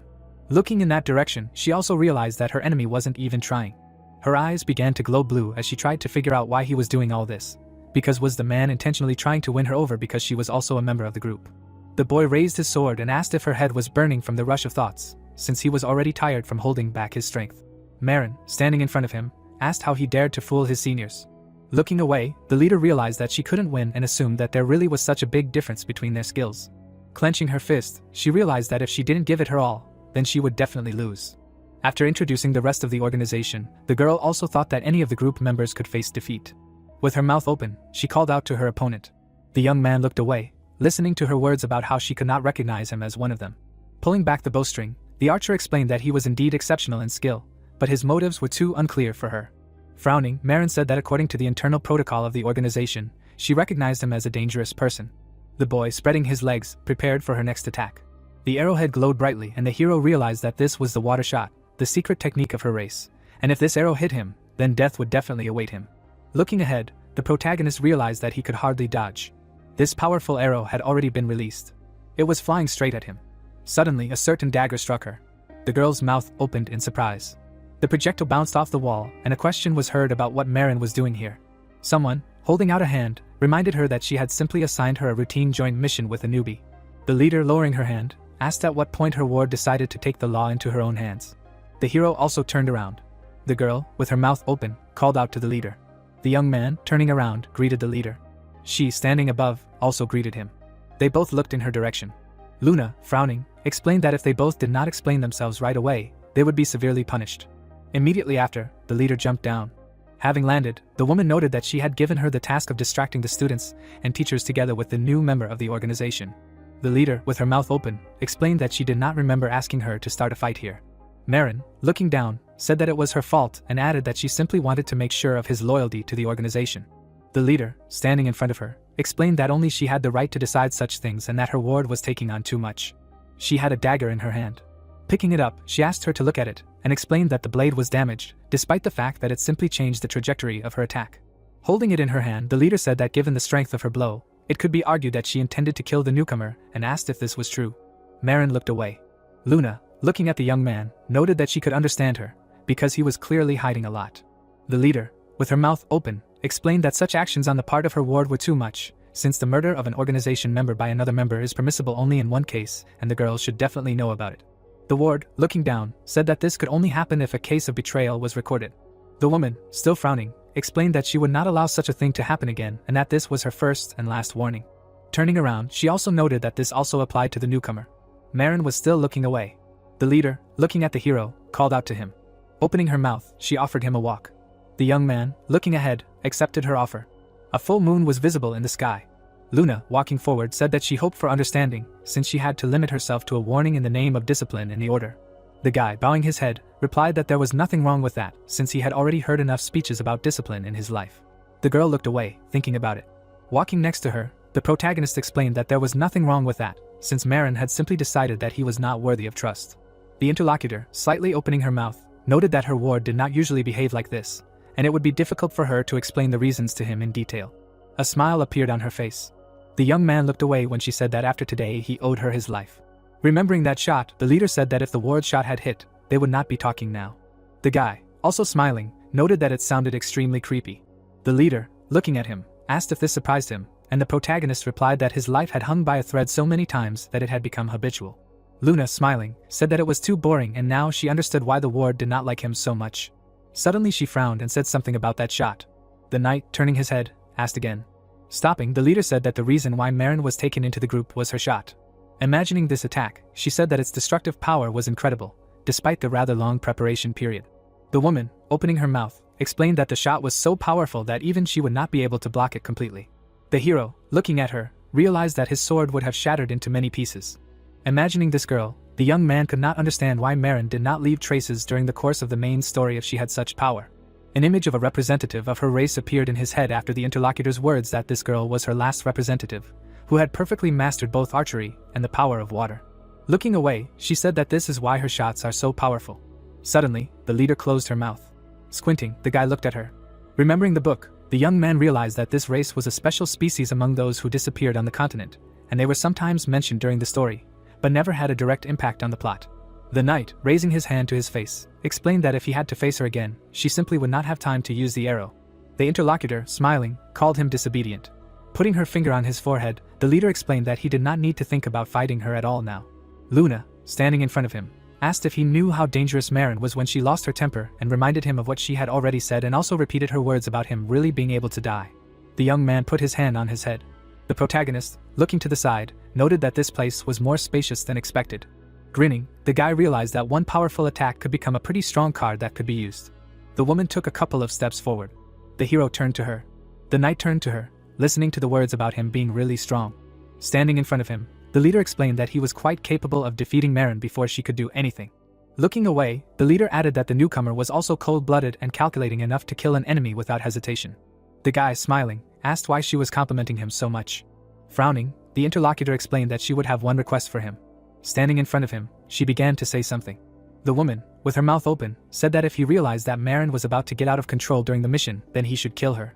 Looking at him, the girl explained that only he could do that. The students were sitting in the audience. The man, pointing to the board, said that one can become a great mage or knight only by revealing the potential of one's upper, lower, and central energy cores.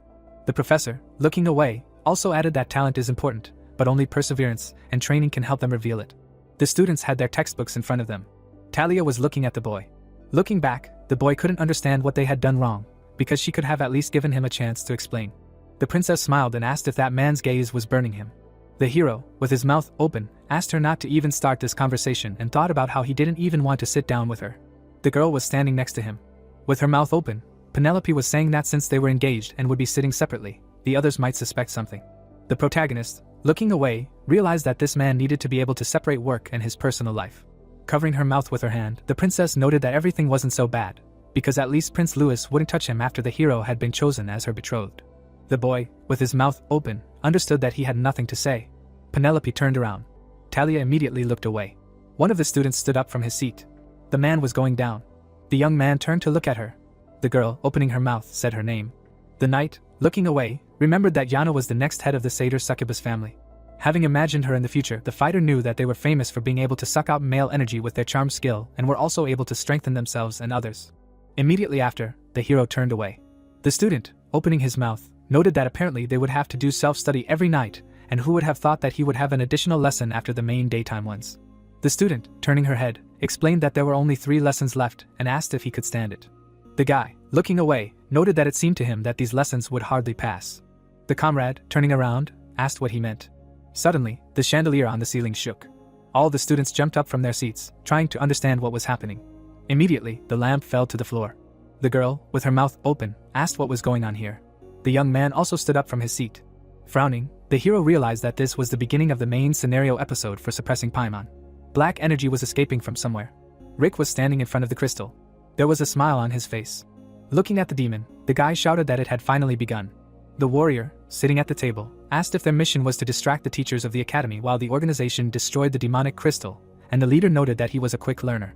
Smiling, the girl explained that as soon as the barrier separating the 2 dimensions was destroyed, this place would become a labyrinth in which all the students would be trapped. Extending her hand, Marin said that he needed to buy as much time as possible. Exposed wires hung in the air. There were many fragments of the chandelier lying on the floor. The whole room shook again. The girls covered their faces with their hands. The others silently looked in different directions. The hero, turning his head, realized that the leader had tried her best. Looking forward, the protagonist remembered that now it was his turn to stall for time here.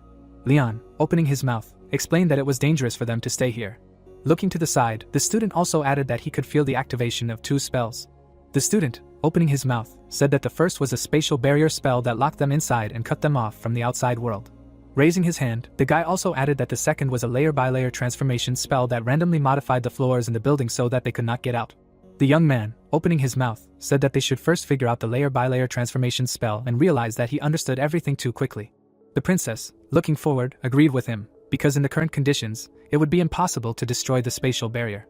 The student, looking to the side, agreed with them.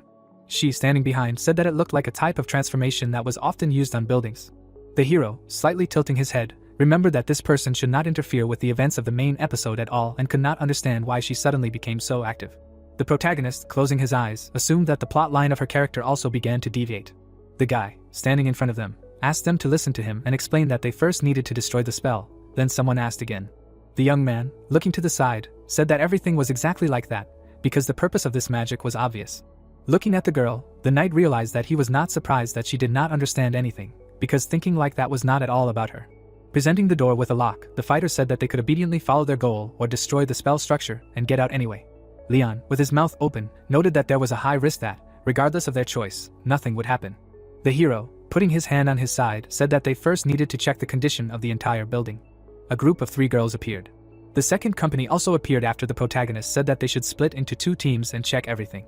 The young man, with his mouth open, suggested that everyone meet in an hour to gather and discuss everything. The girl ran up the stairs.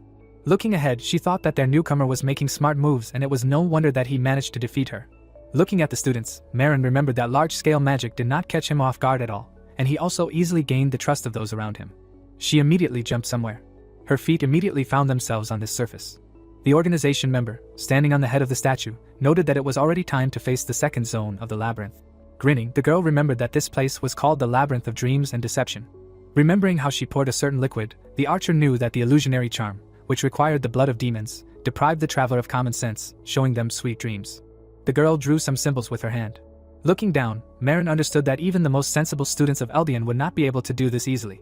Looking at the vapors in the air, she realized that with so much blood spilled, her efforts should last for an hour. Her eyes suddenly opened wider. The hero was trembling, lying on the floor. Tears were streaming from his eyes. The girl, with her mouth open, said that everything should not be like this, because he should be able to resist such magic. Taking the bow, Marin realized that this was a big problem and she would probably need to intervene. A full moon was visible. 2 people were hanging in the air above the academy. The leader, with her mouth open, called out to her ward. He, standing next to her, listened to her words that they needed to start already. Red beams went straight to the doors of the academy. They found themselves inside. The man, looking to the side, asked if everything would be okay, because the dean of this place was strong. The leader, looking forward, said that she knew it. They appeared in a certain hall. Immediately after, they flew past the room with stairs. Daff, standing behind, said that they had arrived. Looking at the barrier, the warrior explained that this was the place where the warriors were laid to rest. The girl came closer to it. She immediately passed through it. A crystal appeared ahead. They looked in one direction when someone said that he knew about their arrival. The man, biting off a piece of cookie, noted that this thing simply could not help but interest them. The dean, standing in front of them, said that in front of her was the captain of the sleepers and one of the 3 new pillars of the Empire's sword. Looking at Luna, the girl said that she was the last heir to the lunar fencing technique. The leader, standing in front of her interlocutor, asked her to step aside.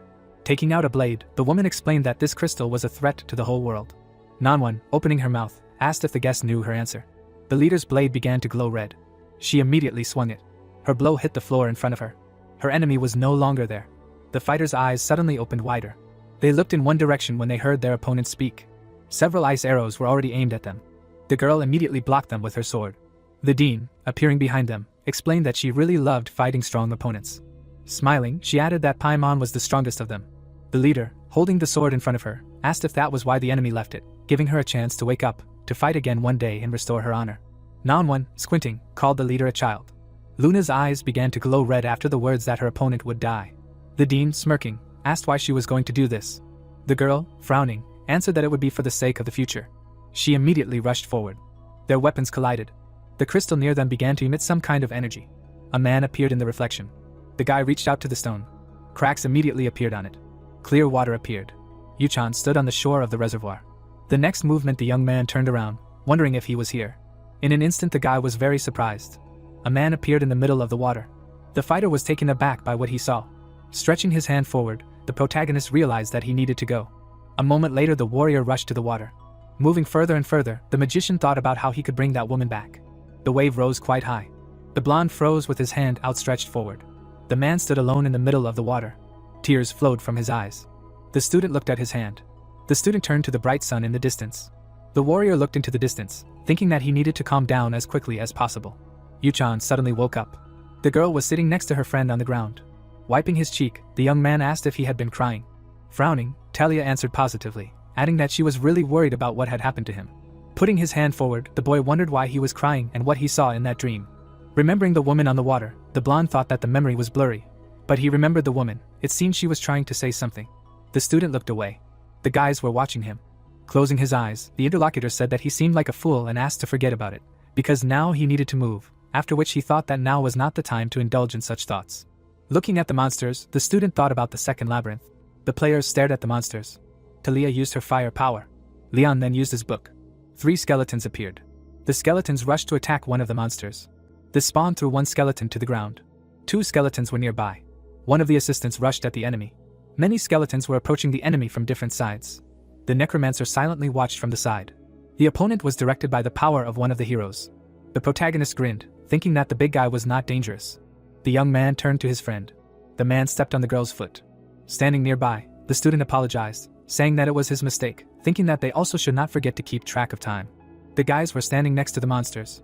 The academy student wiped his mouth with his hand. Looking at his hand, the young patriarch said that they somehow managed to get through this. Turning to Yana, Penelope said that she looked a little tired, to which she received the answer that she was still inexperienced.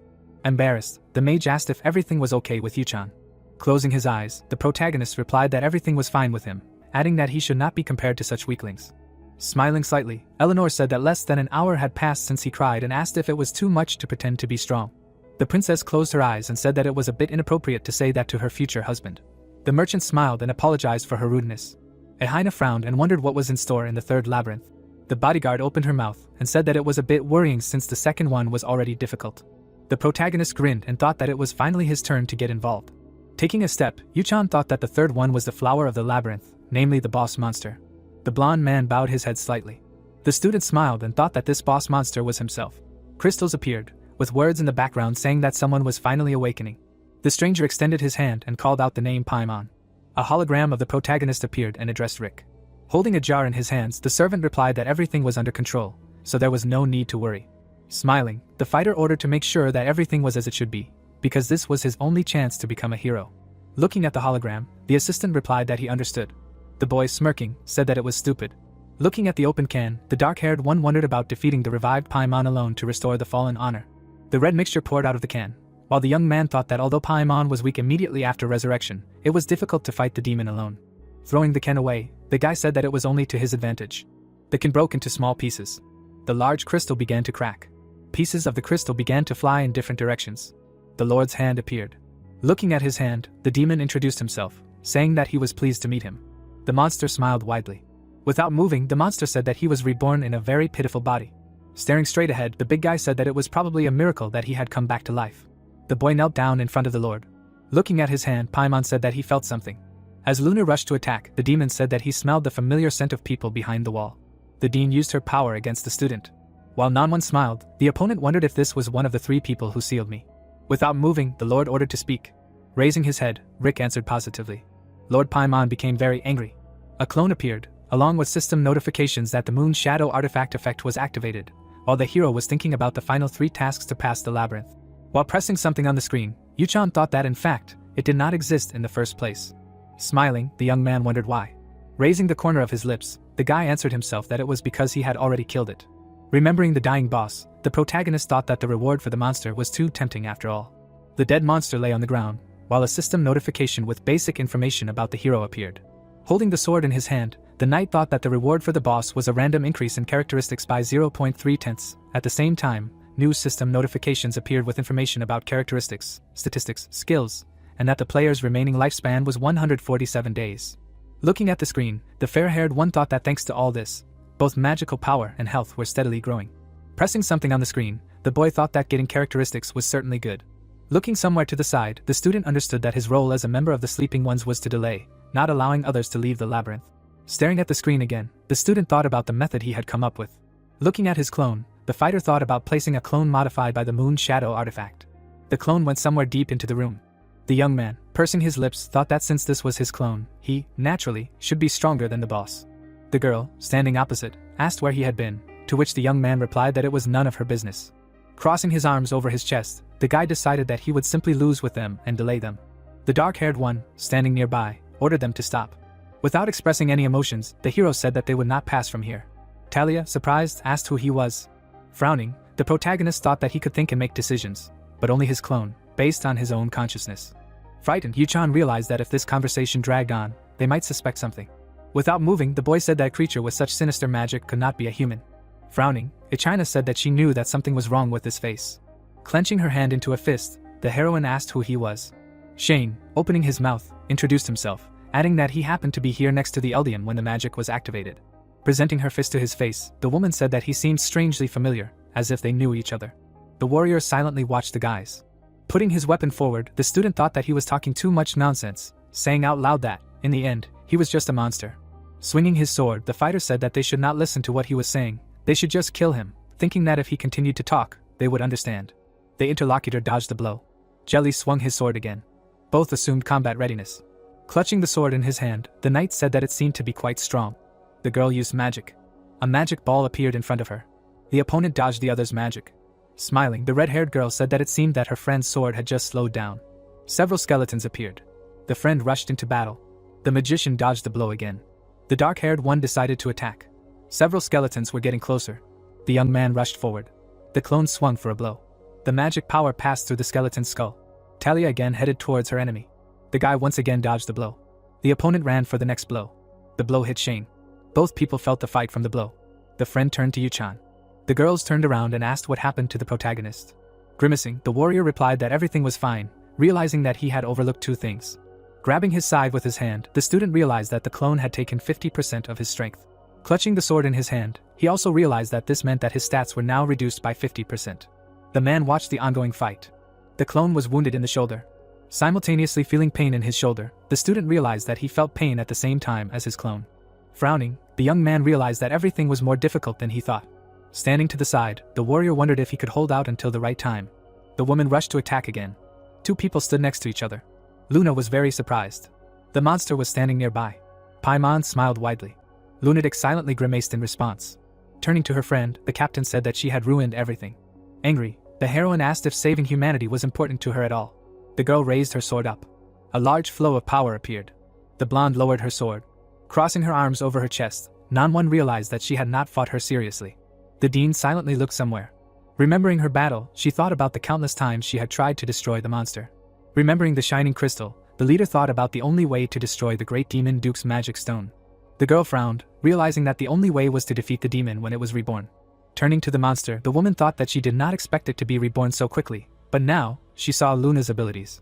Putting her hand out to the side, the heroine realized that now she too must show herself. The swordswoman struck the ground first. The dean called upon her magic power.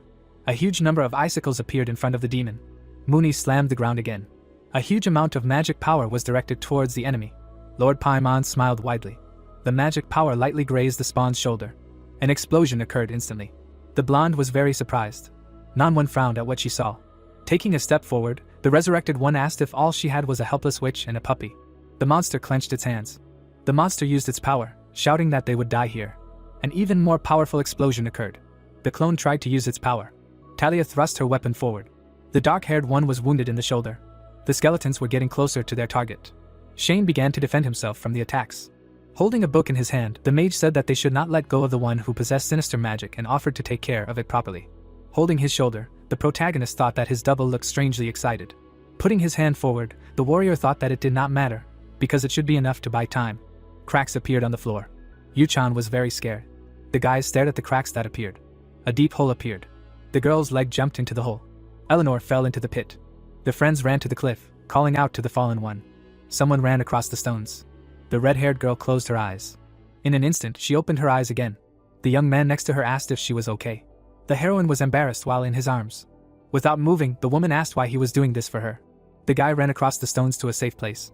Having lowered her to the floor, the fighter asked if she was hurt. Her hand lay on the man's palm. Watching from the side, the protagonist thought that his clone was crazy. Taking a step to the side, the student thought that the one who saved Eleanor was Yuchan to the point of obsession. Even if it was part of his consciousness, it really does all sorts of strange things. People were standing near the hole. The student stared into the dark corridor, realizing that something was wrong, because he felt some kind of energy. The protagonist opened his eyes wider, realizing that this was the energy of the archdemon Paimon. The man moved from his place. The young man ran further and further into the dark corridor. Stunned, Talia wondered where he was going. The blonde man was moving further and further away from the others. Grinning, the fighter wondered where the problems began, thinking about what would happen if the monster was not stopped. Holding the weapon in his hand, the warrior realized that this could lead to the end of the game. Some kind of glow appeared. Luna was dragging something behind her. The girl suddenly stopped. The heroine was surprised by what she saw. A man was lying under a large rock. Closing his eyes, the stranger said that he was fine and that they needed to take care of the Duke first. The blonde bared her teeth. Turning around, the woman called out to her friend, adding that she would hear the explanation later. Putting her hand out to the side, Nanwon said that these were very carefree words, adding that now was not the time to be distracted. A demon was standing nearby. The dean was using her magic power. Turning her gaze to the one standing next to her, the sleepwalker thought that she was only saying this. In fact, she had little magic left. Taking a step forward, the captain thought that it seemed that the same spell as before could be used a maximum of 2 times. Clutching the sword in her hand, the woman thought that she had also just used the moon sword twice, so she was not sure if she could hold out any longer. Paimon smiled widely. The girl was surprised to hear the phrase that they were weak. The Lord used his power, saying that he was having fun playing with them. Without moving, the demon added that he had an even more fun idea. Waving his hand, the spawn said that there were many students, asking if they were her students. The two were very scared.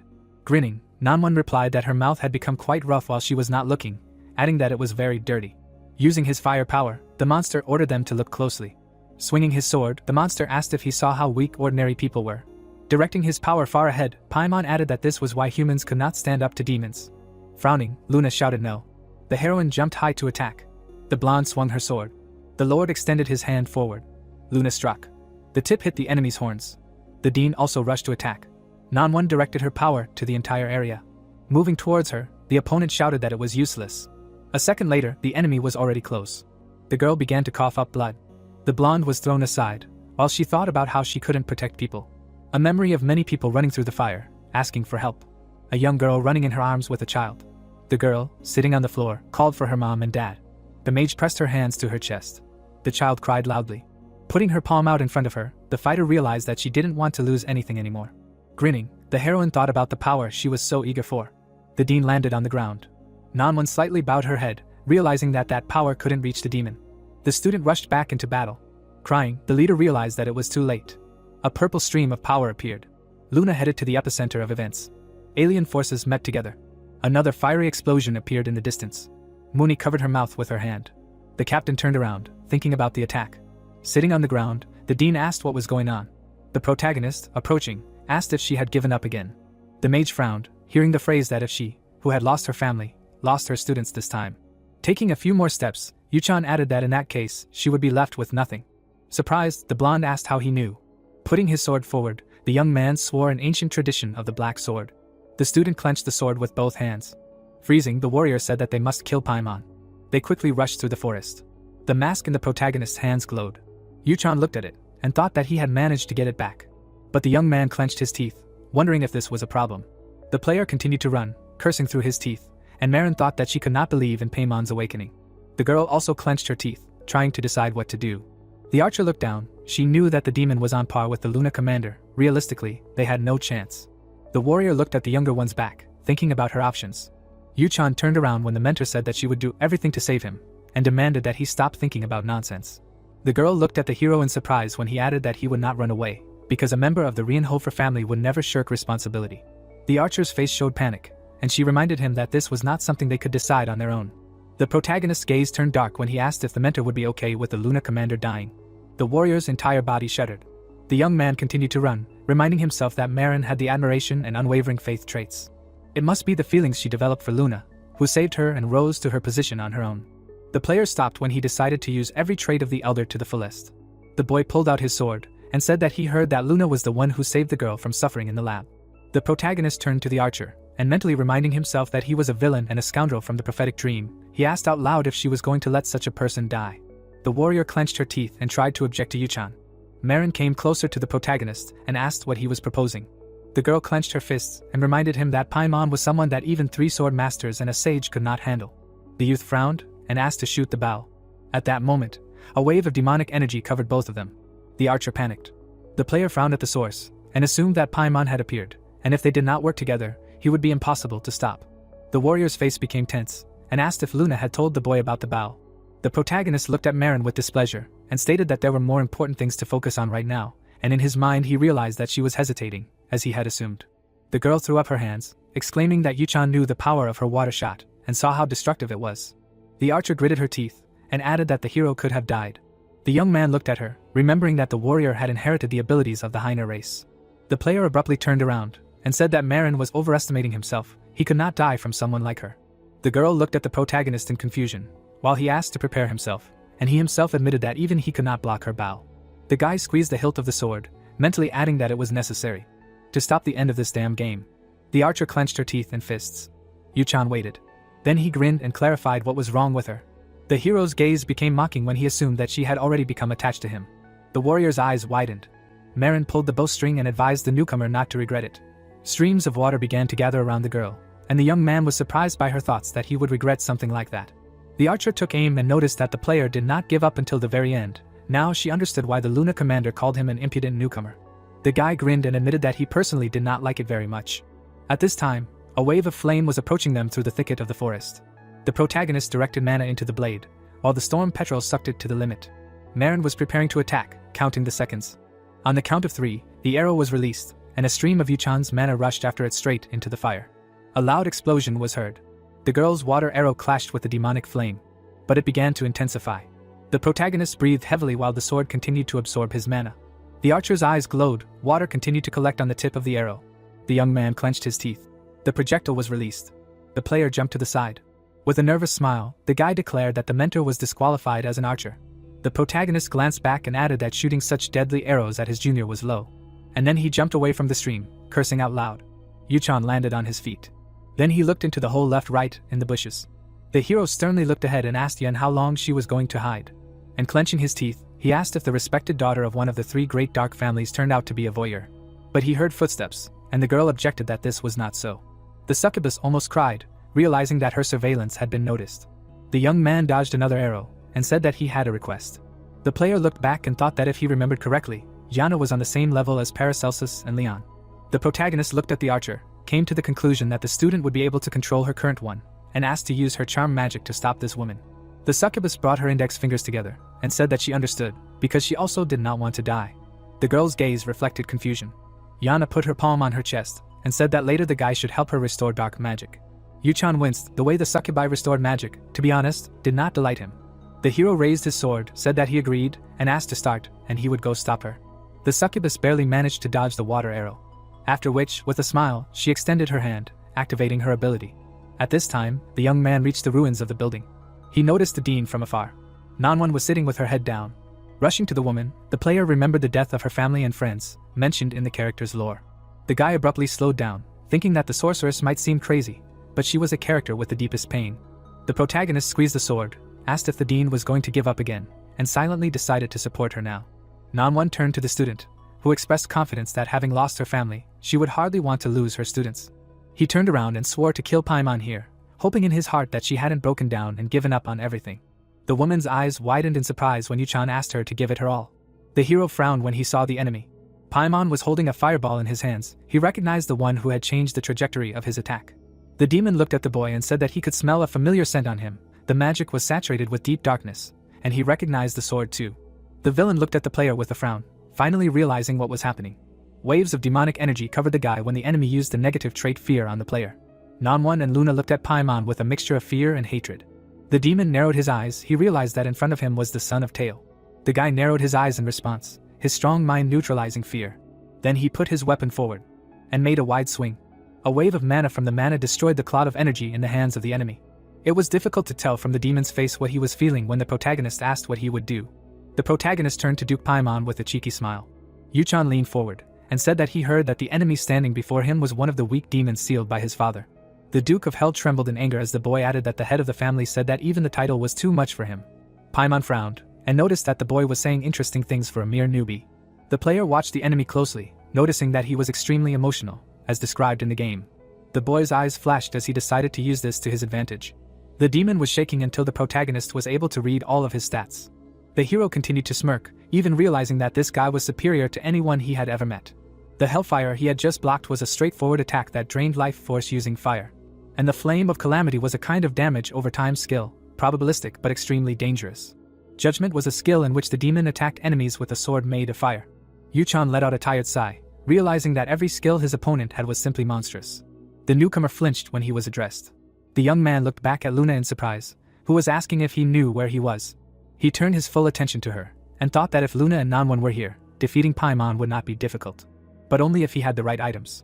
The player glanced tensely at the demon, and reminded himself that he should have defeated it now with what he had, so he said out loud that there was a way to defeat it, but he needed help. The boy's eyes widened when he heard Marin's name. The commander, gritting her teeth, asked if the archer was alive. The protagonist frowned, and replied that yes, he had promised.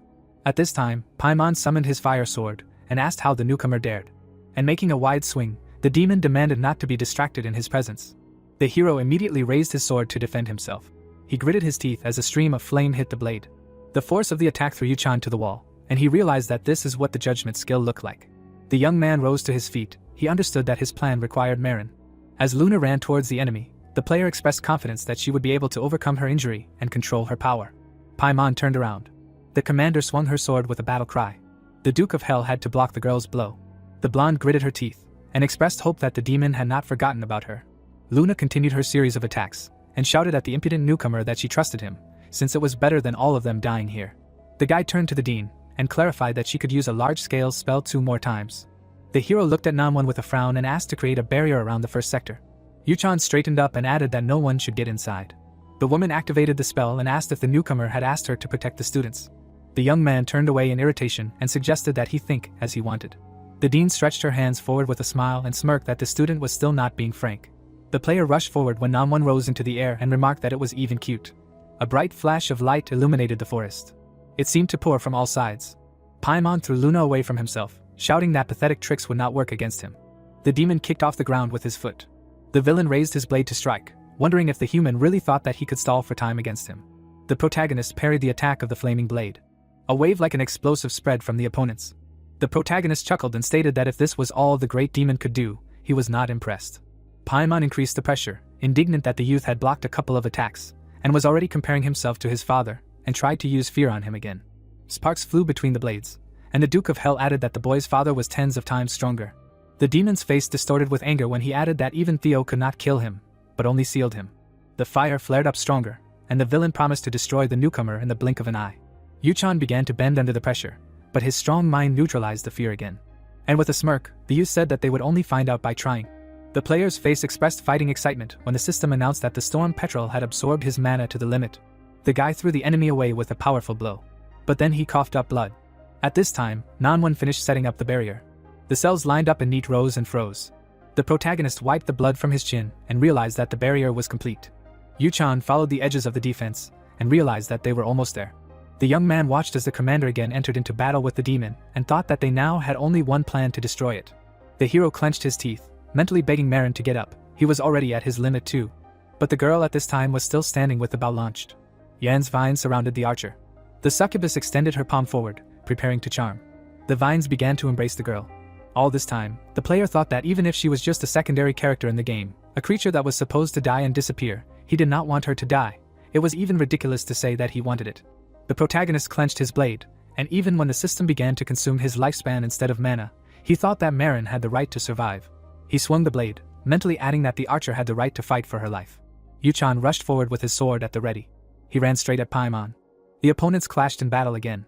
The young man clenched his teeth, mentally begging Marin to get up. At this time, the archer was caught by Yan's ability. A tear rolled down the girl's cheek, while the protagonist mentally called out her name. The scientists surrounded the capsule containing the experimental sample. Marin was unconscious.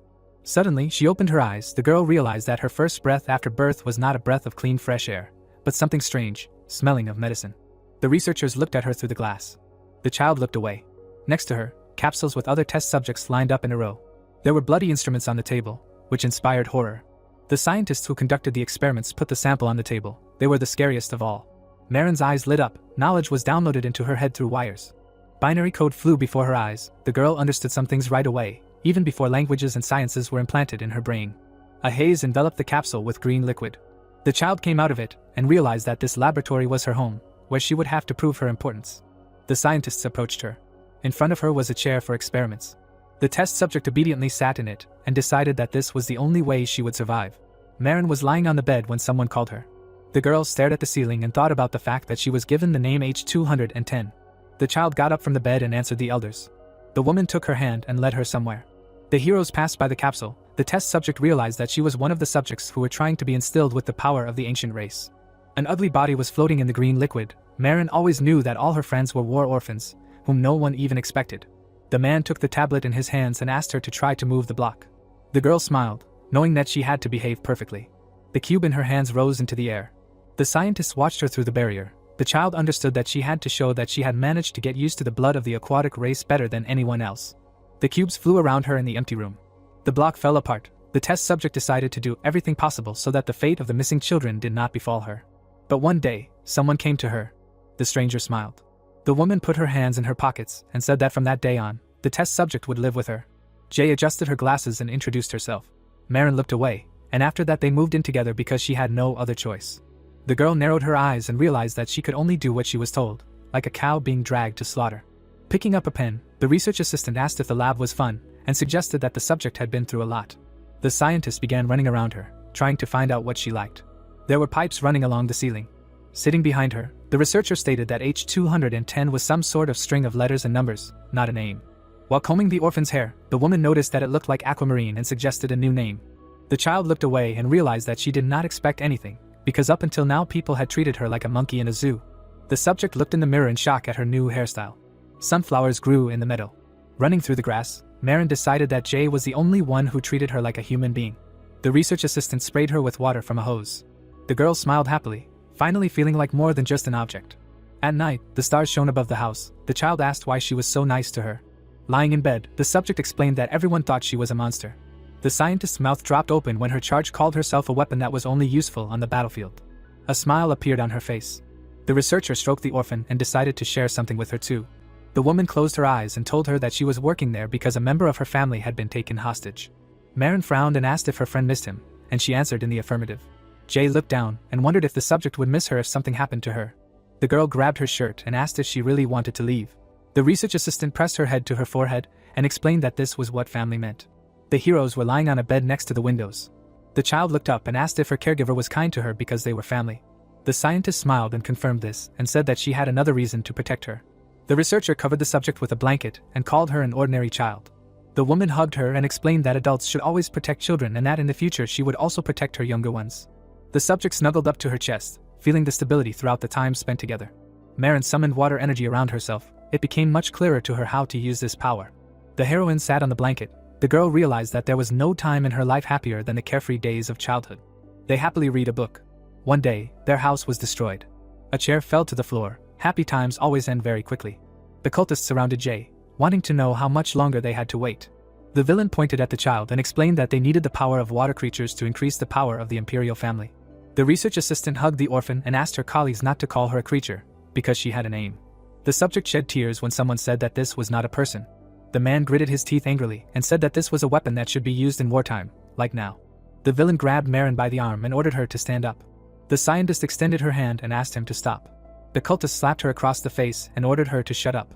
The researcher fell on her back. The villain ordered his subordinates to get rid of her. The woman narrowed her eyes tensely. The soldier explained that she had gone against the will of the emperor, so she could be executed without trial. The man looked back and asked his comrades to take her away from here. The girl broke free from his hands. The child got into a fighting stance and asked her offenders to stop. The villain pulled his sword from its sheath and asked if another tool really thought itself a man. He grinned maliciously and asked if she would like something like this. The subject saw how the cultist chopped off Jay's hand.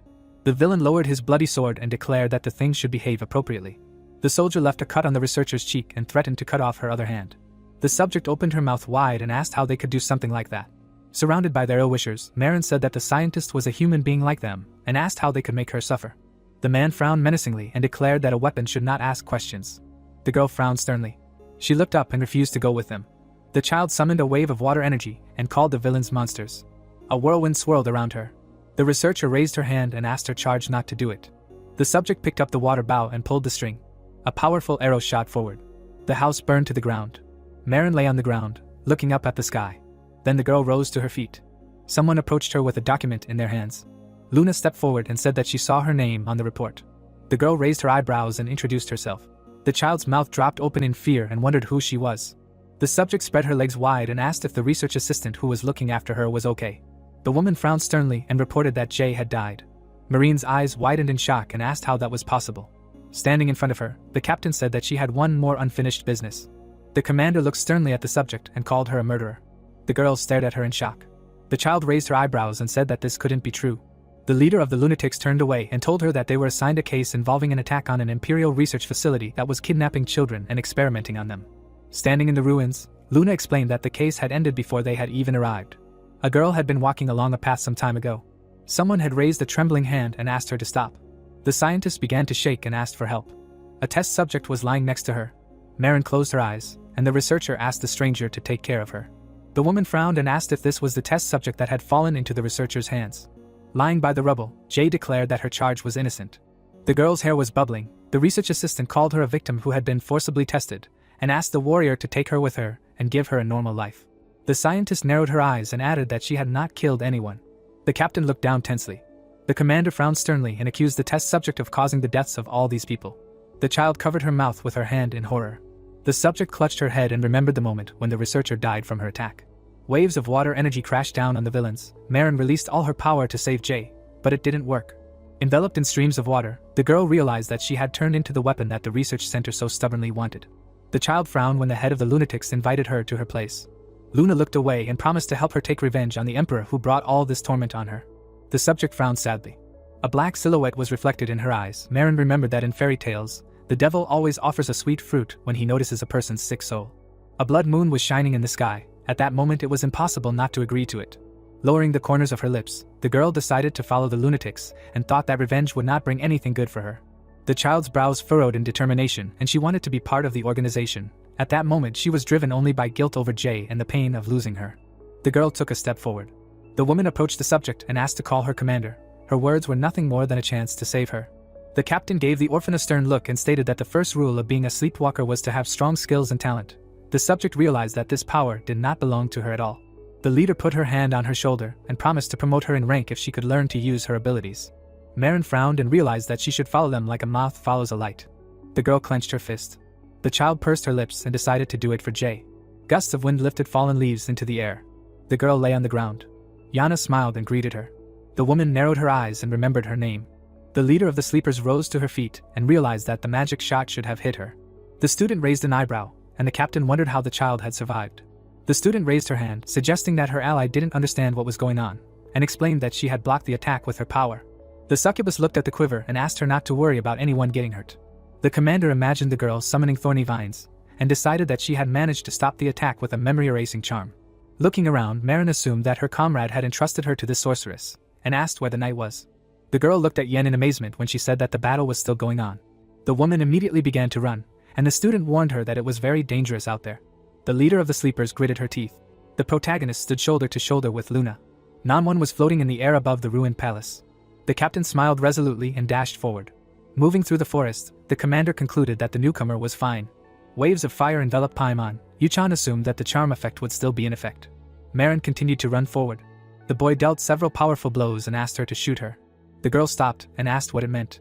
The demon dodged all the attacks. The boy explained that it was impossible to hit him even if you aimed very well. The knight blocked the enemy's attack and said that he would hold him back and that his ally should shoot him. The woman narrowed her eyes and asked why he decided to expose himself like that. Holding the weapon in front of him like a shield, the swordsman said that he was not going to sacrifice himself. The leader of the sleeping ones asked who in their right mind would tell her to shoot him. The captain frowned sternly when the protagonist asked her to trust him. Yuchan grinned and promised to stay alive. The commander squatted down. Marin approached the edge of the ruined wall and asked if she could trust the newcomer. The boy answered in the affirmative, continuing to hold back the enemy's onslaught. The girl smiled. The woman raised her bow in front of her and wondered why his words sounded so calming. A powerful water energy appeared in her hand. Pulling the bowstring, the leader of the sleeping ones said that she would aim straight at the top of her friend's head and asked him to get ready. The monster looked back and was outraged that the mortals who wanted to regain their former strength could not even touch him. A wave of fire rushed towards the young man. The knight's eyes widened. He managed to dodge the stream of flames. The fiery arrow crashed into the protective barrier. Many cracks appeared on it, smoke rose around. The swordsman frowned and began to breathe heavily. Luna approached him and assumed that the newbie had already figured it out. The girl pulled out a weapon and said that Namwon's defense was at its limit. The dean raised her hands in front of her. Her strength was already running out. The barrier began to collapse. The woman explained that they could stop the enemy's attacks 1 or 2 more times. The captain looked at her comrade and asked when he was going to use all those cool moves that were discussed earlier. The protagonist squeezed the hilt of the thunder god in his hand. Yuchan frowned sternly and replied that he would only do it once. Paimon was approaching him. The guy asked his ally to make a hole in his barrier, which was covered in 3 layers of high-level magic. The young man looked sternly ahead and realized that he could not withstand the attacks of such a creature. The commander took a fighting stance. The knight decided that all their attacks were pointless because they could not pass through the barrier. The lunatic leader raised her weapon in front of her and hoped that his plan would work. Waves of bloody energy enveloped her. The demon raised his hand and declared that his opponent had no idea about this world. The monster rushed forward. The monster concentrated fire in his hand and shouted that the enemy did not know what he was getting into. Luna lowered the corners of her lips and used the skill Total Eclipse. The girl plunged her sword into the ground, standing under the crimson moon. The lord looked around in confusion. Suddenly, a bright flash appeared behind him. Paimon turned to face it. The demon raised his hand and erected a barrier. A wave of energy made a hole in his defense. The woman lunged forward and swung her sword. One blow shattered the protective field into pieces. The monster opened his mouth wide and declared that they still failed to touch him. The swordsman approached him from behind. The monster said that it was only the first layer of the barrier. The lord swung his hand and called the enemy a weed that came out of the lowest class. The beast cut the air with a fire sword and asked if the enemy really wanted to commit suicide. The protagonist opened his mouth wide and ordered his ally to open fire. Marin pulled the bowstring along with the water arrow. Blue energy swirled around her. The leader of the sleepers shot the arrow forward. Yuchan grinned. The guy with the golden gear in his eye asked who was going to kill whom. The young man looked back and used Hour of Genius. A bright flash froze in the air. Based on the skill description, the minimum speed of the projectile was 400 kilometers. The knight frowned sternly and thought that the shot was fired from a distance of about 300 meters. A whirlwind of water energy raised a cloud of dust. The swordsman realized that even in the worst case, the arrow would reach its target in 3 seconds. The protagonist looked at the bright flash and decided that his calculations were still not entirely accurate. Yuchan smiled and realized that he trusted his intuition, which helped him survive in this terrible world. A powerful projectile approached him from behind. A powerful explosion of energy was heard on the battlefield. The water arrow rushed towards Paimon. Blood gushed from his mouth when the projectile pierced his chest. The guy looked back and noticed that his enemy had also lost a lot of strength. Standing in front of a cloud of smoke and dust, the young man decided that it could not be any other way, because when using such a technique, a very large amount of mana is consumed. The demon grinned maliciously and laughed. Light particles flew in front of him. The monster declared that the enemy was still unable to split his last barrier, so this is his victory. The knight grinned and asked why he thought the barrier was not broken. The swordsman, covered in black energy, used the artifact restoring the entire team lunatic. His dark blade began to shine. The system reported that the artifact calling the storm had restored health to the maximum. The protagonist raised his hand in front of him and increased his attack power thanks to the special effect of the artifact. A bright flash flashed in his hand. A huge amount of energy rushed into the sky due to the use of the Limit Breaker skill. Yuchan smiled. The system warned that the attack could cause heavy damage to the player's lifespan and that the black ring would not be able to absorb it. The guy resolutely knit his eyebrows and activated this skill. Powerful energy concentrated above the tip of the sword. Paimon gritted his teeth and called the enemy weak. The demon swung his fiery blade and declared that all efforts were in vain. The monster struck and shouted that nothing had changed. Their swords crossed, and waves of energy of different types swirled around the heroes. The young man managed to throw the enemy back. The monster looked at his hand in horror and asked what it meant. The knight made a dash towards him. He cut the air with his blade several times. The swordsman opened his eyes wide and activated the first half of the day. The protagonist swung his weapon and flashed his burning eyes. The blade of the sword appeared right in front of the shocked beast. The barrier was destroyed, and a deep cut appeared on his chest. Paimon dissolved into thin air and was indignant that all his efforts were pointless. The demon opened his burning eyes wide and called his opponent a scoundrel. The monster evaporated, and the sun illuminated the destroyed academy. Yuchan lowered his weapon and trembled. His lifespan began to rapidly decrease. The guy lost his footing and fell down. His cloak flew into the air. The young man fell to the ground. The knight let go of the hilt of the thunder god and lost consciousness. Marin's eyes widened in surprise. The girl lowered the corners of her lips and asked if this was the power of one shot. There was a huge crystal lying on the ground. The woman frowned menacingly and remembered how fast her bow shot could go. The leader of the sleeping ones opened her mouth in surprise and wondered how her comrade could dodge the shot at such a distance. The captain looked at the ruins of the academy and wondered if the human eye was capable of something like that. The main character was lying on the ground unconscious. Smiling widely, the commander remembered him and concluded that she had gotten her hands on a rather interesting newcomer.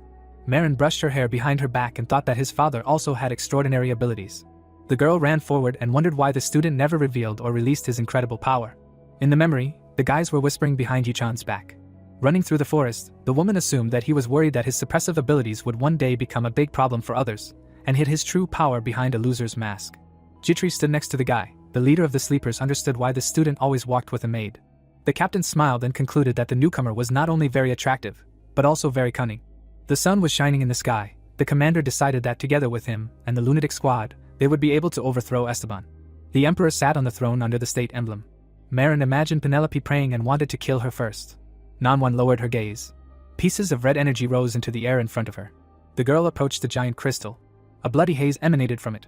Luna approached her ally and realized why she had allowed Paimon to wake up.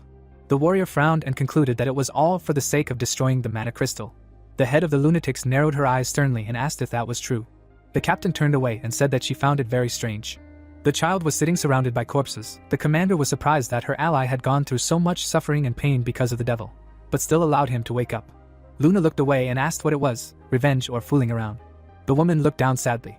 The dean smiled and said that she actually wanted revenge. The professor looked back and explained that even her skills were not at the same level as the newbie. The teacher raised her hand. The warrior replied that she understood everything. The heroines went their separate ways. The leader of the lunatics explained that she would like to be warned about everything next time.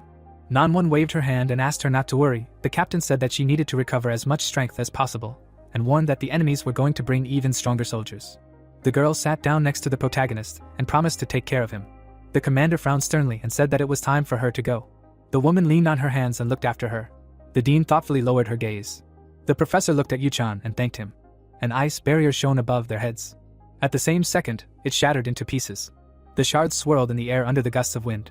The academy staff came forward and asked if everything was okay. With his arms outstretched, Bernan reported that the seal on the mana crystal in the basement of the museum suddenly disappeared and asked how this could have happened. Nanwon closed her eyes and replied that it just happened. The man opened his mouth wide and asked what had happened to make the mark suddenly disappear. Lars looked at the guy in horror and asked someone to bring him back to consciousness right away. The mages raised the fragments of the walls into the air. The brute approached the boss and asked who was able to defeat Paimon if her powers were weakened. The professor frowned sternly and assumed that it was her student. The girl smiled broadly and wanted to hear his opinion. The teacher raised his eyebrows in surprise and understood from her expression that she would never tell him anything. The teacher looked down and asked how they could report this incident to the emperor. The colleagues looked at each other in confusion. Bernan asked his comrade to say at least something. The wizard waved his hand and declared that he would not do that. The woman took a step forward and realized that the seal with the mana crystal could not have disappeared without a reason. The dean's brows furrowed and she decided that someone was behind this. The image of Prince Lee's grinning appeared in her mind. The sorceress pursed her lips in displeasure. Standing in the middle of the ruins, Nanwon realized that this incident clearly indicated that the emperor was involved. There were pieces of walls everywhere. The professor looked away in fear. She opened her eyes wide and thought that the devil's minion had decided in vain to touch her lands with his dirt. There was a bright light in the room. Someone asked if their comrade would really die. Talia raised her hand and said that they should immediately inform their father about this incident so that he could bring medicine. Chitri explained that they should first observe the young master. Eleanor crossed her arms and asked why everyone was running here like moths to a light. Leon asked her not to say that because they were very worried. The guys were standing outside the window of the room where the protagonist was lying. Yuchan opened his eyes and said that he was afraid to wake up for the first time. The guy looked at the ceiling and concluded that the recovery was very fast. The young man squinted and decided that he had no other choice, because Luna and Namwon gave him the strength to recover. The guests gathered for a banquet. The knight realized that the academy openly supported the emperor. The swordsman imagined the mask in his hands and realized that he had joined a gang of criminals. The dean directed a beam of light at him. The protagonist assumed that she had cured him in order to extract some information from him. Yuchan frowned and decided to pretend to be asleep in order to gain as much time as possible. The guy closed his eyes. A gust of wind lifted the curtains. At night, the full moon shone in the sky. The young man squinted and realized that he immediately fell asleep. The knight got out of bed and noticed that everyone had already calmed down. He looked away when Eleanor stated that she knew her friend was awake. The swordsman closed his eyes and sighed heavily. The girl frowned in displeasure. The protagonist asked what she needed at such a late hour. The woman lowered the corners of her lips and said that she only had one question. Standing by the bed, the merchant remembered Shane, whom they saw in the palace. The merchant lowered her gaze and asked what kind of relationship they had.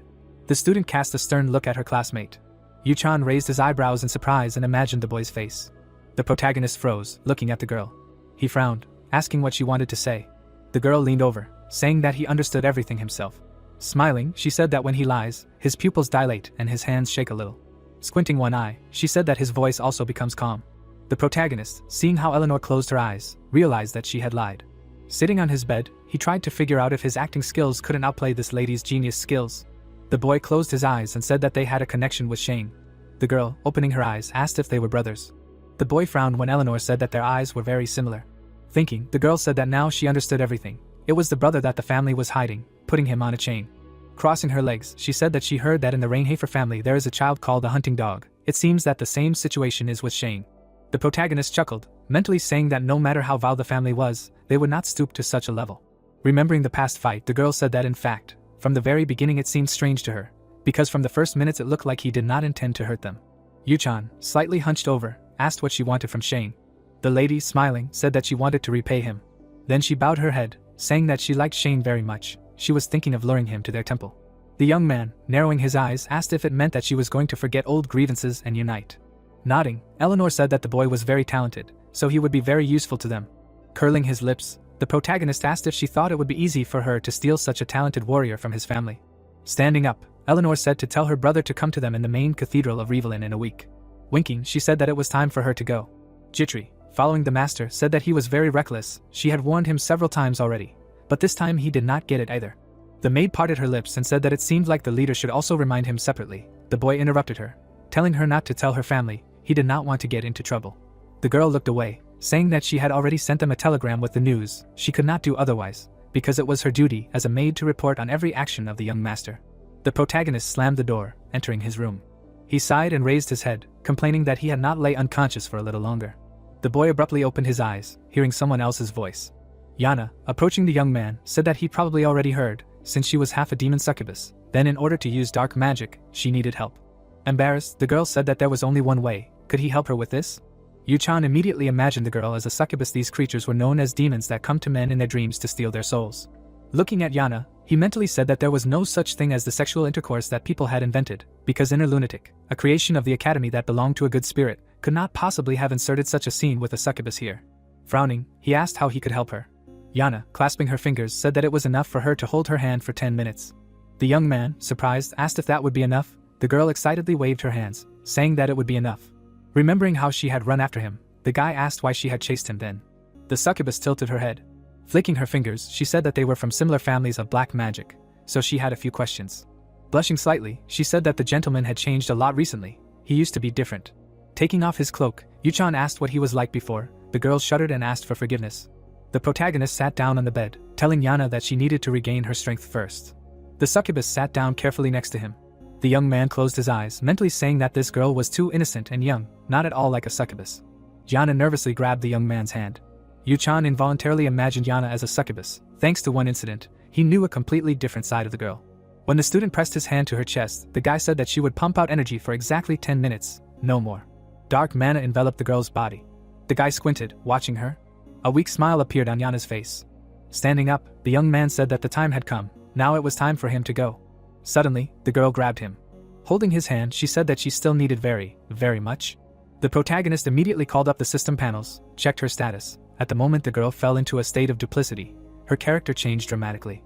Yuchan fell onto the bed, mentally saying that all this was happening at the very moment when he could not regain his strength. Yana sat on him, then the protagonist told her to calm down, because later she would regret it. Slightly loosening the knot of his tie, the succubus said that it was very strange that he did not like her. Putting her hand on the boy's chest, she said that she had never met a guy who did not like her. Abruptly lowering herself, Yana said that she would help him fall asleep. He only had to tell him what kind of girls he liked. Approaching his face, the succubus said that he should at least kiss her and hug her. He would feel better in her arms. Marina abruptly burst into the room. Clenching her fist, she said that while the others were busy investigating the case, this little one was having fun with a girl. Yana shuddered, asking who she was. Marina squeezed the mana in front of her. A moment later, her attack hit the girl. She immediately began to fall. The protagonist, getting up, asked Marina what she was doing. Looking at the sleeping girl, the lady said that she had only calmed her down a little. Nothing would happen to her from such a blow. Then she smiled broadly, asking if he was glad to see her. The young man turned away abruptly, saying that he was glad to see her, although he did not want to admit it. When he began to dress, Marina asked what his condition was. The guy, adjusting his coat, said that he had lost his strength a little, as she could see, but everything else was fine. The girl looked at him, puzzled. She looked away. Slightly embarrassed, she moved her lips, saying that he had saved her. The young man, buttoning up the buttons and adjusting the edges, said that he did it primarily because it was his job. Marina stared angrily at the leaving guy. Her lips involuntarily stretched into a smile. The protagonist smiled as she shouted, saying that his problem was that he was so impudent. Did he really think she was that stupid? She was actually 2 years older than him. The events take us to the Reincarnates family estate. Luna stood in front of Theo. The man, looking at the blonde in front of him, asked if she was sure that the young Yuchan was able to cut Paimon. He frowned. The girl also frowned, saying that it was true. The butler, who was standing to the side, began to sweat. He looked away, realizing that this could bring trouble to the family. Theo released his aura. Rudval frowned deeply. All three of them in the office froze. The man clenched his jaw, thinking. Clasping his fingers, he said that he also did not know what the boy was thinking. He frowned, mentally saying that if he were to guess, then probably about the death of his mother. On the night of the debacle, everything was on fire. The demon lifted Nox's mother up with his hand. The boy personally witnessed his mother becoming a victim. He gritted his teeth. After that, the boy seemed to go crazy. All he did was act like a fool, not caring at all about being among people. He often beat up the servants. However, now he fought the demon. The man chuckled, mentally saying that Yuchan decided to personally avenge his mother's death. Luna, frowning, said that she thought he was lying about everything. Looking at the man who released the aura, she mentally said that she did not know what kind of dirty tricks he was planning, but the power that can only be obtained through blood affiliation with the Reinhofer family is the revelation of dark magic. Theo narrowed his eyes. He knew that the dark power appeared only when this energy accumulated to the limit, then it would break out of the body, forcing the carrier to experience torment. The girl stood motionless, thinking that after he was accepted as a newcomer to the lunatic headquarters, Theo started his game. He would not leave the guy alone. The head of the Reinhofer family clasped his fingers and thought. Smiling, he said that even parents cannot fully know what is in the minds of their children. Opening her lips, the blonde asked since when he became such a caring father. She involuntarily imagined Garen members of the demon sect. Leaning over, she told Theo that his first son had already switched sides. He joined the demon sect and now fully serves on that side. The man, turning to his interlocutor, said that the threat of bloodshed was approaching their lands. Luna suddenly appeared near the head's table. She turned to the patriarch of the family, saying that she hoped that he would not forget his promise. Dissolving, she said that although he was his son, if he became an obstacle to her plans, she would have to kill him. Her pupil flashed when she said that these were the methods of the sleepwalker, her contract with him, so he needed to put aside his personal feelings. The patriarch of the family closed his eyes. He stood up from his chair. Walking to the window, he said that he knew all this. The man frowned, saying that for the sake of the fall of the Huan Empire and the destruction of the 72 demons, he would wait. The events take us to the Revelin family mansion. In her room, Eleanor told the interlocutor that she was interested in him, so she asked him to make a contract with their temple. Raising a cup to her lips, she said that the reward would not disappoint him. Putting the paper on the table, she said that he only needed to sign here. Shane, sitting opposite her, thought about it. He parted his lips, saying that he had family matters. Smiling, the girl said that Yuchan had already told her about his family matters. She seemed to glow, saying that he could not worry, because they had received permission from him too. The protagonist grimaced, not understanding when he had given his permission. Shane turned away, mentally saying that he had already been put in charge, and he had received more than enough abilities for free, and now they were telling him about working in some temple. The young man turned his gaze to the ice in front of him. Parting his lips, he addressed the girl as a lady and wanted to refuse her. Eleanor, moving her lips, said to call her simply by her name. The guy bowed his head, saying that he was more comfortable that way. The lady narrowed her eyes, saying that he had a similar trait to Mr. Yuchan. She adjusted her hair, saying that she did not want to complicate things so much. Squinting, she said that Rian Hafer's son considered the family's dirty deeds his job. Looking at her reflection in her tea, she asked him what he thought would happen if Principal Nanwon heard that he was on a secret mission. Smiling, she asked what he was planning to do now that he had illegally entered Eldian Academy. Shane, who was sitting opposite, said that he did not think of her as someone who would take advantage of others' weaknesses. While sipping her tea, the lady said that she was the boss here, so she had no reason to be kind to everyone. Frowning, the protagonist asked what he needed to do. Putting her cup on the table, the girl said that she needed a signature. Placing her hand on the contract, she asked if he would sign the contract now. Night had fallen outside the Revelin estate. The youth stood in the middle of the square. In his hand was the amulet of the spirit of red fire. The guy looked at the amulet in his hand. He was able to get this fake artifact while being between life and death. Eleanor, opening the box, said that it was her gratitude for saving him. Closing her eyes, she said that it was a gift from her, as well as payment for the contract. Picking up the amulet, the young man said that the amulet was covered with several layers of the highest spells. Hiding the artifact in his pocket, the guy said that this was, of course, glorious. Now they were on the other side. It seemed that Eleanor was clearly hooked and would not let go of his bad deeds in the past. The protagonist closed his eyes and cursed mentally. Even after Shane left, there was a service and spices on the table. Eleanor was sitting on the couch. She glanced back when her subordinate said that she really liked this guy. Rick, raising his hand, said that it was the first time he saw her personally inviting a person to offer him a job. Turning around, Eleanor asked since when he was keeping track of her work. The guy waved his hands, saying that he didn't dare to treat her like that. He chuckled and said not to worry. He knew very well that she was not stupid at all. The girl frowned, mentally saying that Accountant Rick, no matter what, he was not dangerous at all. The only strange thing about what happened after Director Nanwon began to rule over him was his aura. The girl frowned even more. From the outside, the young man seemed innocent, but for some reason she had a bad feeling about him. When Rick was about to leave, Eleanor told him to be careful with his words. Smiling, she said that no matter what choice he had, he should be more careful. The young man smiled. He closed his eyes, saying that he would be more careful in the future. The boy walked along the corridor. Walking along the hall, he said that his guesses were correct. He involuntarily imagined Yuchan, saying that this guy was dangerous. Approaching the gate, he said that he needed to quickly deal with him. It would be good to get rid of this stupid emperor at the same time. The hair covered the young man's eyes. He did not know what Yuchan's goal was.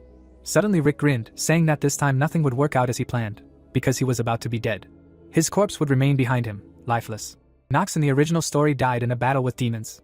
This new name Yuchan received in this world, in fact, it once belonged to someone else, and looking at his body, the boy understood this. Now this name and this identity were given to him. He involuntarily approached the mirrors. The youth's pupils sparkled. He eventually got used to the role of an aristocrat. The gears rotated when Yuchan activated the genius time. In the complete darkness, full of gears, a timer of 5 minutes appeared. Using this skill earlier, he attacked the soldiers. The gears stopped. The youth stopped with his sword raised. A moment later, blood spurted. A lot happened in Yuchan's life. He even fought a red-skinned demon. He had to confront a crowd of monsters. He even saw an angel, albeit a silhouette. She appeared before him, a goddess, or an angel. She gave light to believers, as if carefully holding them in her hands. Tears rolled from the boy's eyes.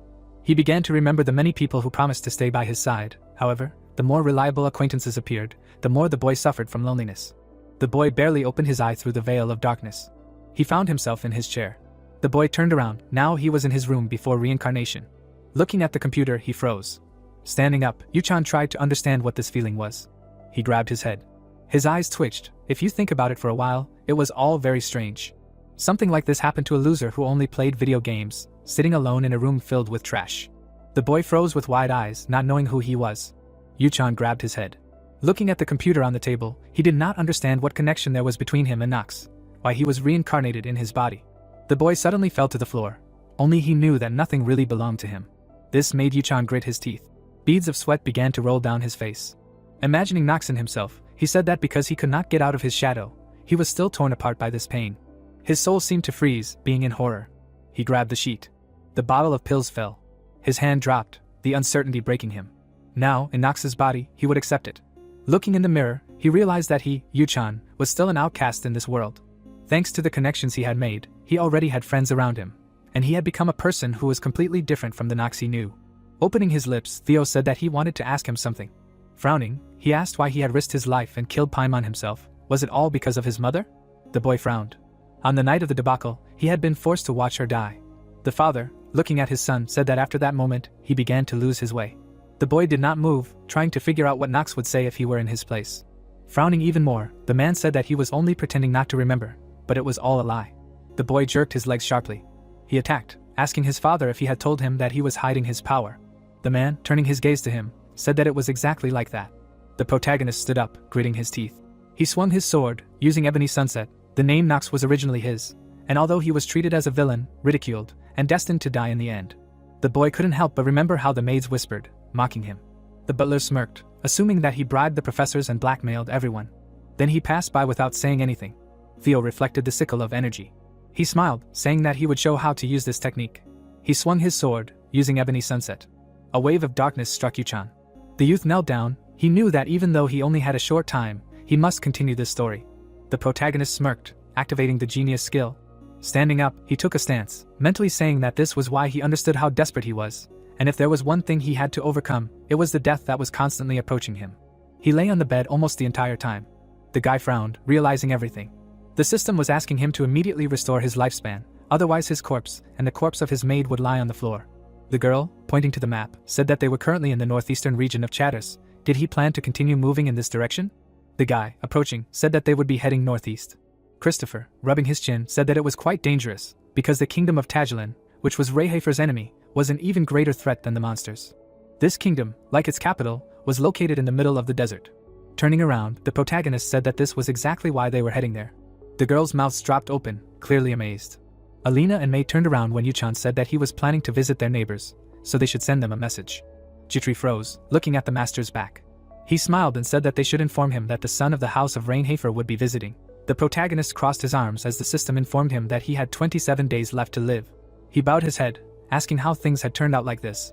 After his life was absorbed by the storm petrel to kill Paimon, part of his life had dissolved, scattering into the sky. When he had very little time left, Yana, who had then revealed her succubus personality, came to him and knocked him down. Afterwards, he dealt with Eleanor, who had decided to recruit his clone into her guild. If he did not restore his lifespan, things would be sad, and he frowned as he realized this while in the clone's body. The youth closed his eyes, not understanding why something like this kept happening. Summoning the pendant, he looked at the artifact's characteristics. This artifact always tracked his location, and the condition for using it was Eleanor's favor or her love. The youth stared at the accessory in his hand. He hid it in his inner pocket, silently saying that it could be called a relief that the tracking effect would only activate after equipping the artifact. When his mana reached 15 or more, he would be able to summon a high-class spirit to help him. When his mana was over 20 and his stamina was over 15, he would be able to make a contract with the King of Spirits, Salamander, the Fire Lizard.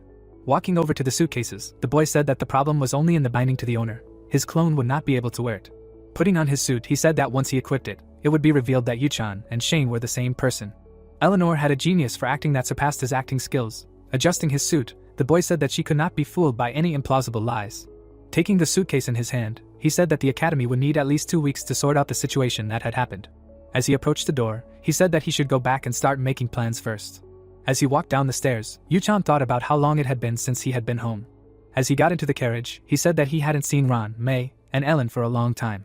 The boy frowned, worried about the many questions Theo would ask about this incident, but what worried him most was his lifespan. The young man smiled nervously, realizing that something had to be done about it. Yana was lying on her bed. She closed her eyes, feeling the cold. When she was a child, her mother had told her that she couldn't believe that she still couldn't pull magic out of a person's body. How could he still think he had the blood of the Seder house? Opening her mouth, the woman said that it would be better if she had a sister who had inherited the blood of a demon. The girl bowed her head, feeling sad and sorrowful. Yana suddenly jumped up from her seat. She grabbed her head. Sweating, she couldn't help but wonder what she had done to Yu-chan. She remembered how she had pressed herself against him, telling him to kiss her and hug her. The girl began to roll around on the bed, remembering nothing but the kiss. Looking at the window, she screamed. Yana's whole body was shaking, falling off the bed. She began to slowly get up. Walking to the mirror, she saw her second personality. The succubus was smiling. The girl's eyes widened in shock.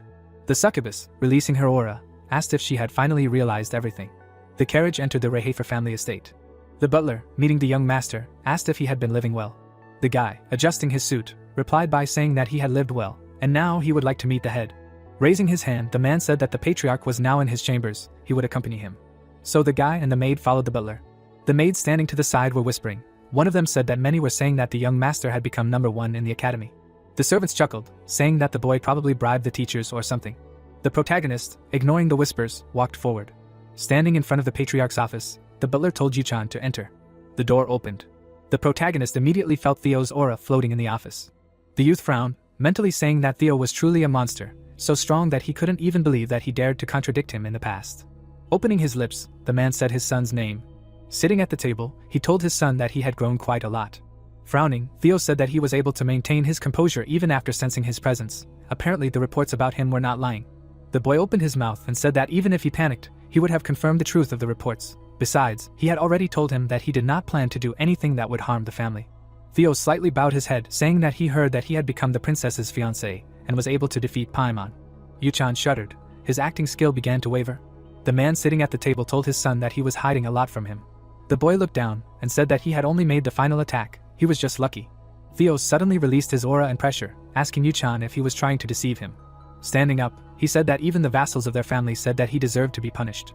The boy looked away and said that if he wanted him to answer for his actions, then he would humbly submit. The man moved his lips and asked if he knew. The young man opened his mouth and asked what exactly. Leaning his hands on the table, the patriarch said that he knew how to stop and justify all these deceptions and betrayals. Leaving the table, he said that for everything you need to become strong, so strong that no one would even dare to look you in the eye. Approaching his son, he asked if he hadn't said that he wasn't interested in becoming the head of the family. The guy immediately confirmed it. The man smiled. The protagonist's eyes widened. He didn't believe that this man could smile. Taking his cloak from the butler, Theo said that he would show him something. Smiling and adjusting his clothes, he said that he would show him what was behind the position he was refusing. Then he followed, telling him to follow him. Soon, father and son found themselves in the arena opposite each other. Frowning, Theo told him to pull out his sword. The guy looked away. He reached his hand for the sword. When he drew his sword from its sheath, Theo told him to block his attack. The boy, opening his mouth, said that he did not have the skills to do so. Theo did not wait and attacked. Frowning, he said that he would hold back. The boy barely held back the onslaught of his father's sword. Suddenly, his father threw it away with one swing. Dark mana rushed towards Yuchan. His knees buckled. Theo, straightening up, said that this was the second technique of the family sword, the crescendo of the dark blade. Smiling, he asked his son if he was interested. The boy wiped his sweat. He smiled. Releasing his aura from his body, he said that now it was his turn. The two heroes fought each other. The young man became angry. The protagonist swung his weapon at his opponent. The father frowned in response. The fighter prepared to strike. The boy used his magic power. The old man's eyes widened. The swordsman extended his weapon forward. While the warrior leaned on the hilt of his sword, the opponent asked if this was his limit. The father looked away when he heard his name being called. Putting his hand to his chest, the butler said that he thought he had gone too far. Bowing his head, the man continued, saying that he was sure that even young Master Garen would have difficulty handling techniques of this level. Theo looked away, answering that he understood. Slightly smirking, the gentleman thought that he had unknowingly put too much power into his sword. He was surprised. Taking a few steps, the fair-haired man said that they could finish for today. Clutching the weapon in his hands, the boy asked where he was going. Yuchan rose from the floor. The warrior stood in the middle of the room. Without moving, the student said that he had not learned anything yet. The father looked away. In the eyes of the father, the silhouette of his son appeared, who ordered to attack him. In an instant, the young man rushed into battle. The heroes began to fight again. Yuchan rose up. Theo swung his sword again. Opening his mouth, the mentor said that it was amazing that he was asking for more instructions. Concentrating, the student replied that he would consider this as permission to learn. The fighter used his magical power. In an instant, the protagonist flew to the side. Stopping, the teacher asked him to ask him something. Standing still, the gentleman asked him why he had risked his life and killed Paimon himself. The son stopped, hearing the question about his mother. The memory of a dead woman, with words in the background about how on the night of the defeat he had to watch her die. The old man showed no emotion. The protagonist pursed his lips, hearing the phrase about how he began to lose his way after that moment. Angered, Theo said that he was only pretending not to remember, but it was a lie. The boy rushed from his place. Having approached close enough, Yuchan asked if he had said that he was hiding his strength. Browsing to the bridge of his nose, the father answered that it was true.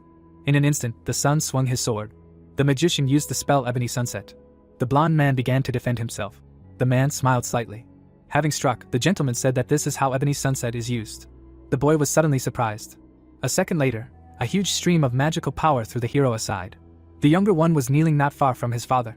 Yuchan leaned his hands on the sword. The next action of the fighter was a grin, after which a system notification appeared that the player's characteristic called Genius had been activated. The student accepted combat readiness, along with which system notifications appeared that the hero had learned the second technique of the Merciless Blade of Darkness, and the understanding of the Merciless Blade of Darkness had increased significantly thanks to sparring with a strong opponent. The protagonist rushed into another attack. The young man used a new magical power. Theo defended himself with his weapon. Looking at the clashing weapons, the father thought that it was very surprising that he understood the second technique just by looking at it. The master went on the attack. 2 swords flew to the side. The man did not move. The son bent slightly. Holding his sword, the fair-haired man began his speech. Looking at the sword lying to the side, the opponent said that he wanted him to use this sword to pierce his heart one day. Opening his mouth, the mentor ordered his son to kill him with his own hands for failing to protect his mother. Yuchan frowned. In the same position, the father added that he should take the position of the head of the family, and he is able to manage this house. The ceiling of a certain room appeared, along with a system notification that it was possible to start a new game. The protagonist woke up, wondering about the place where he was. Looking around, the young man wondered if this was really his room before reincarnation. The guy decided to get up from the chair. Scratching his head, the player wondered what this feeling was. The fighter grimaced slightly. Raising an eyebrow, the student thought that if you think about it for a while, this is all very strange. Remembering the moment when he was sitting in the office, the student thought about being abandoned by his own family, and having lost his memory with fatal diseases. The protagonist stared at the computer monitor. Clutching his head, the warrior wondered what the chances were that all this would happen to one person. White monitor screens were visible. Having fallen to the floor, Yuchan realized that he did not remember his name before reincarnation. Angered, the boy wondered what his name was. Rolling his eyes a little, the young man remembered his name in the game. A bright light appeared from the window.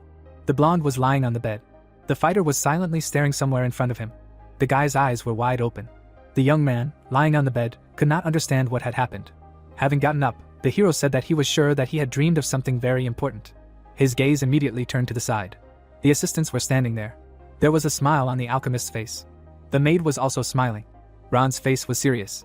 The protagonist, closing his eyes, asked them to speak in turn. Jitri, with her mouth open, noted that not a day could pass without him getting into some kind of trouble, and at this rate any maid next to him would die of a heart attack. Turning away, the knight said that it happened that way. One of them, standing next to him, explained that he should not constantly get involved in all sorts of dangers. She took his hand. The girl, smiling, asked if he really didn't understand how much they were worried about him, while her friend asked if she had gotten drunk again. The guy, pulling his hand away, replied that he understood everything and asked not to take his hand anymore, while the potion maker began to ask her to hold it a little longer. The maid, frowning, noted that the young master was apparently uncomfortable because of this. The girl's mouth opened wide. The young man continued to look at them. Looking at Ron, the boy realized that something strange had happened. Continuing to look at her, the hero realized that normally she would have already pounced on him and started to pester him, and remembered that he had something important to announce besides all this. The knight, bowing his head, noted that since they were all here, they should hear something important. Their mouths dropped open in surprise after hearing the words that from tomorrow on, they would all be accompanying him on his way to one of the regions of Chattis. Remembering how he had returned, the guy knew that this was part of the plan that had been hatched since he returned to his family. His gaze was directed somewhere ahead. Imagining various monsters, the protagonist understood that destroying the strong beasts of this region would increase his lifespan, because it was time for him to do this, since his health had not recovered since the battle with Paimon. The guy looked down, receiving a message that the character had 27 days left to live. Raising his hand, the young man explained that since they had heard everything, they could go free for now, as he wanted to rest a little more. The maid bowed and replied that everything was clear to her, and in that case, preparations would begin. Sunlight was pouring through the window. The hero was looking in its direction. Turning his head in the other direction, the knight inquired about who had come to him. The girl, standing at the door, explained that she needed to tell him something. The hero, with his mouth slightly open, asked her to come in. The maid went inside. The boy was looking in her direction. Tears were streaming from her eyes. The maid sat down next to the bed. Sitting in front of him, she began to say something. Her mouth opened. Remembering the night of the devastation, Rona began to talk about the death of his mother. The boy's eyes were fixed straight on her. The girl, looking up, asked if he remembered everything about that night. The ruined estate appeared. Someone was walking through one of the rooms. The monster, looking ahead, said that he smelled blood. The blow hit the door after his question about whether they really thought that they could hide from him by simply hiding. There was a woman with a child standing there. Her eyes were hidden by her hair. Suddenly, a bright light began to emanate from her hand. Spreading her arms, she asked if he only needed her life and immediately asked him not to waste time. The demon looked down. The monster, swinging his arm, screamed that her insignificant light would not help her in any way. His hand reached straight for the woman. Raising it, the demon asked if she really thought that she could drive anyone away like that. Bowing his head, the monster noted that they needed more than just her. A shudder immediately ran through her body. The girl opened her eyes wide when the magician called out to her. The mother, looking at her, asked her to take care of the hero, because he was born with special powers. The boy looked out from behind the girl. The woman, with her mouth open, explained that this is why he would need her help.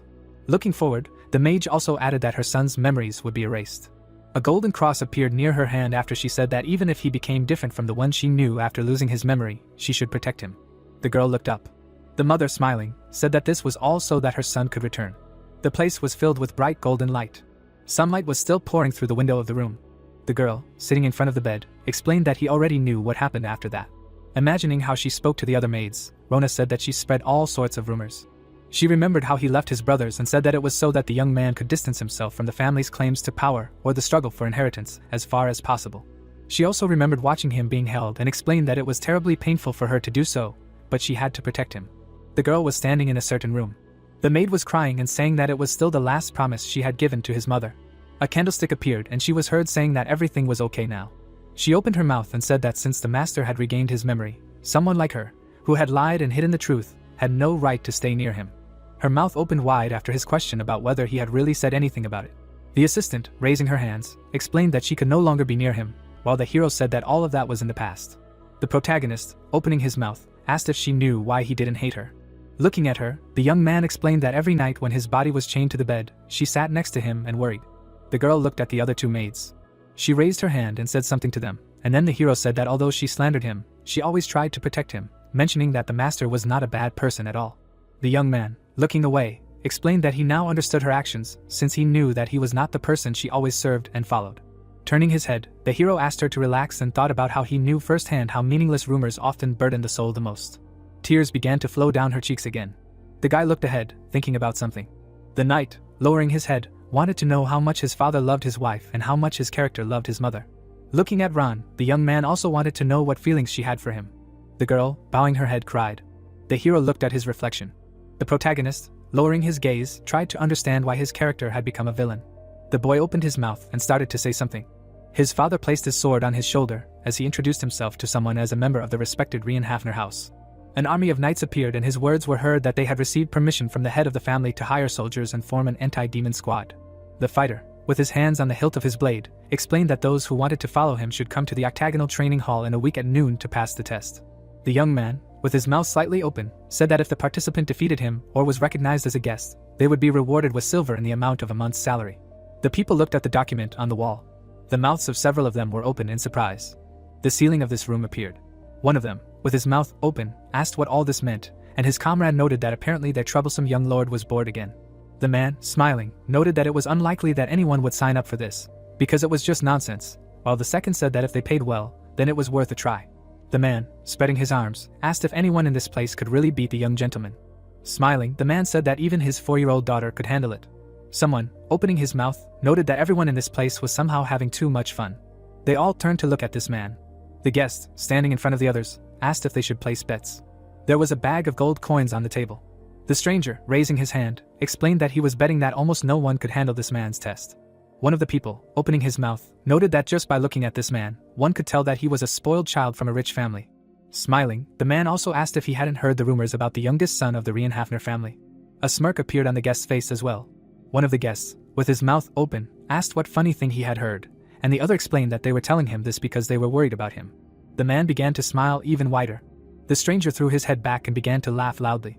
The guest, taking hold of his hood, asked who would be worried about whom else. The people's mouth suddenly opened wide in surprise. It was Garen, and one of the people noted that he had heard that he had gone to train in Chatters. The fighter, standing in front of him, offered to keep everything that had happened a secret and added that his offer had not been cancelled. More coins immediately poured out of the bag. The guests, with their mouths wide open, listened to his words about his bet being 50 gold coins. Grain explained with a smile that the bet would be on his brother. Many people had gathered in the training hall. The hero's hand was on the hilt of his sword. One of the people looked down and asked if this was the same person who was the weakling from Reincarnates, while another noted that the fighter was the best in the academy's class. The challenger asked with a smile if all those rumors could be lies, while the other agreed with him. The protagonist stood before them in silence. The youth, looking down, could not understand why things had suddenly taken such a big turn. Remembering how he stood in front of the townspeople, the boy knew that he had left an advertisement for soldiers to serve in killing monsters and chatters. Standing in front of them, the hero realized that he had not expected so many people to come here. They all looked at him when he suggested that his reputation had suddenly increased. His gaze was fixed on his brother, and the boy realized that this idiot was the instigator. Looking away, the young man thought about what he was doing without even being asked. The hero, with his mouth open, asked if there would be anyone else, and the assistant replied that everyone was here, namely 1,192 men and 126 women who had applied. Looking down, the knight realized that it wasn't that bad, because with such a number, someone capable should definitely show up. Someone raised their hand. The man, with his mouth open, asked how they would be evaluated and asked him to finally tell them. The hero immediately smiled. Looking at the man, the boy thought about his perseverance and physical fitness. He also noticed the aura emanating from him and realized that he couldn't even believe that someone like him had decided to enlist in these ranks. Remembering his brother, the warrior assumed that this man was one of his minions. Smiling, the fighter realized that his older brother was wary, but it was in vain, because a man with such strength could not compare to him. The young man, raising a finger, said that it was time to tell them about the conditions. The windows of this training ground appeared. The guy, holding a blade, explained that the rules were simple and said that they could use any methods, trying to attack him and kill him. The enemy frowned, listening to his words that even if they took his life, they would not be blamed for it. Looking ahead, the warrior thought that something was wrong, because this man must be a black sheep of the Reincarnates house. Remembering how he was hired, the man realized that back then he thought that this would be an easy job. Sweat came out on his face from not understanding why the organizer of this event had such a confident demeanor. The assistant, spreading his arms, asked the fighters to take positions. The mercenary looked somewhere down. There was a barely visible smile on the guy's face. The referee, opening his mouth wide, shouted that they could begin. The man immediately swung his blade to strike. His eyes showed the reflection of the enemy. Gritting his teeth, the fighter understood that he would not even have time to react and could not believe that such a worthless person wanted to form a squad. Approaching, the mercenary decided to show him what real strength looks like. The guy's gaze was directed forward. Immediately after, the hero raised one leg. Thanks to this, he was able to turn. The blow landed right in front of his face. The man looked at his opponent. His mouth suddenly opened wide in surprise. The protagonist, grinning, noted that his movements were too sweeping. Swinging his sword to attack, the knight asked if this was really his way of fighting. The opponent's blade appeared. The weapon flew far back. The man immediately turned around. The young man's blades were already at his neck. The mercenary, gritting his teeth, listened to the enemy's words that he would be given another chance. The hero, opening his mouth, ordered him to attack with all his might. The knight, holding his sword in front of him, added that otherwise he would lose his hand. The man immediately fell to the floor. The young man, looking down, asked if he had not heard him and ordered him to raise his sword. A tremor ran through the warrior's body. The protagonist raised his fist to strike when the enemy apologized for his rudeness. The attack landed right on his face. The opponent's body flew back. The rest of the people widened their eyes in surprise. The guy, opening his mouth, explained that he did not need cowards who lacked courage. The fighter, looking forward, asked who would be next to dare to challenge him. The people silently looked at him. Among them was his brother. Grain, grinning, realized that no one could have thought that the younger one could grow so much. Looking at him, the brother understood that even he had nothing more to teach this man. Remembering his bets, the boy also thought that that bet would most likely bring him a considerable profit. A smile appeared on his face. Looking to the side, Grain knew that his brother was his salvation in the family. The young man walked forward. The elder, looking at him, understood that now that he had begun to reveal his true strength, the further path would go very smoothly. The hero looked somewhere ahead. The brother, smiling even wider, realized that his reputation would grow proportionally to the reputation of the protagonist. The young man stood in front of the candidates, when one of them apologized for his arrogance, and said that he would go continue to do farming. The boy, with his mouth slightly open, ordered them to remain in their places. The knight, bowing his head, asked who allowed them to leave, because the application for the position of his soldiers had already been submitted.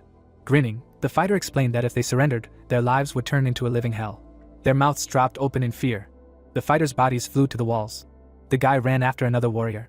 This man also began to fall to the ground.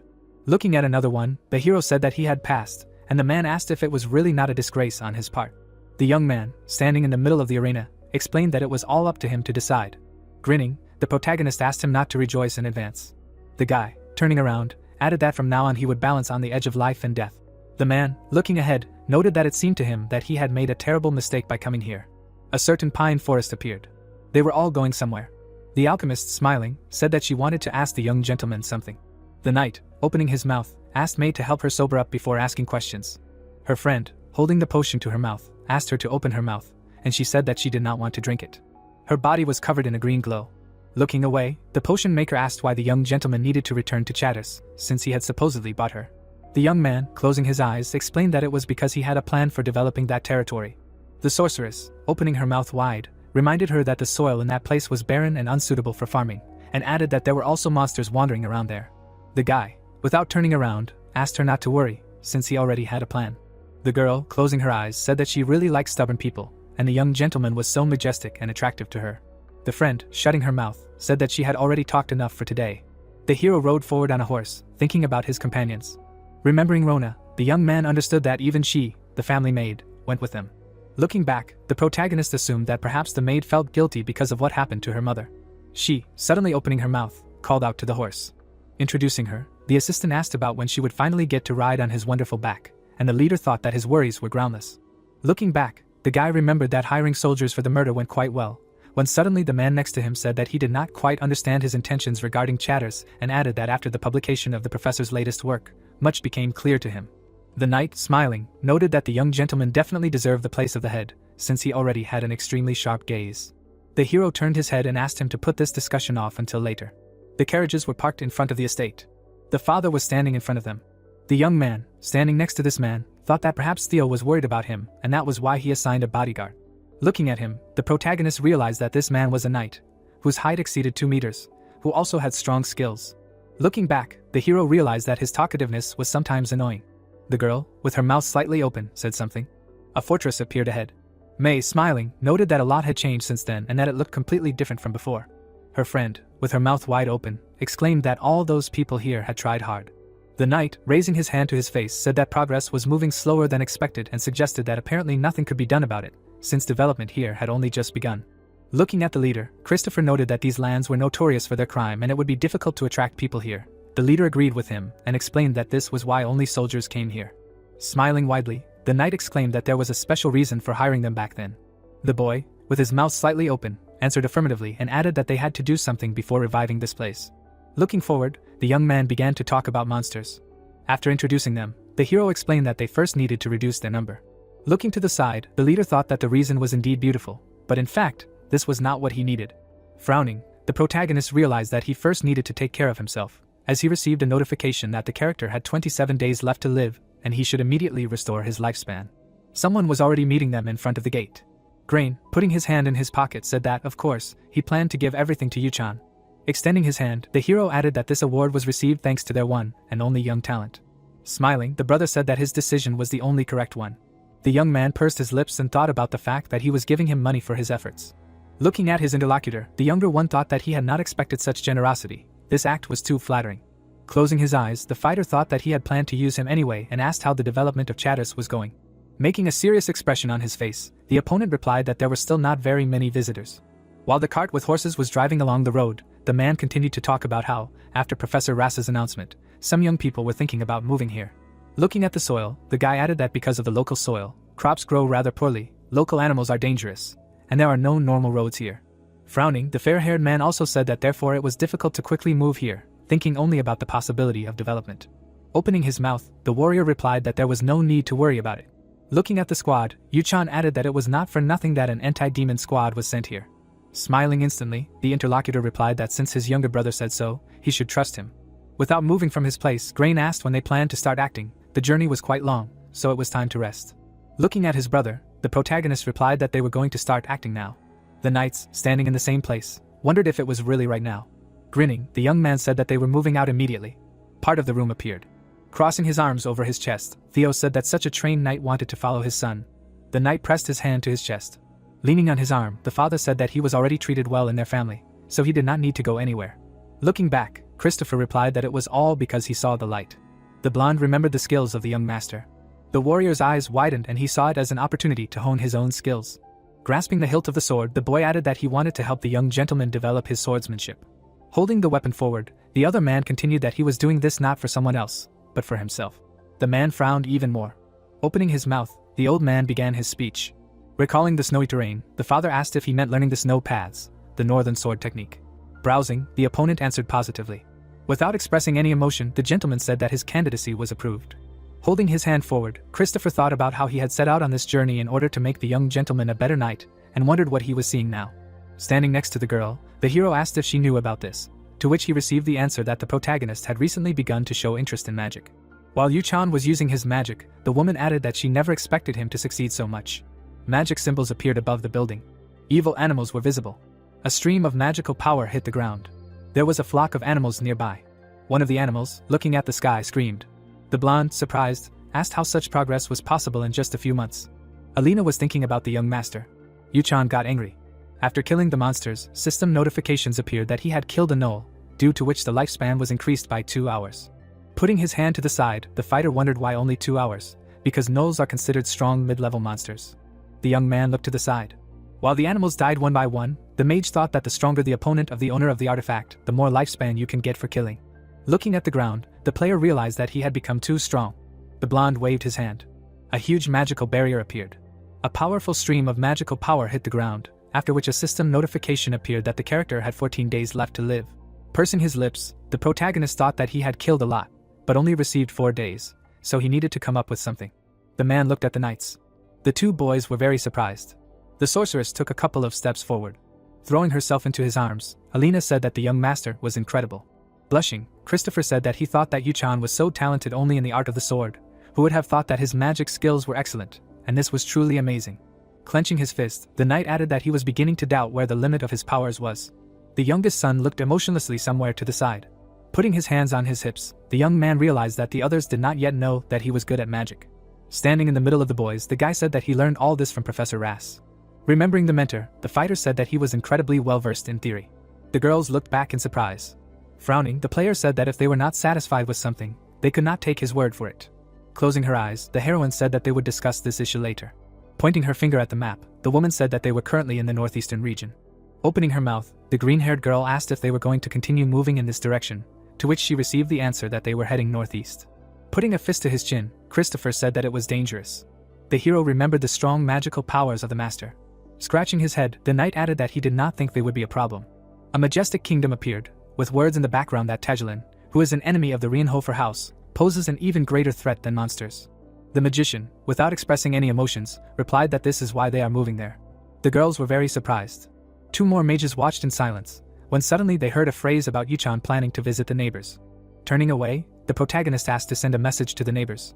Adjusting his sleeve, the fair-haired man ordered to inform that Theo's son would be arriving for a visit, so let them get ready. The palace of this kingdom appeared. One of the rooms appeared. The man went up to the bed. The prince looked at his reflection in the mirror. There was a long scar on his body. Someone appeared behind him. The old man, raising his hand, noted that there were rumors that the youngest son of the Reinhafner family would soon arrive here. The assistant, opening his mouth, said that this man was extremely impudent if he really thought that his father's influence would reach Taholin. The guy, opening his mouth, began to ask his interlocutor a certain question. Memories of the head of the Reinhafner family standing over him immediately appeared in his head. He also remembered the many corpses and said that Theo had killed his father and all his brothers that day. Remembering how scared he had been, the prince explained that he remembered everyone who had been there to protect him. The old man looked ahead. The young man, without turning around, began to say something about his brand. The ruler, raising his blade, explained that he knew the truth, that he had simply wanted to relieve him of some of his royal duties, when he had to writhe in pain from the loss of his entire family. The assistant was still standing behind the screen. The prince, opening his mouth, asked the name of their guest and said that he would kill him. Raising his dagger, the young man explained that then the head of Reinhafner would understand how deep his pain was. Opening his mouth, Kushin said that he also needed to understand how he had managed to survive in this hell. The old man, bowing his head, replied that he understood everything and added that he would go get ready. The interlocutor suddenly smiled. His eyes immediately turned black after the words that since he had made such a difficult decision, he should rest. The territory of this city appeared. The guards were standing at the entrance. Suddenly, the eyes of one of them opened wider. The guard, gritting his teeth, shouted a question about who had come there in order to identify himself. In front of them was a large group of people. One of them opened his mouth. The hero, removing the hood from his head, asked whether he had to introduce himself. The man, opening his mouth wide, apologized for their rudeness. The guy, slightly bowing his head, said that he was angry about being in the heat for a long time and was so angry that he wanted to kill someone. The guards opened their mouths wide and one of them ordered his comrade to urgently take this man inside. The protagonist walked through the city. His gaze was directed forward, when suddenly notifications appeared that his character had 9 days left to live and a message that he needed to kill a demon and restore his lifespan. The young man, looking down, realized that while he was walking through the desert, his time had completely deflated and he realized that this was why he had come to this city. Imagining some ruined buildings, The hero remembered that he needed to get an artifact from the ancient ruins in the north of Taholin. He also imagined the image of a demon and realized that he would also need to kill him. Smiling a little, the guy knew that then he would not only be able to extend his life, but also become stronger in a much shorter period of time. Suddenly, the knight covered his mouth with his hand after receiving notifications that he had received a negative countdown property due to his lifespan being less than 10 days. And because of this, his physical characteristics were reduced by 20%, and the chance of chronic diseases activating increased significantly. The player frowned. The assistant, with her mouth wide open, called out to him. Tears appeared in her eyes. The young man, wiping his mouth, whispered a request for her to keep the secret, since he had to come here to restore his body and realized that he would now have to deal with these damn weakenings. The girl, standing next to him, answered affirmatively. They were standing in front of a large arch. The knight, covering his mouth with his hand, noted that he should be careful in this place. Smiling, the fighter also added that he would guard him well and he had nothing to worry about. They began to walk forward. The prince was sitting on the sofa. His sister was sitting next to him. The ruler raised his hand and said that he had received their letter. The blade was already in the boy's hand. Suddenly, the hero struck the table in front of him. There were shards on the floor. The Kushin's eyes widened when the guest asked if some prince, not even a king, from a vassal state could say hello while sitting. The boy, looking down, asked if he really wanted his state to be wiped off the map. The protagonist, looking at this man, ordered him to kneel right there. The hero, with his mouth open, explained that otherwise he would wipe him off the face of the earth personally. His family's estate appeared. His father was sitting at the table. The butler, with his mouth slightly open, asked why he had not stopped the young master when he decided to go to Takolin. The leader, holding a piece of paper in his hand, asked again. The old man turned around and explained that if he went to that place, he could be in mortal danger. Theo, with his mouth slightly open, explained that he thought his son could handle it. The man, propping his head up with his hand, noted that the assistant's insight was truly unrivaled. The butler looked in his direction, listening to the words about how he could easily read minds. Imagining his son in his place, the leader said that he had decided that he would become the heir and take that place. Theo, looking away, noted that this was precisely why excessive attention to him was truly dangerous, because until he reached the proper level, he would not be able to simply protect himself. Rudval, with his mouth slightly open, asked if this was the reason for assigning a guard from the Black Knightly Order to his son. The man rose from his chair while the assistant was talking about how he always liked to play it safe. Walking away from the table, the leader explained that a knight of the Black Order with outstanding skills would join the fight if something happened to his son. The father looked out the window. Memories of their battle appeared in his head. He also remembered the blade on the floor. He remembered his face and the words that the son would one day have to pierce his father's heart with this sword for failing to save his mother. He remembered the look of the young man. The leader, opening his mouth, said that then he would take the place of the head of the family, and he would succeed. The leader, looking down, called out to his assistant. Sunlight was pouring through the window. The man, opening his mouth, asked if he understood that the end of the chapters was near. The old man silently looked at him. Immediately after, the butler looked away. Rudval, bowing his head, said that he would always be with him. A certain blacksmith appeared and the hero remembered that in games there are various annoying situations, an example of which is the breakage of an item when trying to improve it. Imagining a player crying because of a notification that the upgrade had failed, the young man realized that this was indeed familiar to many. His gaze was directed downwards. Looking at this man, the boy understood that there are moments when insignificant characters try to jump above their heads, not knowing the limits of their own strength, and this is terribly annoying. The prince looked at him silently. Imagining this man as a child, the protagonist remembered that this is a character whose entire family, except for his sister, was killed by Theo. The man rose from the sofa when the knight thought about the fact that they even said that he harbored a grudge against his family. The eyes of his companions opened wide when the fighter tried to understand that some prince of the kingdom that served them really wanted to express his feelings in such a way. Looking down, the boy knew that if he wanted to get the item hidden in Tagilin, then he definitely needed to lure this man to his side. His gaze was directed forward. The young man, with his mouth open, asked if he wanted the order repeated to him, as he understood that he first needed to break the spirit of the interlocutor, so that it would be easier to manage him. The man, smirking, noted that he was apparently offended by the fact that guests were greeted sitting down. The prince immediately knelt down. The hero looked at him silently. Looking forward, the protagonist received messages about the general information about the person, characteristics and also traits, the negative ones of which were his tendency to self-destruction and self-condemnation, excessive sense of duty, indecisiveness, compliance, irascibility. The prince bowed his head when another message with his statistics appeared. The interlocutor opened his eyes after the message appeared that his hostility towards the Reincarnates house had reached its limit. The guy, smirking, asked him to sit back down. The hero was already sitting in front of him. Looking at the man, the knight understood that his main traits were that he was prone to self-condemnation and emotional immaturity. Imagining people on horses, the fighter remembered that during the 27th playthrough of the game, he managed to find out that Kremser was the prince's closest advisor and was also a demon who had completely fooled this man. His gaze was riveted on this old man. The demon was looking somewhere. Imagining the body of Kushin, The young man remembered that in the end, he had collapsed. Smiling slightly, the hero realized that he would be able to prevent this tragedy, and that was why he had to come to Tagilin. The interlocutor, with his mouth slightly open, asked why they had come to their kingdom. The protagonist, with his mouth open, replied that he wanted to admire the local beauty and explore the ruins and added that he did not need to know more.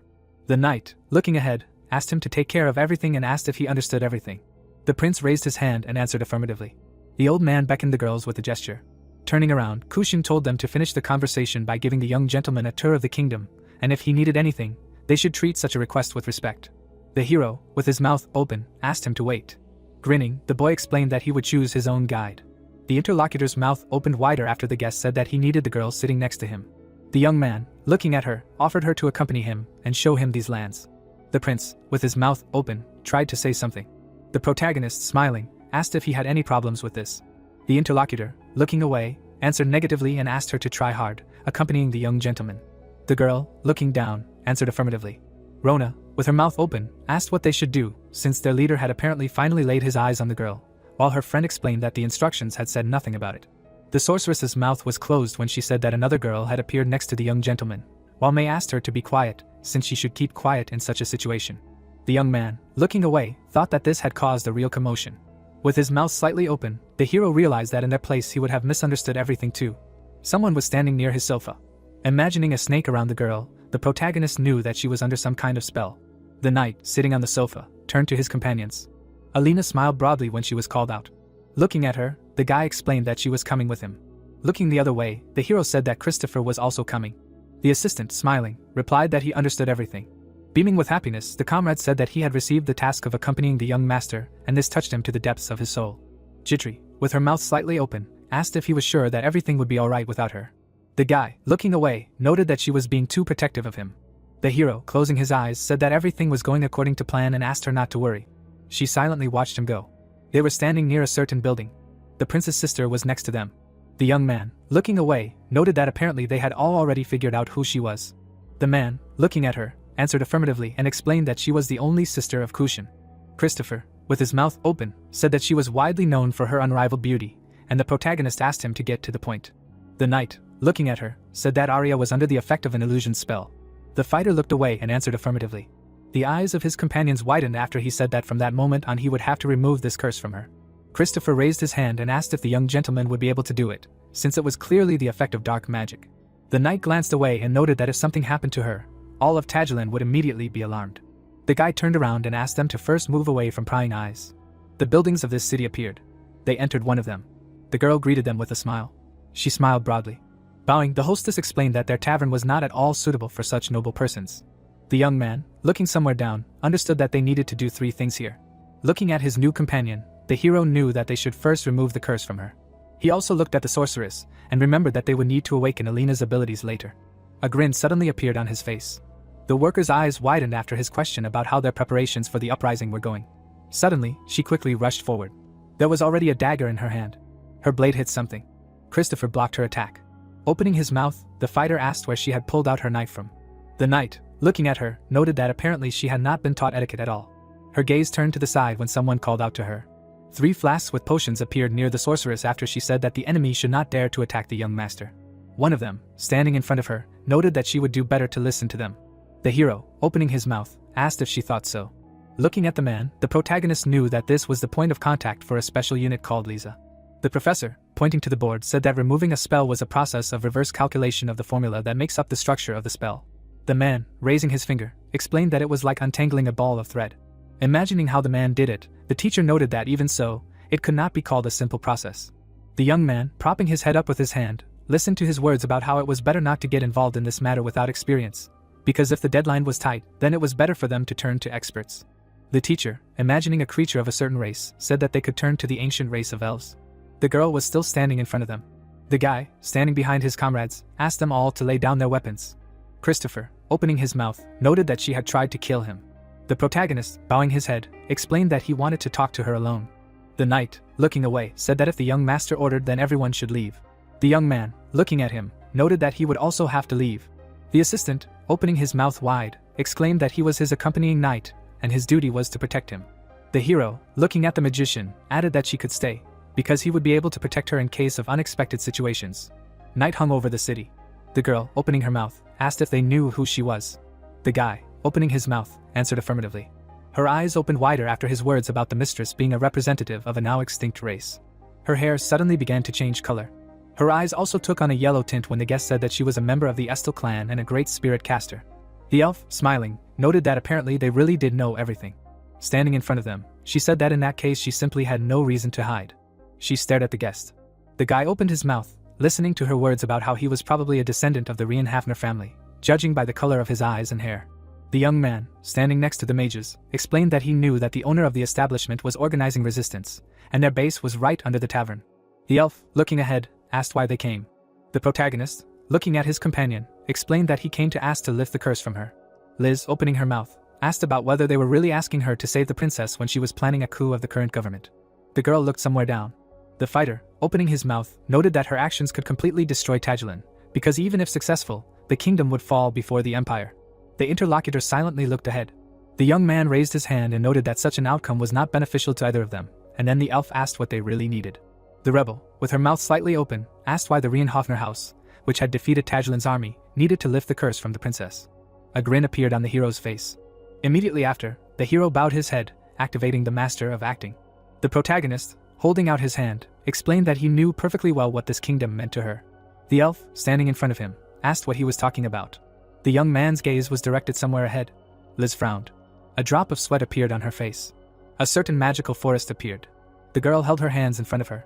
The elder elves stood around her, when it was said that even among mana-sensitive creatures, this girl was the most gifted, unrivaled spirit caster. Butterflies appeared in her hands when someone told her that she had created many connections with spirits when she was a child. An adult elf stood in front of a certain being, and it was explained that at the age of 16, she managed to make her first contract with a high-ranking spirit, thanks to which she received the title of Great Sorceress. Someone ran through the forest. Some people were chasing the elf. Her gaze was directed back when someone explained that talent without a clear goal can sometimes turn into trouble, because she was born into a small and weak clan of Estelle. Liz was in a certain city and was told that her parents did not really protect her, and she had to wander around the continent for years. Someone stood in front of her when it was explained that spirit magic is extremely useful, although its combat power is relatively low, and therefore there were more than enough people who wanted to get it. A giant stood in front of her. The man bared his teeth. The elf's mouth opened wide in surprise. She started running away from him, and it was said that this led to a life of endless pursuit. Liz found herself in the desert before Tagilin. The girl was already in the city when it was told that endless pursuits led her to Tagilin, although up to this point she was being pursued by mercenaries and her life was on the line.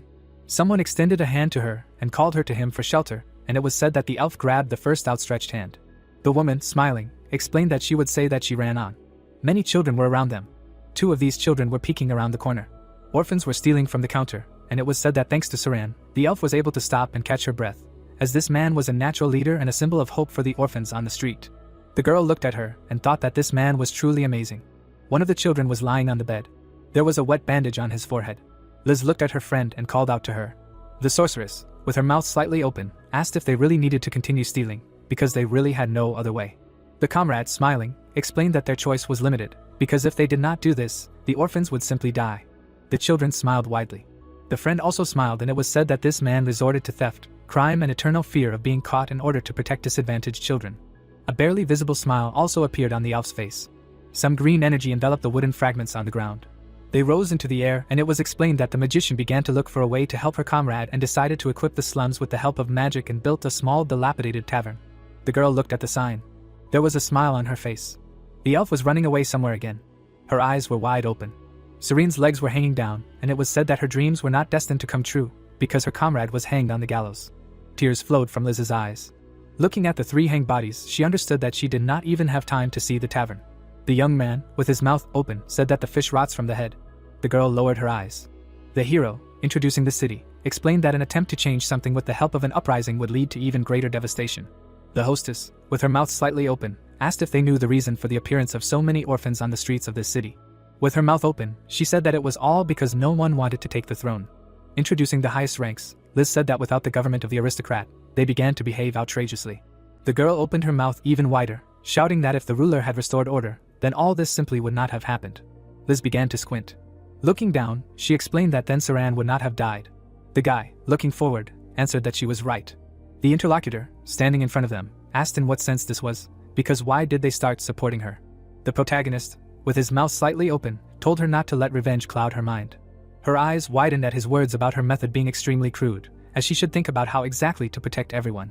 The hero stood on the floor of the tavern. The knight, with his mouth slightly open, explained that this was her duty to Saran as well. The second floor of the room was visible, and he could be heard saying that he knew that she had a friend from the human race who saved her. Her eyes widened at his words about how he also knew that she was dead. The young man, with his mouth slightly open, said that he understood that all of this happened due to the absence of the ruler. The girl silently looked ahead, listening to the guest's words about how her methods would only make the situation worse. Looking ahead, she asked how he was going to solve the current situation. Imagining the king's chair, the hero explained that he would put the prince on the throne. Introducing him, the protagonist said that if he took this place and fulfilled his duties, the country would become much better. The elf, with her mouth wide open, asked not to make her laugh, because if Kushin was brave enough for this, things would not have taken such a terrible turn. Clenching her fist, she noted that the only way to change everything was to rebel. The hero, frowning, said that he would offer her to leave the country, but she would not do this, because Saran loved this place. The market of this city appeared. The friend, with her mouth slightly open, asked if Liz had never thought that Tajulan would one day become beautiful. The orphans were eating something when she noted that it would be difficult to implement now. The city appeared when the comrade said that she only needed to imagine a place with such a beautiful sunset and the blessing of the king, where they could have a peaceful rest. Serene, smiling, explained that until that day came, she did not want to leave here. The elf, crying, asked how he knew what her friend felt. The hero, with his mouth slightly open, asked if his friend really wanted this country to fall. Looking at his companion, the young man asked permission to ask one last question. The princess looked down when the knight asked if Liz thought that the blame for all this lay with this girl. The wall of the palace was visible. The prince was sitting on the bed. Sash, covering his face with his hands, asked what he should do, because what would happen if Arya was lost too? The old man, with his mouth slightly open, asked him not to worry, because they were doing everything possible to ensure the safety of the princess. The demon, squinting, understood that their guest was extremely dangerous, and they needed to finish him off as soon as possible. Immediately after, the assistant introduced the Archduke and realized that it was so that Gemori could be reborn in peace. A smile appeared on his face. The prince, gritting his teeth, said that he was a coward, because he gave him his own sister, and he should have protected her, even if it cost him his life. The servant, looking at him, suggested that perhaps there was a reason why he chose Arya. Kushin's eyes widened after the old man said that when the guest arrived today, poison would be added to his dinner. Kremser, taking the dagger in his hands, asked the youth to use the blade of the last king and execute the youngest son of the Reincarnates house. The old man, standing behind, explained that only he had the ability to carry out this revenge. The demon, grinning, said that then he would be able to return Arya to her former appearance. The hero walked along the corridor of the castle. His gaze turned back when he was called out. The servant appeared behind him and asked him to follow him to dinner, and the boy asked who he was. The old man, closing his eyes, introduced himself as a court magician and explained that he had been sent to him by order of the prince to help him with everything. His eyes opened. The magician, opening his mouth, asked where Lady Arya, who was with him, had gone. The protagonist, slightly bowing his head, explained that he had found an excellent tavern for her and that she had decided to stay there. The schemer, opening his mouth, laughed and replied that he understood everything. There were already many different dishes on the table.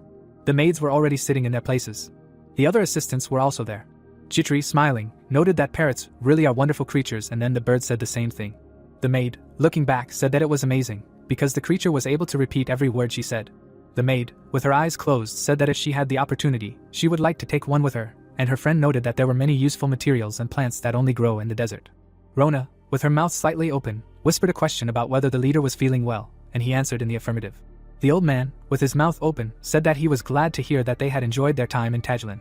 Pointing with his hand, the assistant also added that he had prepared a dish that would further raise their spirits, and asked if they would like to try it. This dish appeared and the magician called it the tails of silver-armored scorpions. The demon, looking at the young man, explained that they served this dish exclusively to important guests. Sticking out his snake tongue, the old man said that he hoped that they would like it. Night had already hung over the palace. Someone's shadow appeared. The hand of this person was visible. The door opened slightly. Taking the dagger, the boy knew that when he managed to pierce the guest with this blade, then everything would be over. Opening the door, the prince knew that this was all because of the offense for his father and brothers. Kushin, looking ahead, thought that he would finally be able to pay back this bastard Theo. Sweat came out on his face after thinking that this was the best opportunity.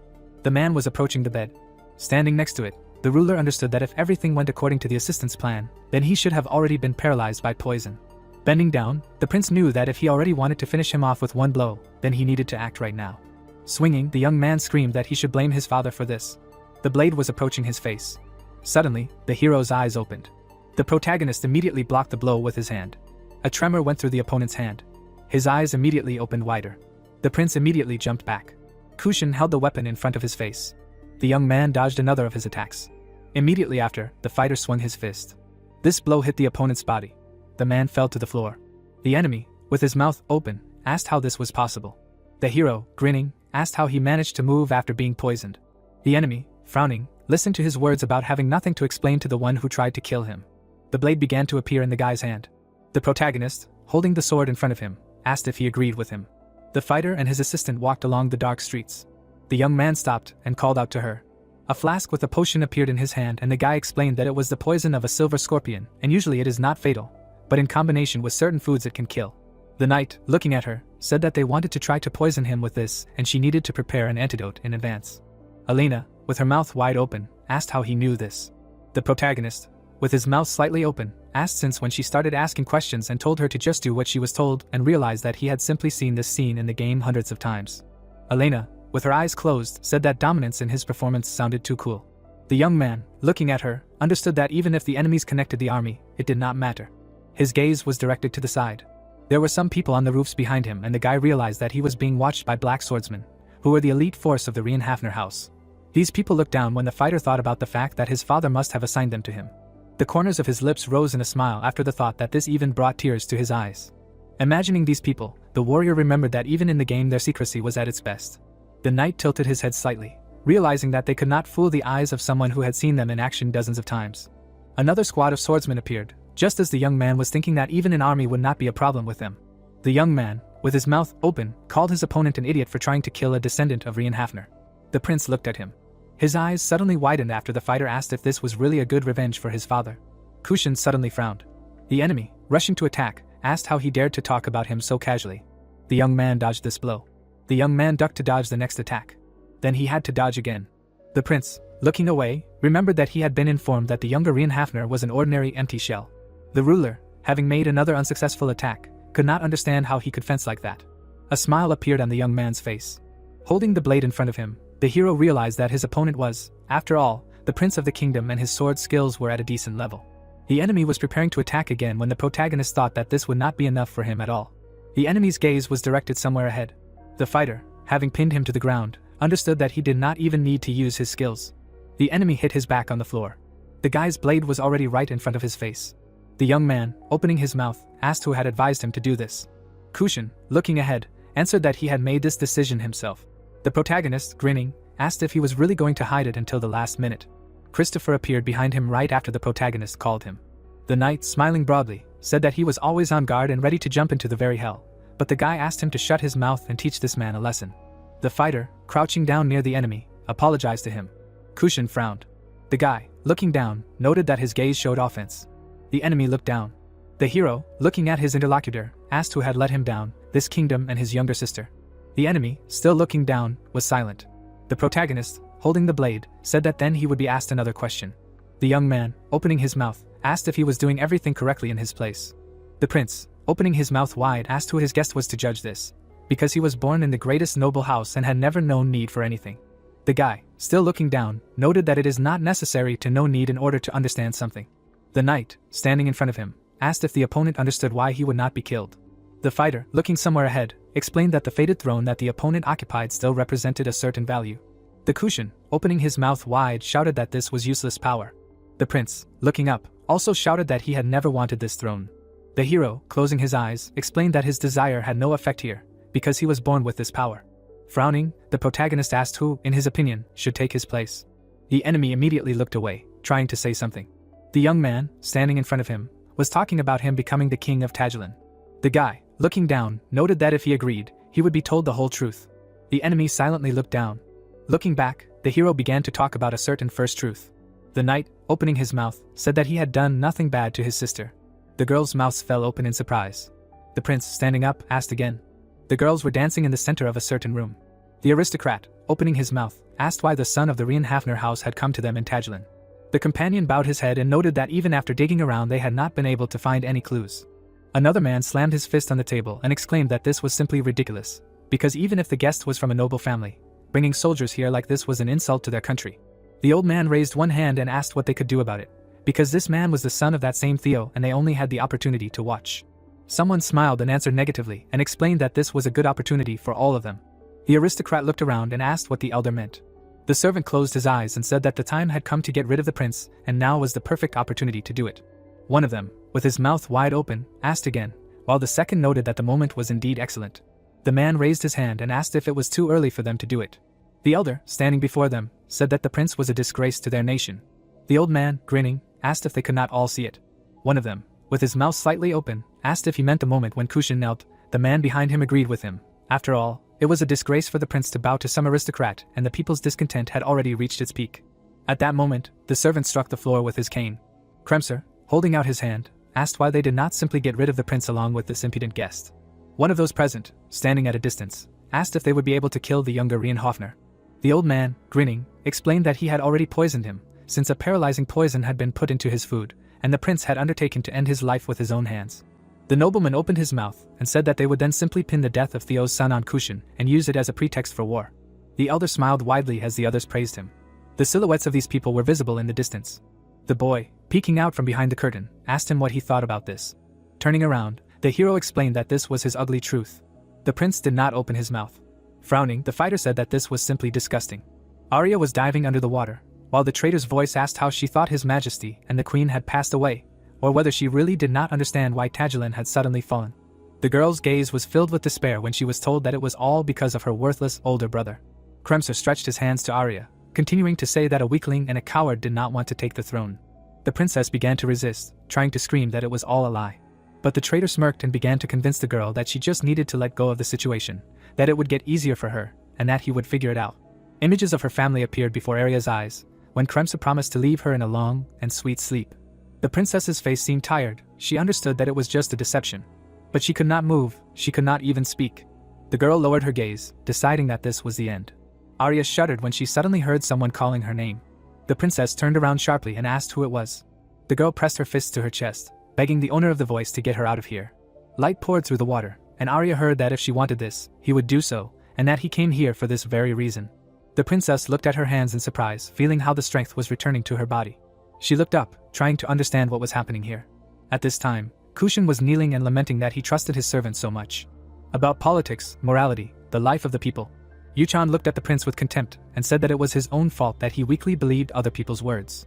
The young man looked down and admitted that this was why it was difficult for him, wondering what he could do to fix it.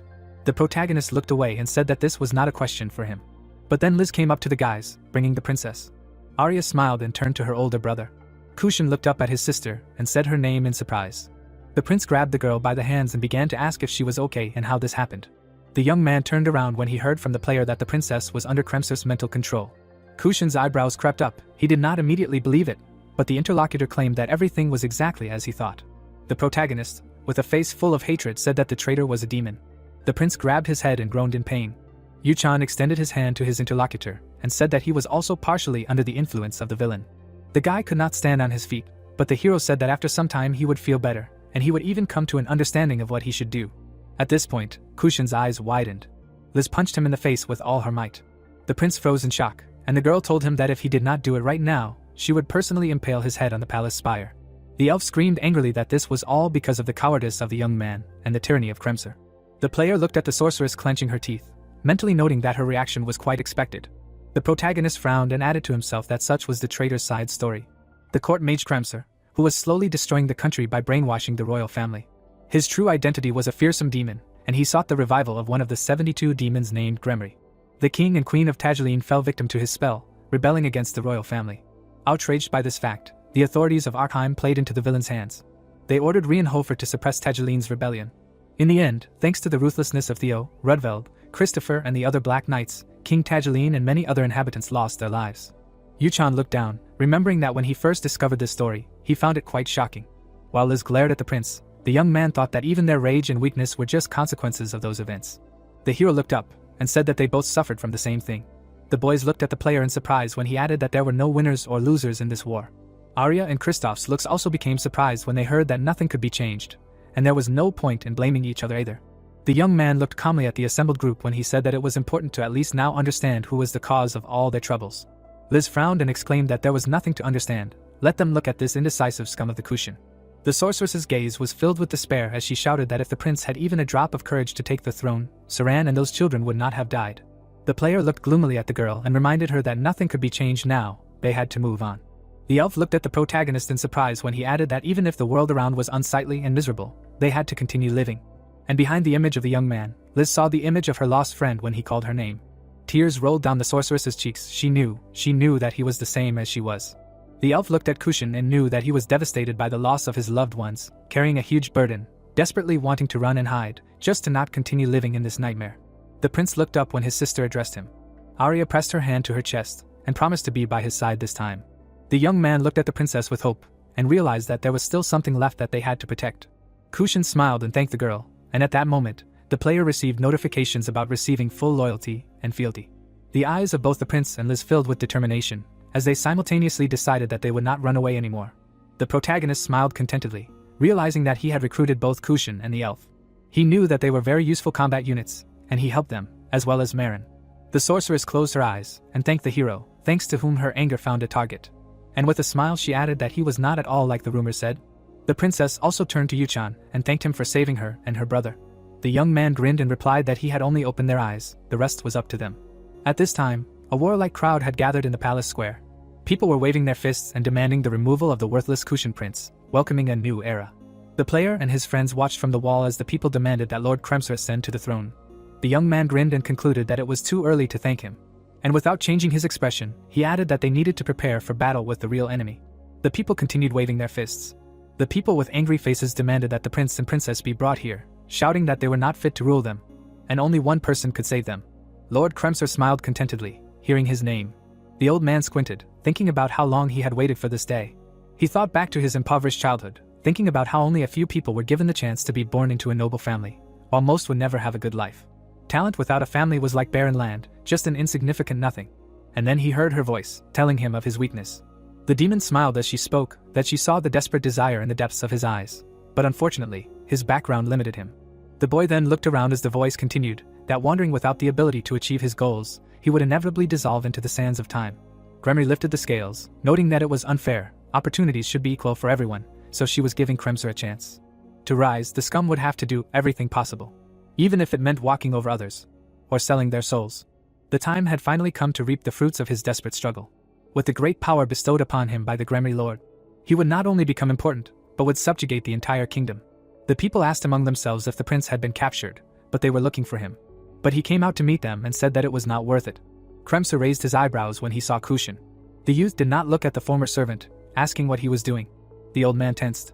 He looked at the prince and found it strange that this guy, consumed by the thirst for revenge, had not yet broken down, because only a couple of hours ago he was a coward, whining in despair, unable to get out of his shell. But what kind of spirit the traitor sensed in him now, he could not understand. The villain clenched his teeth when he realized that the minds of the heirs were freed from his spell, and wondered how it happened. The prince looked at Kremser with anger, and said that he trusted him as if he were a member of the family. But in the end it turned out that he was not trying to protect the kingdom at all. The young man turned his gaze to the crowd and added that the traitor simply wanted the land that his father and predecessors had built. The old man spread his hands and suggested that His Highness had not yet realized the situation and asked who he thought had wasted the last 2 years. The people watched the proceedings while the scoundrel suggested looking at the countless citizens of the country who were shouting about the unfitness of the heir. Hadn't he seen the indignation that filled them? Kremser added with a grin that even the late king was probably cursing his son from the grave. The crowd began to shout again. The old man narrowed his eyes in satisfaction. He was sure that at this rate the angry crowd would tear the prince to pieces without him even having to get his hands dirty. But then the main character spoke up, warning that it was not that he wanted to interfere in other people's family affairs, but still. The people's mouths opened in surprise when Yuchan asked permission to emphasize one thing. The young man smirked when he said that this guy was just fooling everyone around him. The traitor was indignant that he said such a thing. The scoundrel clenched his teeth and thought that the boy was just lucky to be born into a rich family, and his arrogance was through the roof. Kremser looked up and shouted the player's name, demanding to know what the precious descendant of Rienhofer could possibly know about him and this country. The protagonist only smiled. After which, without changing his expression, he said that the old man in front of him was truly unprincipled, since he referred to the king, whom he himself had put in the grave, organizing an uprising 2 years ago. The traitor froze in shock when the youth called him a true servant of the devil. The crowd looked at each other in horror, whispers ran through it. The hero looked down at the assembled people, and told the stupid scum that they did not understand that they had started treason, and advised them to think about it, if there was anything else to think about. The hero threw up his hands and asked since when the late king and queen suddenly started to stir up hostility between Tajalian and the Arheim Empire.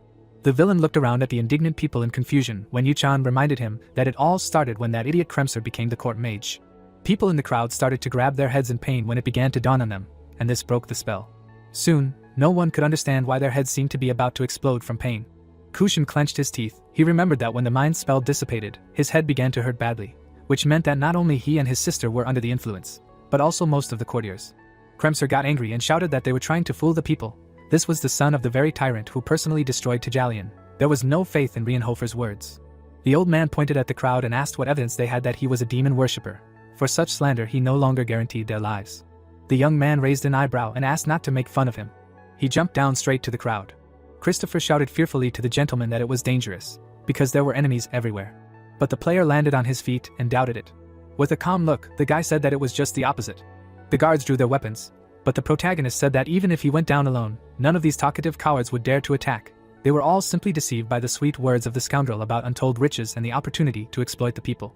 Yu-chan straightened up and asked if they really thought about organizing a coup without risking anything. And drawing his sword, he said that this was truly disgusting. The people were outraged that they dared to insult them. The descendant of Rienhofer had no right to tell them such things. One of the traitors rushed forward, shouting that if the hero was alone, he could be killed. But the player only frowned. With one blow of the blade, the guy cut the attacker in half, and said with a dark look that anyone who drew a sword against him should be prepared to die. The crowd began to get angry again. People shouted that an outsider did not dare to interfere in the affairs of the kingdom, even if he was from the Rienhofer family. The protagonist placed his palm on the hilt of the weapon, and said that they should understand who was pointing their swords at him. Kremser clenched his teeth when Yu-chan added that he was trying to throw dust in the eyes of the people. The hero turned to the prince who jumped down, and addressed him. The youth lowered his eyebrows, and declared that this night Tajilan should find its king. Kushin took out his daggers, and when the player suggested that he show it to them with his own hands, he agreed. He then rushed forward through the crowd of those who had betrayed him. His gaze was full of rage. The crowd looked back at the palace, not understanding what was happening. Liz extended her hand to the side, and announced that it was time to attack. The resistance rushed into battle. With their swords they pressed the crowd towards the palace. The old man clutched his staff, shouting that these worthless people did not dare. But soon Alina and May burst into the vanguard. Even the princess did not stay away from the battle, covering Christopher. The villain clenched his teeth, and tried to think of how to seize the initiative. But then his gaze fell on Jitri in the heat of battle. The old man gathered demonic energy on his staff, intending to kill the girl. She looked back in fear. But the next moment the protagonist's sword stopped this attack. Yu-chan's gaze filled with anger. Jitri fearfully called out to the master. The protagonist turned around and ordered the maid to step back. The villain clenched his fists. He did not understand how this was possible, because the young man destroyed his magic with one blow. Kremser panicked. How boldly this laughingstock of the Rienhofer house did this to him. The traitor's followers ran to him, begging for help. But he scattered them to the sides to create a magic circle, calling them pathetic fools.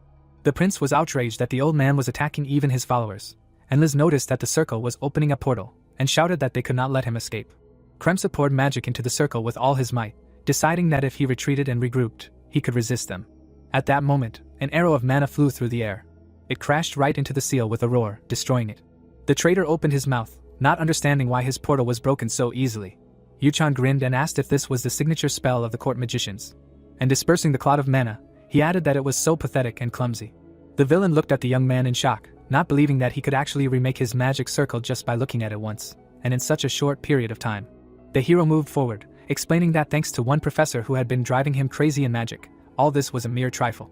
The player's face became confused for a moment. He could not even imagine that he would be grateful to this maniac obsessed with magic. The guy grabbed Kremser by the collar. All the people turned around when the protagonist addressed them. Yu-chan lifted the old man higher, and announced that he had irrefutable evidence that he served the devil. When someone else's mana began to cover the villain's body, he demanded that it stop in panic. The veins on his face began to swell. The demon worshipper vomited a dark liquid. Several people guessed that Kremser was spitting out mana, but this form frightened everyone. The traitor's true nature was now clearly visible, and the protagonist declared that the court mage Kremser was a demon and a worthless piece of trash. The villain's supporters gaped, and the youth added that of course those who followed him were even more trash. The old man grabbed the player's hand. The boy glared at the old man as he began to curse his head, once again calling Rienhofer a disgrace.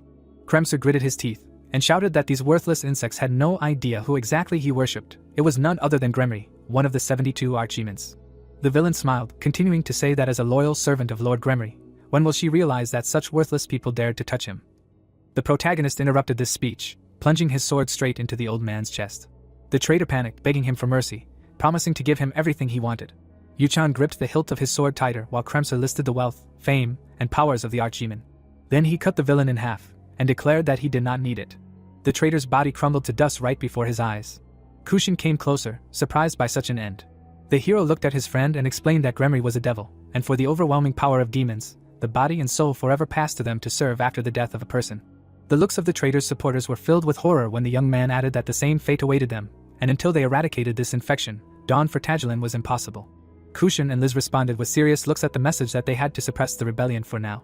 The prince rushed through the crowd of enemies, cutting down everyone in his path. The player was also not far behind, swinging his trusty blade, while the system showered him with notifications about life extension. The guy thought darkly that these people did evil on the orders of Kremser, but it was still killing their own kind in order to live at least a little longer. The protagonist frowned, mentally adding that his disease was vile. And then dawn came. When the knights entered the city, they could not believe their eyes. Rudville looked around tensely, because he hurried with all his might to protect the young master, but the rebellion in Tagilin was suppressed in just one night. The butler looked around. Noticing Kushin, he addressed him. The prince lowered his dagger, recognizing the man, but he said that there was no time for a greeting, and asked where Nox was. The knights drew their blades when Rudville suggested that the young master could have been harmed. The butler towered over the young man as he threatened that in such a case, no one would escape death. Then the protagonist appeared and ordered the man to lower his sword. He immediately recognized the young gentleman who was covered in blood. Rudville looked at the young man with concern and said that the family was worried about him, and he noted that he could already see, judging by how many knights he had brought with him. The butler closed his eyes and said that in order to protect the blood of the Reinhofer house, they were obliged to take the best of the best to the operation. The player looked at the man and asked if he had thought about the consequences. His father would not like it, it was probably his personal decision. The guy thought about it and added that if there was a punishment for this, let Rudville tell his father that it was he who had called them, and they had no option but to come. The butler looked at the young gentleman in surprise. Then he bowed and said that his father was aware of it. Yuchan's eyes widened in surprise. He even asked again, but heard the same thing in response. The protagonist closed his eyes and thought that such an order from Teo was something new, and the man asked why he was suddenly on the same side with the Kushin prince. Rudville turned around when the prince replied that he had joined the young master. The young man hit his chest with his fist and said that Lord Nox saved the kingdom of Tagilin. He opened his eyes to the true virtue of the king when he lost his way. The player looked at his friend in surprise when he continued that he was shown mercy. Having been raised from the very bottom, he considered it a true blessing, and that he would never be able to repay this debt. Then he knelt before the protagonist, and asked to accept his endless devotion. Yuchan, holding back his laughter, reminded that the king of Tagilin swore allegiance to the shame of the house of Reinhofer, and clarified that it did not matter that people would then forever condemn him. The prince looked at the young man and replied that he had sworn allegiance not to Reinhofer, but directly to him. Liz said with a smile that she agreed. While Arya hugged the sorceress by the hand, she clarified with her whether that was really correct. The player smiled, realizing that he had recruited new supporters. Rudville looked at the young lord in shock. The butler narrowed his eyes, thinking that he had harbored a tiny shadow of doubt in the boy for quite a long time, but today it had finally dissipated. Looking at how Nox was ready to take responsibility for the actions of his subordinates, and at how steadily he increased his authority, the man's face smoothed out when he thought that he and the lord did not even have time to look back. And while the protagonist was leaving surrounded by friends, Rudville mentally added that he had transformed into a true leader. At that moment, Yuchan staggered, and the system reported a short-term restriction. The protagonist pressed his hand to his mouth, not understanding why the restriction, which had been activated for 10 days, now required as many as 30 to remove it. A frightened Jitri ran up to the gentleman to find out if everything was okay with him, and he irritably thought that he could not write a complaint to the developers who could not fix the error. The young man sighed, replied that everything was fine with him, and he thought to himself that soon his life expectancy would increase so fatly. When the system reported that the player had 9 days left to live, they got out into the desert. The guy coughed from the sand. He sat on a horse and thought that of all the possible restrictions, he had a fatal disease. The protagonist sighed and mentally added that this was truly self-destructive. Alina looked at Yuchan with concern and asked if he was unwell. It was understandable. They were racing through the desert without any rest. The girl smiled coquettishly, and asking why he was torturing himself like that, she offered to rest on her lap. But in response she heard that he did not need it. The hero looked tiredly back at his companions, and realized that he could not even say how sick he was, how tiring it was to play the villain. Christopher built a tent in the blink of an eye, and asked the young gentleman not to worry, and the young man had to ask him to stop clowning. The player pursed his lips, irritatedly thinking that the characters here were just brainless. How could they be so frivolous? However, he admitted that things were going well so far. The guy looked ahead, and thought about the demon of sorrow Gremory, one of the 72 demons who did not appear in the main storyline. She hid in the depths of the desert, having built a barrier around herself. Most gamers passed the game without even suspecting its existence. But with the right approach, she could do a great favor to the protagonist. He was hunting not so much for life expectancy, but for a powerful trump card. Soon the group stopped the horses. They saw a huge structure in the middle of the desert. Yuchan looked back at his companions and said that from now on they act only on orders. Christopher hit himself on the chest with his fist, and the prince simply reminded that he had already sworn allegiance to his master. Alina clasped her fingers in a lock and said that she was already ready to obey every word of her lover. At this time, the protagonist examined the barrier and found that it was advanced. As he thought, Gremory was hiding somewhere nearby. The girl clenched her fist when the player asked her to help, and agreed. The sorceress stretched out her hand forward and began to call on the spirit of the earth, the dwarf, to come to the call of his mistress. A flash of light flared above Ellen. In the game Prophetic Dream, there were many fighting styles and bonuses corresponding to them. Among them, the summoning of spirits occupied a special place. This power required extreme stats with relatively low combat power, so experts usually avoided this class. If Ellen developed the summoning of spirits as a side class, she would certainly become irreplaceable. The protagonist watched the girl with a smile, remembering that this was exactly why she was one of his favorite characters. Liz's fire spirits were slightly stronger in combat stats, but they were of little use in the desert. Yuchan watched the summoning, thinking that the sorceress would be needed a little later, when he unlocked the characteristics associated with her summoning. Finally, the ball of light began to thicken, and the contract spirit gnome, similar to a white ferret, appeared. Christopher squatted next to the animal, surprised by the gnome. The hero rubbed his chin, remembering that usually the spirits of the earth, gnomes, were imagined as bearded short men in hats. But in the prophetic dream, they were cute. While the young man was tying the rope to the gnome, Alina asked if she had done a good job. The player turned around and said that when she was sober, she did her job better, to which the girl was indignant that she actually hoped for praise for her knowledge of summoning. The guy sighed tiredly. He stroked the sorceress's head. Alina froze when she heard that she was doing well. While the girl was jumping around in embarrassment, Yuchan asked the others to tie this rope around their wrists before they started, so they wouldn't get lost, and if they were in danger, let them pull it. After which the protagonist put his palm to the barrier, and the system warned that they were entering the domain of the lower demon of sorrow Gremory, about the deadly fog and the danger of getting lost. The young man looked back at his companions again, asked them to be careful and not to let the sandstorm carry them away. It was extremely difficult to move forward. The player squinted. The sand disaster greatly limited his view. What's worse, the entrance to this location changed every hour. But the nimble dwarf confidently led the group through the storm, and he was also able to continue the return journey. Suddenly, the animal took off at full speed. Alina grabbed the guy by the hands and said that the spirit wanted them to follow him, but he begged them to let go. The squad continued to follow the dwarf. Suddenly, the animal stopped near the abyss. Christopher opened his mouth in surprise. The knight looked inside and assumed that it was some kind of dune, but the height differences were not very life-affirming. The sorceress asked the spirit something with gestures and sounds, and it began to answer. The blonde extended his palm forward and clarified what the animal had told the girl. Instead of answering, the sorceress jumped straight down and advised her to simply follow it without asking questions. The hero felt the rope tighten and thought that he had not counted on such a guide. Soon the entire squad was sliding down, as if from a hill. Christopher even liked it. He laughingly shouted that it reminded him of an exercise that he and the squad had done in nightly lessons.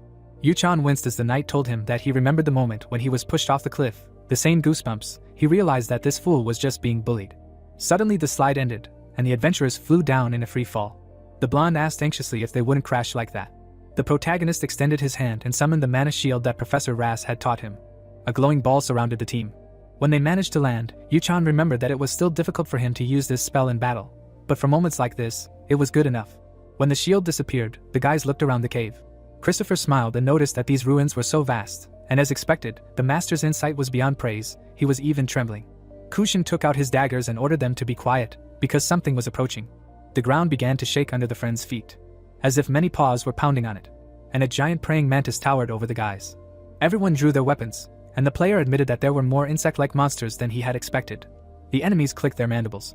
The knight clutched his sword and asked how these worms dared to approach the young heir of the Reinhofer family, asked not to be afraid, and promised, as a loyal servant, to deal with them in an instant, and he would not have to get his hands dirty. But the protagonist took out his blade and said that he would also fight. Yuchan took a fighting stance. There were few opponents, but now every minute of life was worth its weight in gold. At this time, Gremory watched what was happening in her lair. The demoness extended her palm and muttered that she had great plans for Kremser, but because of some stranger who came from nowhere. The woman clenched her fist and admitted that everything had gone to hell. Gremory examined her palm and added that now he dared to invade her own domain. She had to teach young Reinhofer a lesson. The demoness pressed her hands to the stone she was sitting on to begin the honor and grief ruins test for the guests. The protagonist swung his sword and the system reported that his lifespan had increased by 14 days. A moment later, 2 system windows appeared. The system warned that the restrictions were still in effect, and in order to remove them, he needed to restore his lifespan to 30 days. Yuchan's group killed monsters, not yet knowing that the countdown was a restriction that greatly hindered players by reducing stats by a percentage and imposing all sorts of penalties. The insect's head exploded. The youth swung his sword, mentally saying that even after killing so many enemies under this debuff, his lifespan had barely increased. The corpses of the monsters fell to the ground.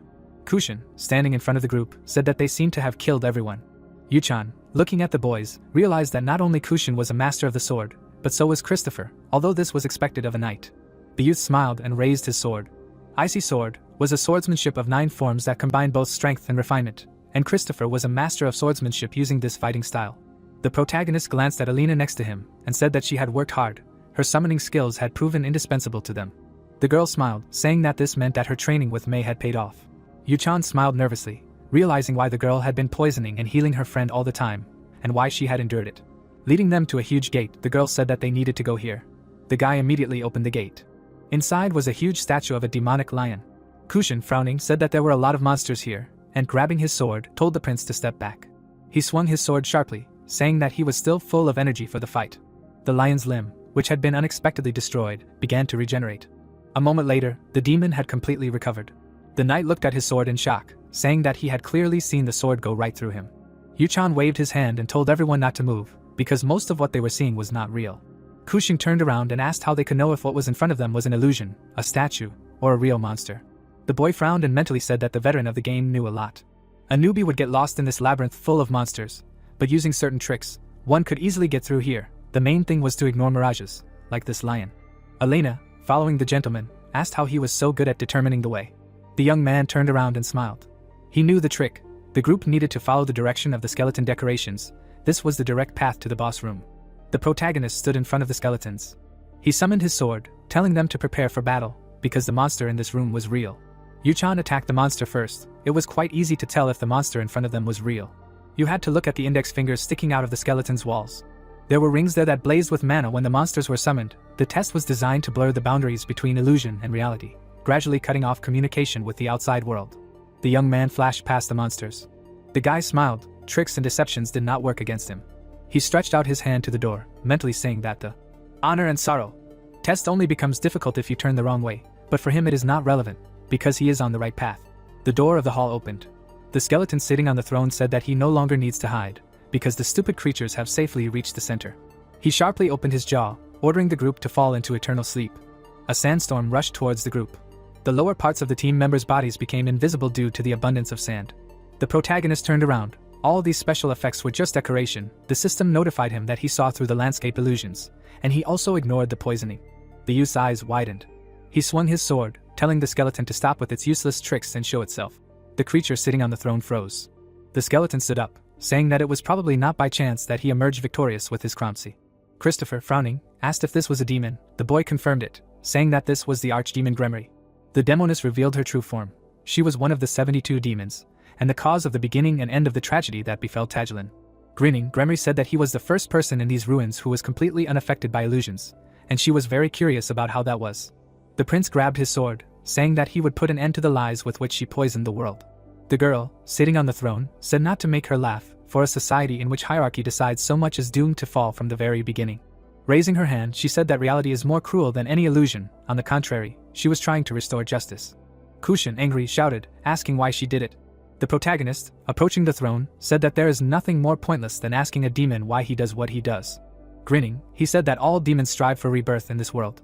Gremory laughed and, closing her eyes, said that the young master knew more than the prince. The youth's lips stretched into a smile. Raising his hand, he said that he knew many things.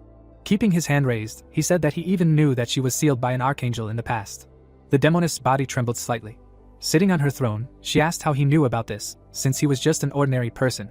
Taking a sword in his hand, the guy said that he was indeed just a person, but also someone who knew all of her weaknesses. Concentrating mana, the girl said that she was an archdemon. She could break a person like him without straining herself. Yuchan closed his eyes, saying that it was time for them to end the games. Cutting his finger, he said that he knew it from the moment her idiotic test began, that this final room was the room she was sealed in. The demoness's eyes widened in shock. Suddenly, morning stars burst out of the floor. As the chains wrapped around her, Yuchan said that she could no longer harm a human because of that angel's pact. Falling off the throne, Gremory said that this stupid pact attacking on its own was not fair at all. Alina gaped, seeing a demon in front of her that could not attack humans. Looking at the shackled demoness, Christopher said that he had always found it strange that a demon of that level relied on illusions and a trial instead of appearing in person. Pointing his sword at Gremory, the protagonist said that if she answered all of his questions, then maybe he would spare her. Parting his lips, he asked what the name of the angel that sealed her was. Looking at the blade in front of her, Gremory said that she did not remember the names of the angels that sealed her. The boy's eyes lit up as he said that he remembered cutting down a narrow-minded demon like her. I think his name was Paimon. Seeing the sword flash, the girl said that she could only describe the archangel. The guy, having stopped sending mana into his eyes, said that she was thinking quickly. Now she should tell him everything in detail. Gremory frowned, not understanding how this man dared to humiliate her like that. Looking at his eyes, she felt that she had heard this tone and voice somewhere before. Waving her hand, she said that the angel had huge white wings, 2 meters in length when spread out. Yuchan, slightly raising his sword, said that this was too obvious information, like the fact that demons have horns. If she decided to fool around to stall for time, he would kill her right now. Gremory gritted her teeth. She frowned. Raising her hand, the demoness said that this angel looked like him. Reaching out to the boy, she said that he had beautiful, lavender-colored, gem-like eyes. The boy looked down. Angels were godlike beings that often appeared in legends as a symbol of justice. They were opposed to demons, the creatures of evil, in terms of morality, and they also fought against them. There were angels in this world, too. They lived in their heavenly palace. However, it was unclear why demons regularly appeared throughout the story, but angels did not appear at all. Their factions seemed to have disappeared. Yuchan squinted, saying that if angels were mentioned at all, it was only as Easter eggs or in item descriptions. He had spent a long time digging through in-game dialogues and game files while sitting at the computer, and found out something. The angels that people admired were the key to one big secret in the game. He knows that Gremory was sealed by an archangel and locked in the ruins for a long time, which means that she clearly has an idea of what kind of entities these are. Yuchan himself only saw an angel once. She was beautiful. And so, holding out her hand, she told him that the angel had exactly the same eyes as his. The guy parted his lips. He sharply pointed the sword at Gremory, saying that her knowledge was useless. As far as he understood, the girl screamed, asking him to remove this ominous thing from her face. Closing her eyes, she said that if she had any valuable information, she would have gotten to him herself by now. All the demoness remembered was the shining light that pierced her dark world and the scent of the sun. A woman with lavender eyes and large wings descended from the sky. Then she abruptly struck. Since then, her demonic powers have been chained. Then, trembling all over, she asked to just kill her. Gremory gritted her teeth and asked the angel why she had spared her life. The angel did not move. She parted her lips and said only one thing before disappearing. Frowning, Gremory said that the angel had said that she would have another chance to repay that debt. The protagonist lowered his sword. The lavender eyes in the game were the characteristic shade of the eyes of the Reincarnates. He couldn't help but imagine his father and the archangel together. He narrowed his eyes, trying to figure out what connection there was between the two. Turning around, he said that they still had to continue the interrogation. Moving his lips, he said that he wished to undergo the trial of honor and sorrow. 3 system panels appeared, showing Gremory's stats, description, and even bonuses with limitations. The protagonist smiled, mentally saying that her most valuable feature was the mouth of truth. Ironically, this red-haired demoness never lied, but for Yuchan, this was good. Putting away his sword, the young man asked her to explain in detail what kind of test this was.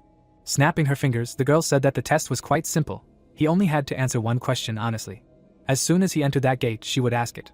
Standing in front of the entrance, she said that it was up to him to decide what he would offer in exchange for the test, but the more valuable his investment, the greater the reward. Christopher, approaching the master, said that it sounded too good. There was clearly a catch. Smiling, the demoness said that she would ask a question about a loved one. The most important thing was that he would learn what he would say about him. Waving her hand, she said that, for example, she could ask if he wanted to abandon a chatterbox in the middle of the desert. While he was getting there, his sincere answer would be transmitted directly to his ears in the form of a demonic whisper. The boys' faces twisted. Coming up, Yuchan asked in what case the test would be failed. Gremory responded by saying that if he lied, he would fail the test. Smiling, she said that the more valuable the contribution, the harder the question would be, but the reward would be greater. The protagonist looked away. It all sounded simple, but the most difficult part was not even the question. It could have been a question like whether he wanted to kill the emperor and take his power. Then upon learning the answer, the emperor would rise from his throne and take action. The demoness could also have asked if he would be able to poison his girlfriend for a better one. Would he kill his brother to gain power in the house? If he answered yes, the person in the question would definitely know about it, and he might die before the end of the story. But Yuchan still stepped forward. He opened the door, mentally saying that true feelings are pretty dirty content. Secrets and weaknesses are revealed here. This is the real test.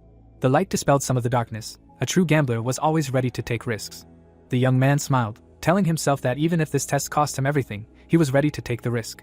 3 system panels immediately appeared, informing him that he had taken part in the test, and now he needed to place a bet. Opening his lips, the guy said that he was betting his life, betting everything he had left. Alina rushed forward after hearing his answer. Tentacles of darkness burst out of the passage. The system panels appeared again, informing him that his bet had increased the difficulty of the test to the maximum level. Only Yuchan and Gremory remained in the empty space.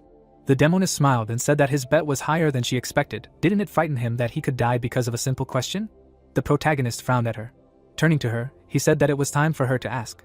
The girl, holding out her hand, said that they would begin the test. She narrowed her eyes, asking if he could kill his father, Theo Reinhafer, if necessary.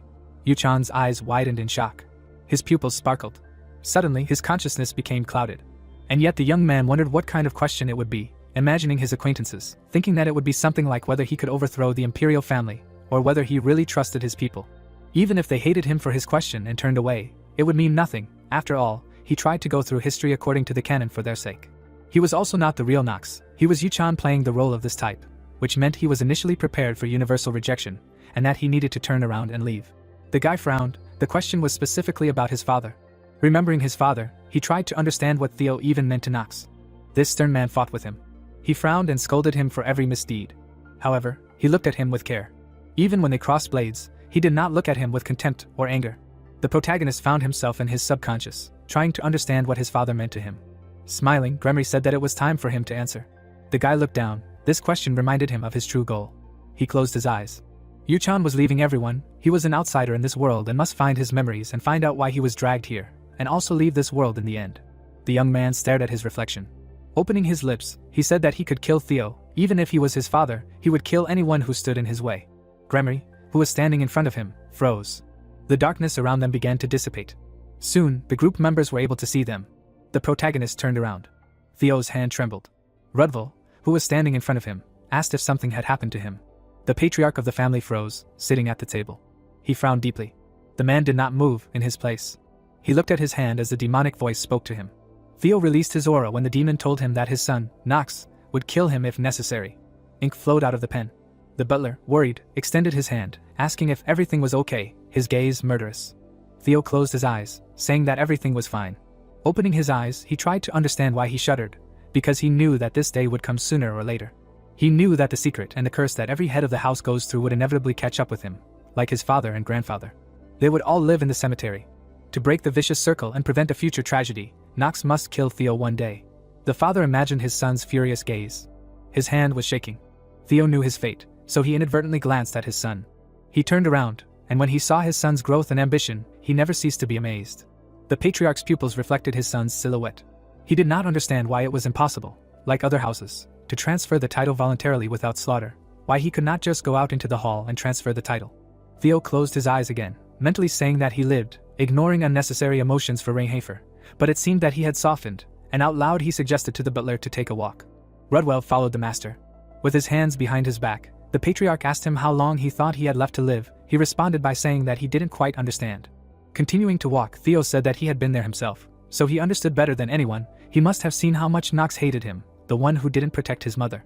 Lowering his eyelids, the man asked how long he had left until he could pierce his heart and lead the family. The butler frowned, saying that he wasn't sure about that. Theo turned around.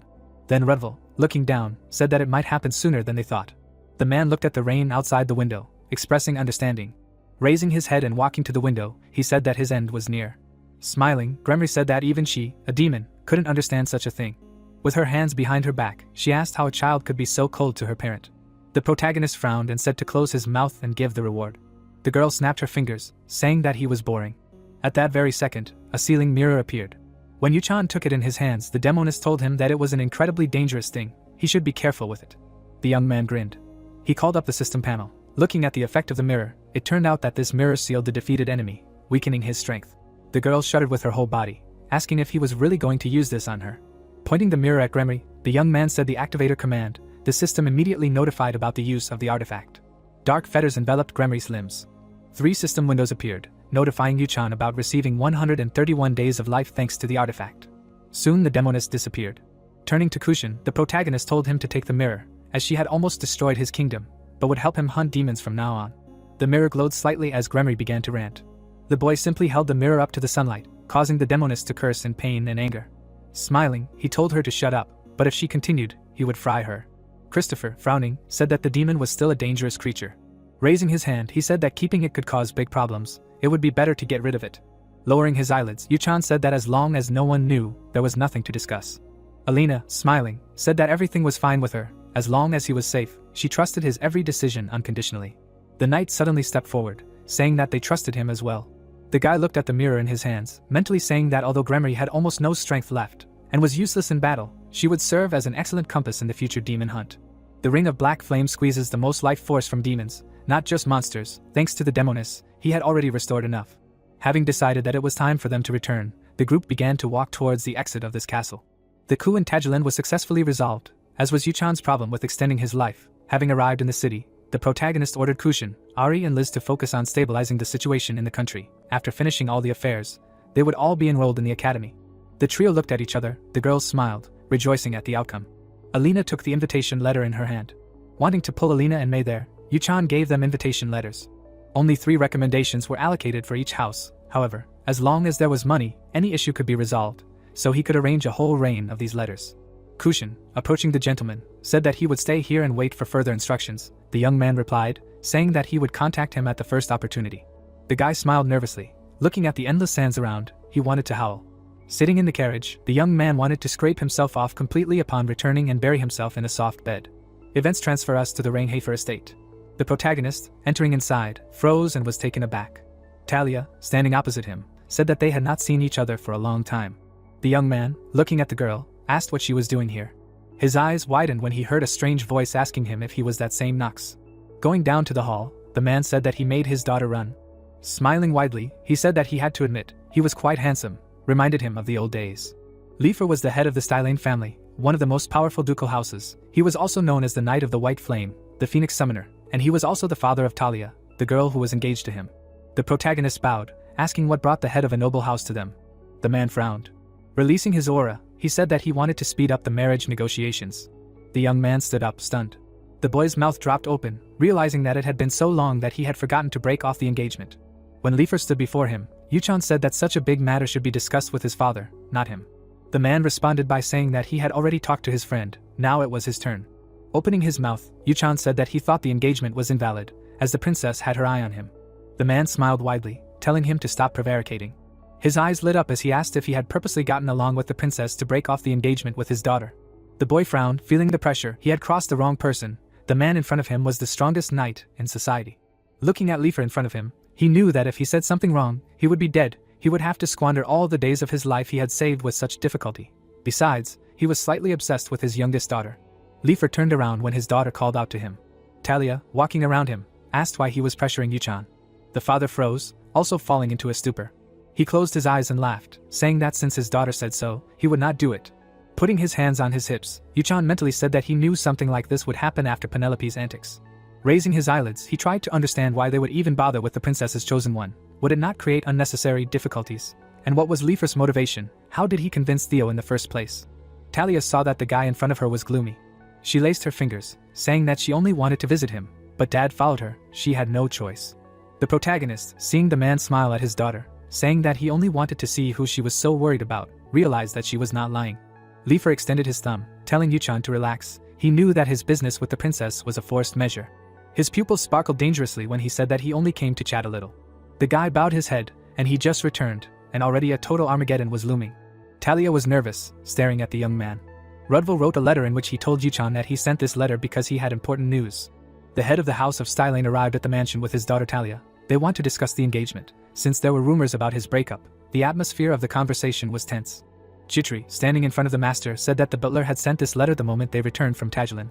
Opening her lips, the maid said that the heads of the families had already agreed that there would be no alliance with the princess, and that the first engagement was still in force.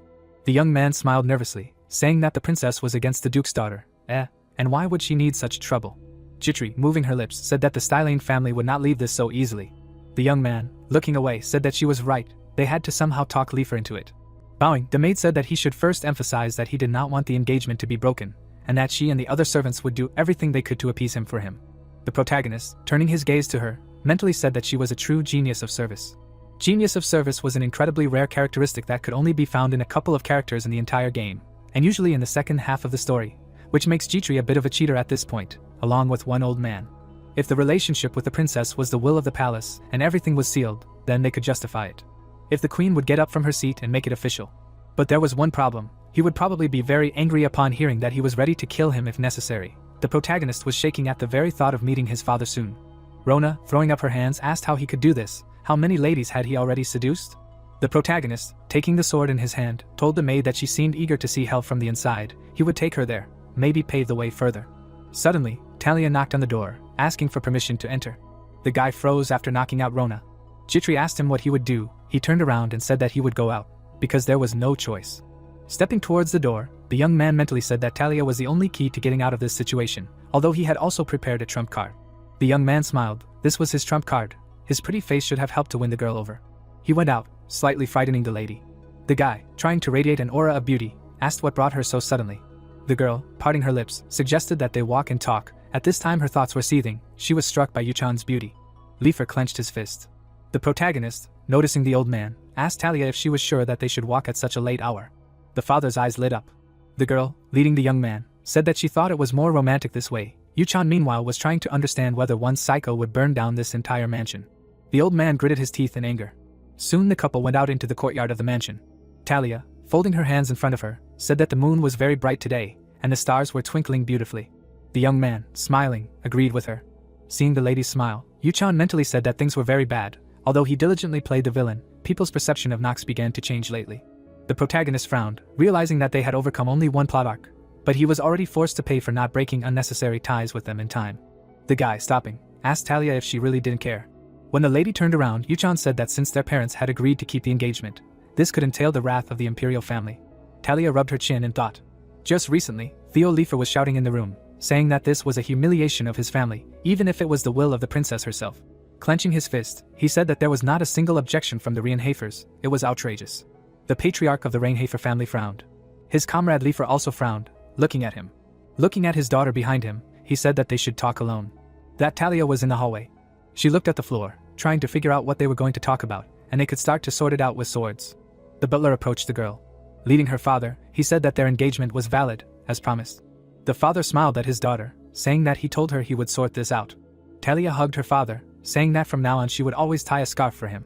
She was happy then, that she had not even really thought about it, but soon her head was filled with questions, and she stopped smiling.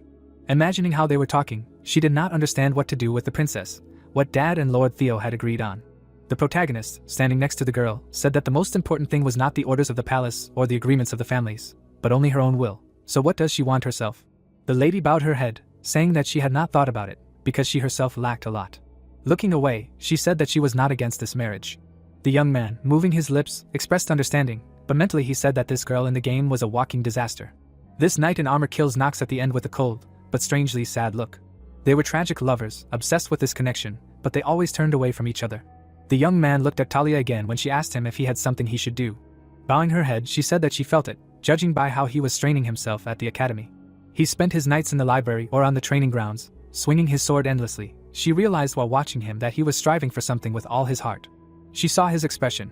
He was full of determination and malice. Now, standing next to the boy, she said that if he could sometimes walk with her like this and have heart-to-heart talks in private, then that would be enough for her. Closing her eyes and smiling, Talia asked if she could be a little cheeky, being his fiancé. The protagonist narrowed his eyes. There was no point in denying it. He saw the difference between this Talia and the one from the game. The girl put her hands behind her back when the boy called her naive. She suddenly hugged his hand, agreeing with him. Holding his hand, the lady said that he probably already knew, but she had an older sister. Introducing her sister, Talia said that she was very strong, although probably not his equal, but for some reason she hated her. Clenching her fist, the lady said that he might think she was stupid, but she still wanted to get along with her, to learn from her the reasons for her hatred, and to do that, she had to be as strong as her. Turning around, Talia said that she was not like her father or sister, less talented and more stupid, but she believed that one day she could become stronger. Her hair was tousled by the wind as she said that she would not give up on her or him. And so the night ended in the Reinhafer mansion. Talia, adjusting her father's clothes, told him not to remind her of what she said when they were babies. Crying, Leifer said that she was so sweetly upset about not being able to marry him. Then he asked if that guy did something to her. Because he had such a terrible reputation, the daughter interrupted her father, saying that Yuchan was not like that at all. He was much more amazing, strong and purposeful. The father smiled. He touched his daughter's hands. Frowning, Leifer told him not to let his sister's feelings hurt her. No matter what happened, they were both his precious daughters. She just got very tired over time. Talia smiled, saying that she would become strong enough for them to have a heart-to-heart talk. Yesterday, the protagonist, standing in front of her, said that if she wanted to catch up with her, she needed to forget about the pain, throwing away unnecessary thoughts. She could definitely do it. The girl's eyes widened in shock. Turning around, the boy said that the Talia he knew was very strong. Smiling widely, the daughter told her father that even her betrothed believed in her. The man frowned sharply. Opening his mouth, he said that he wanted to strangle that bastard with his own hands. Screams were heard from the mansion. The servants and Talia tried to calm the man down. Leifer walked down the hallway. The protagonist stood in his way. Yu-chan bowed and apologized for the trouble with the engagement. With a gloomy expression, the old man said that Talia had become very attached to him, so he would not interfere, and besides, his father was the leader of the dark families. Opening his mouth, he said that he knew that he was planning a rebellion against the royal family. Narrowing his eyes, Leifer said that he sincerely hoped for their success.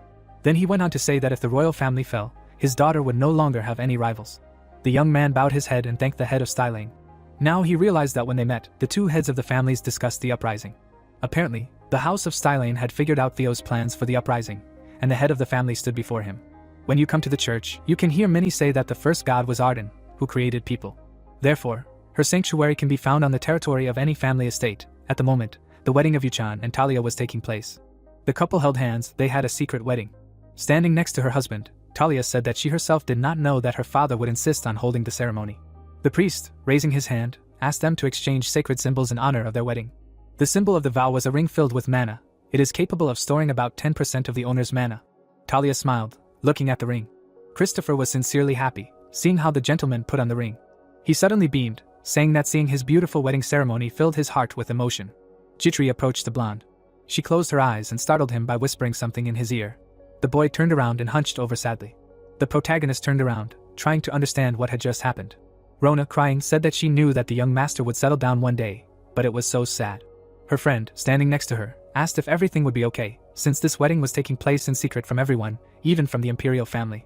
Rona, smiling, said that she did not understand the master at all. He was definitely not capable of loving one woman for the rest of his days. She was sure that he would have a couple more concubines. Yu-chan rubbed his fist. This girl was just asking for a spanking. Elna cried, holding wine in her hands. Mei sighed and asked him not to get completely drunk. Suddenly the door flew open. Carl, holding a rose in his mouth, rushed inside. Theo started to get up, seeing the whole mess. Yu-chan looked after his father. Looking at his back, he realized that he really did harbor a grudge, but even so, he was proud of him, which was somehow strange. The guy involuntarily narrowed his eyes. Leffen, approaching him, thanked him for accepting his offer. Taking his sword out of its sheath, he told him to take good care of his daughter. The young man closed his eyes, saying that he would do it. He opened his eyes when the man said that he would love her. Opening his mouth, he said that even if he couldn't love her yet, he would definitely love her in the future. That's how Talia was. The protagonist looked away, realizing that her wife's father understood everything. Looking at the girl, he mentally said that this old man found out that he does not love his daughter, and that his thoughts are in complete chaos, and yet he must resolve all the troubles and not hurt her heart. The young man bowed his head. He had to live this story to the end. Putting his hand on his hip, he said that now everyone can go. Then he looked at the bride, saying that now she should go too, because it is time to return to the academy. The events take us to the Eldian Academy. Lars smiled widely, greeting Yu-chan. He raised his hand, saying that he wanted to discuss a lot with him. At the last conference, he presented a document, and reviews came. Yu-chan, looking at the papers, smiled, saying that he has not changed at all. The protagonist must gain as many lessons as possible to prepare for the second arc of the plot, because, in essence, this game is about an educational institution. In order to raise his stats, he had to stand up to the granite of science, so the young man studied diligently. Lars, clenching his fist, said that he shouldn't be surprised by something. Raising his hand, he said that the dwarves had contacted him. The protagonist's mouth dropped. The dwarves were a race. Among them there were dwarves known for their blacksmithing. In the 4th sector, the trade stronghold of the academy, several dwarven shops had already opened. Thanks to Lars's research, they were now able to extract monster attributes and use them to enchant artifacts. Yu-chan smiled. Walking down the street, he mentally said that his 10 luck points had not been used for a long time, but now his unlucky days were over. Looking around the streets, he said that now it was possible to properly strengthen yourself with equipment. Jitri, who was following him, said that thanks to his and the professor's research, the 4th sector had flourished. She put her hand on her chest and said that he seemed to have grown up, and as his loyal servant, she was truly glad about that. The young man turned around and asked if he was still worried about him. The boy mentally noted that he was glad about it. If he hadn't saved her, fate would have mercilessly trampled the poor servant. Now, walking down the street, he was glad that he had been able to intervene. Walking down the street, he mentally said that even in the conditions of the changed future, he still had to cope with the role of a villain. Soon they came to the dwarf's shop. The man spat. Continuing to hit the hammer, he asked the boy what he wanted. Closing his eyes, Yu-chan said that he came to make equipment. Twirling his mustache, the dwarf said that if he thought that weapons came out of nowhere, then he had better leave. Yu-chan immediately poured out the materials. The dwarf involuntarily extended his hand to them, surprised by their quality and quantity. Scratching his nose, he told the guy to pass. Waving his hand, he introduced himself as Urson and asked to remember him, because it was disrespectful to address him by the name of the race. The protagonist, crossing his arms on his chest, said that he understood him, after which he called Urson a dwarf again. The blacksmith's eye flashed. He got angry, imitating a volcanic eruption. Urson shouted, saying that he was too impudent, calling him as he pleased. He would also call him a freak, a shorty, or a bearded gnome. The guy grinned. He was waiting for this meeting. These guys are the best for teasing. They flared up like matches, and they were very much burned. Even among the gaming community, they were specifically called that for this reason. Urson crossed his arms on his chest, being angry. Extending his hand, Yuchan said that he would not joke for now. He knew that he was not the only student who visited his workshop. Covering one eye, the blacksmith said that he was the second one to bring something worthwhile.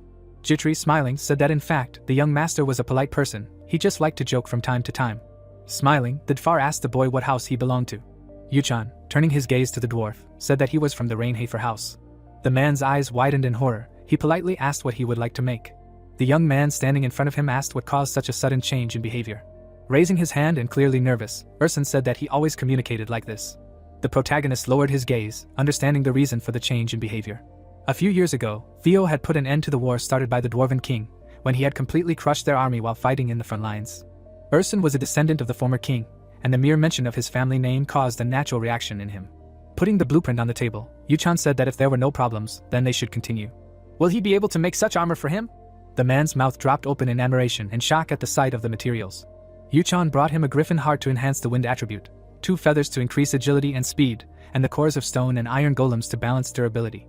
Taking the blueprint in his hand, Urson said that it was a bit wasteful, but brilliant. Most dwarves would never dream of creating something like this. Yuchan smiled contentedly. This was his special development for the early mid-game, built through trial and error and meticulous gameplay. The main beauty was that this armor increased the hidden dexterity stat to 10 points, which extended his key skill, Genius Hour, to 10 minutes. Clenching his fist, Urson said that they should not chat. He would start forging immediately. Dvar and Yuchan turned around abruptly when someone interrupted him. Eleanor, smiling, said that this deal was off. He should first fulfill the order of the Revelin Merchant Guild. Dvar stared at the protagonist in horror. He frowned, asking if he could not make his order first. The girl raised her hand and said that they had already signed the contract. Besides, it was a bulk order. Even if he used the rights, they would only take effect in 3 months. The man turned around and hit himself on the forehead. Smiling, Eleanor said that it was unfortunate. The protagonist frowned. In the original, he couldn't contact the dwarves so quickly. Perhaps it was a side effect of his interference in the main story. Summoning the system panels, the guy looked through all of Urson's stats and skills. The dwarf, hitting his forehead, said, "Don't get him wrong. Usually their brother has everything under control, but not now." Yuchan turned around abruptly, mentally saying that this was bad. Only Urson, who had both a genius for creating artifacts and unrivaled manual dexterity, was able to make this equipment. Closing her eyes, the girl told the guy that he also seemed to have some business with this dwarf. The young man, looking at her face, mentally said that this lady is an excellent judge of talents. She is obsessed with finding talents. Opening her lips, he asked what would happen if so. Raising her hand, Eleanor offered to discuss everything.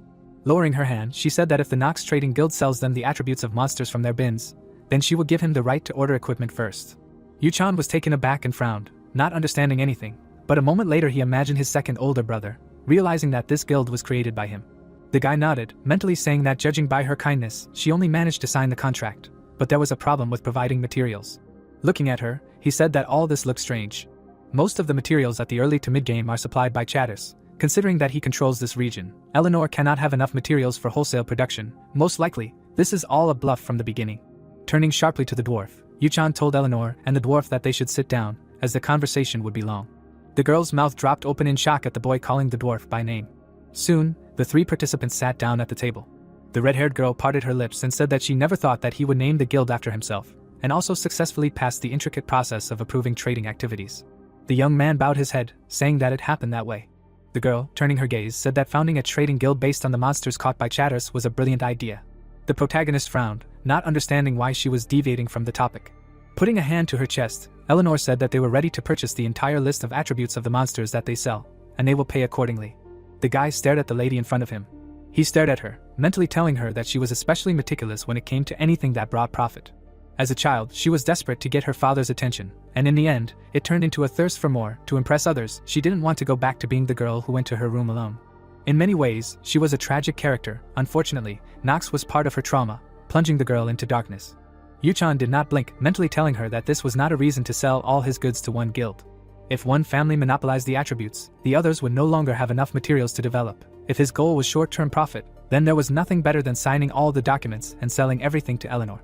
But at the moment, money was not so important, the progress of his party was more important. Therefore, Yuchan instructed Garen in advance before returning, so that he would not sell everything in one go. Then, standing in front of his brother, he explained everything to him. One cannot allow one to have more than 15% of the goods. Wide trade in artifacts on the market will help save many lives, and in the third chapter, where the captain becomes critical, it will pay off especially. The protagonist, standing on the balcony, understood everything perfectly. Opening his lips, he told Eleanor that he would not give her more than 15%, she cannot simply buy up the entire market.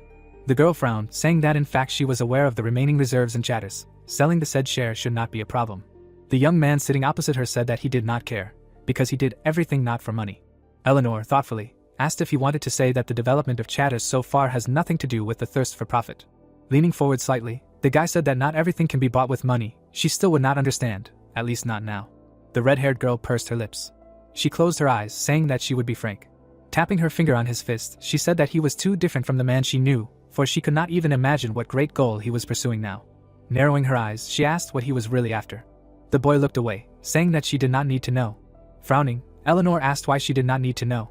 The boy glanced at her, saying that if she was not interested in the deal, they should part ways, even if it took 3 months or 3 years, he would look for other options. In his mind, Yuchan said that this round was his. Eleanor simply could not know that only Urson was capable of making the armor he needed, and in the trade, knowledge is the greatest advantage. If a person entered the market, then knowing what and where to buy, you can save a lot of money. The redhead crossed her arms and said that she would take 15% and give priority to making equipment, since without these materials nothing could be produced anyway. Urson's eyes sparkled with joy when he asked if it meant that he could work on the equipment for the young master first. Eleanor nodded, saying that it was true, he should complete the order of this client first. The blacksmith was happy, even his spirit was inflamed. He pointed to the anvil and said that they should not wait any longer. The protagonist, taking the crystal in his hand, said that they would deal with the product a little later, first there would be an upgrade. The dwarf froze, looking at the crystal in the boy's hand. This crystal was an upgrade stone that could be randomly obtained while hunting monsters. Due to the unstable drop rate, reckless upgrades were a waste of material. Urson, clenching his fists, asked Jitri if she could dissuade her master, and would he survive at all if he made a mistake? The girl smiled, saying not to worry, because the gentleman probably has a plan for all occasions. Eleanor grinned, unable to imagine the guy as a gentleman. The protagonist began to take out equipment, realizing that the time had come to create and improve equipment items. Smiling, the guy said that he should start by improving this one. The dwarf, taking the cloak in his hand, said that 1 improvement stone is enough for this. The protagonist, after thinking, said to put 100 stones into it. Urson frowned and cried out in shock. Eleanor, frowning, asked why he would spend such a crazy amount on some form. Even for him and the newly formed guild, such a quantity of materials is too much. The protagonist, looking at the stone in his hand, said that he was paying in full in advance. Taking the hammer in his hand, Urson said that since the gentleman wanted it, then they would begin. The dwarf struck with a shout. When the enhancement process started, the stone glowed brightly, surprising everyone. Urson swung his hammer for another enhancement. His hammer fell on the uniform. Within a second, the uniform had been enhanced 3 times. Taking the suit in his hand, the dwarf laughed, saying that all enhancements were successful. The protagonist, standing in front of him, said that now there were 97 enhancements left. Taking out the enhancement stones, he told the dwarf that they had a lot of work, so they had to hurry. The hammer in Urson's hands was shaking. The man was sweating heavily. The stone glowed again, the enhancement process started, and the system reported the successful completion of the enhancement. The dwarf, picking up the uniform, laughed, saying that it was a masterpiece. Extending his thumb, he told Yuchan that he did not even remember the last time he was so lucky with an enhancement, that he was really lucky. The young man mentally said that it seemed so because he was not aware of how the in-game system worked. With Urson's genius talent and his 10 luck stats, enhancements up to 7 times have an almost 100% chance of success. After that the chance decreases by 5% with each level. At the last stage, when the 25th enhancement is carried out, the chance of success is 1%, then a lot depends on the hammer strike. The protagonist took the uniform in his hand, mentally saying that this uniform pumped up to the maximum is worth it, considering how much he wears it. Putting it in his pouch, the guy said that in addition there is an increase in physical and magical damage by almost 30%. The young man clenched his fist, now he can screw a skill there. Urson, stroking his beard, said that he had already forgotten the feeling of delight. Smiling, Yuchan said that improving some form of the academy should not stop him. It will not make a blacksmith famous. The dwarf frowned. Looking at the sphere in his hand, he asked what kind of expensive thing it was. The youth smiled, Eleanor should definitely recognize it. In his hand was the great sage's sphere, which he took out from her storage. The dwarf swung his hammer to strike. He raised the object when he was able to improve it 10 times. The man closed his eyes, saying that he felt incredible. Jitri, closing his eyes, said that fortune was indeed on his side, but he should not try his luck in a gambling house and lose all his money. The youth, closing his eyes, said that it sounded very tempting. The maid immediately approached, saying that it was beginner's luck, and gambling was a direct path to ruin. The dwarf, raising his hand with a hammer, asked if he had any treasures, because he felt that today he could improve all the artifacts of this world. Eleanor, parting her lips, said that one could go crazy. She frowned, asked how he could improve such expensive things without hesitation, why he was so calm, despite the risk of complete destruction of equipment in case of unsuccessful improvement. The protagonist grinned. This discouraged look warmed his soul. Turning to the dwarf, the guy said that he disposed of his things as he wanted. Still smiling, he said that he wanted to discuss the artifacts with Urson alone. The girl frowned, clearly offended. The young man glanced at the girl and mentally said that he could not call her an ally yet. Because of their tense relationship, she had no place in his squad, just like Talia and the others. The young man narrowed his eyes. He was not going to make the girl an enemy.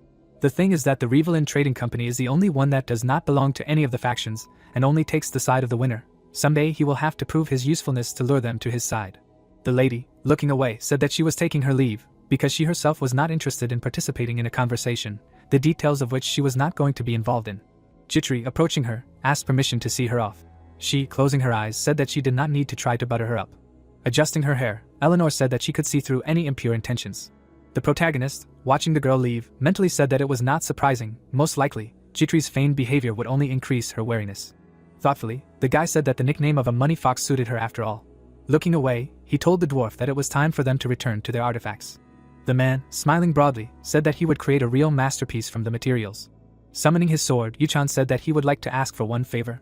Even Yuchan, a veteran of the game, had never seen the sword of the first head of the family, Stormcloak.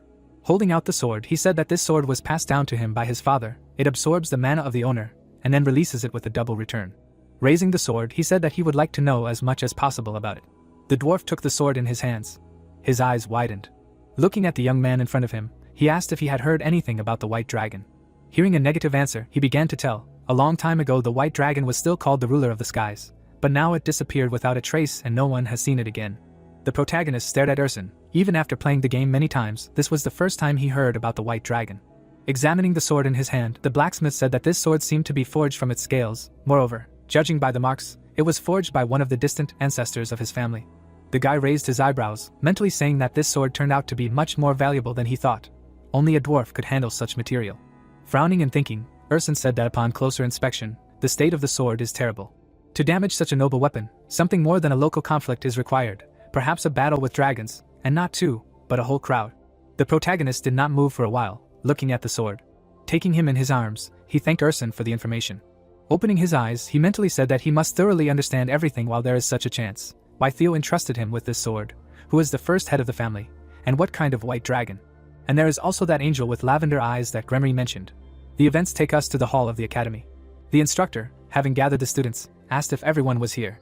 Bernan, crossing his arms over his chest, introduced himself, saying that he was their favorite fencing instructor. From today he would teach them the basics of the Imperial Sword Archive. Yuchan stood opposite the instructor. The Imperial style was fencing that required dexterity, a sense of rhythm and precision. Each swing was calculated. Pointing at the students, the man said that it was better to see once than hear 100 times. Now he would select a couple of students for them to practice. Then he called two guys with sour faces. The protagonist was slightly puzzled.